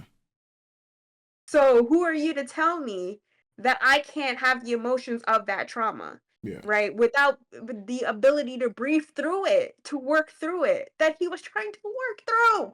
Oh my God. So very, very not sticking my nose up at Charles Xavier. All right. That awesome ending. Okay, so I remember when Madeline sends Nathan in the future, I talked about it was Rachel who ends up, or Rachel talking about the adventures of Scott and Jean. That's pretty much what's happening here. So it's a story that follows Scott and Jean into the future where they That's Rachel. Oh my god, guys. Sorry, spoiler alert. That's Rachel Summers. Rachel is uh raising Nathan. And then at some point, Scott and Jean get put into the future, and they're off on an adventure to also help raise baby Nathan, but kid Nathan, I guess, because I guess you don't want too many babies going around. But like, my girl, Pookie so much. Oh my god, that's so cool that they're adding her. God, the signs were there. The fact that she kept popping up and just Yeah. instances of her just creeping inches of her story, and I just fucking Christ Almighty, just love her. I just love her so much, guys. I just love her so much. So I'm very happy. So yes, looks like for the next season, it is gonna be the adventures of Scott and Jean. If you guys want to look into it, like I said, they go into the future, help raise baby Nathan, and then end up, obviously making it back to present past. And then also if you want to look up Rachel is also in her universe the holder of the Phoenix Force, so she is the Phoenix herself as well. And I fucking geeked. I'm so fucking geeked. I could give two shits. Honestly, I could probably give two shits about Scott and Jean because Madeline all day, every day, and I really could give two shits about Kate. But if I have to watch them and get Rachel, oh my god, that's great. Mother of Scotty is here. I really hope that they showcase her a bit more, and with the fact that the original team of X-Men are gone, I hope that since they kept showing her, that they're going to showcase her more in the second season. You know what I mean? Somehow, because since Jean Phoenix is gone, you need another telepathic powerhouse because Xavier's gone too, right? You need another telepathic powerhouse. Call up Rachel Summers. Beep boop boop beep hello. That'll make me so happy. So that's really cool. Now for the apocalypse stuff, that was crazy. Considering the looks that they all gave, oh god, that's so fucking cool. Now, this feels like I don't know, there's a part of me that's like, is this gonna be like an Age of Apocalypse storyline? Because since Rogue and It's gonna be Magneto are converging. together, Yeah. it's like what stories are there's so much is getting packed into the show. Now, if other X-Men readers want to point out that there is so I know of a storyline that follows Exodus and Apocalypse back in the day. I can't think properly of a story that has to deal with the X-Men going back in time and they meet up with Apocalypse. The only story that's coming up in my mind, especially since they pushed the Magneto Rogue romance, is the Age of Apocalypse, which would be pretty cool. It's a multiversal story. It's probably one of the more famous events of the 90s that has to do with the X-Men. I don't want to give too much away because I don't know what's happening, but look it up. It's definitely one of those things too where as a kid I thought it was a really cool storyline. All you gotta know, and that is Xavier's dead in that. Spoilers: Xavier's dead in that storyline. Rogue and Magneto get married. There's a Dark Beast. There's a lot of. I really want to know how this is gonna play out, like what this means. And I just want to say that I'm super duper happy that Kurt and Rogue get to be together and build their brother sister bond and whatever the fuck is going on with this, because my little Darkhold that's my family. Fuck the Grey Summer. I mean I love them, but fuck the Grey Summers. For me, it's the Adler Darkhold LeBeau Wagner family. That's my ex family. Fucking drama. If you want to talk about that family, is Soap drama. opera status. Fucking Christ. Yeah, and it's just like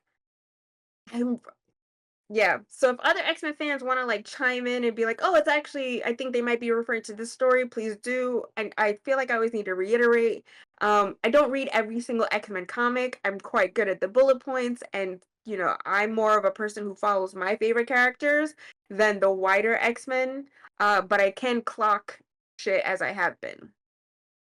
So yeah. So I think, look, I'm personally more excited for Rachel than I am anything else. Mhm. Like, this is crazy. What a way to end the season with so much open. It's with such a possibility, and I know we talked about like it coming, um, it being in production quicker than most second Yeah. seasons are. So hopefully we get the next season soon. Probably, but I would expect, since this pretty much was the spring, I would expect by late fall we might get it. I Mm. mean, this year, like it depends on how fast they're gonna say, right? But to expect something maybe this year, beginning of next year, is what I'm thinking, like fast in Mm. terms of especially because if it was supposed to be 5 seasons, Mm. that the original writer was cooking up, but it got cut short at season 2. But there is a 3 and 4 that's being currently written on. Mm. um yeah, we're looking at least the next 3 years of more X-Men content in the animated sphere, Yeah. with this. So So yeah. hopefully this year that would be pretty Now, cool. if we'd like to break down my notes, if we have a quick moment, because I know I Yeah. kind of rambled on about my views on Magneto and people's opposition towards that, which is fine. We're allowed to have our Mhm. own opinions, and so far, I really do appreciate you guys in the comments, pretty much keeping it chill. Mhm. Um, just it's good to address these things because I like having conversations with you guys, and it's fun, right? Yeah.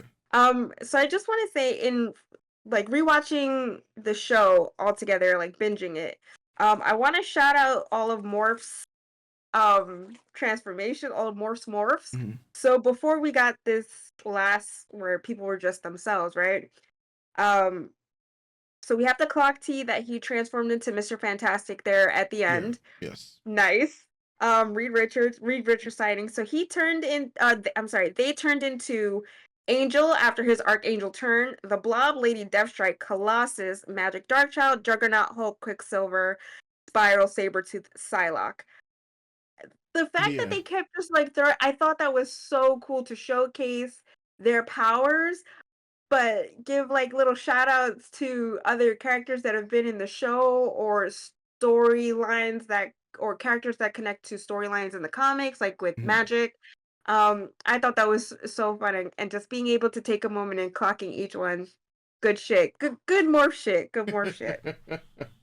Um, I'm still on the even even with Logan being KO'd at the end of this, Yeah. during the whole rewatch, I'm just like, every time he pines for Jean, it's just so funny to me because it really is like, girl, let it go. Girl, let go, let God. Move on. Just you're looking kind of Listen, pathetic sauce. listen. Logan's down bad. Like, Sometimes it's the one that people don't want to let go. Sometimes, Yeah. fair, and as we know in comics, he doesn't. But like, Yeah. it's kind of just a little like whenever he gets like a Jean interaction or something Mhm. happens, I'm just like, girl, for your sanity, let go, let Yo, God, she move kissed on. him too, and so She did. She she's did not make it even. worse. Yeah.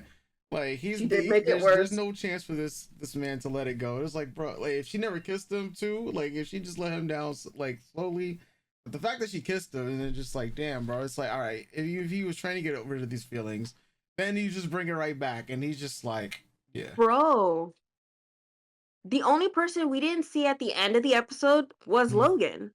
Yeah. So we don't Where, know where Logan is. yeah. He's the only one we don't know in what time period he's in. Mhm. Fascinating. Oh, I'm glad I just clocked that. Like, I know people kept commenting like Feral Logan because he has the Yeah. bone claws, and I think they also mentioned that in this series he doesn't know he has bone claws. So we might be getting that Oh, too. bro, not that I'd be so interested in those episodes because I could really give two fucks about Wolverine, but like I clocked that shit. Logan's not with everyone, so where in Yeah. time is Logan and Don't what worry, Wolverine storyline? fans, you got me. That's right. Taylor's Like where like, in fuck time? Wolverine, nah. Yeah, Don't worry. I Y'all really. got me. Y'all got so much Wolverine shit. I don't. Good. I'm happy. Look, I'm happy I get Rachel. You guys got to get something, so that's fine. It's only fair, right? We're all getting a little something we all want. Man. But like I think like I took a lot of notes, right? That I talked about how a lot of the X-Men kept clocking each other's tea, especially with Rogue there at the end, like, you know, Jean died, been there, done that. Yeah. Morph died within 30 minutes of joining the team. Mhm. My guys, look at how many of us have died. What is there for us to do? Like, Yeah. and she does it again too at another point. I personally, I think the other time that she does it is when she's telling her when Magneto joins and she's just like, again, guys, a lot of us have shady past. Yeah. Who are we to judge? Who are we to judge? Yeah. Get off your high horses. Like, let's try to make this work. And then just like I thought I love that about the X-Men though, that you could be a family and still be like, you're a fuck up, you're a fuck up, you're a fuck up. What are we gonna do now? What are we Yeah. gonna do now? And then you come together We're a as family a of fuck family. ups. Yeah. Right? We're a family of fuck ups. Now let's come together and work shit out, right? Love that. I know a lot of people aren't the biggest fans of Life Death Part 1 and Motendo. Mhm. But in rewatching it, I got the message of it, like, to me, kind of sunk in a bit more. And you brought it up too. It's that idea of change and accepting change within ourselves. Mhm. And with Jubilee, it's that coming into the team as a kid and now you're turning 18, which is you're an adult now, right? Yeah. But while becoming an adult, your whole family is in a state of upheaval. One of your older sisters is gone. You have another older sister that now has an extra sister of her own, and there's a baby, and then you have your mentor figure gone. So now another mentor figure is it's a lot happening in Jubilee's life. So Mojo taking her into the video game and that idea of older Jubilee talking her through and like, we can't live in the past. We kind of got to go with the situations that we're in now and just roll with the punches, right? Yeah. That's life. That's life. And like with Storm, it's this big traumatic event happens to you. What do you do after that? How do you accept the change in yourself now that a part of you is now gone? A big part of you of who you were is now gone. How do you reconcile with that? How do you move on from that? How do you become the future you through that? I find that that theme of change and acceptance is really one of the main themes of the whole show. Because it's with Madeline and Jean, the change of understanding whose past is whose, what's mine, what's yours, what do we do with this now? Yeah. What do we do with this traumatic event that happened to us? And how do we move forward? With Magneto coming in and trying on a new role. And like, how do I change to fit into the goal of my oldest friend? How do I change myself to walk his path when people don't trust me? And I'm so certain about who I am, but how do I change that to work through this? Rogue and though with Rogue and Gambit, it's not really much apparent because it's kind of like the bigger, wider story of change happens with everyone else around them. But it is the idea of, let's take just Rogue's story arc altogether. Being a villain herself, coming to a place that has accepted her and has helped change who she is as a person. Yeah. Giving her that understanding that people can change, right? Yeah. But also clocking that at the time when her and Magneto were originally together, that he has demons and I have demons, and we can't be together because there's just not enough room for both of us in our struggles. Yeah. But we can move on and become different people to meet again in the future, which they did. And to have her have that understanding of, at least he's trying, right? There's something in him that's different and he's trying to change. To wanting a normal life too. So like for me, it's the connection of Jean, Madeline, Storm, and Rogue, of wanting a sense of normalcy. That too, of just tired of aspects of ourselves or aspects of us that people oppress us with, and just wanting a breather, essentially just wanting a breather. A breather from her. And right, and Rogue finding that breather in Magneto, because at least this aspect of life that she's wanted, the chance to touch someone, to be intimate with someone in that way, that's why she originally chooses him, along with the idea, well, this will also help my people. If I can do anything to help people who feel the way I do, to give them a safe space that originally in my youth wasn't afforded to me, that I sort of found with Mystique, that I sort of found with Magneto, to then find a safety within the X-Men for the most part, because shit keeps getting blown up, but to find a safety within a new family. If I can pay that forward to the next crop of mutants, to people like me, I want to do that. I fucking love this bitch. Oh, I love this bitch so much. To then again, someone who also had it ripped away from her, and like, that's why I fully support and understand her going with Magneto. Like, enough is enough, bro. Yeah. Like, enough is enough. And they killed they killed a bunch of good people. And I think, like, also, I know people clocked too when all that shit was happening in Genosha, how when Kurt originally saved them, how Kurt, I forget what happened. Bro, watching episode 5, I couldn't take any notes because I was so fucking emotional. But like, where he's on the ground and she can't check to see if he's alive, because if he is alive, she will essentially kill him, right? So it is that thing of, I can't even check on my brother because my mutation, whether he's alive or dead, if he's alive, I will kill him. I can't even do anything to save him right now, to check if he's alive. It takes Gambit to come in, like, okay, girl, your brother's fine. He's alive. He's holding on. He's alive, right? Yeah. So, and the whole,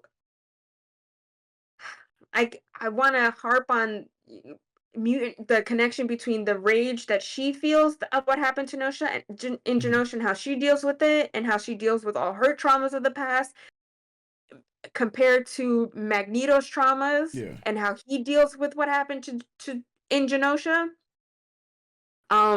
Is also quite interesting too, but that could be like a whole other conversation. Just, you know, themes of trauma, as is with the X-Men, themes of change, themes of growth. Yeah. A family of, Kurt really nails it home.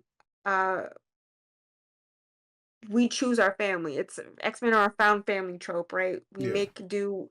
We make the family with the people around us. And I feel like this season really was very solid in its themes, also of trying to of themes of change and figuring out the individual, who you are as a person.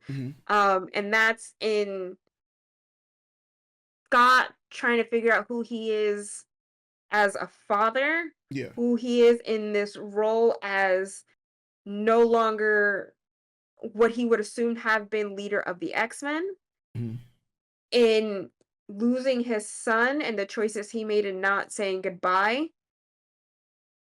and in his connection to Jean and Madeline, right? Trying to figure his own shit out too, because all that stuff was happening to him as well. It wasn't just happening to Jean and Madeline. What was happening to them affected him, right? But then with Jean and Madeline, trying to figure out where one starts, where one ends, is where and they get who into they these are issues. individually, right? Yeah. And being comfortable and working through those situations where Madeline kind of walked into her role as ambassador on Genosha a bit more because she was allowed time to breathe and to separate herself from the X-Men. To Jean, like, well, I feel like I just got here. What do I do with? I've had so much shit happen. I've had a lot of trauma happen to me as well. Yeah, how do you process What? this? How are you gonna handle Right. all of this? What makes me me? What makes me Jean Grey? Am I Jean Grey? Or is she actually Jean? Which one of us is Yeah. whom, right? When were we Even switched? though, Yeah. right. Even though with Hank's sciences, he deemed that Madeline's body is chronologically younger than Jean's body, right? So, yeah, I think in doing the rewatch really settled and solidified what this show is trying to convey and get across, what we do with the traumas we have, what we do with change, how we go about in the world that keeps oppressing us, and how we walk these paths, which in my opinion is kind of just one of the larger overarching themes of X-Men throughout the years, right? That's why I love this property. That's why I love these people. Yeah. These characters. Yeah, I had more notes, but I feel like this is going on quite a long time, and I don't want to keep talking. No, it's fine. It's fine. Well, here's the thing: if you don't have to have it all in this one video. We can make multiple videos, especially going back to talking about, like say specific episodes in and of itself. So this doesn't have to be the end. This is only the beginning, folks. Right. So to be, as the X-Men say, to be continued. Yes, to be continued, folks. But I guess just to give people a heads up on some of the things we will be tackling, because I mean, might as well let them know. I'll let you do the honors, because so that people know that Kayla is the comic book expert of this YouTube channel while I'm on the anime side. And through our share experiences, you know, this is how we share, you know, with you guys as well. So just so you guys know, starting next week, we're going to be watching Young Justice. So we're jumping into the DC sphere as well, so look forward to that. Yes. We also wanted to give you a heads up. We wanted to try something out this week on Friday at 5 p.m. Eastern, also maybe TBD, but 5 p.m. Eastern. We want to do a live rewatch of existence is tolerant of this episode. We want to do a rewatch a live rewatch of you guys on Friday 5 p.m. Eastern, so please come and join us. It's an opportunity for us to the link or like follow us. Yeah, there you go, link in description. And also you guys can follow us probably most likely on Twitter. You know, we'll make sure one of us keeps you up to date of when that's happening, and you know, make sure that we have the link for you guys when that happens. This is something I really wanted to do aside from just wanting to rewatch the episode. I am really blown away by the reception we've received from you guys and the conversations that we've started. So I just thought it'd be really fun and cool to actually have the opportunity to watch this episode with you. I hope you guys can join us, whether it's one of you, two of you, or all of you, who's ever there. I just appreciate it. And I'm really excited. And if you do come to the live rewatch, you might want to, you know, stick around. We might be doing something else during the rewatch to launch what we're doing next, aside from Young Justice, maybe wink wink. So be prepared to at least hang out with us for maybe about an hour to 2 hours. Just, you know, keep it cool, keep it chill. And it's also an opportunity if you guys, you know, want to ask us any questions. I just want to have fun. I think this will be like a really great time, and I'm excited. So Friday again, I don't know what date, the 17th? May 17th? Friday the 17th, yes. Friday, May 17th, 5 p.m. Eastern. Yeah. The link will be in the description down below. Yep. Follow us on Twitter, and we'll make sure that we have the link for you up there too. We'll give you guys, a warning before we start. But yeah, 5 p.m. Eastern, Friday, May 17th. I'm excited. I'm really excited. I love doing this stuff, and love comic books, and I love the X-Men, and I'm so happy that we're finding a little community with you guys. And I hope you're willing to join us and continue on this ride with us. I know X-Men 97 has ended. I did have a little fear that maybe people might jump ship, but even if that happens, that's okay too. And if you guys go and then come back around when the second season, I will welcome you back with open arms. But we are planning on doing more comic book stuff. And of course, there is the anime stuff we're doing too up on our YouTube. We have reactions to the first 2 new episodes of My Hero Academia. Coming soon is going to be our reaction to the first new episode of Demon Slayer. We've got Dungeon Meshi Up, which is a show that talks a lot about social issues as well. That Thursdays used to be my favorite day for our reactions, Cousin Dungeon Meshi. So please check that out as well. If you can, please sponsor us over on Patreon, where you can get access to unedited versions of our reactions to X-Men 97, as well as the slew of things that we're watching, plus early releases for mini podcast conversations that we have. I know we just did one yesterday about a situation that I was just in on Twitter about X-Men and Taylor Swift.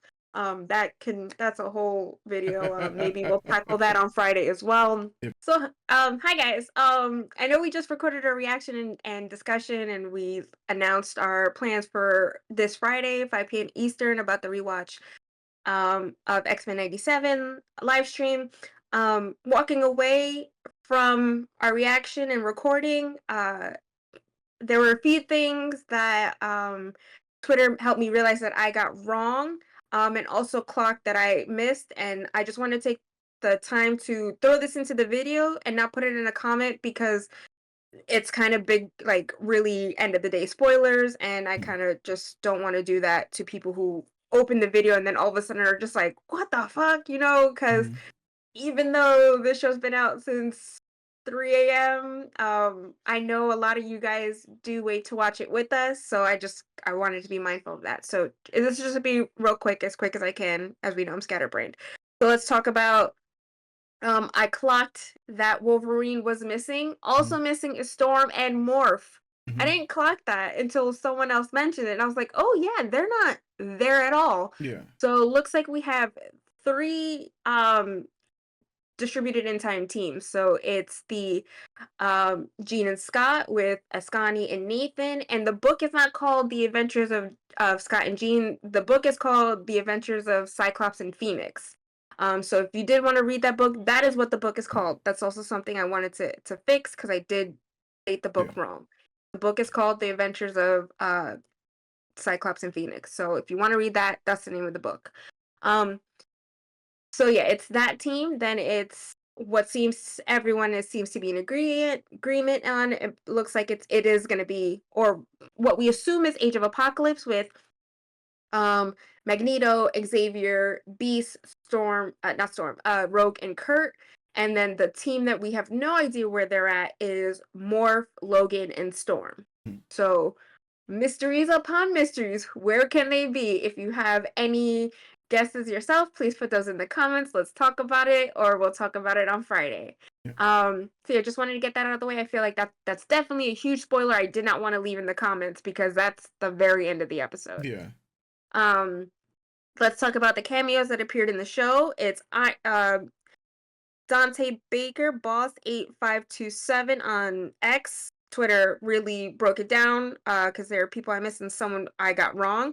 So there's Iron Man, Daredevil, Doctor Strange, Black Panther, Cloak and Dagger, Psylocke, Puck, Melody Jacobs, who I believe is Cypher, North Star and Aurora, they're on Genosha, Omega Red, Darkstar, and Crimson Dynamo, Mr. Fantastic through Morph, unless he is seen somewhere else, but I think that's just the morphing. Peter married Jane, and it's Flash Thompson, not whoever else we said. It's Flash Thompson. So just also wanted to correct that. Yeah. That's also a big spoiler, so just wanted to throw that out there. Silver Samurai as well. What happened? Silver Samurai. Oh well, Yeah, I think everyone knows who Silver Yeah. Samurai is, which is funny that they showed Yeah. him again, considering the video we made before we started recording Yeah. X-Men. Samurais are on the menu today, kids. Yes. So that the one more thing. Scott saying goodbye to being able to say goodbye to Cable. I want to talk about that whole Jean, Maddie, and Cable situation later on.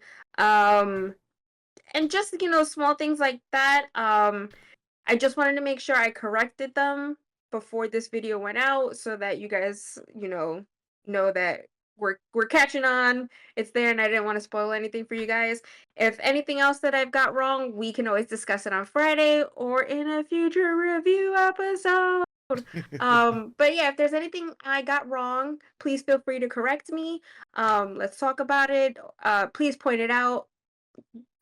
The reaction happens as the reaction happens, and the conversation happens as it comes. So yeah, just wanted to get that out there. Sorry, guys. It's all good. It's all good. So, folks, we just saw the comments on YouTube talking about a post scene that we did not see, because usually there isn't one. But yeah, we're gonna go ahead and check it out real quick.